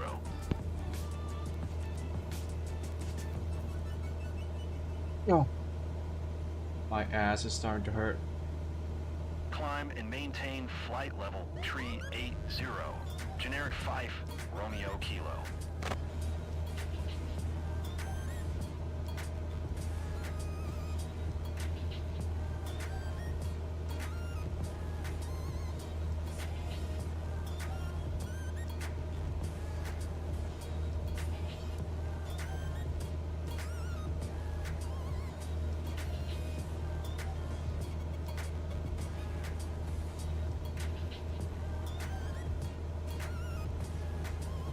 You know what? Now that I think about it, I think this is live weather. It's just historical weather data. It's just not live.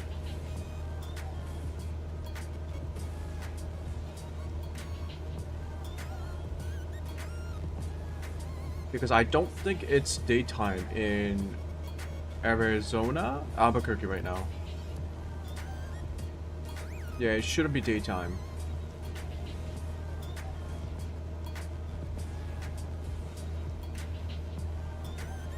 As long as we get some like weather variations and some interesting weather patterns, I'm fine. I just don't want it to be like all clear, blue skies, no clouds whatsoever. No.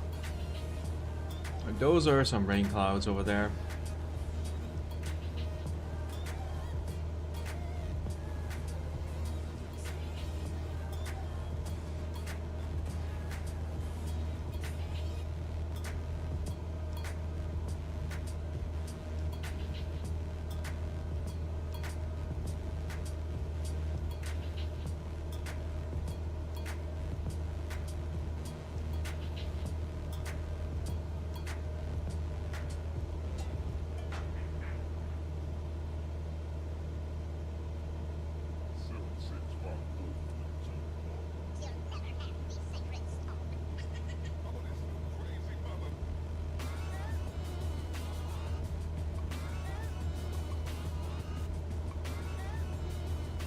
There's a lot of music in the YouTube audio library.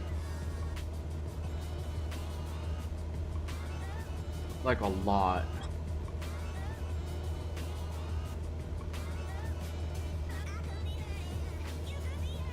I think it's okay to stream with audio library music on. I know for videos, some music in the audio library requires you to credit the artist properly. But technically, like if you play it on a stream, it's basically like a React content, right? Also, one of the reasons why I have the name of the song and the artist on the song as an overlay, it's part of the reason I have that is to make sure that if there are songs that YouTube wants me to credit them with, credit the artist with, viewers can see who they are.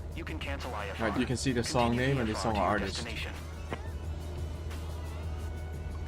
Let's cancel IFR. Albuquerque Center, Cessna 277 would like to cancel IFR.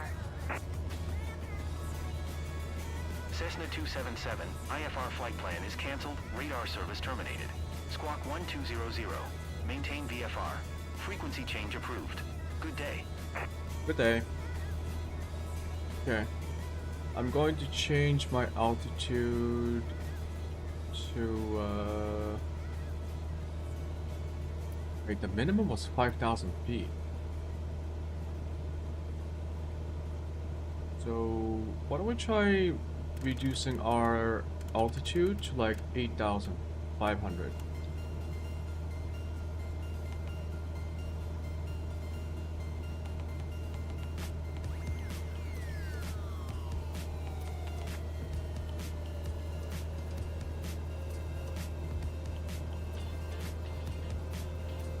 Delta 528, maintain present altitude.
approaching the airport.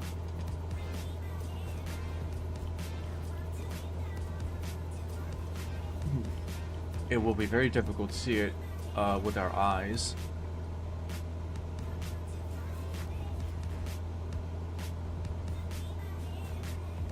I kind of want to turn right and approach the approach from the right side, but I think autopilot's going to fly us towards Mensec first and then move out into straight.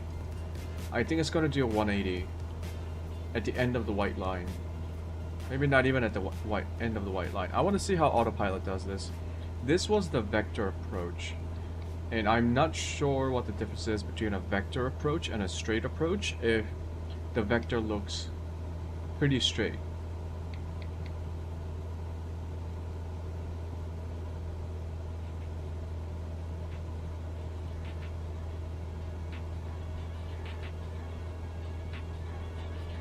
In fact, I don't even see it.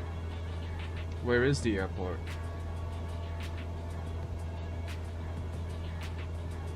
I said it was going to be difficult to spot with our bare eyeballs, but we should be pretty close. Maybe not, it's 17 miles away.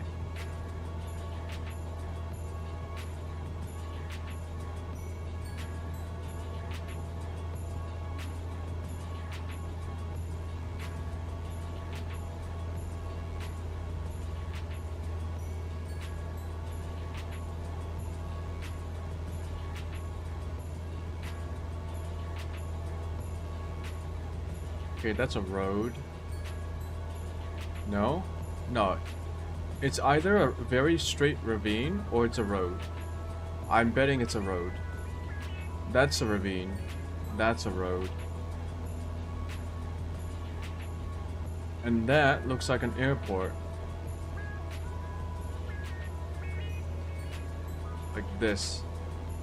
Maybe. Or is it that one?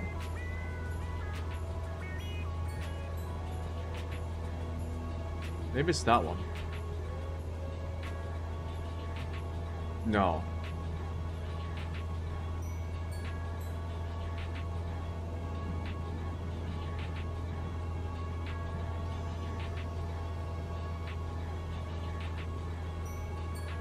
The answer is, it's unclear.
Going to reduce our throttle just a little bit because we still haven't reached 8,500 feet.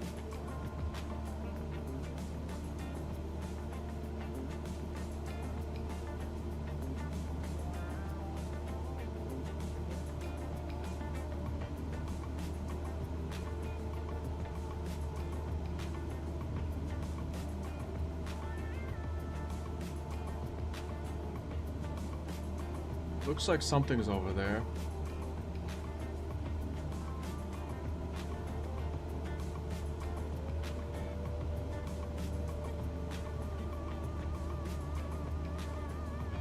Man, imagine living all the way out here in the middle of nowhere.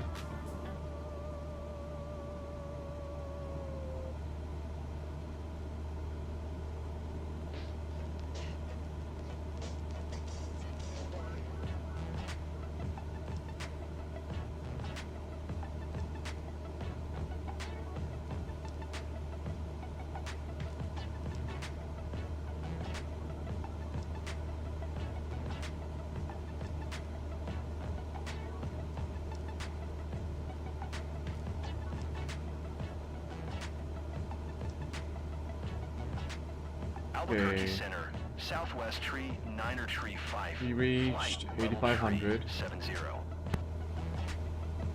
Southwest Tree, Niner Tree 5, Albuquerque Center. Radar contact continue.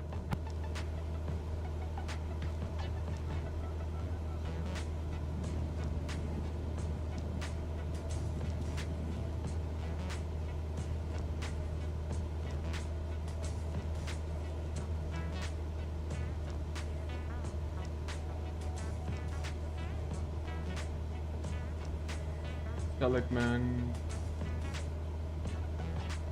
Runway for landing. We are landing at runway 22. Full stop landing. Position. Papa 2 tree traffic. Cessna November 44277. 8 miles south. 8,500 feet. Inbound to land. Runway 22. Papa 2 tree traffic.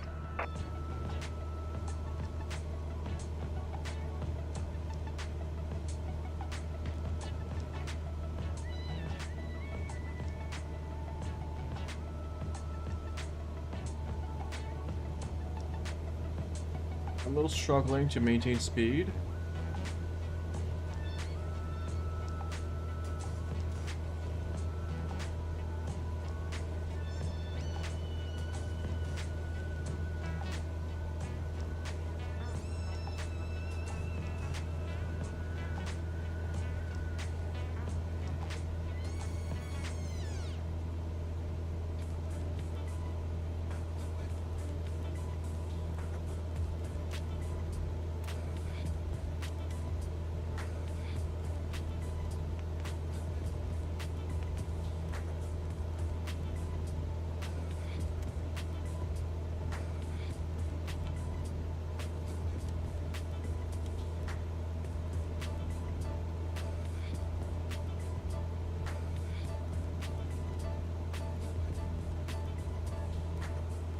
We want to be down at 6,800 feet.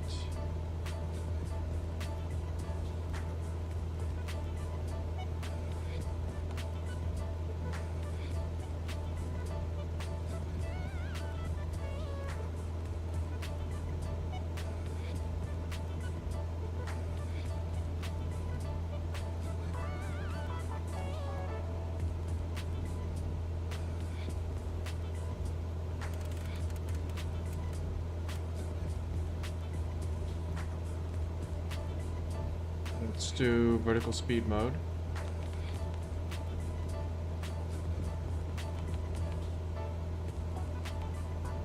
Let's maintain about, yeah, 500, 600, okay. 500. Negative 500 feet per second, feet per minute. Okay.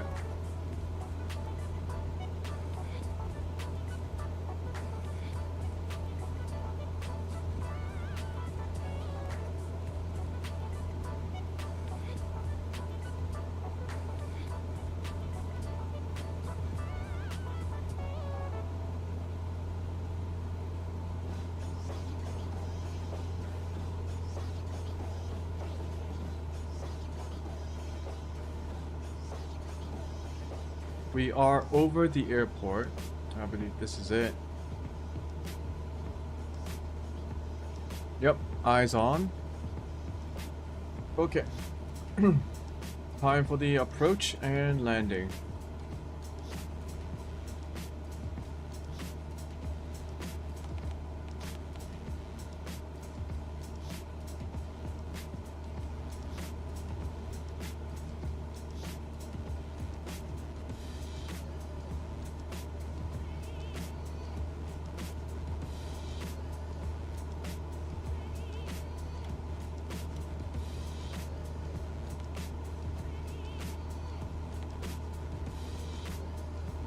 didn't activate.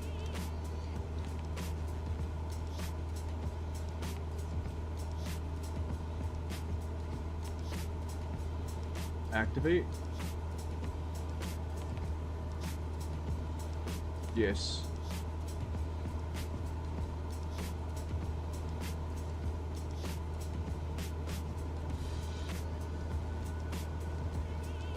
Why is there a number 5 written on the ground?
I'm not sure what the autopilot is doing.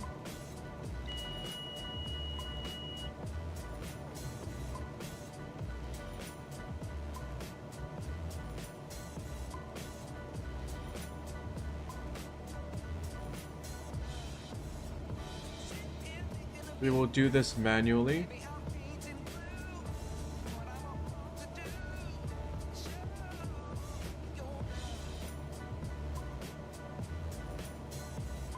We just have to land on this runway, and that's it.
Flaps level 10 degrees flaps. We will start slowly descending.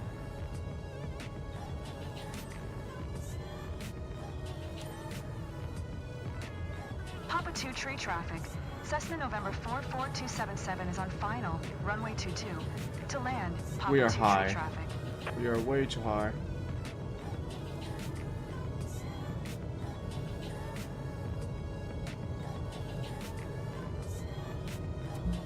Yep. I knew that was gonna happen. We were too high. Oh shit.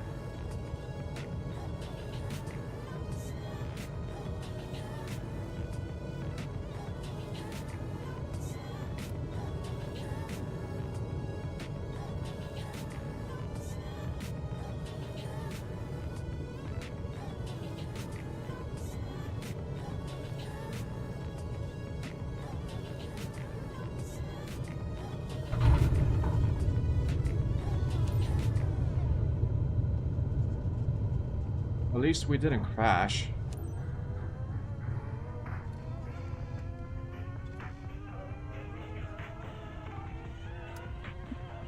Yeah, we were way too high. Fuck me.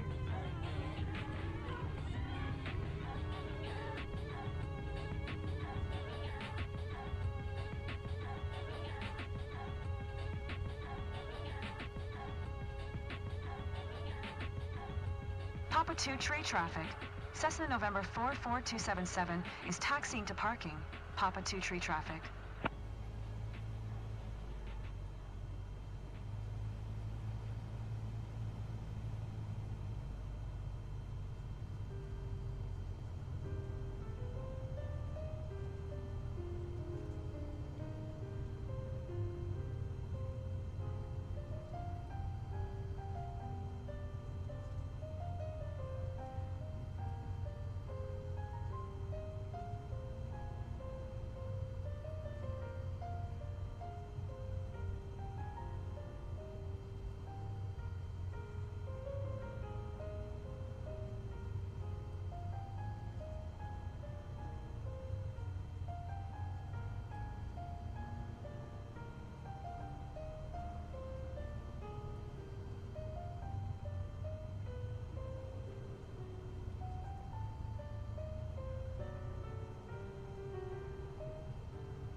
Papa 2 tree traffic. Cessna November 44277 is taxiing to parking. Papa 2 tree traffic.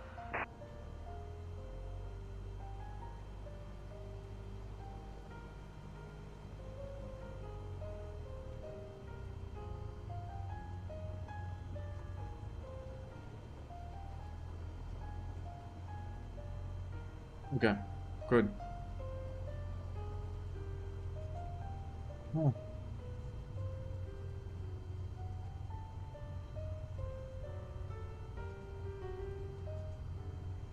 I need to go in at a lower, like, I need to be lower when I make my approaches. I always overestimate, overestimate or underestimate how low I should be.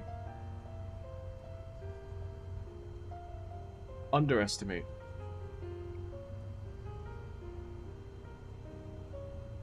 No, overestimate. Yeah, I always overestimate how low I should be. It's funny, I don't think I've ever used that word, overestimate, when it relates to an actual altitude estimate.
And we stop.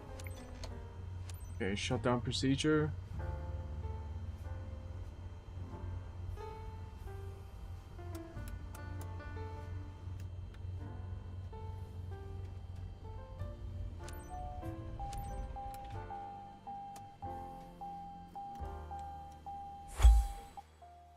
Cool.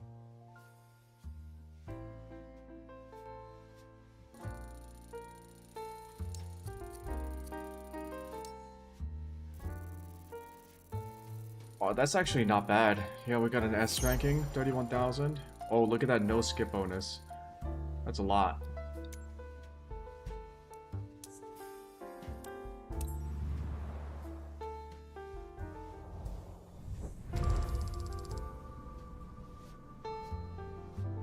Base.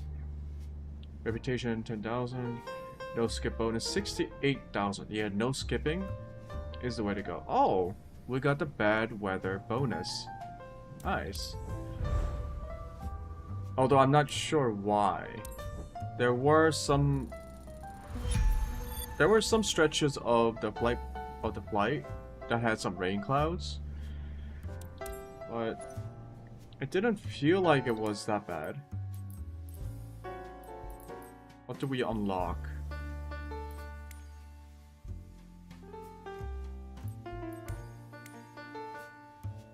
Charter service. Nice.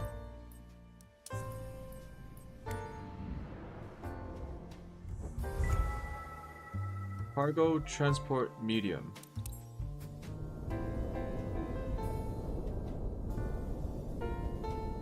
Japan?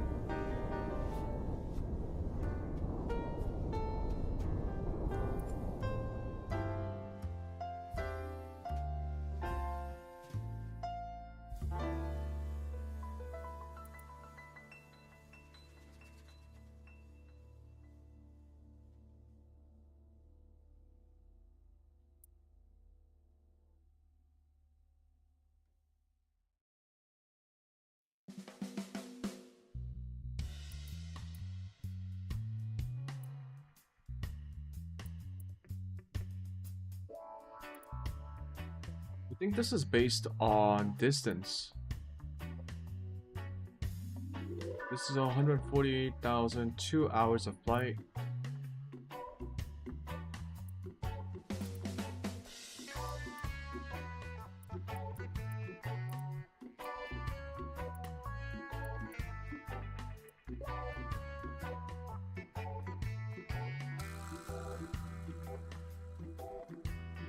Okay, can we go somewhere else? Wait, what's this?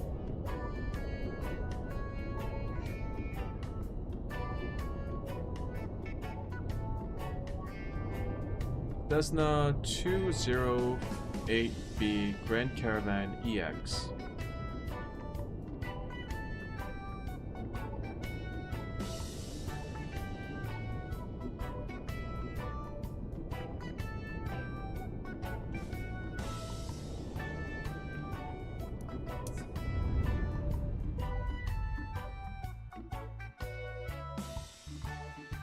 Okay, that's how we can unlock Japan.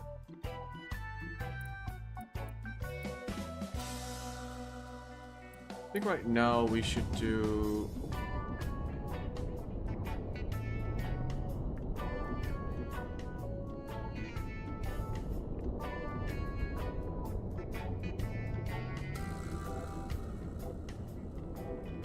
No, I don't think we can choose the live weather option.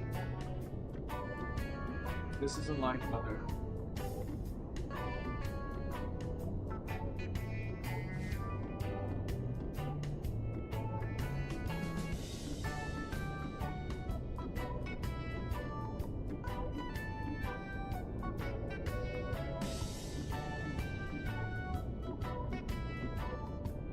Why not live weather? Is there a way to turn it on?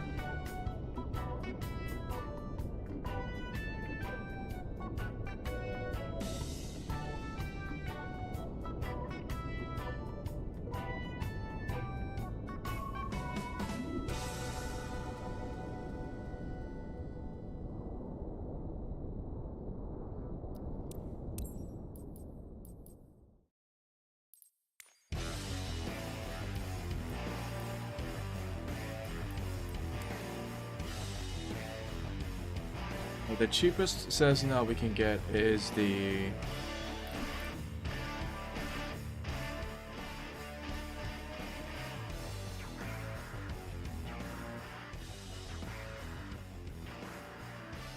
cheapest Cessna we can get is 330,000 credits. Damn, these are all so expensive. No, wait. We can get one for 260,000. Wait a minute.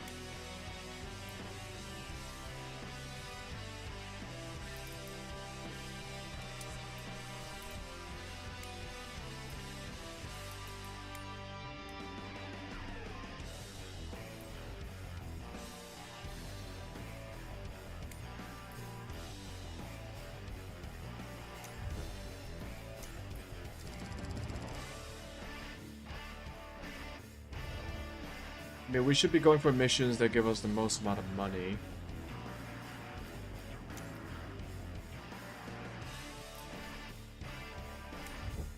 Wash? Repaint? No.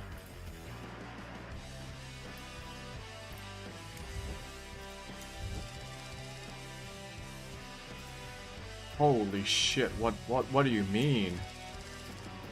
What do you mean? Bro. What?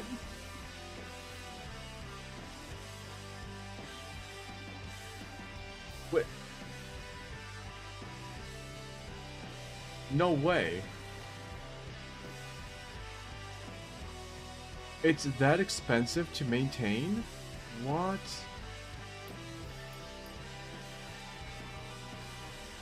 Oh, we can sell it for 391,000, but why would we do that? Oh my goodness.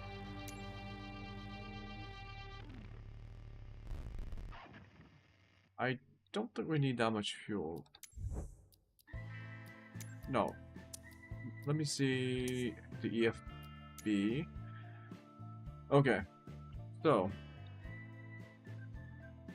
Grand Canyon West departure. Arrival at Cliff Hatfield Memorial.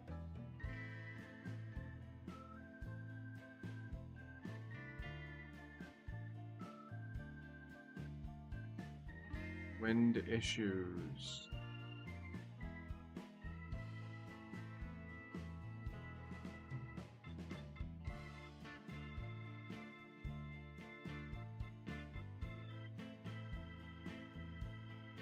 Viva, line, folded, foiled, PCLR, okay.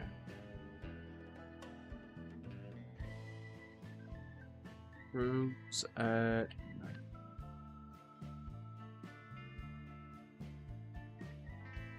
IFR flight rules and Grand Canyon West. Weather 13 knots from 240.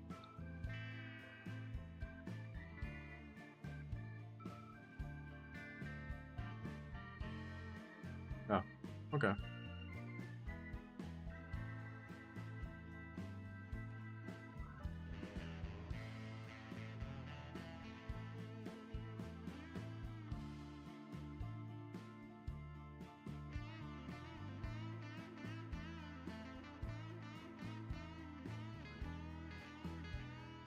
You can do an RNAV.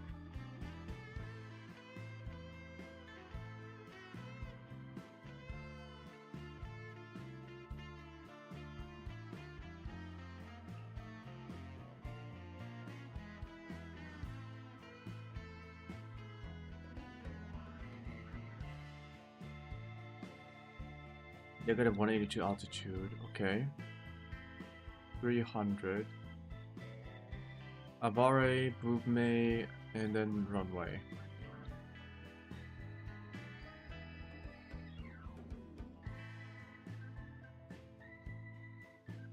Procedure not available for arrivals at Boren via B460 southwest bound.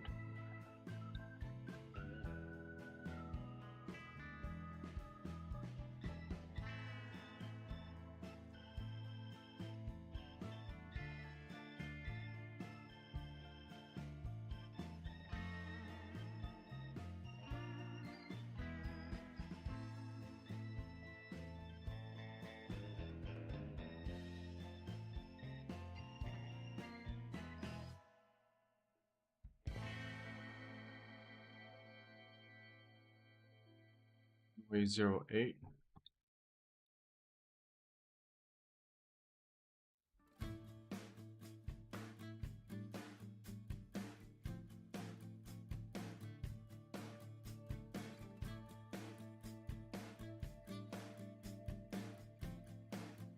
Did it say it wasn't available to those coming in from Boren?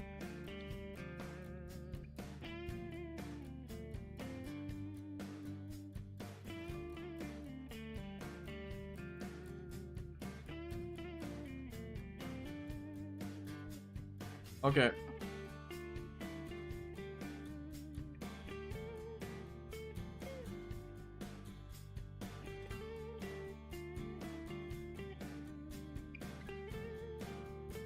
We have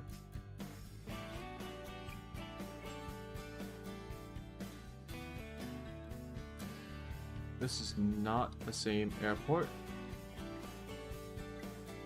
and I cannot open it.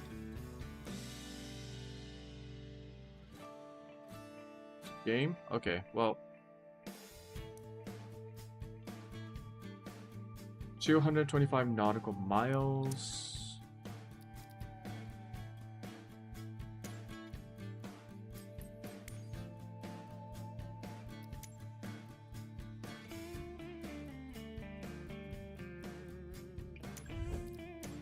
No, we lost all of our money due to maintenance. This is crazy.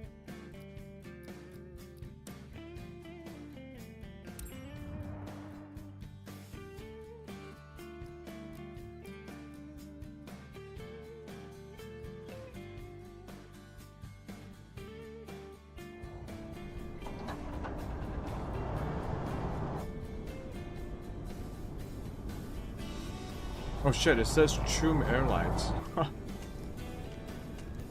Did it always say that?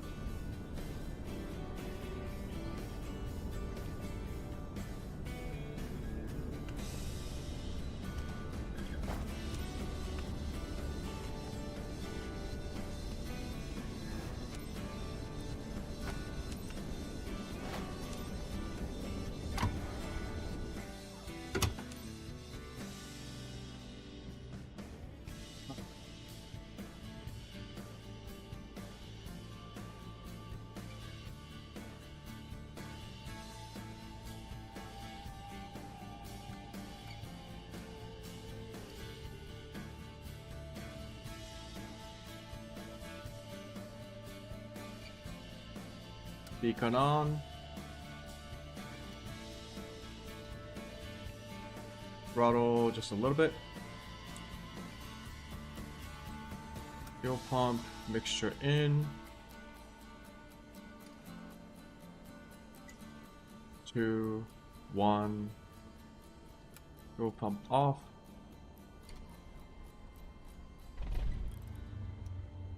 Captain, are you ready? Great. It's Maggie, your dispatcher, you know? Just a quick reminder about today's job. You're carrying goods in bulk on this flight. Shipment is from our partner's site and urgent. You must reach Calipatria ASAP. The sensitive cargo containers have a good tolerance with turbulences to preserve the cargo, but it's crucial you keep a smooth yet quick flight. If you also ensure timely arrival, you maintain our high standards of service excellence and everyone's satisfied. All relevant information is in your flight packet, which is uploaded on your map as a reference. Safe travels. So, there is a time limit, is there?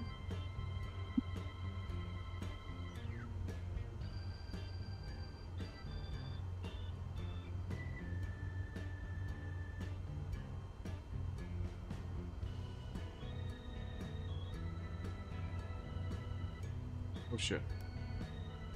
I gotta stop forgetting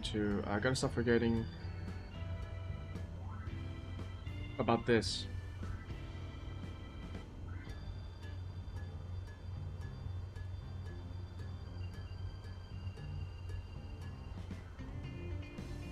I think I do need to be on time. There's like a soft limit. Okay.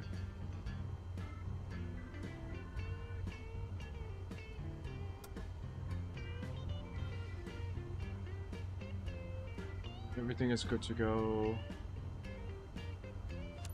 Taxi to parking. 1 Golf 4 traffic. Cessna November 44277 is taxiing to runway 17. 1 Golf 4 traffic.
Okay, time to strap in, boys. It's gonna be a long flight.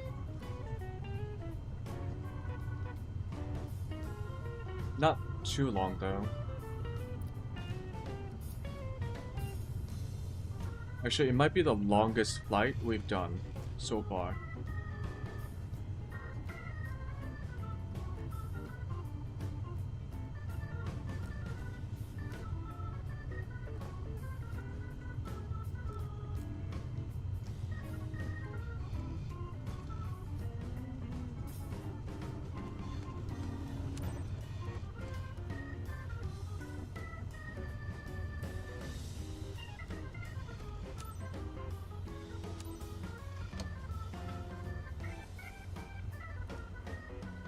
You're departing 17, so that is south?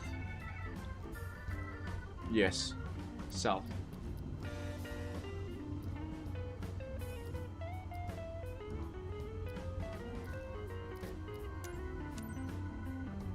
One Golf 4 traffic. Cessna November 44277. Taking off runway 17. South departure. 1 Golf 4 traffic.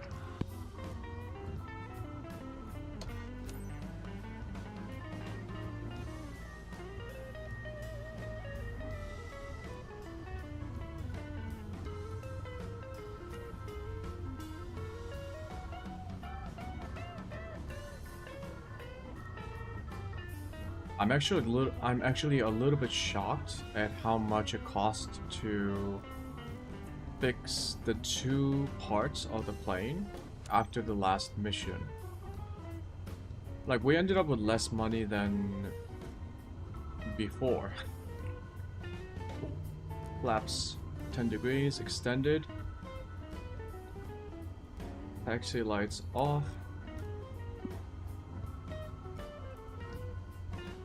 We are good to go in 3, 2, 1.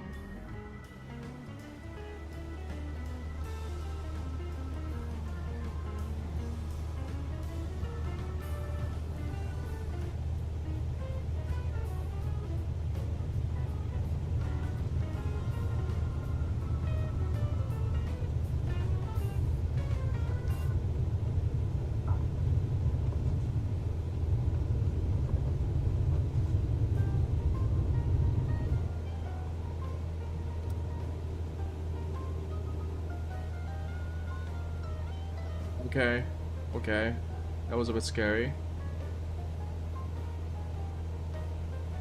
We are quite heavy.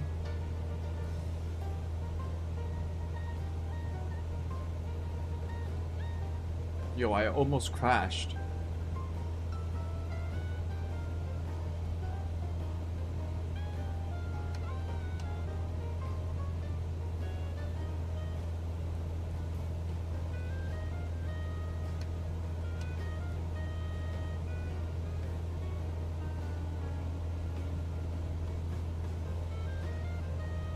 Los Angeles Center.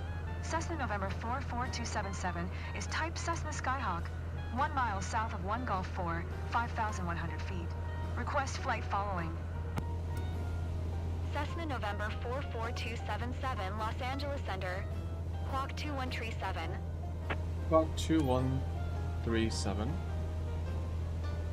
Squawk 2137, Cessna 277. Cessna 277, radar contact 2 miles south of 1 Gulf 4, 5,200 feet. Altimeter 2974. Altimeter 2974. Roger, Cessna 277.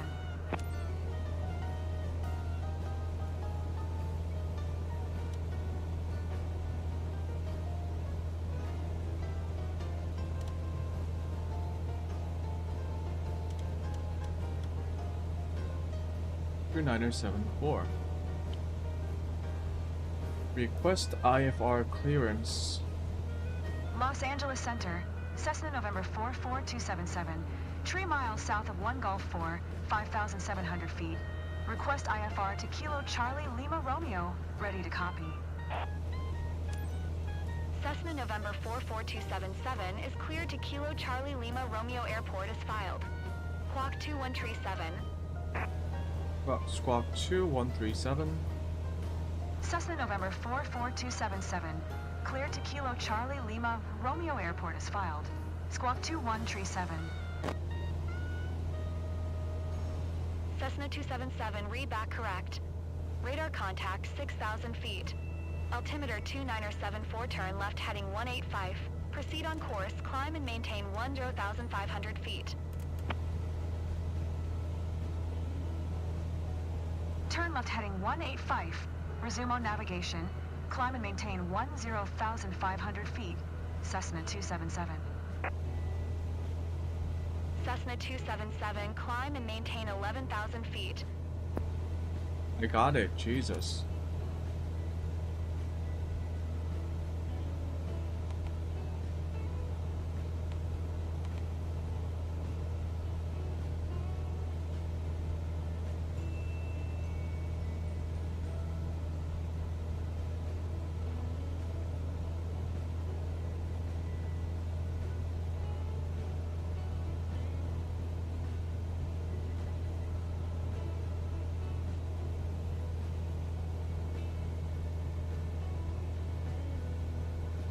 Okay, yet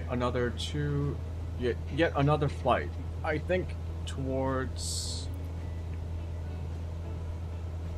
No, this isn't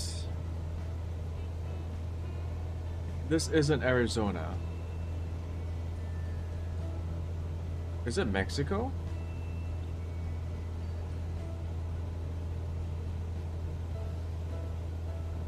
Oh, it must be Southern California, somewhere close to Mexico.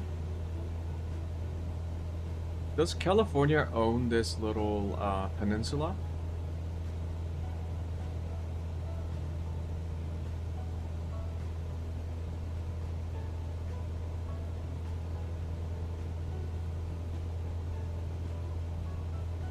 Okay, we got a bunch of planes flying in the air.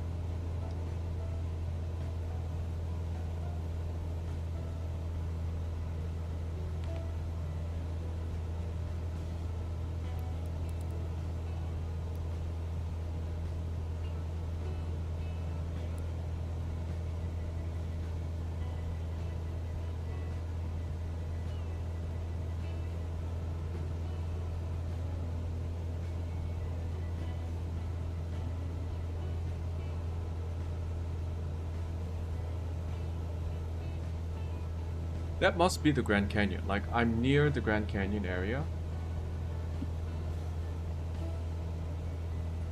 Because if there's an airport called...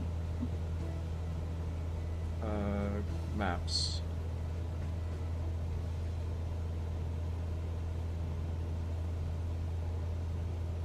Grand Canyon.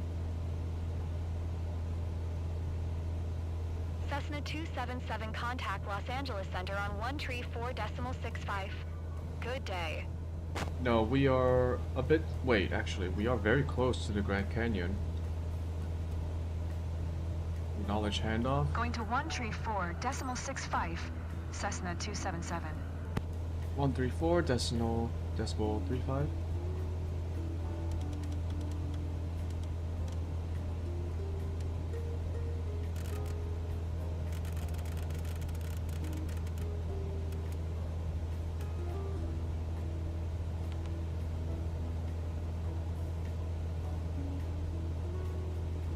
Fix file.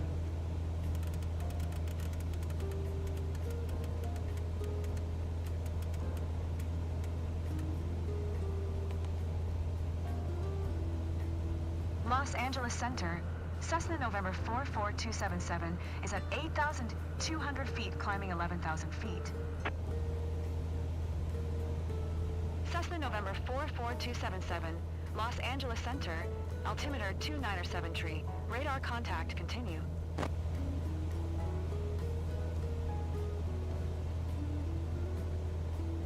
We are actually very close to the Grand Canyons.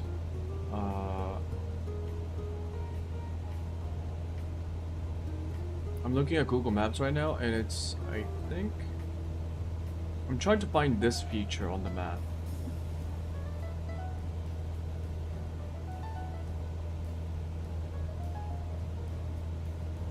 Southwest 2 tree, 29er contact Los Angeles Center on 124.2.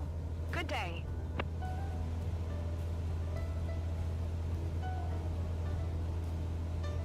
The nearby airport.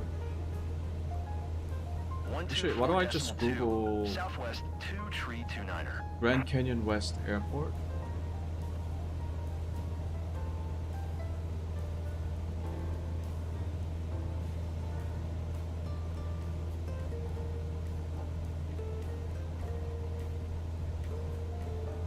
Oh, I think that literally was the Grand Canyons. We literally departed from Grand Canyon Airport, and I think that really was the Grand Canyon. That's funny. So yeah, Grand Canyon.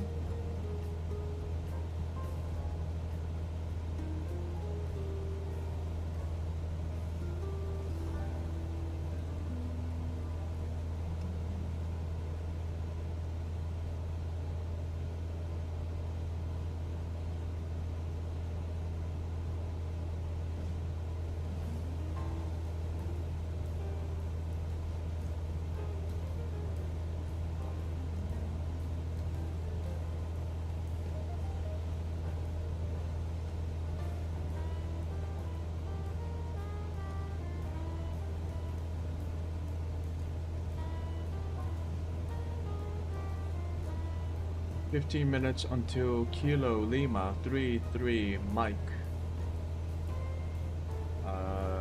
Almost reaching 10,500.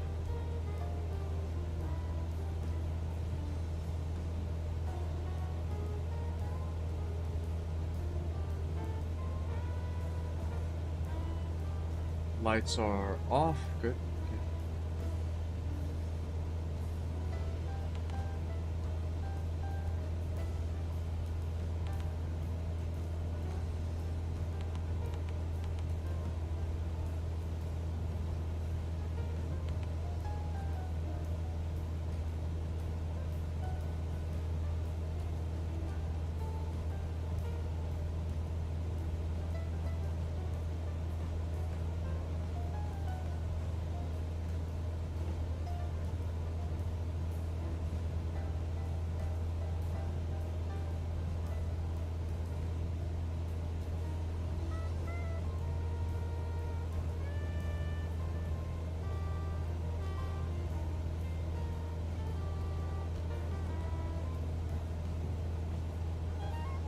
I've actually been to the Grand Canyons. Sadly, the only thing I remember, I guess the most notable thing I remember about the Grand Canyon was the squirrels.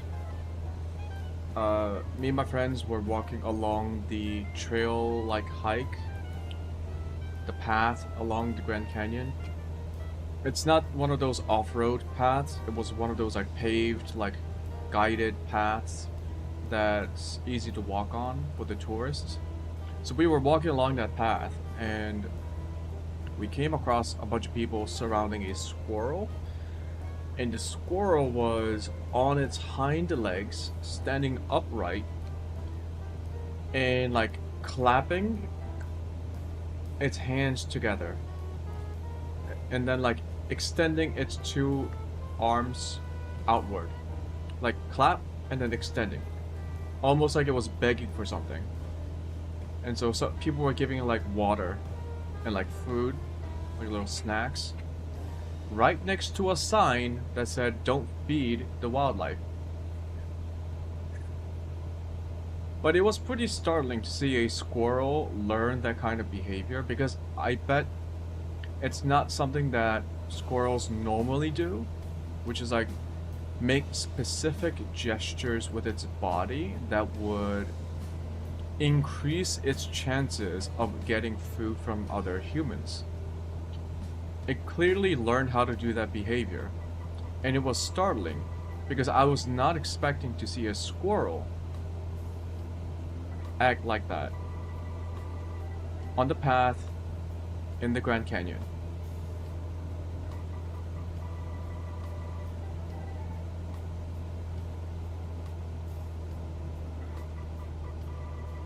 Okay, we're going to reduce our engine RPM to cruising speed. What happens if we just full beans the engine all the way through?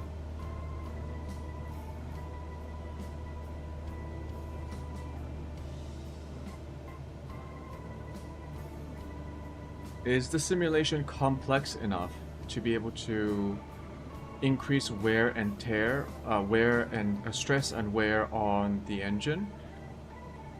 For example, this is a 2-hour flight, or more like a 1-hour flight. I don't know why the game said it was a 2-hour flight. It's a 1-hour flight, and if we max out the engine, what happens? Now, our engines were new because we just completed a maintenance on the engine before we started the previous mission. We did a maintenance check before we started, and the engine was considered new. So let's try and see if this wears it out even faster. Cessna 277, please expedite your climb 11,000 feet. 11,000 feet? Okay.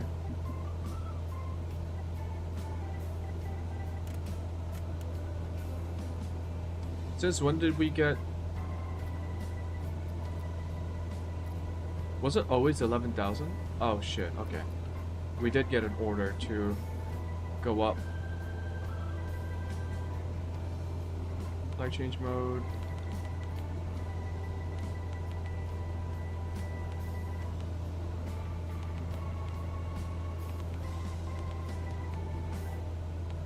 Southwest Tree 877. Maintain present altitude.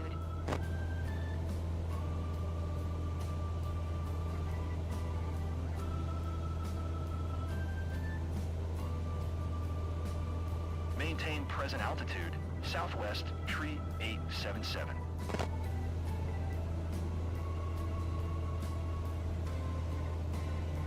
We are almost at max altitude for our aircraft. Airline laces 112. Climb and maintain flight level 270.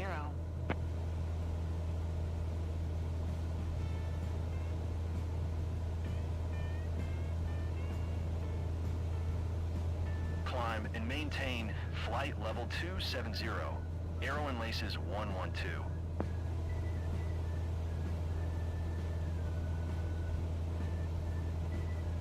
Yeah, as long as we don't blow up our engine, I think we'll be fine. We'll see. If this increases wear and tear, that makes us do more frequent repairs,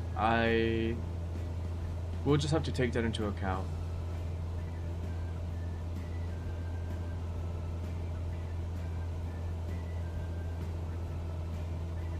I wasn't expecting, what was it, the avionics? I think the avionics cost 88,000 to repair. That was very expensive.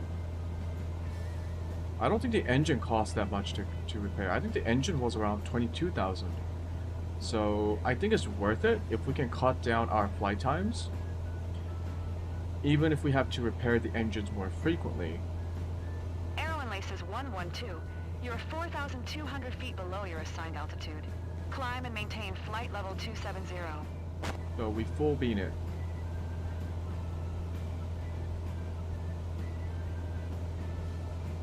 We are very high up.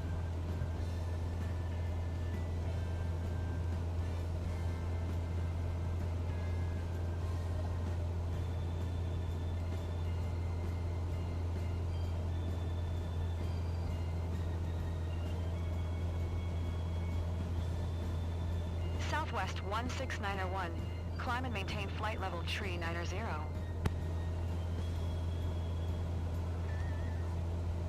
I guess I will keep an eye out for the engine just to see if there's something wrong with it.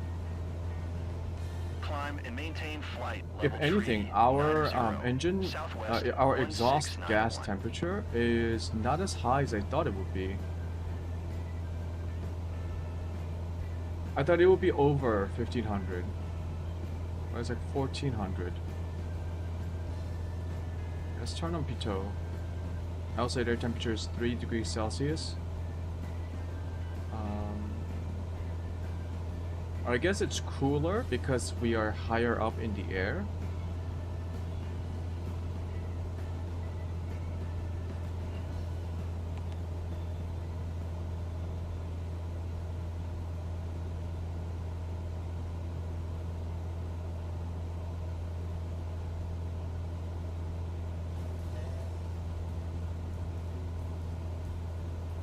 Yeah, the maximum RPM we can get is 2580. We are at 100% throttle. Our true airspeed is 114 knots. We are getting a little bit of tailwind. Cruising at 1100, a little bit less than 1100. Actually, sorry, my eyes couldn't focus. It's 1100. Okay. American Tree 105. Climb and maintain flight level 190.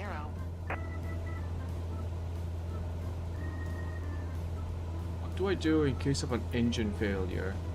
I know I have to make an emergency landing. American Tree 105. Climb and maintain flight level 290. Polaris 1891. Maintain present altitude. Power, no more than 75% is recommended. Climb and maintain flight level 290. American Tree 105. Well, I mean, it's just a recommendation, right? It says between 21 to 2700 RPM. We are at 2580. Maintain present altitude. Polaris 1891. It's my plane. I'll fly it however I want. Ugh. Aero and Laces 602. You're 600 feet below your assigned altitude. Climb and maintain flight level 230.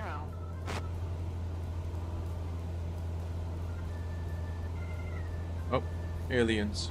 Look at that. Aliens. Climb and maintain flight level 230. Aero and Laces 602.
Oh, there was another game I wanted to try out.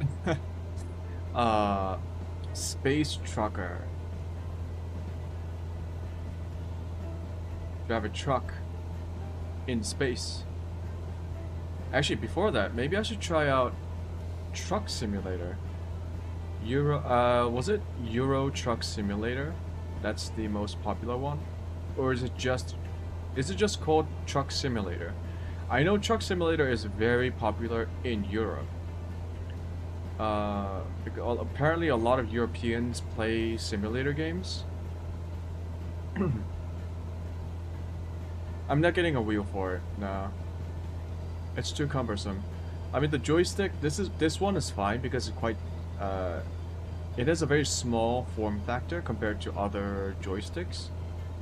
But a wheel, even the most basic wheel still takes up a lot of space. I don't want to deal with that. I could just try it with a mouse and keyboard. 8 Bravo Alpha. Maintain present altitude.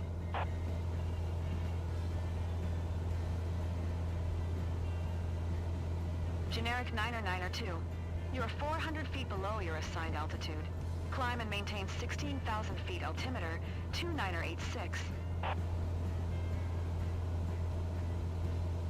Okay, how much timing can we shave off by going full beans at 59.90? We are at 114. Let's say 110 Generic knots. 9er 2.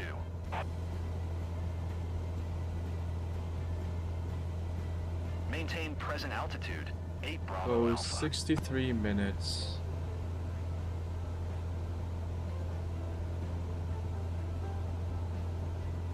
I guess the one thing I'm worried about by doing this is fuel. It's 20.7 engine hours.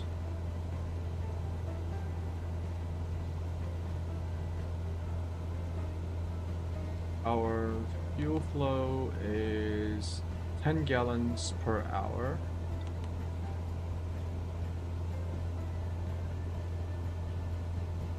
How come the system here uses gallons per hour? But when we refuel it in the hangar, we measure fuel by pounds.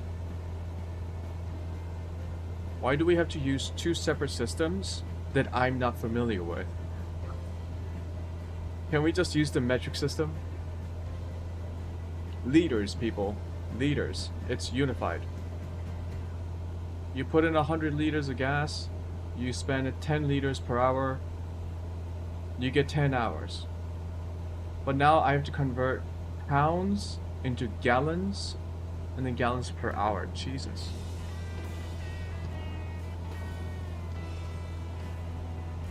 Pounds. What is a pound? IBS is a involuntary bowel syndrome. LBS to pounds to kilogram. 1 pound is 0.453592 kilograms. What?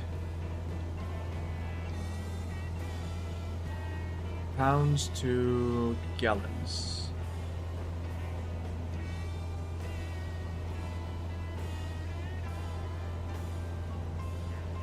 One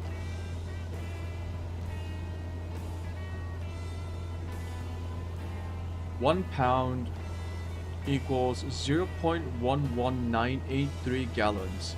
Why do people do this? Just use the metric system.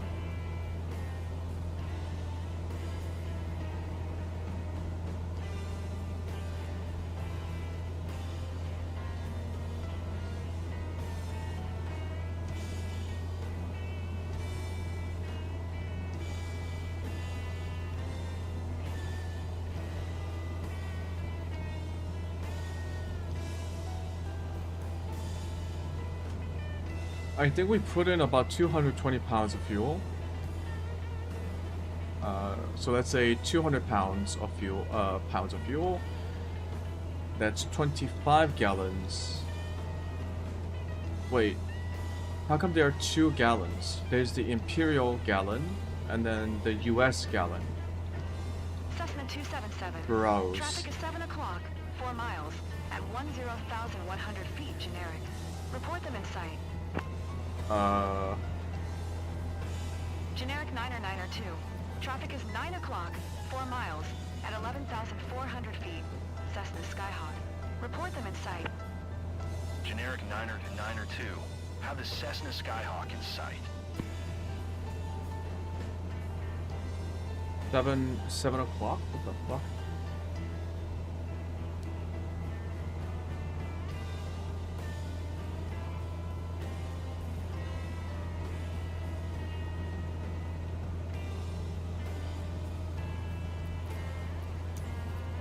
Cessna 277. Traffic not in sight.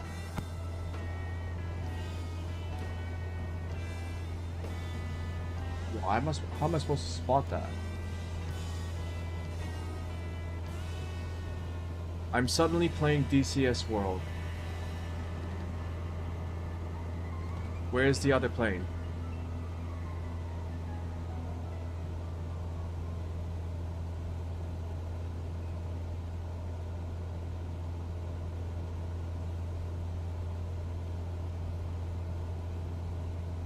I don't even see it on the map.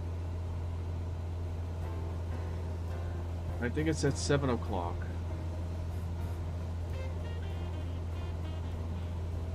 Nothing on the map.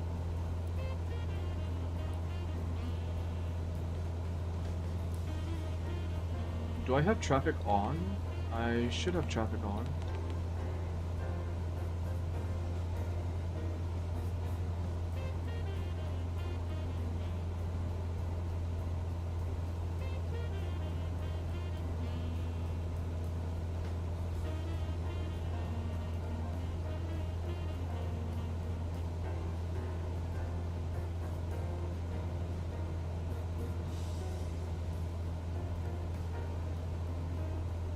No, I don't see anything.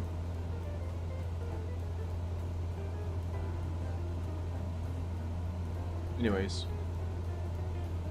Okay, so 200 gallons is either 200 pounds of fuel is either 25 imperial gallons or 30 US gallons.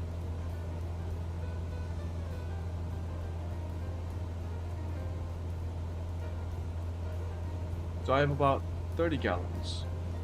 I have more than 30 US gallons of fuel. We are expending 10 gallons per hour,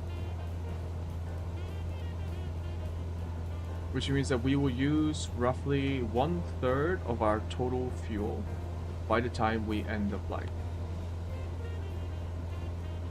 Around here. Probably.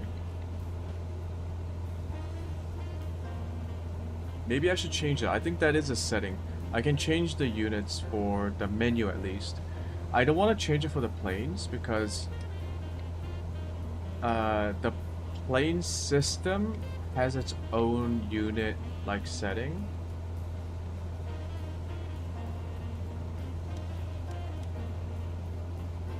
Go into here. The weight in pounds and fuel and gallons.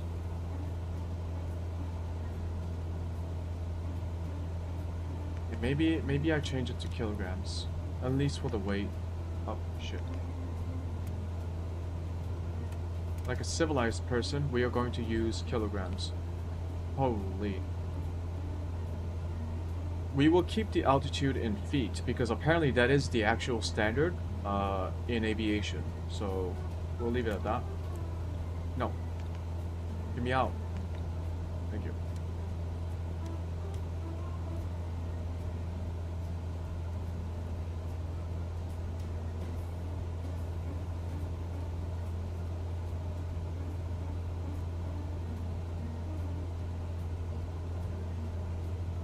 Anything interesting on the horizon?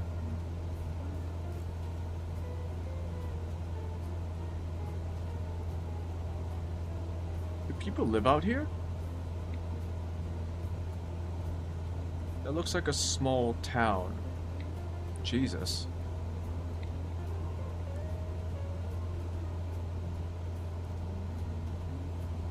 Yo, why would anyone live out here?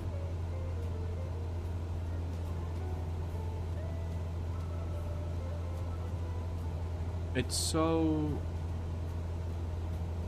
empty.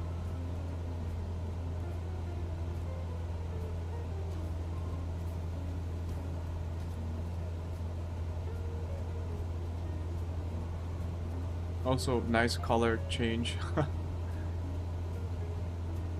That looks like a quarry.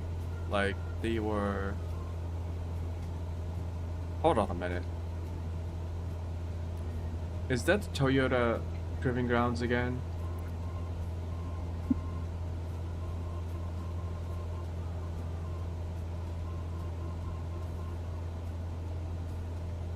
Yeah, it is. We're just flying over the same region over and over again. I thought it would be a bit... I thought all these locations would be a bit further away, but it's literally the same place.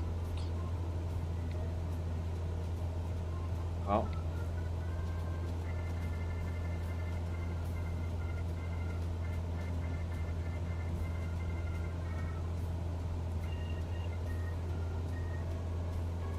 I guess people who work there might live over here?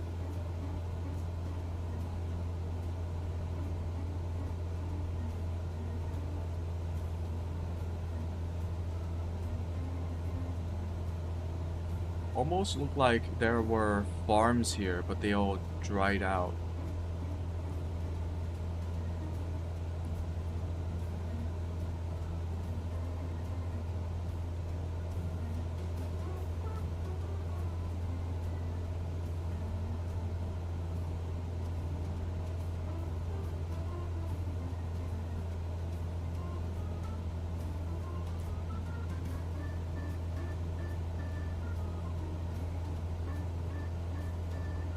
Our engine is... It's fine, it's in the green. I don't think we are actually taxing our engine that much.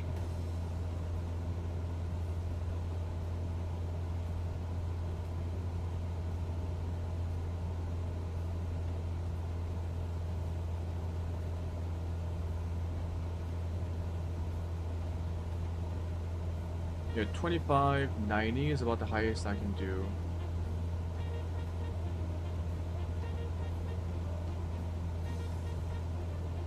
$115 knots.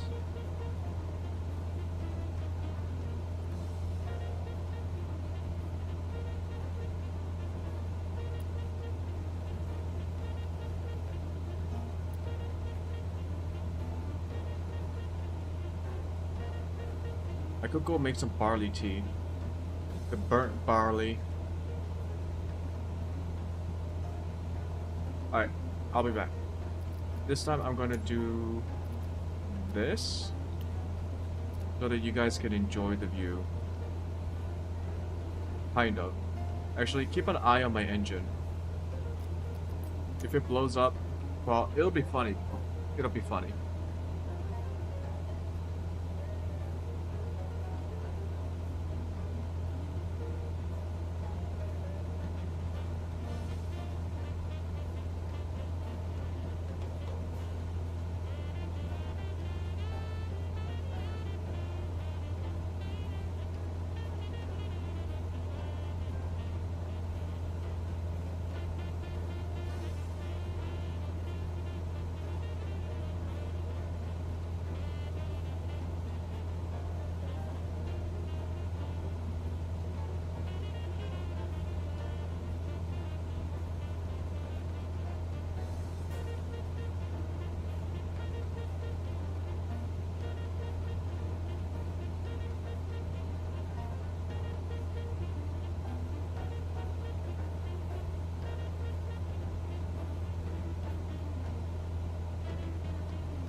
Okay, so I read the actual packet for the barley tea, and they market it as a burnt, like, it's not, they don't call it burnt barley, that's just me being facetious.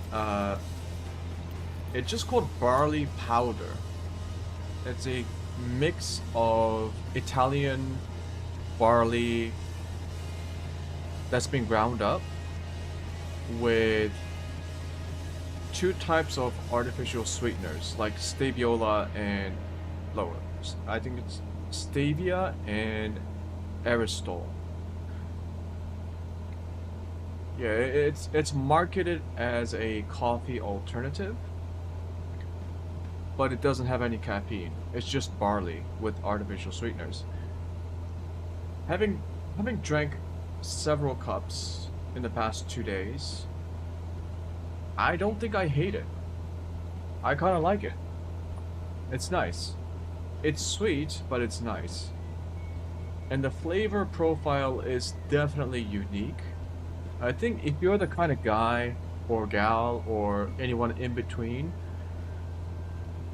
if you like charred steaks or charred barbecue or charred vegetables, you might like charred barley coffee. And this is for you. I don't know if you can get something like this in the United States. You probably can, but I don't know, just go drink boba tea. I think boba tea is better. If you're not gonna have caffeinated drinks, you might as well go for something more sweet and more smooth. Wait, does boba tea have caffeine in it? Fuck. Wait. Is boba tea caffeinated? Boba... Oh. Boba tea... Caffeine... Oh shit, it typically contains caffeine. Oh. Although you can get a non-caffeinated version, it's usually caffeinated. Oh, okay. Well... barley tea.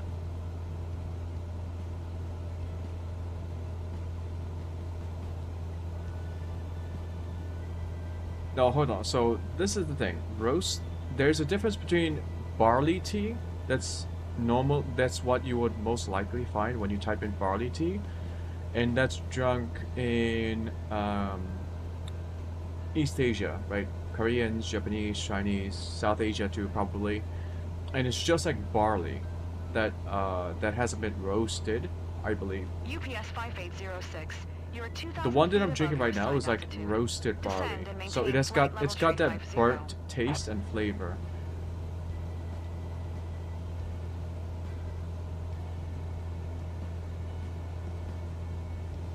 Descend and maintain flight level tree 50. UPS 5806. Roasted barley tea.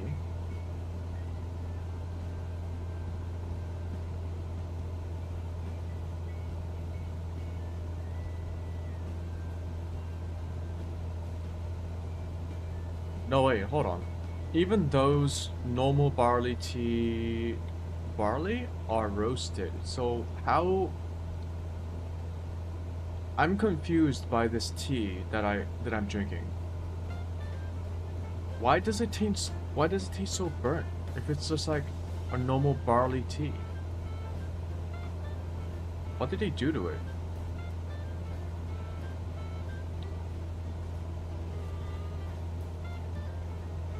Like, the color also looks exactly like coffee. It's coffee colored. It's got a darker, like an earthier tone than a normal, like a golden brown barley tea. And it's also sweet because of the sweeteners, but...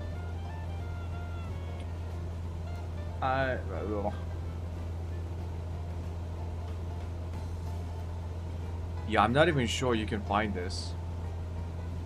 this isn't even from a like a big company. I think this is a smaller company that specializes in this particular kind of tea. Because the package, it's one of those like bare bones package, without like a logo or anything. It's got the descriptions.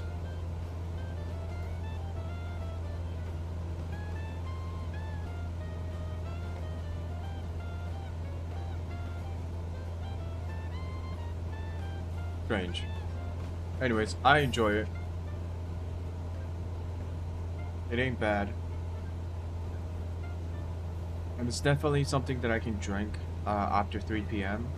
when I shouldn't drink more coffee, because it does affect me. Yeah, it sometimes if I drink coffee after like 3 or 4 p.m., it starts to affect my sleep schedule, and that's not good. So I've been trying to wean off on coffee after 3 p.m. for quite a while. Back when I was in school, I used to drink coffee like at 11 p.m. and still go to sleep by like 1 or 2.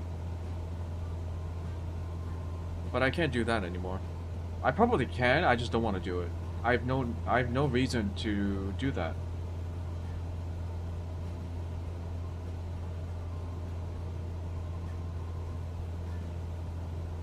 Farms. I mean, there's a lot more water than I expected. Delta 2172. You're 700 feet below Like your assigned Arizona, altitude. Climb and maintain Southern flight level California, 360. Nevada. In my mind, these places were all supposed to be very dry. Well, like, oh look, there's water.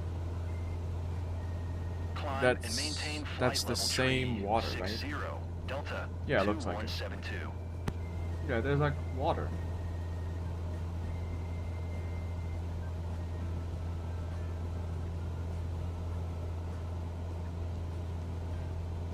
I guess I really don't know how the Earth looks like from the air.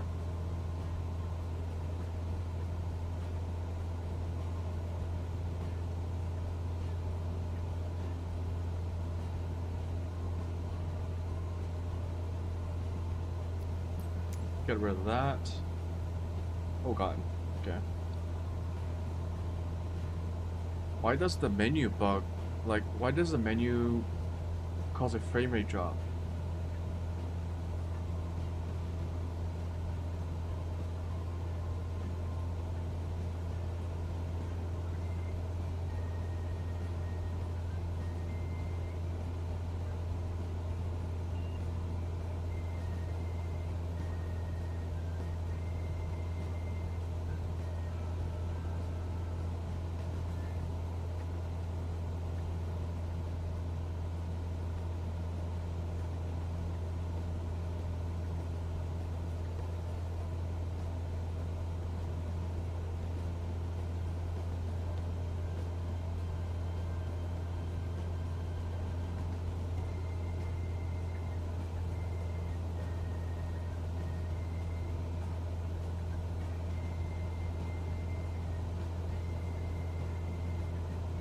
Sometimes when I see people playing games like these, or like Truck Simulator,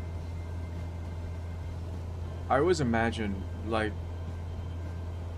say in about 500 years time, would people be doing these like lonely cargo missions in real life, like lonely cargo missions across space, in like a space truck or like a space cargo airplane?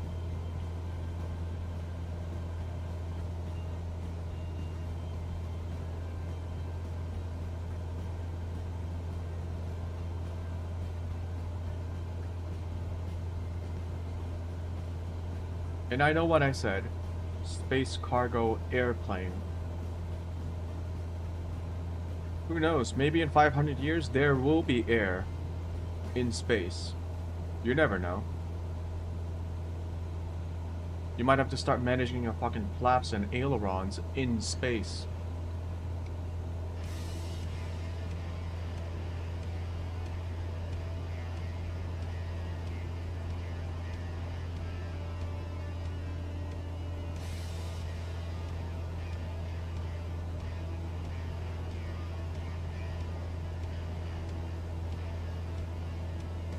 Now, this is a long haul.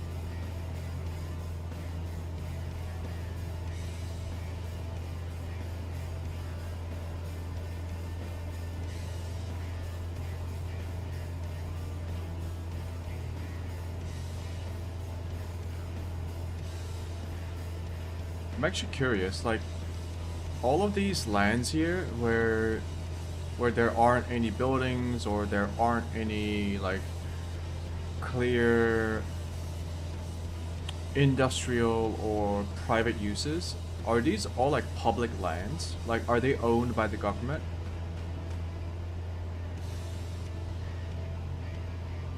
Because I think areas like these where it's all like wildlife and just nature, they might be protected, right? Like random people can't just get like a trailer home, park in the middle of nowhere, and start living there, right? That would be against the law. But like, why would it be against the law? Unless these were public lands.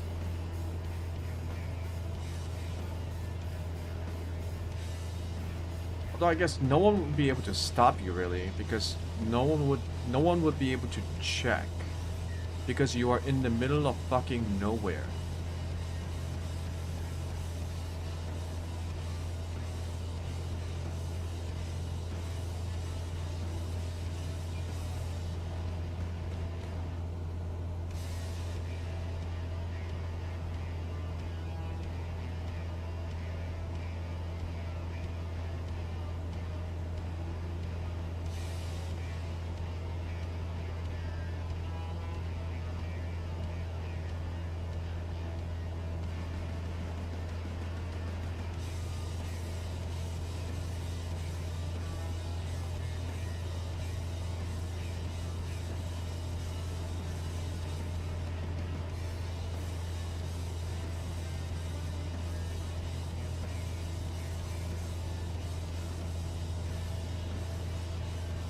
Now, I've been thinking, after I'm done with Microsoft Flight Simulator, and I will be done with this game at some point in my life, I might move on to different flight simulators. Although I don't want to be known as...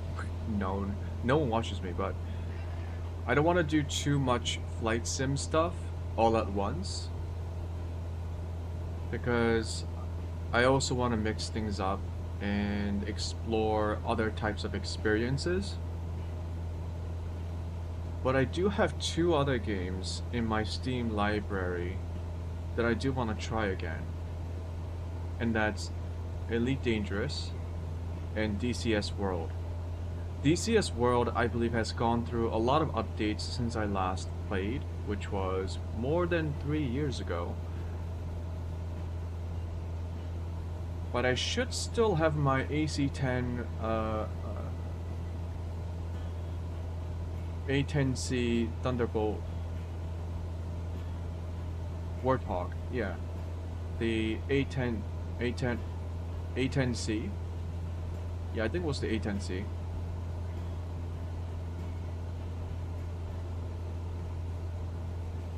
So I could just fire up the old A10, go for a little gun run, drop some GBUs. United 148 tree. Climb and maintain flight level tree 0. Although if I remember correctly, there weren't that many things to do with the base game. You had to like dole out a lot of money to buy all the DLCs and content. Tree 0. United 148 tree.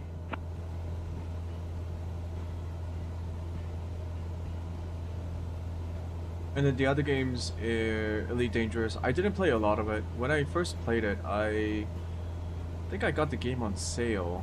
I get most of my Steam games on sale. And I think I tried it on my mouse and keyboard first. It turned out to be more of an RPG than a true sandbox game. I did meet one guy while I was in Elite Dangerous. I was in Super Speed Cruise, and I got pulled over, basically I got pulled over by this guy with a late game high level, like a destroyer or a light frigate. And he's like, he tried to take my stuff because he was role playing as a pirate, but he ended up like trying to show me the ropes. Like, oh yeah, there's a way to like level up fast in this game and blah blah blah. You know, like showed me his collection of ships. I was like, yeah, I just wanted to enjoy the game on my own, but sure, thanks.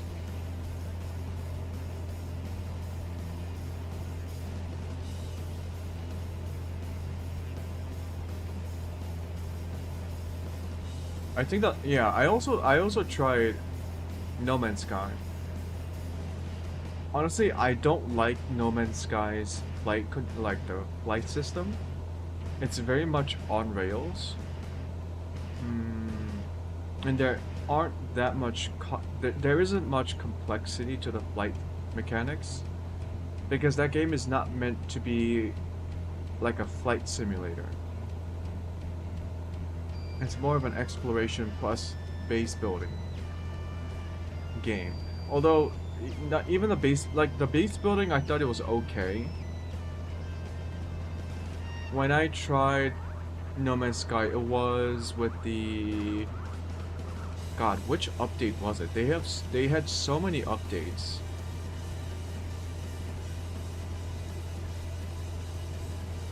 I think it was when they added water? No, not when they added water. It was like a World 2.0 update or something. It was like when they revamped a lot of the procedural generation software for the planets. So the planets looked more diverse.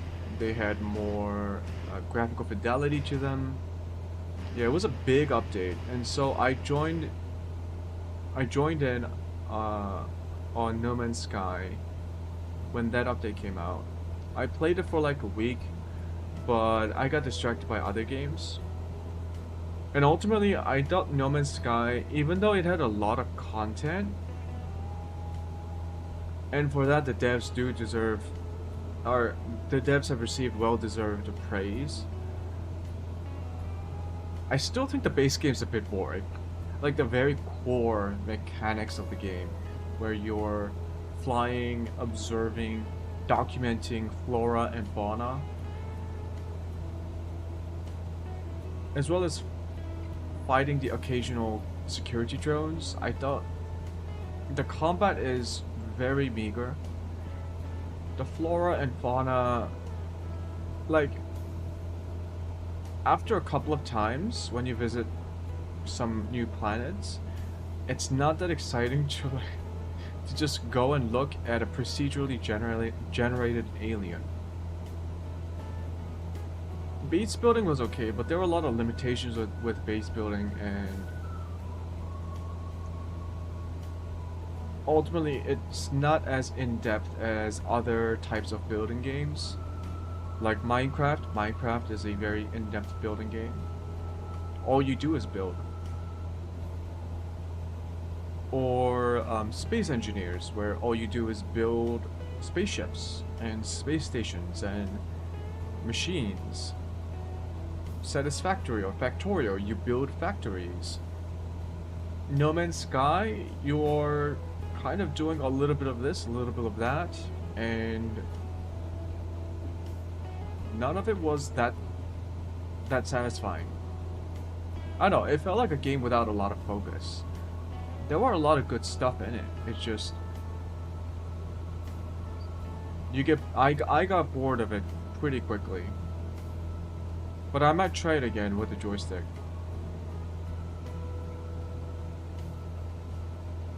I think I got bored with No Man's Sky after I tried to do like cargo, like I tried to RP as a cargo, like a cargo pilot. So using the, I think I was either using the in-game system, or there was a website that lets you search trading routes, like the places to buy materials from and places to offload it at, and you can automatically plan your routes and stuff like that. I think I tried it for like a couple of days and then I got bored.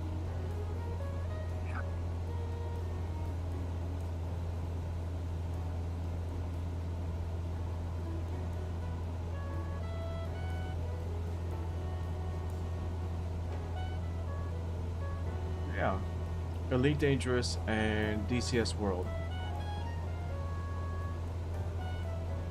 I'll definitely be trying out those two games after I'm done with Microsoft Flight Simulator.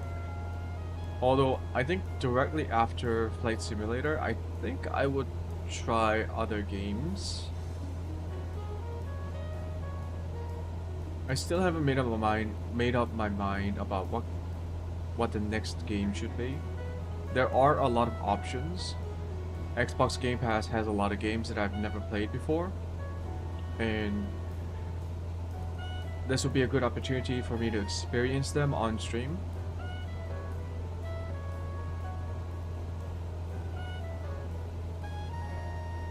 But for now, we're learning how to fly. I can definitely get more practice with landing.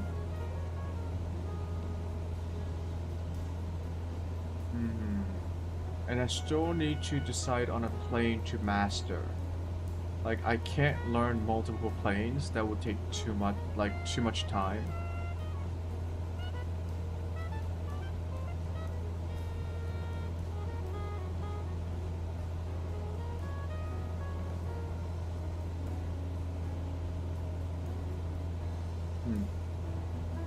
We'll see.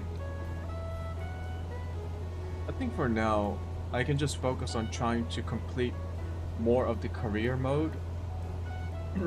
Once we get companies out and we start accruing a large sum of credits. I think I can take the time to think about specifically what I want to do with the World Travel Challenge. It feels weird calling it a challenge, because I don't think it's much of a... It's less of a challenge and more of a... Flight level tree 90. Southwest tree 66 tree. That wasn't me. Los Okay. Angeles Center. Radar contact continue. Yeah, just traveling around the world. 80 days does sound like a good limit. I think if I spend way too much time on each region of the map of the world, it's never going to end, right? So maybe around the world in 30 days. That might even be too long. Maybe around the world in like 14 days. Or maybe that's too short. Like, I don't know how to gauge it. I don't know. Southwest tree 66 tree. Maintain present altitude.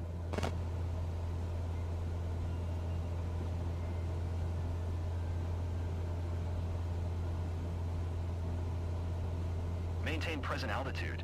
Southwest tree 66 tree.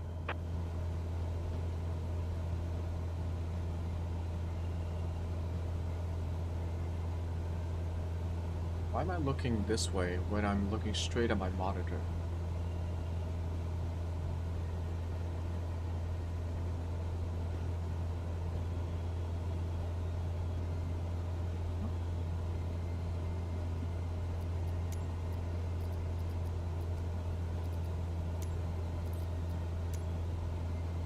Okay.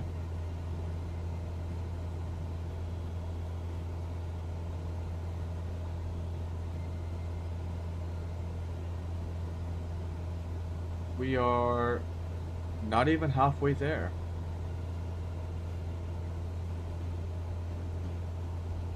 It will take us 16 minutes to get to Foiled.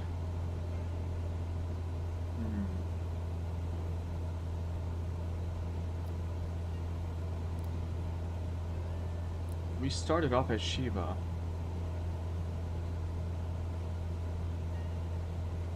Interesting. Los Angeles Center, United 2076 is passing flight level tree 50, climbing flight level tree 70. Yeah, I don't think there are any adverse effects for running our throttle at 100%.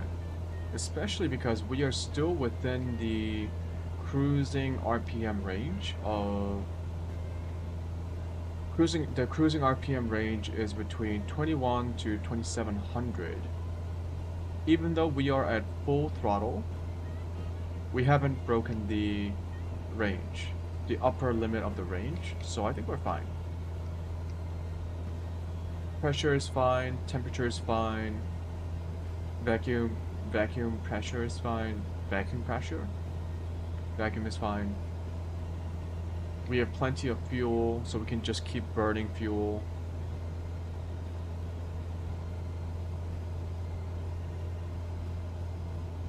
And the fuel wasn't as expensive as I thought it would be, so yeah, just keep burning fuel. Fuck global warming.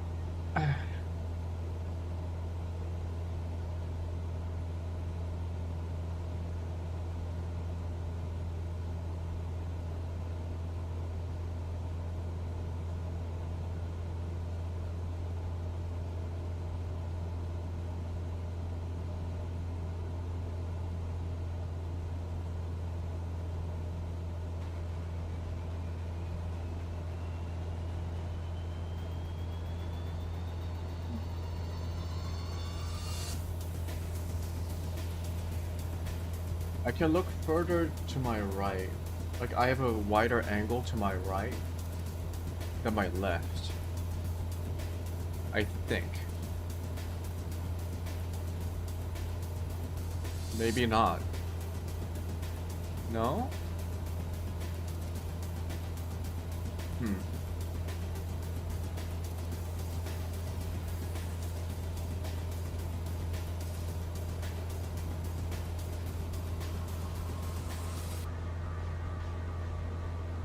I do like the desert aesthetic.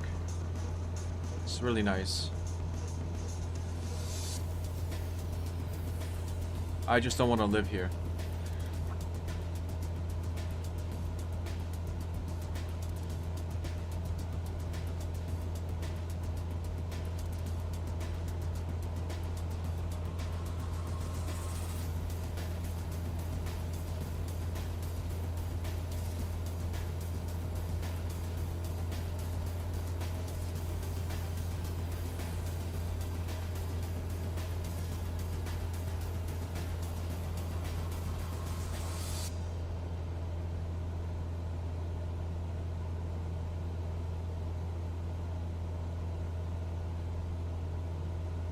We are traveling at 113 knots.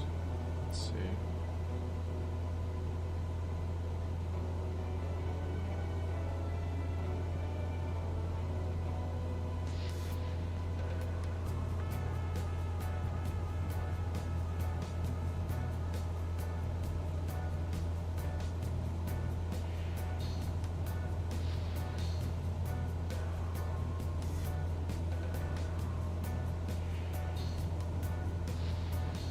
Oil to Okuro is pretty long. It's actually the longest leg of the journey. Okay.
Is that water?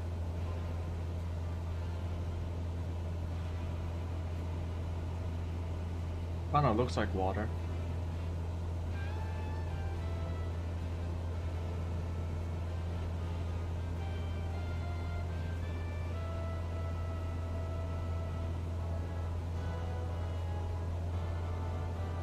Los Angeles Center, Southwest 471 is passing flight level tree 75, climbing flight level tree 90.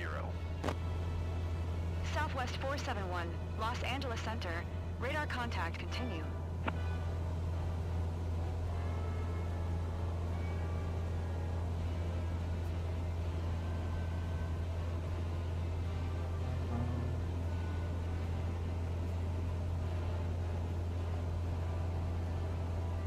Nine minutes until foil.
Oh, this flight better give us a lot of credits. Los Angeles Center on 128.15.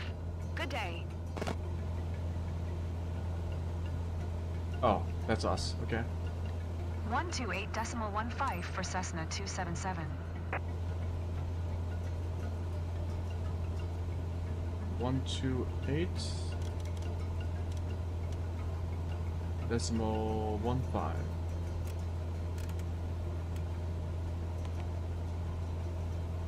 Los Angeles Center, Cessna November 44277, 11,000 feet. Cessna November 44277, Los Angeles Center, altimeter 2974, radar contact, continue to FYLD. Altimeter 2974, continue to foiled.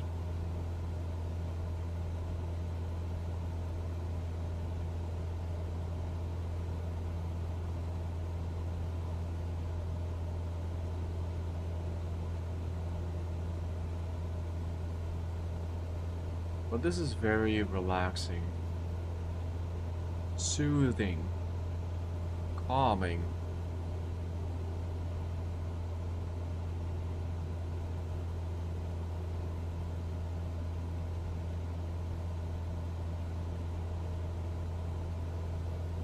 It really does give me road trip vibes.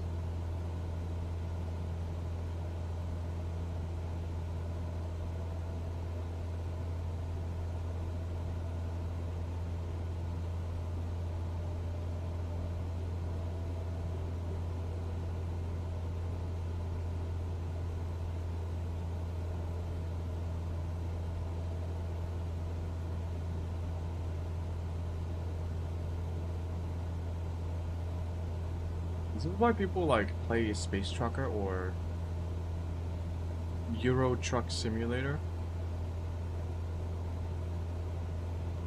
Because I've seen people do like some people take these like simulators very seriously. They get these like almost one-to-one replica setups. You can cancel IFR. Continue VFR to your destination. Okay, do you want... Okay, I'll cancel. Bye. I guess you don't like me. Los Fine. Angeles Center, Cessna 277, Cancel IFR at this time. Cessna 277, IFR flight plan is canceled. Radar service terminated. Squawk 1200. Maintain VFR. Frequency change approved. Good day. I think it's because we have good visibility. They can just let us fly VFR.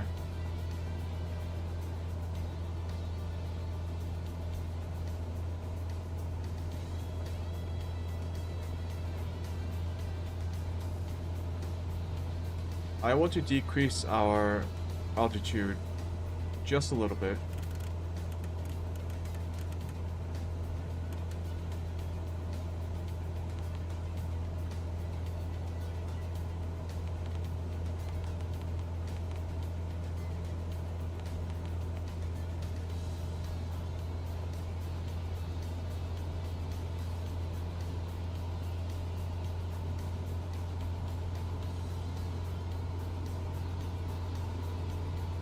Oh yeah, that's...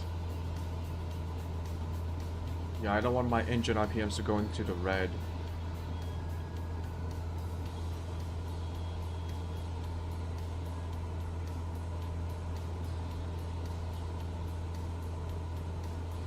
Fly to planet type propeller.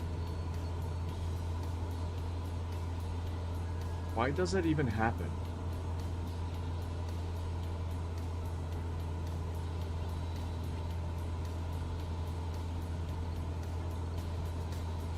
So did I say planet type? I meant plane type. Plane type underscore underscore underscore propeller underscore underscore underscore underscore.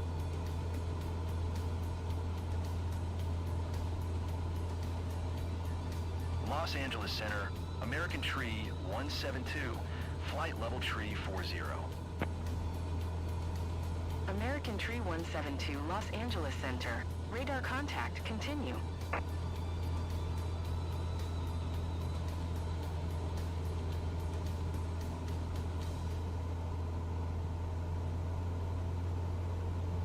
Oh yeah, we can American 1677. we can push it to about 298 or 2690, I think. Maintain present altitude. American 1677.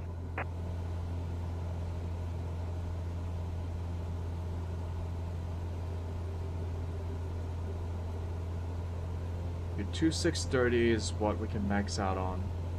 So 260... 2630. 2630. Okay.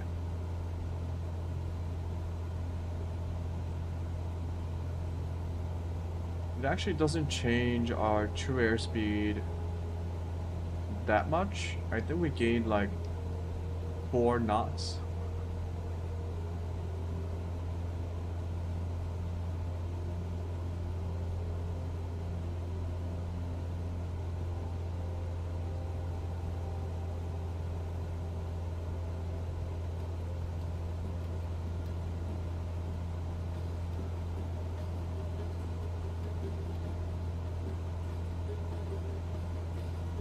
Those solar panels?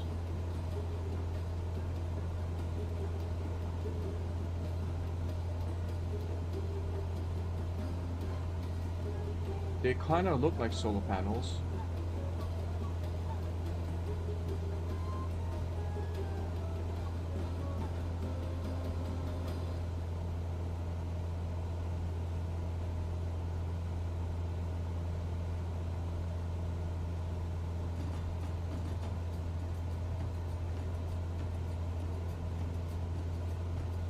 What do people even grow out here? Serious question.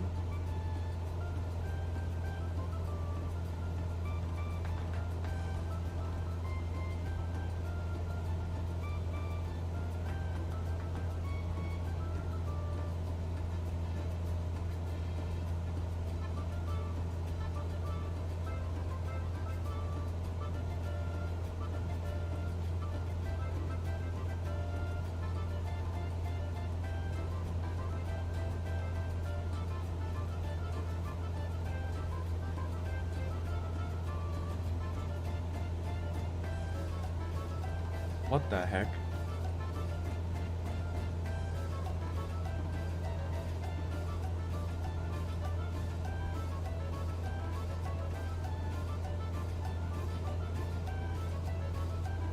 It almost looks like it's like the site is under construction.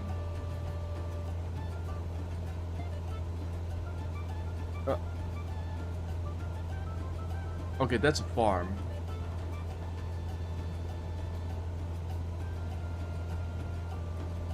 Damn.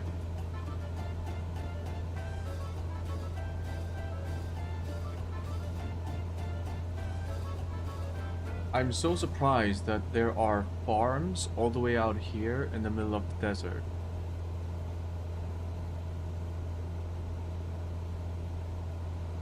I mean, this is considered a desert, right?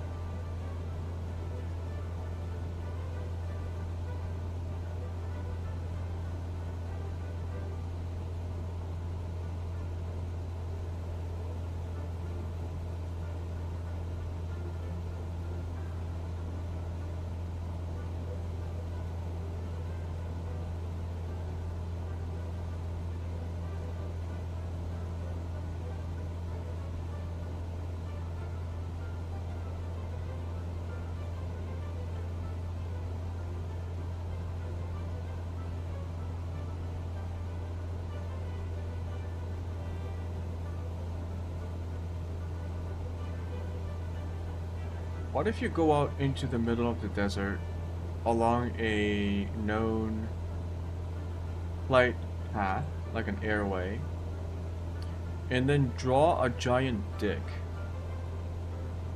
in the ground?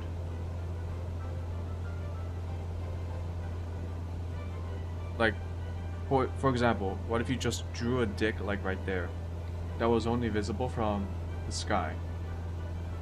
Would that be illegal? I can't imagine why it would be illegal.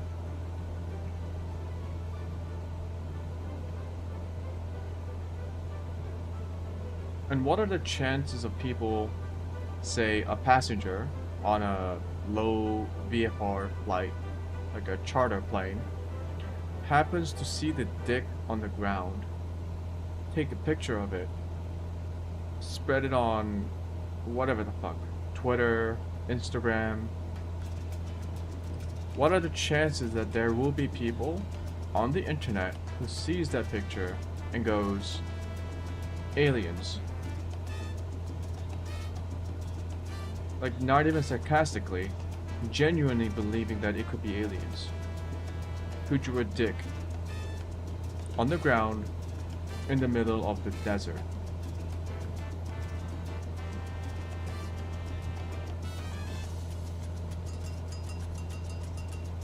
I'm not saying people should do it, but I'm saying that it might be really funny if it happened.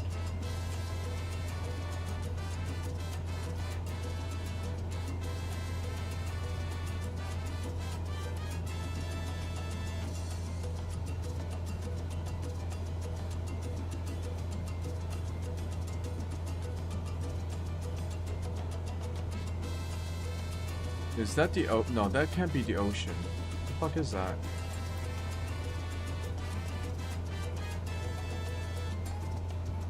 That is a lake?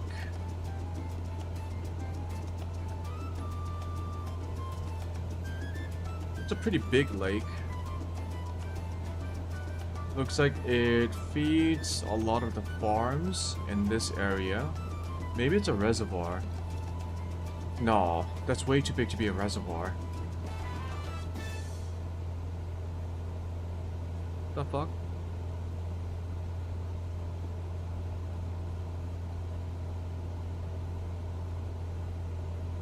Well, the airport is next to the lake, so we are close. Or maybe not, it's 20 minutes away.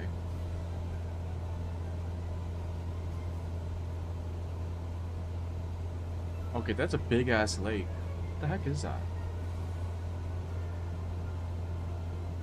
Google time.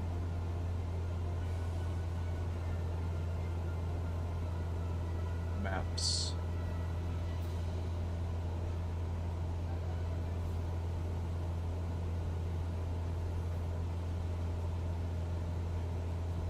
American 1772. Maintain present altitude. What the fuck? It's called the Salton Sea.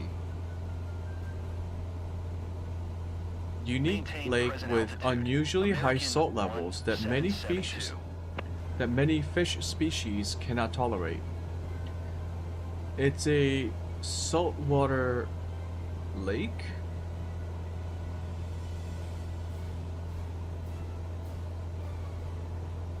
Yeah, it's a saltwater lake that has over twice the salinity of ocean saltwater. What the fuck? Los Angeles Center, Apex Tree 109er is at flight level tree 15, descending flight level 280. Apex Tree 109er, Los Angeles Center. Radar contact continue. I guess it's like a smaller version of the whatchamacallit? The Dead Sea. Was it called the Dead Sea? There's like a sea in I think it was near Turkey or something.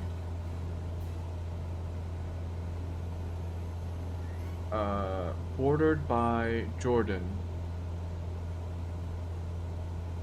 Yeah, the Dead Sea between Israel and Jordan, or Palestine and Jordan.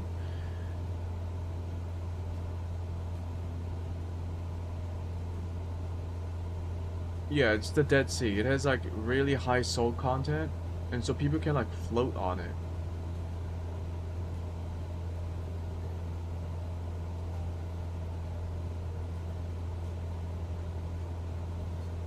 It is the deepest hypersaline lake in the world. So it's a lake, saltwater lake. So yeah, it's like a smaller version of the Dead Sea. You are 1,000 feet below your assigned altitude. Climb and maintain flight level 270. Huh. I didn't know California had a saltwater lake. Climb and maintain flight level 270700. So the two things I learned. One, there is a Toyota test proving grounds in Phoenix, Arizona. Two, California has a giant saltwater lake. Cool.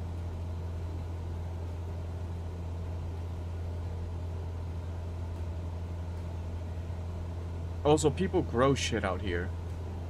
Like, a lot more than I expected. So, that's also cool. Yeah, that is a big-ass lake. Holy. Southwest 239er. Climb and maintain flight level 370. Here, let's take a look at the flight plans again. This was an RNAV approach. Climb and maintain flight level tree 70. Yep, Southwest RNAV. 239er.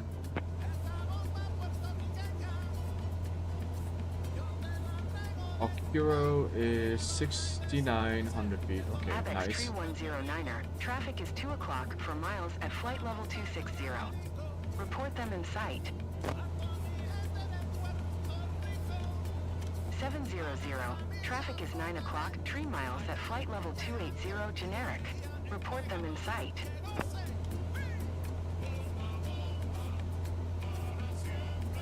Were they talking to me? Apex Tree 109er, heavy in sight.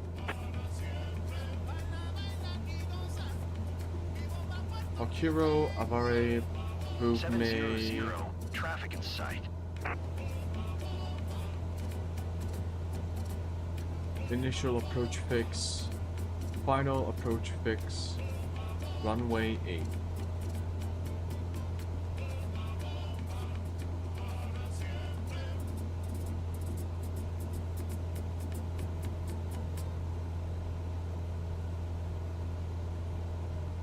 If the water is like almost double the salt content of the ocean, how can they like farm shit? Because they're using the saltwater lake, the water from the saltwater lake, to grow shit. So what are they growing? Algae? No. People don't use algae though.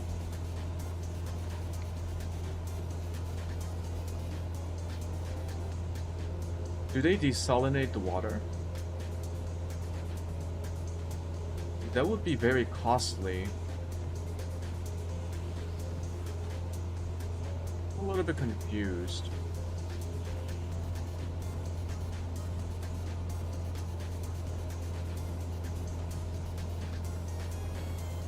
Or maybe the farms are built on the tributary water systems that feed into this lake. So the lake is at the lower elevation. There are small water streams like flowing down from way out there all the way to down here. And that's what the farms are using. But then where does the salt content come from? It can't be that they are receiving fresh water and then the water goes into the lake and then it becomes salt water, right?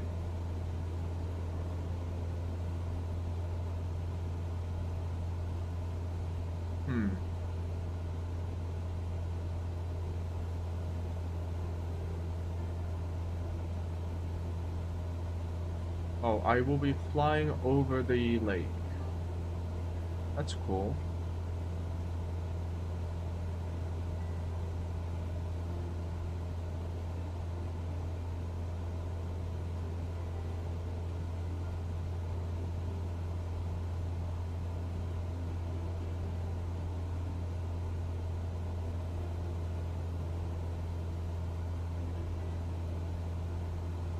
There's a lot of traffic in this area.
I wonder if lakes like these will dry up in the future because of global warming.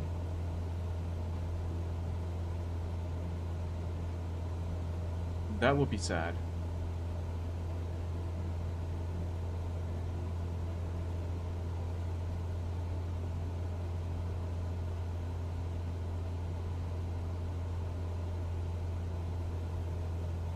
SkyWest 49er16. Climb and maintain flight level 330.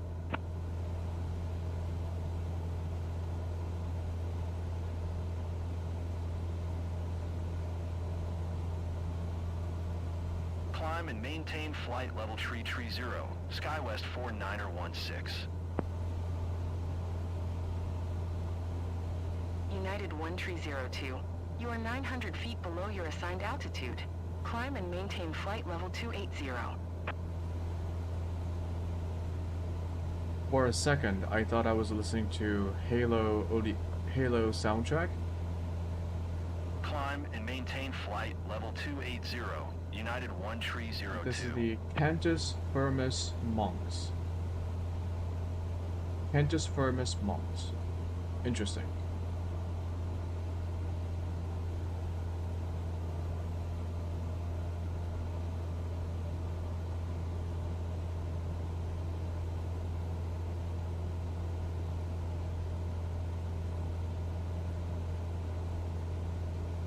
Okay, I gotta know, like, what are they growing from the saltwater lake?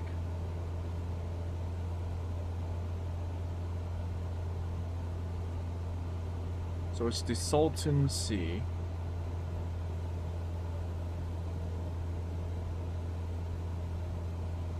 Over millions of years, the Colorado River had flowed into the Imperial Valley and deposited alluvium, creating fertile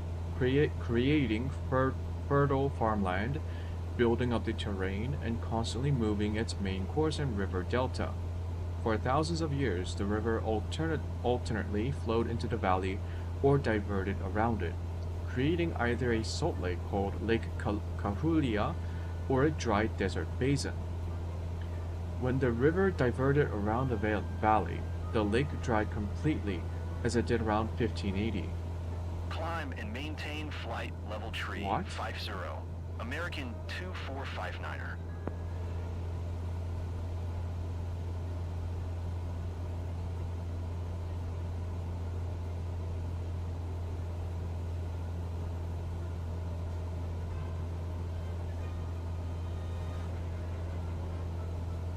The modern lake was formed from an inflow of water from the Colorado River in 1905. Beginning in 1900, an irrigation canal was dug from the Colorado River to provide water to the Imperial Valley for farming. Water from spring floods broke through a canal headgate, diverting a portion of the river flow into the Salton Basin for 2 years before repairs were completed. The water in the formerly dry lake bed created the modern lake. During the early 20th century, the lake would have dried up, except that farmers had used... Oh shit.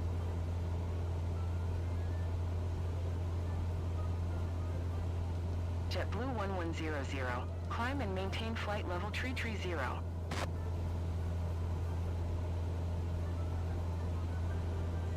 Where was I?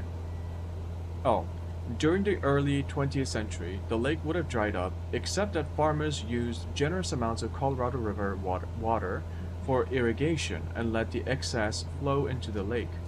In the 1950s and into the 1960s, the area became a resort destination, and communities grew with hotels and vacation homes. Bird watching was also popular as the wetlands were a major resting stop on the Pacific Flyway. American 2459er. Traffic is 12 o'clock for miles at flight level 235 generic. Report them in sight. So the lake was created because of irrigation farming, so I was right. The farms don't use the water from the lake. United 1302. The lake was formed from water that the farms were using from someplace else. So it's agricultural runoff. Have the generic in sight. It's excess water.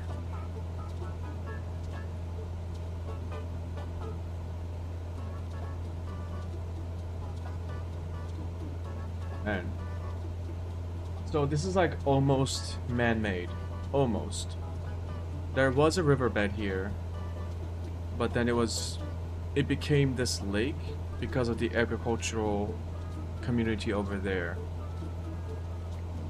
Man, that's crazy.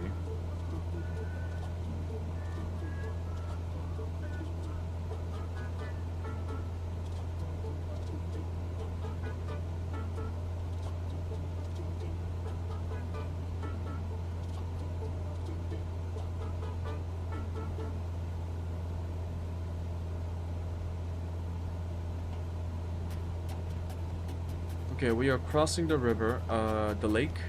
Not the river, the lake. And our airport should be on our left,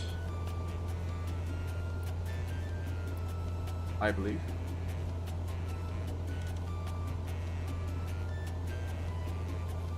Yeah, it should be like over there.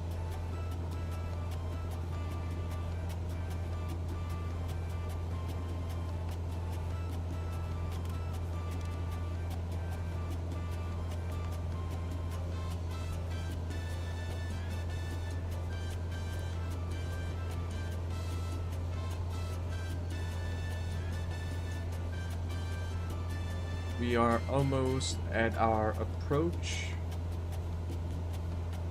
Once we hit Okuro, we will be turning left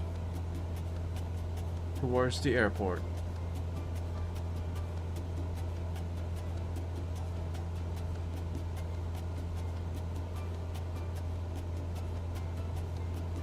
Can't really see it. We're too far away, but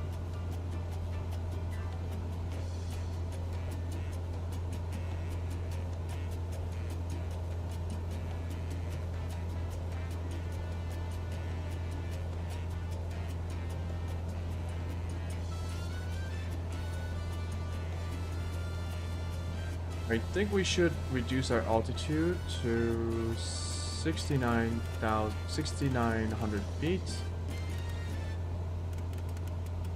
Nice. 6,900. Flight change mode.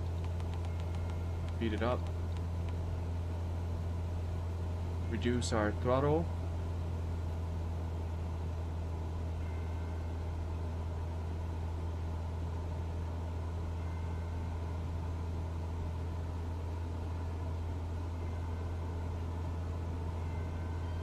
Actually, I think we can see the airport on our PFD.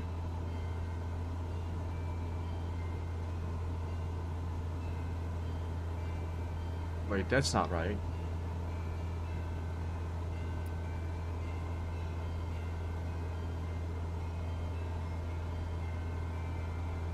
Oh, there is an airport here. Like a single runway. Huh.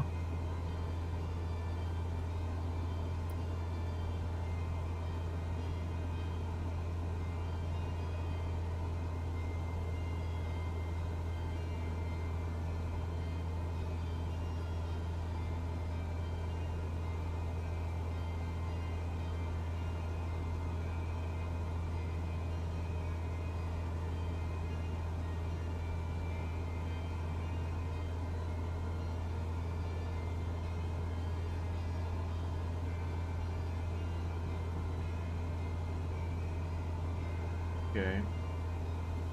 Maybe we need to descend a little bit faster.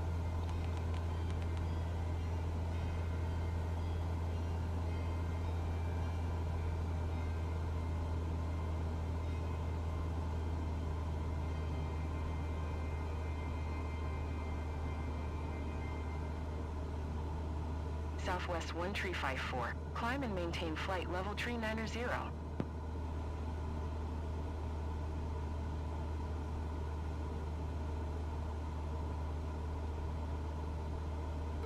Climb and maintain flight level tree 90, Southwest 1354. Okay, 69.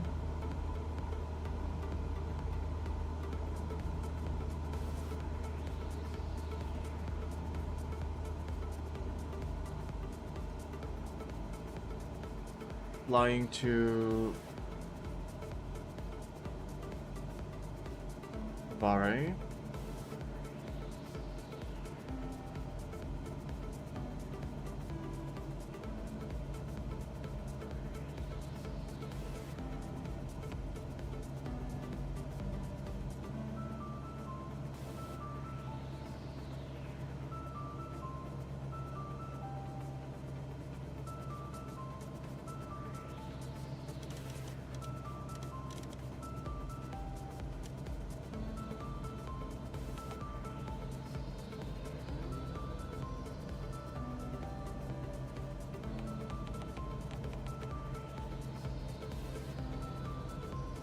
Yeah, we need to decrease our elevation by a lot. We need to be at 2,500 by Avare.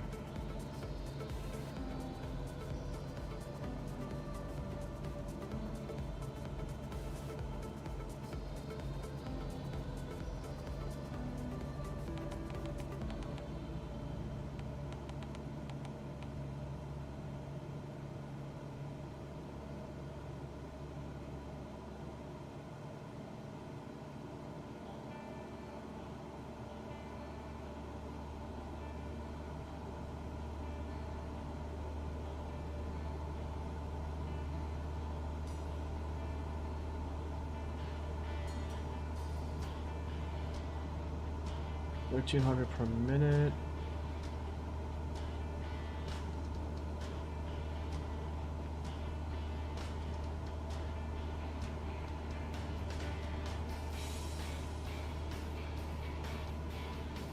Okay, reducing throttle. Oh.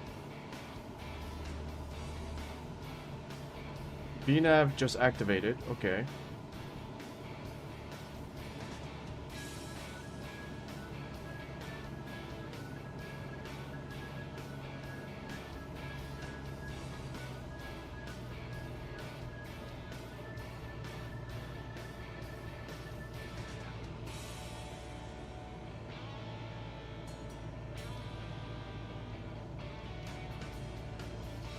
Southwest Tree 627. You are 500 feet below your assigned altitude. Climb and maintain flight level 240.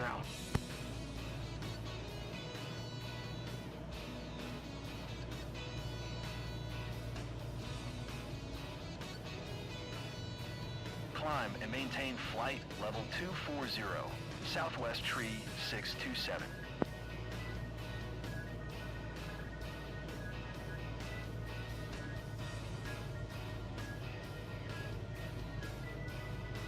Okay, this is going to be a very slow approach.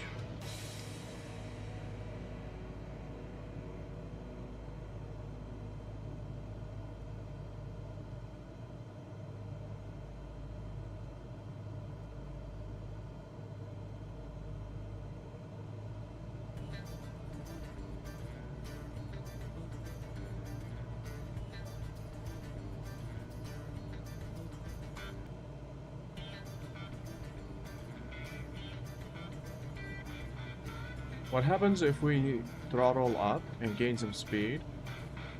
The plane will pitch down, but how far can it pitch down on autopilot?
Can I contact the airport?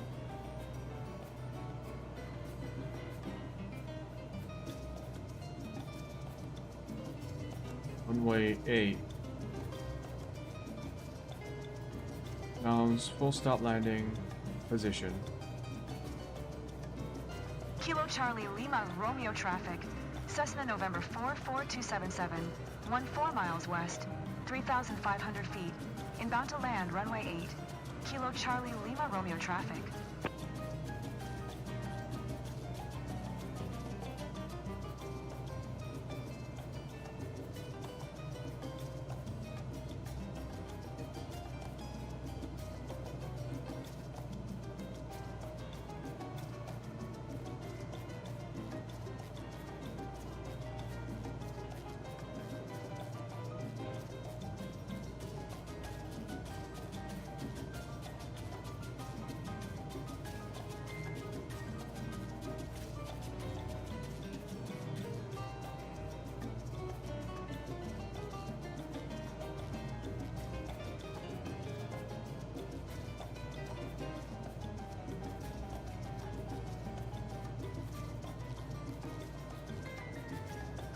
I'm gonna make sure that I don't forget to turn on the landing lights before I call in the approach to final.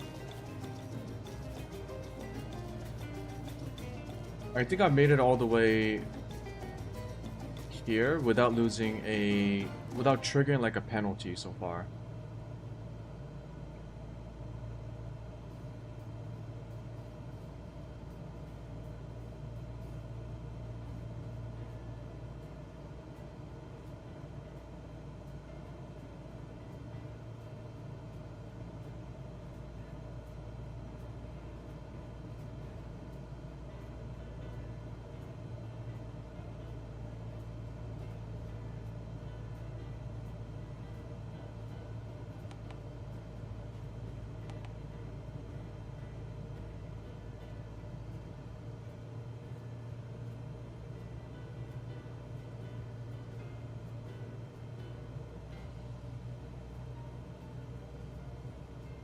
Is it just me, or is the in-game engine sound really quiet?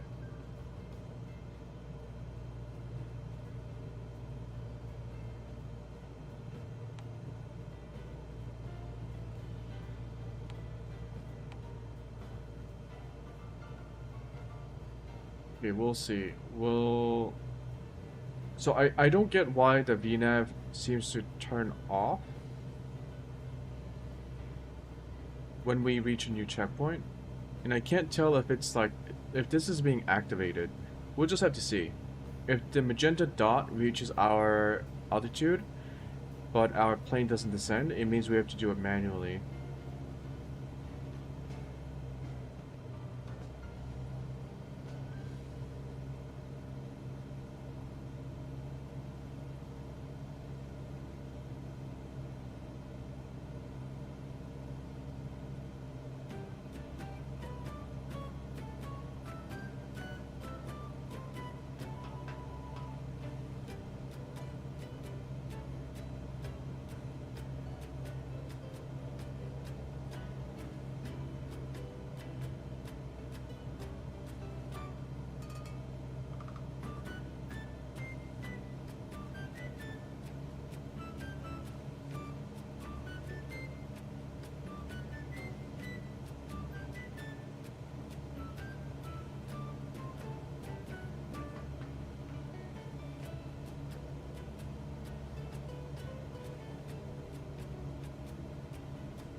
Yeah, it didn't trigger.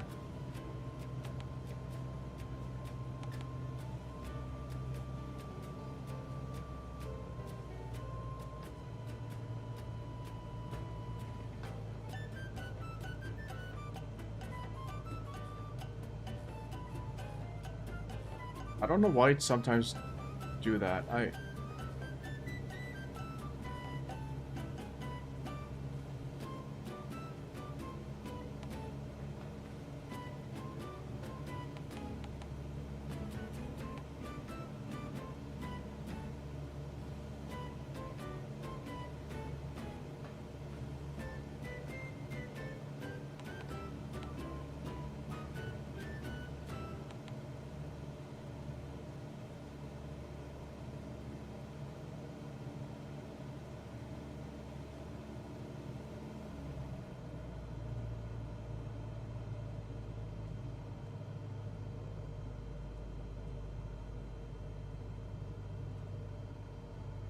Yeah, it's trying to keep 2,500. How do I turn this shit off?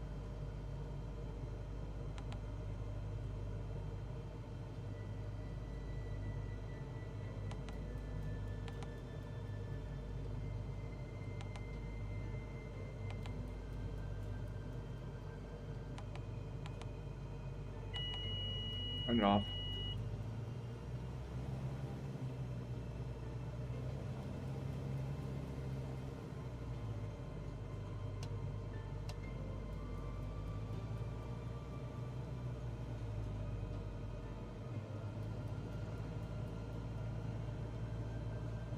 By the way, where's the airport?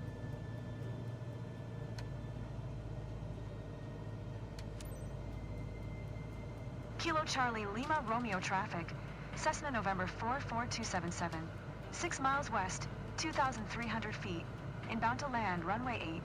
Kilo Charlie Lima Romeo traffic.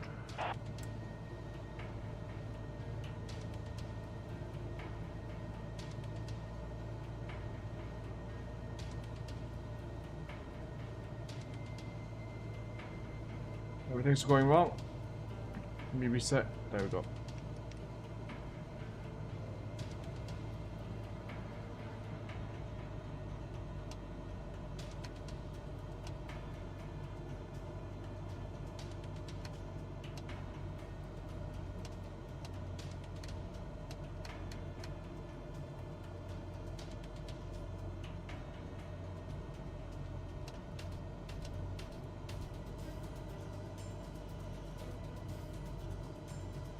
Okay, I see it.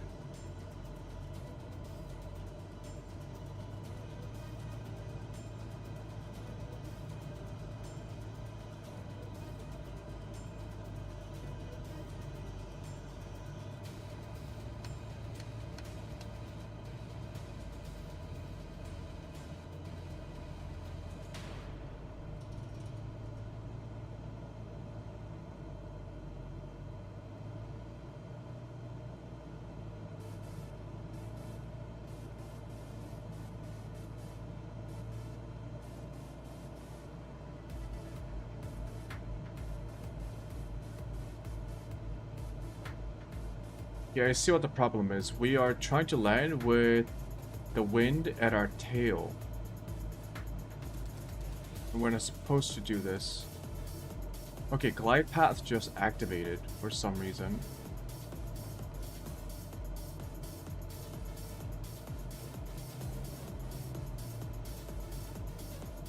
Autopilot should be off.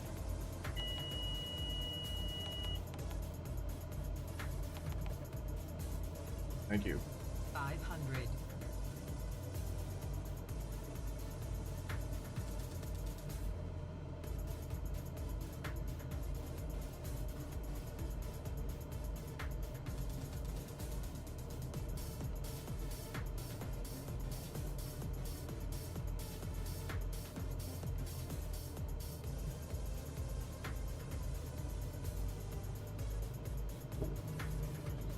Flaps.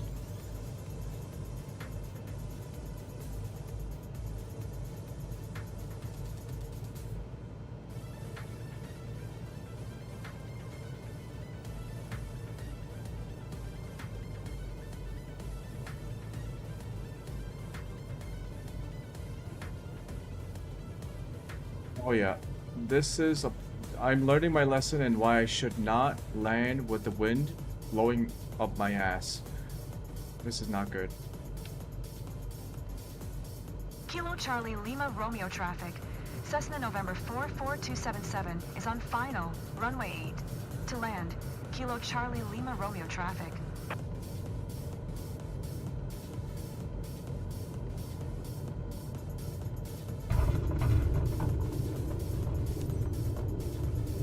Oh, fuck.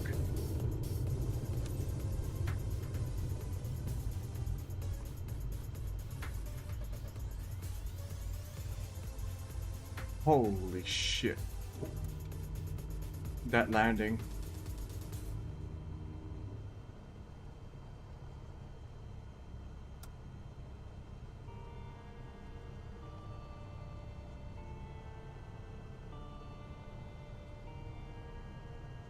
Yo, we almost crashed. Oh, man.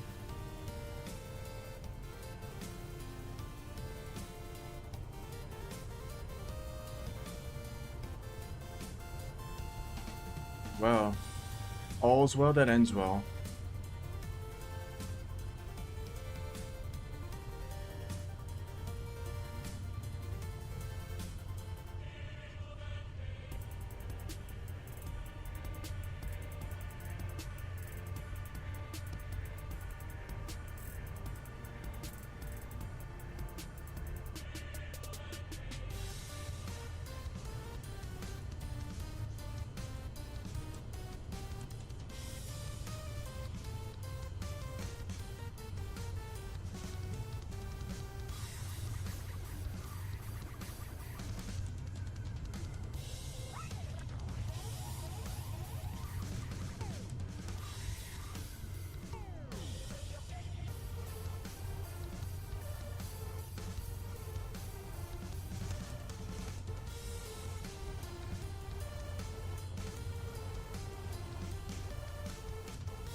Kilo Charlie Lima Romeo traffic.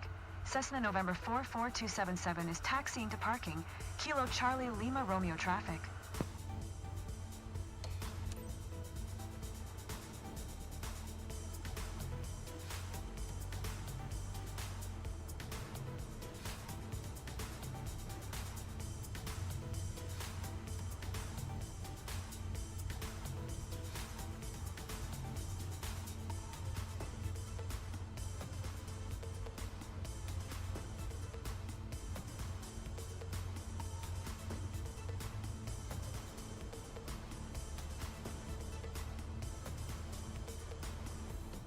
Where am I going?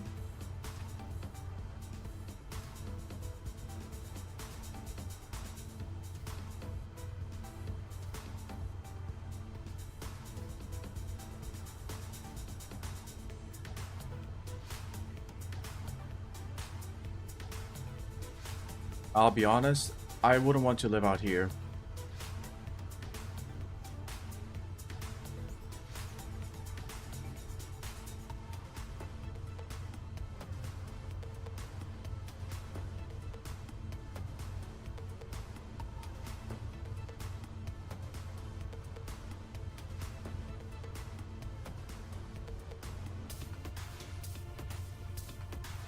Oh, I see.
They really couldn't have made the road like a taxiway across the sand.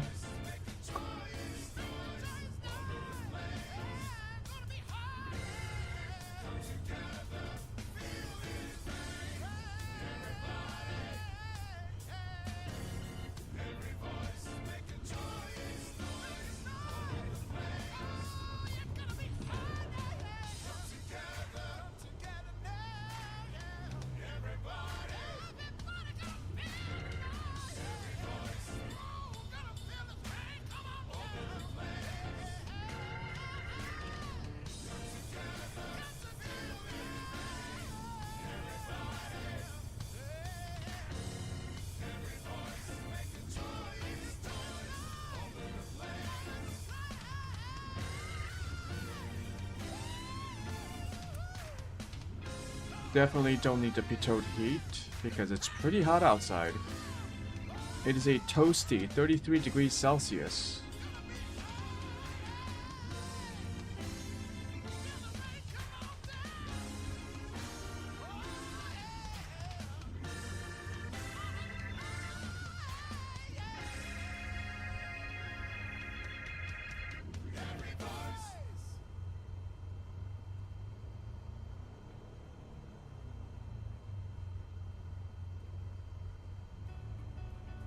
Come on, plane, move.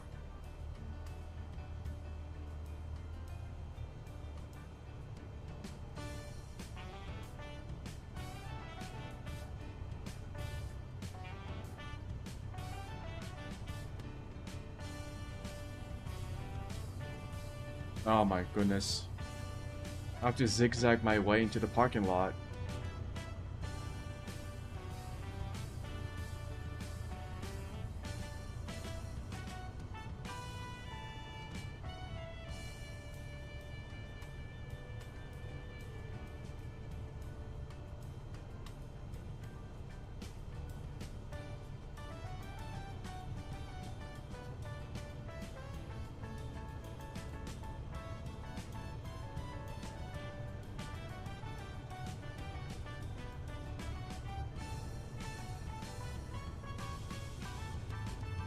Son of a bitch. The heck?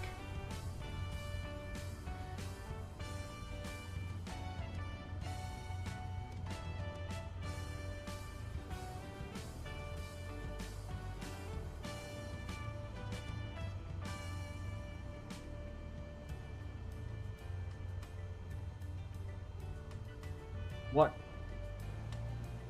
Okay.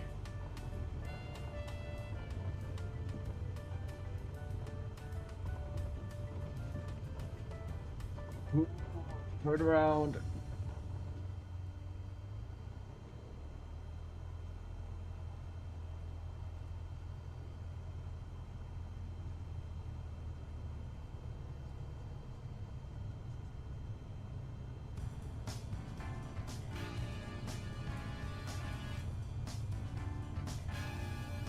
I totally missed this road, by the way. I didn't even see it on the ground.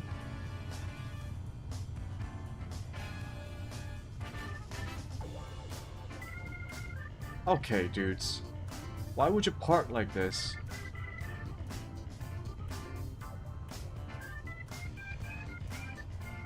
AS Beach.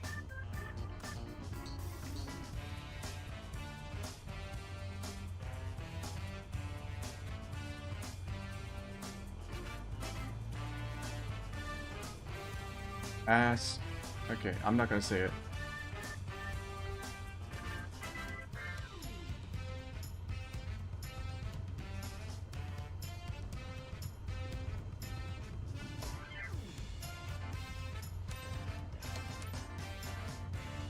Okay, let's shut down. Oh boy, this was a long flight. Avionics off. Lights off except for strobe. No, beacon.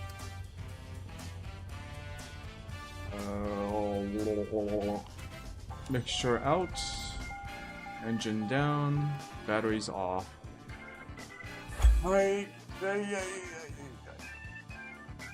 Oh, that was a long flight.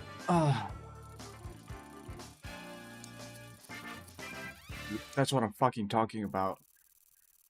Almost perfect.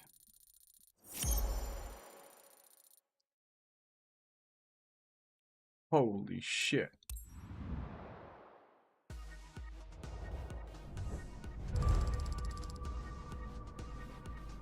Let's go.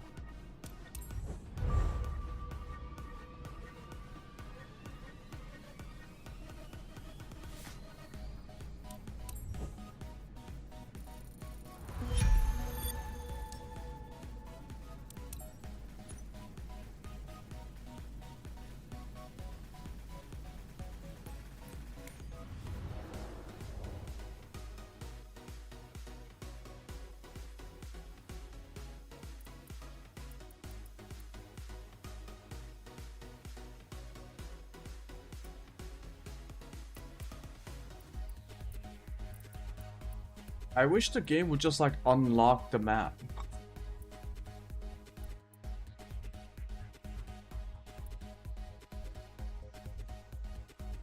What is the point of locking the map like this?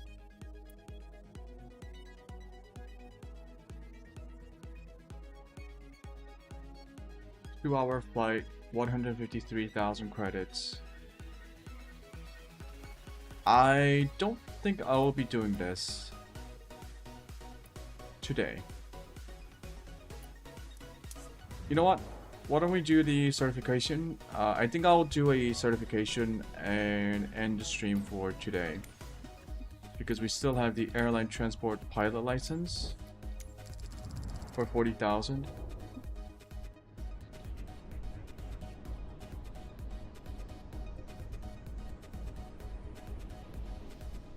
DA62, nice. Complete flight procedures, vertical takeoff. I think this means VRF with flaps and takeoff position at above 76 knots. Climb to 2,000 feet.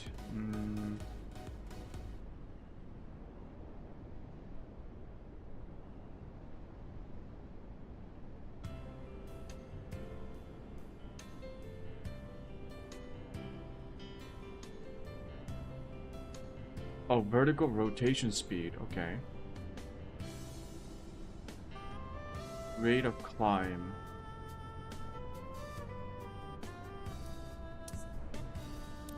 Yeah, let's do it. I know how to fly the DA62. This should be pretty straightforward.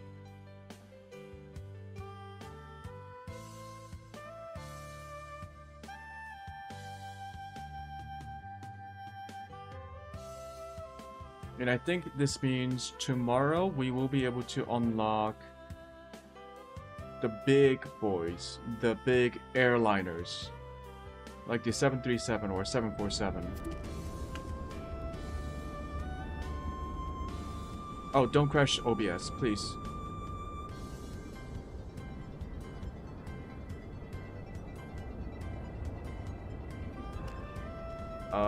It's getting close. My OBS might crash.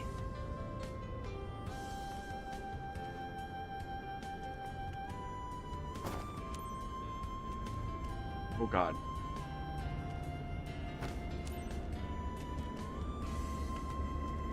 Why is it struggling so much? What the heck?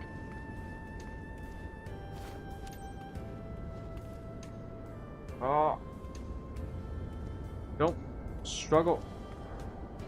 Oh, I see. I think I understand why my game is struggling.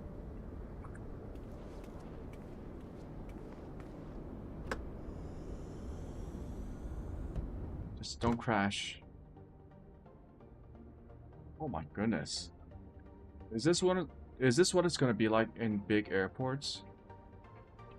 Oh god.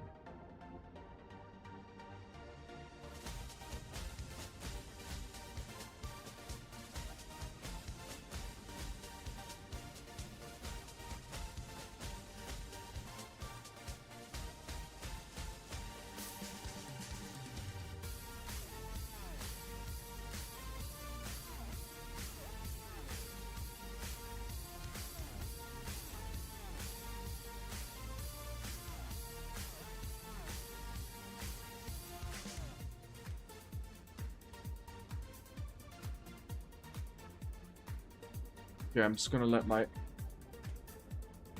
game stabilize a little bit.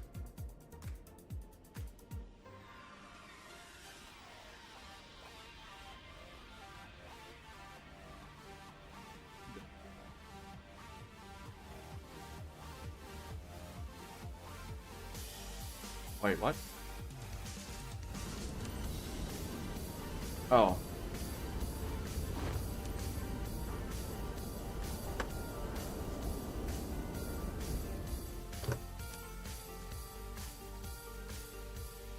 Let's do the startup. Batteries are on, alternators on.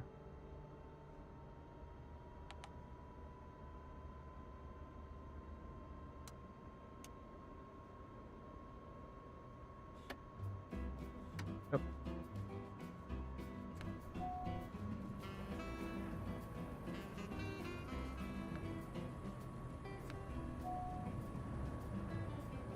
Hi, I'll be your pilot examiner today. As this is the last part of your ATPL training, successfully completing this flight will grant you your license. We'll be flying straight out from Seattle-Tacoma International Airport to Tacoma Narrows Airport.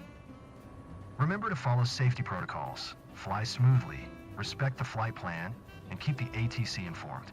If you do that, you'll be well on your way to become an airline pilot.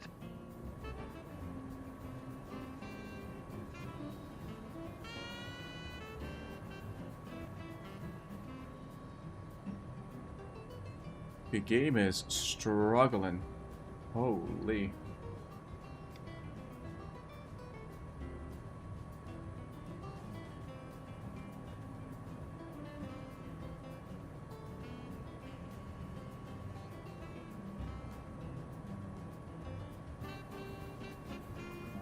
Seattle clearance.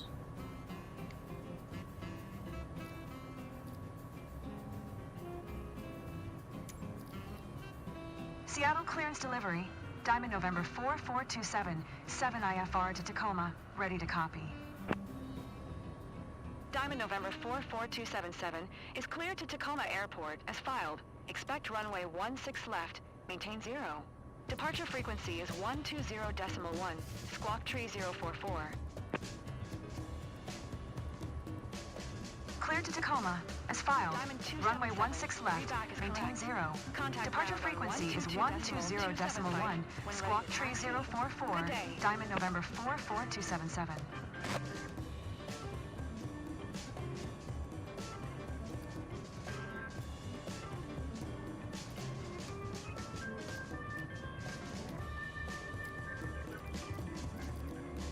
One, two. Wait.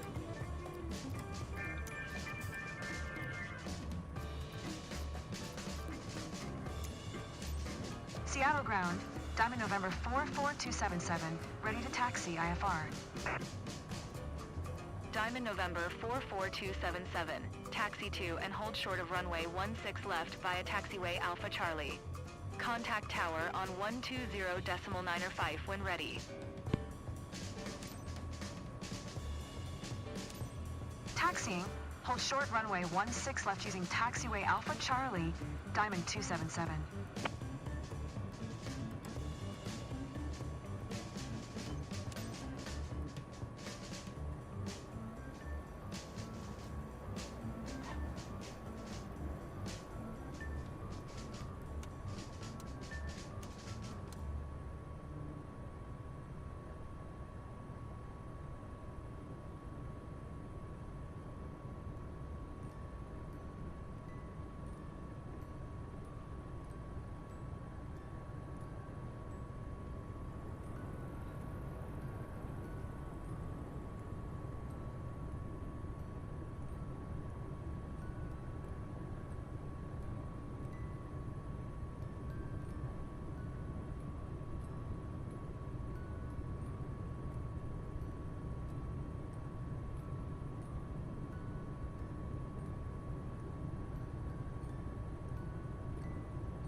Okay.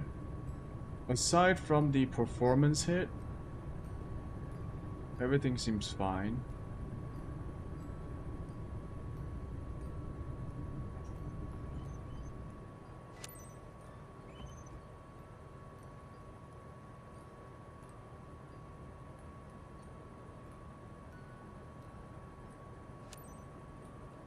Seattle Tower, Diamond November 44277 at runway 16 left ready for departure. IFR to Tacoma. Diamond November 44277, altimeter 299er2. Cleared for takeoff runway 16 left. Cleared for takeoff runway 16 left, Diamond November 44277.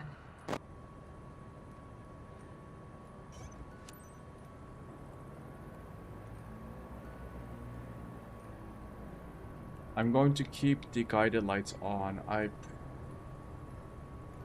Why is a fucking baby song playing right now?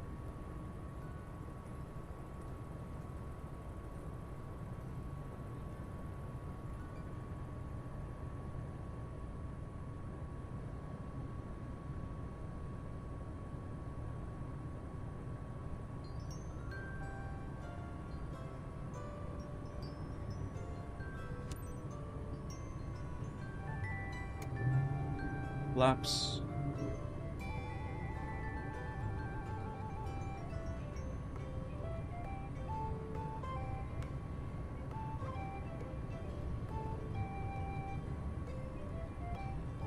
Okay, I think we're ready to take off.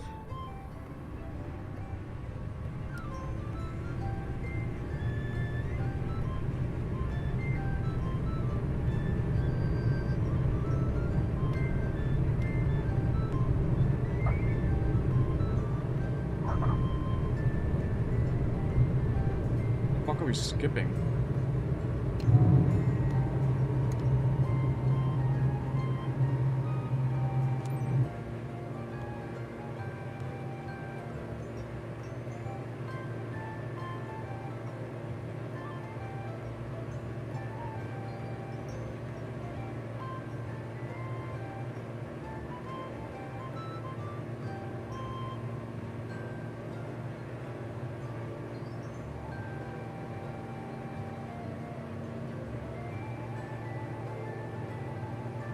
Diamond 277, contact Seattle approach on 120.1.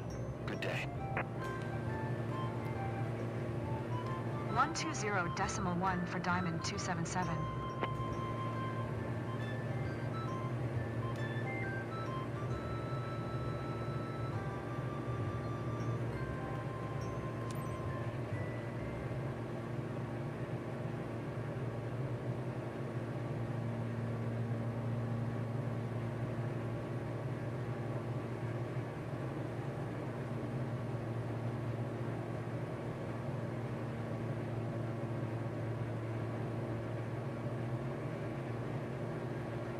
Climb to 2,000 feet.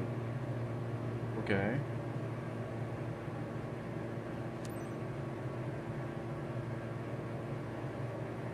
Or you want me to use...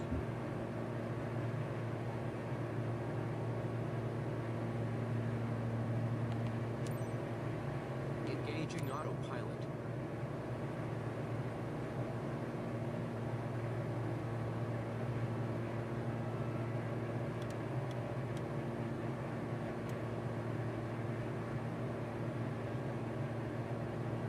Okay, maintain altitude at 2000. And then we're just gonna land. Yep.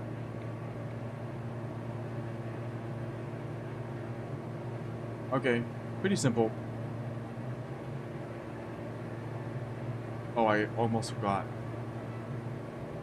Seattle approach. Diamond November 44277 is passing 2,000 feet, descending 0. Diamond November. Diamond 277. Maintain present altitude. Maintain Acknowledge. present altitude. Diamond 277.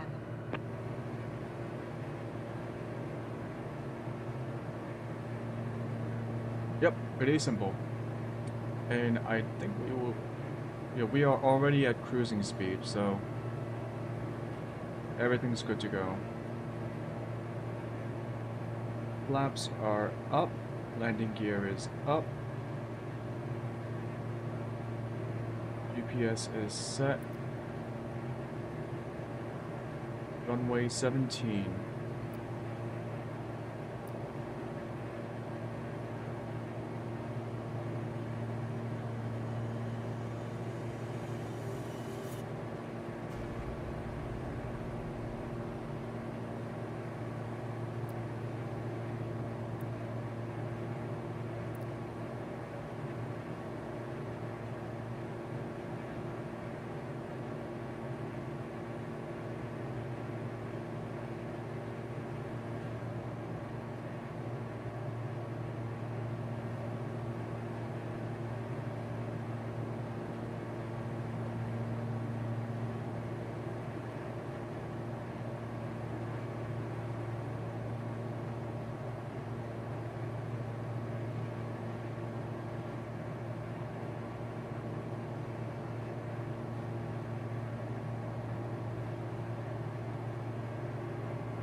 The game's okay now because I think it despawned a lot of the objects at the airport. Okay, that was weird.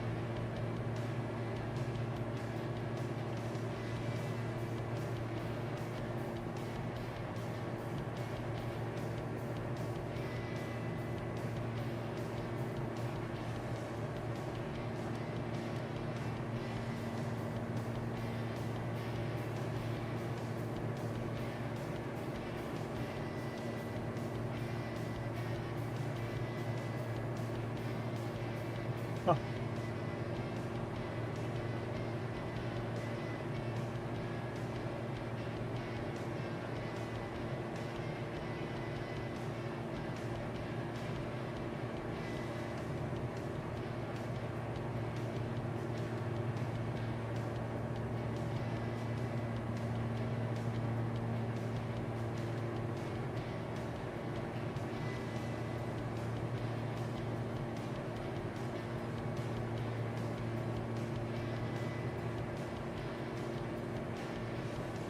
For tomorrow, I might reduce a lot of the settings to low.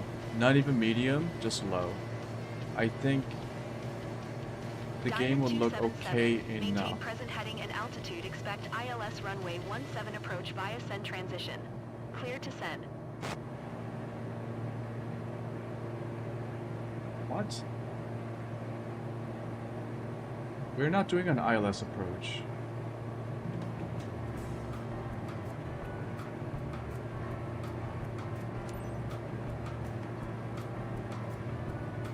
Maintain present heading and altitude. Expect ILS runway 17 approach via send transition. Clear to send. Diamond 277. Diamond 277, climb and maintain 7,300 feet. Climb and maintain 7,300 feet. Diamond 277.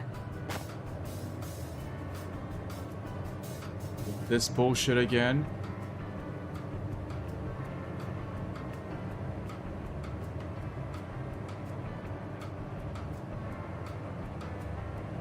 Okay. Couple of things.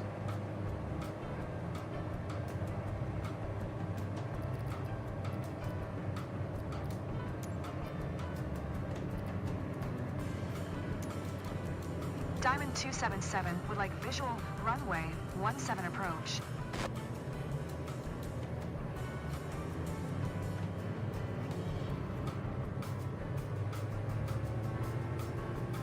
Like, that's way too high.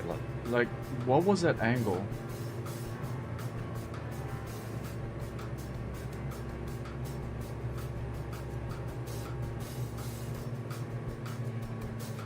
Diamond 277, please expedite your climb 7,300 feet. Cancel Seattle IFR. approach. Diamond 277. Cancel IFR at this time.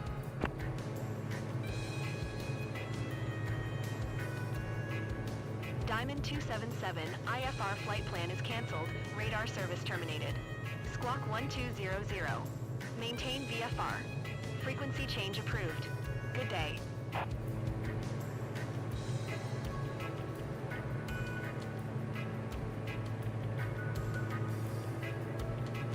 This mission is such bait.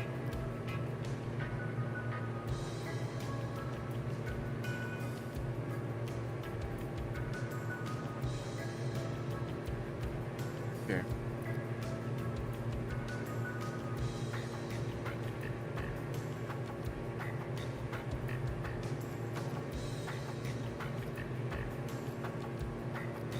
What the fuck is this? This is my old flight plan. What the fuck? I'm assuming it's...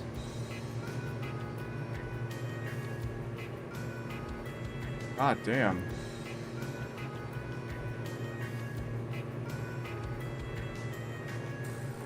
KTIW.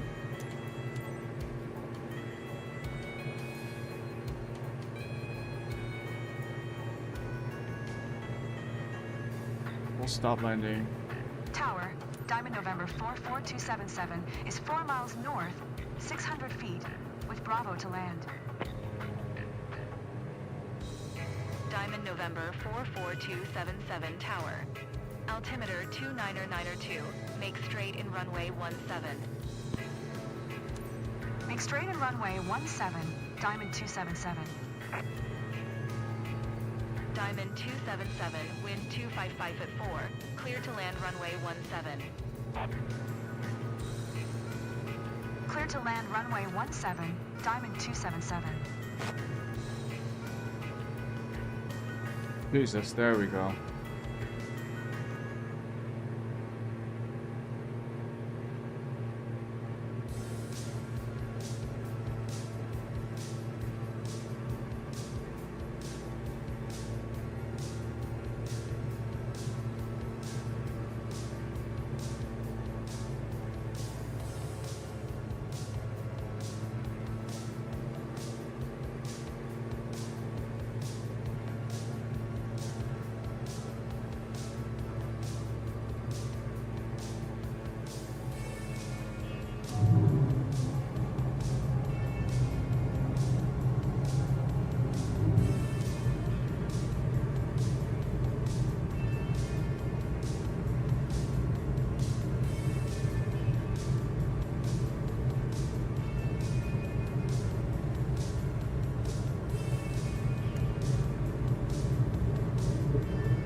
Landing flaps, okay.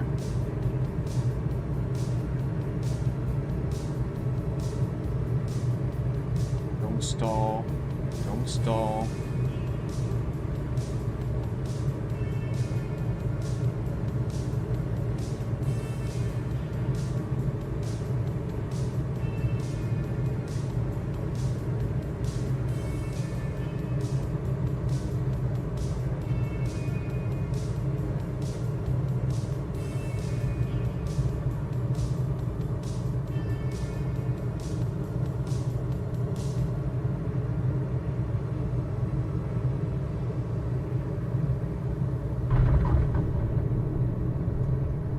Okay.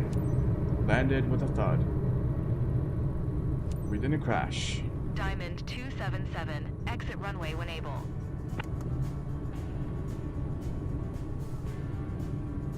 Flaps retracted. Okay.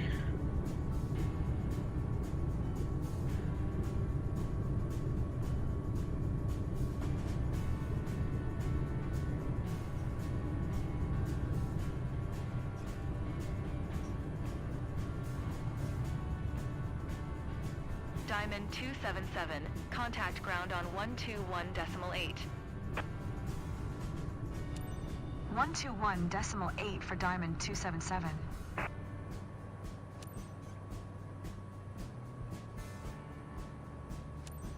Ground, Diamond November 44277, request taxi to parking. Diamond November 44277. Taxi to General Aviation, parking via taxiway Alpha Bravo. Taxiing to General Aviation parking via taxiway Alpha Bravo, Diamond 277.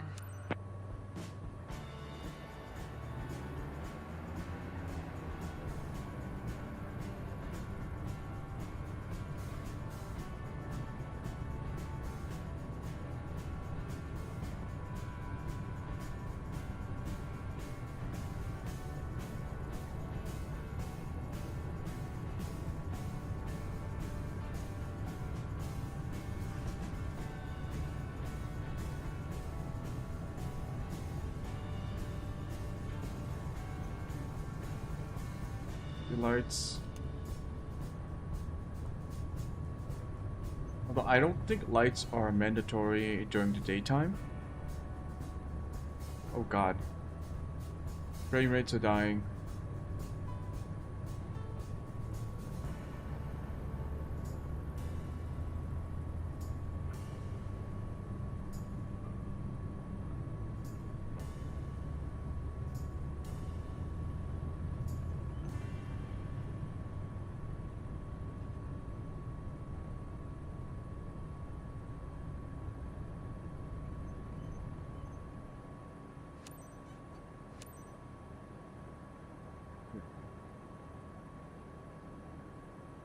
Flaps are up. Turn off avionics. Alternator, engines. Battery. Congratulations. Exceptional flying today. Whew. I'm sure that you will make a great airline pilot.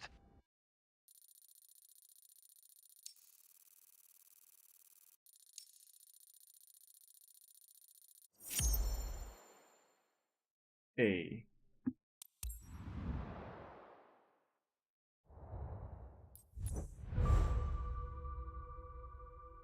Congratulations, Certification Airline Transport Pilot License Airplane Passed. Allows you to transport passengers or cargo for remuneration. Remuneration or hire as an airline pilot for charter captain. Great.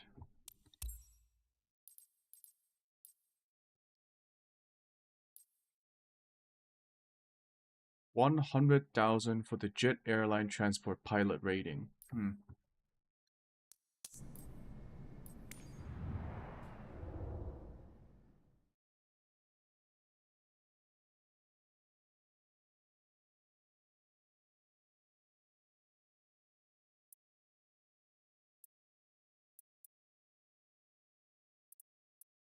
Yeah, I don't think I will be doing another mission for today.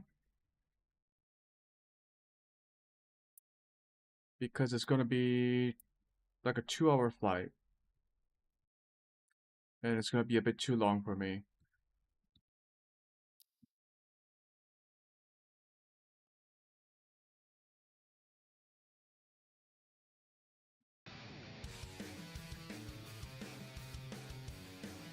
Okay.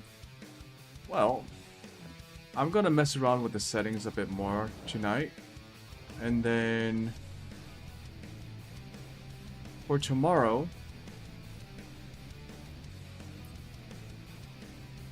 we're gonna keep building up our companies and try to get more and more money.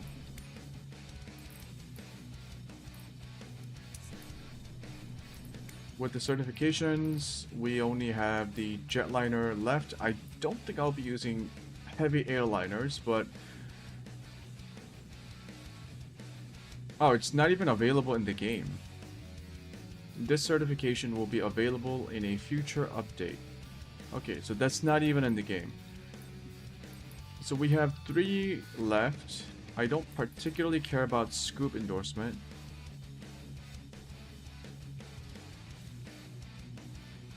But I'll still do it. So yeah, we have 3 left. This one costs 100,000 credits. This one costs 50. And this one costs 15. So...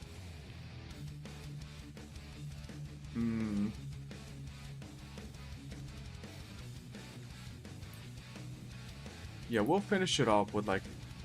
If we need it for like a specific plane that we want to fly, we'll do this. But I think I'll focus on the jet airliners and the turboprop airline transport pilot ratings. So to do that, we will focus on getting a bit more credits or cash to get more planes. We didn't actually make a lot of money today, because we spent most of it on...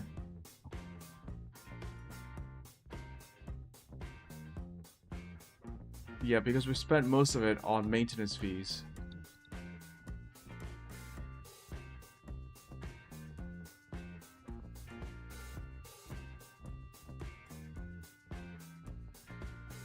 Okay. Yep. I think that's it for me today.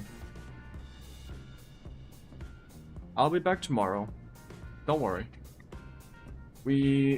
Like, this is still just a prelude to the World Travel Challenge.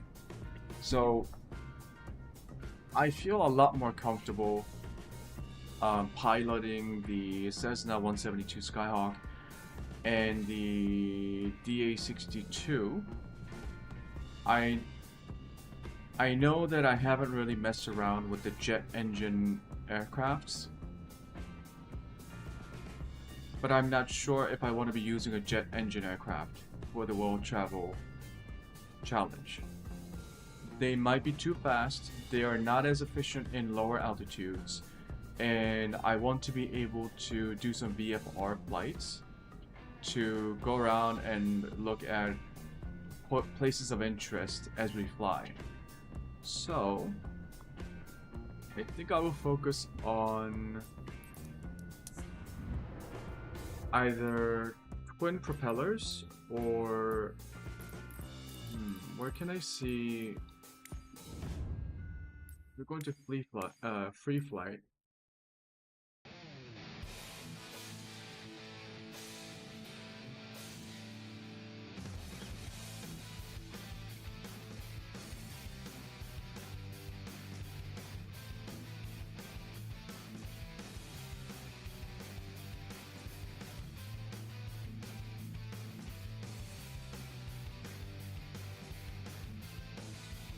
I mean, the TT is fast.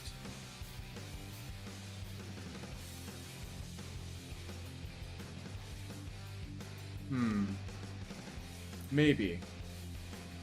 1200 mile range.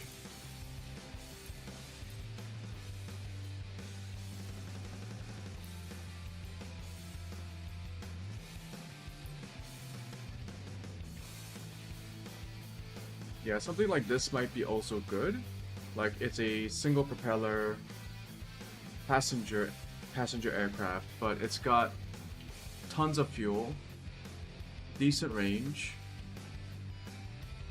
and a relatively fast cruising speed. The DA-40 NG. Private charter, single prop. DHC 6300.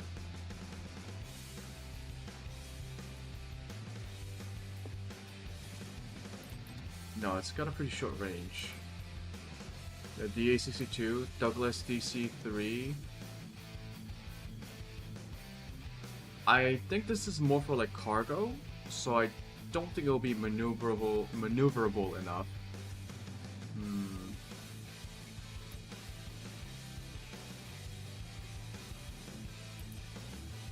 Honestly, the A-10C Thunderbolt might also be a good pick.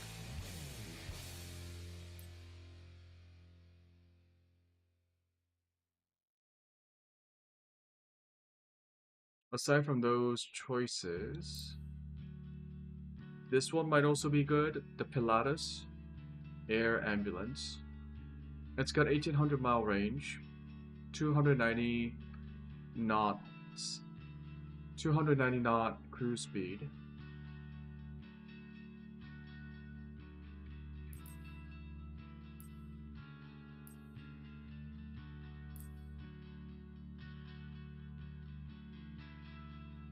Too slow.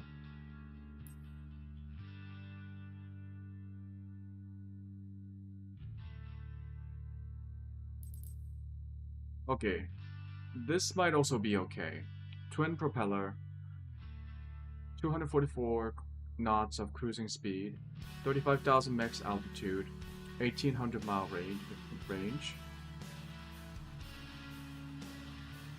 I think it should perform similarly to the DA-62 by the look of things. If things get too slow, I could switch to the Cessna CJ4, which might be a good option for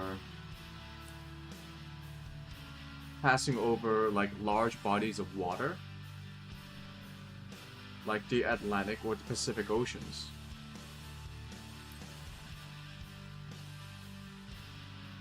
Yeah, I might... I don't have to stick with a single plane. I think for like... if I have to like cross over a large body of water, like an ocean or desert, where there's not going to be a lot of things to see or do, I might just use a jet engine aircraft just to get over those areas more quickly. We'll see. So I'll keep my eye on the CJ4, the Beechcraft King Air 350i. What else was there? The Pilatus.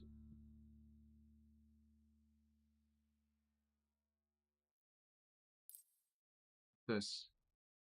Why does it have only 400 miles of range? Okay. The DA-62. The Dahar TBM 930 and the TT. The TT might be an interesting choice.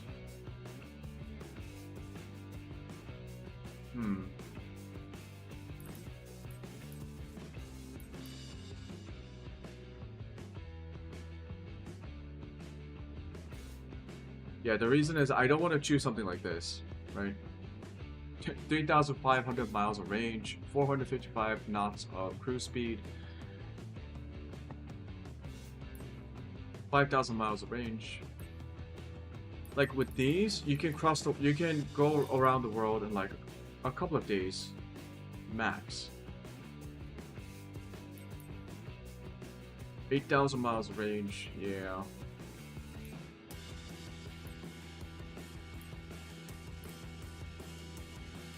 And we won't be able to see a lot of the ground. We'll only be staring at clouds or the horizon all the time, which will be incredibly boring, even for me. So there's that. What do we need to okay, we actually don't need a certification to unlock these if we're just gonna fly in free flight.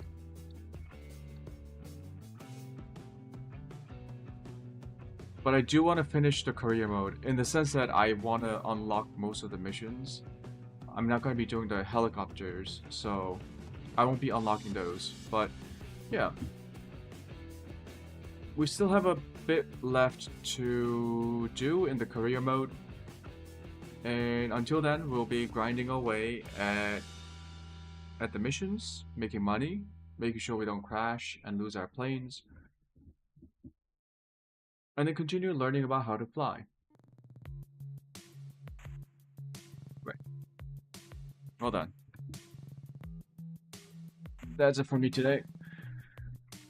I'll see you guys all tomorrow or the next stream if you're watching this on the VODs. Thank you for watching. Bye.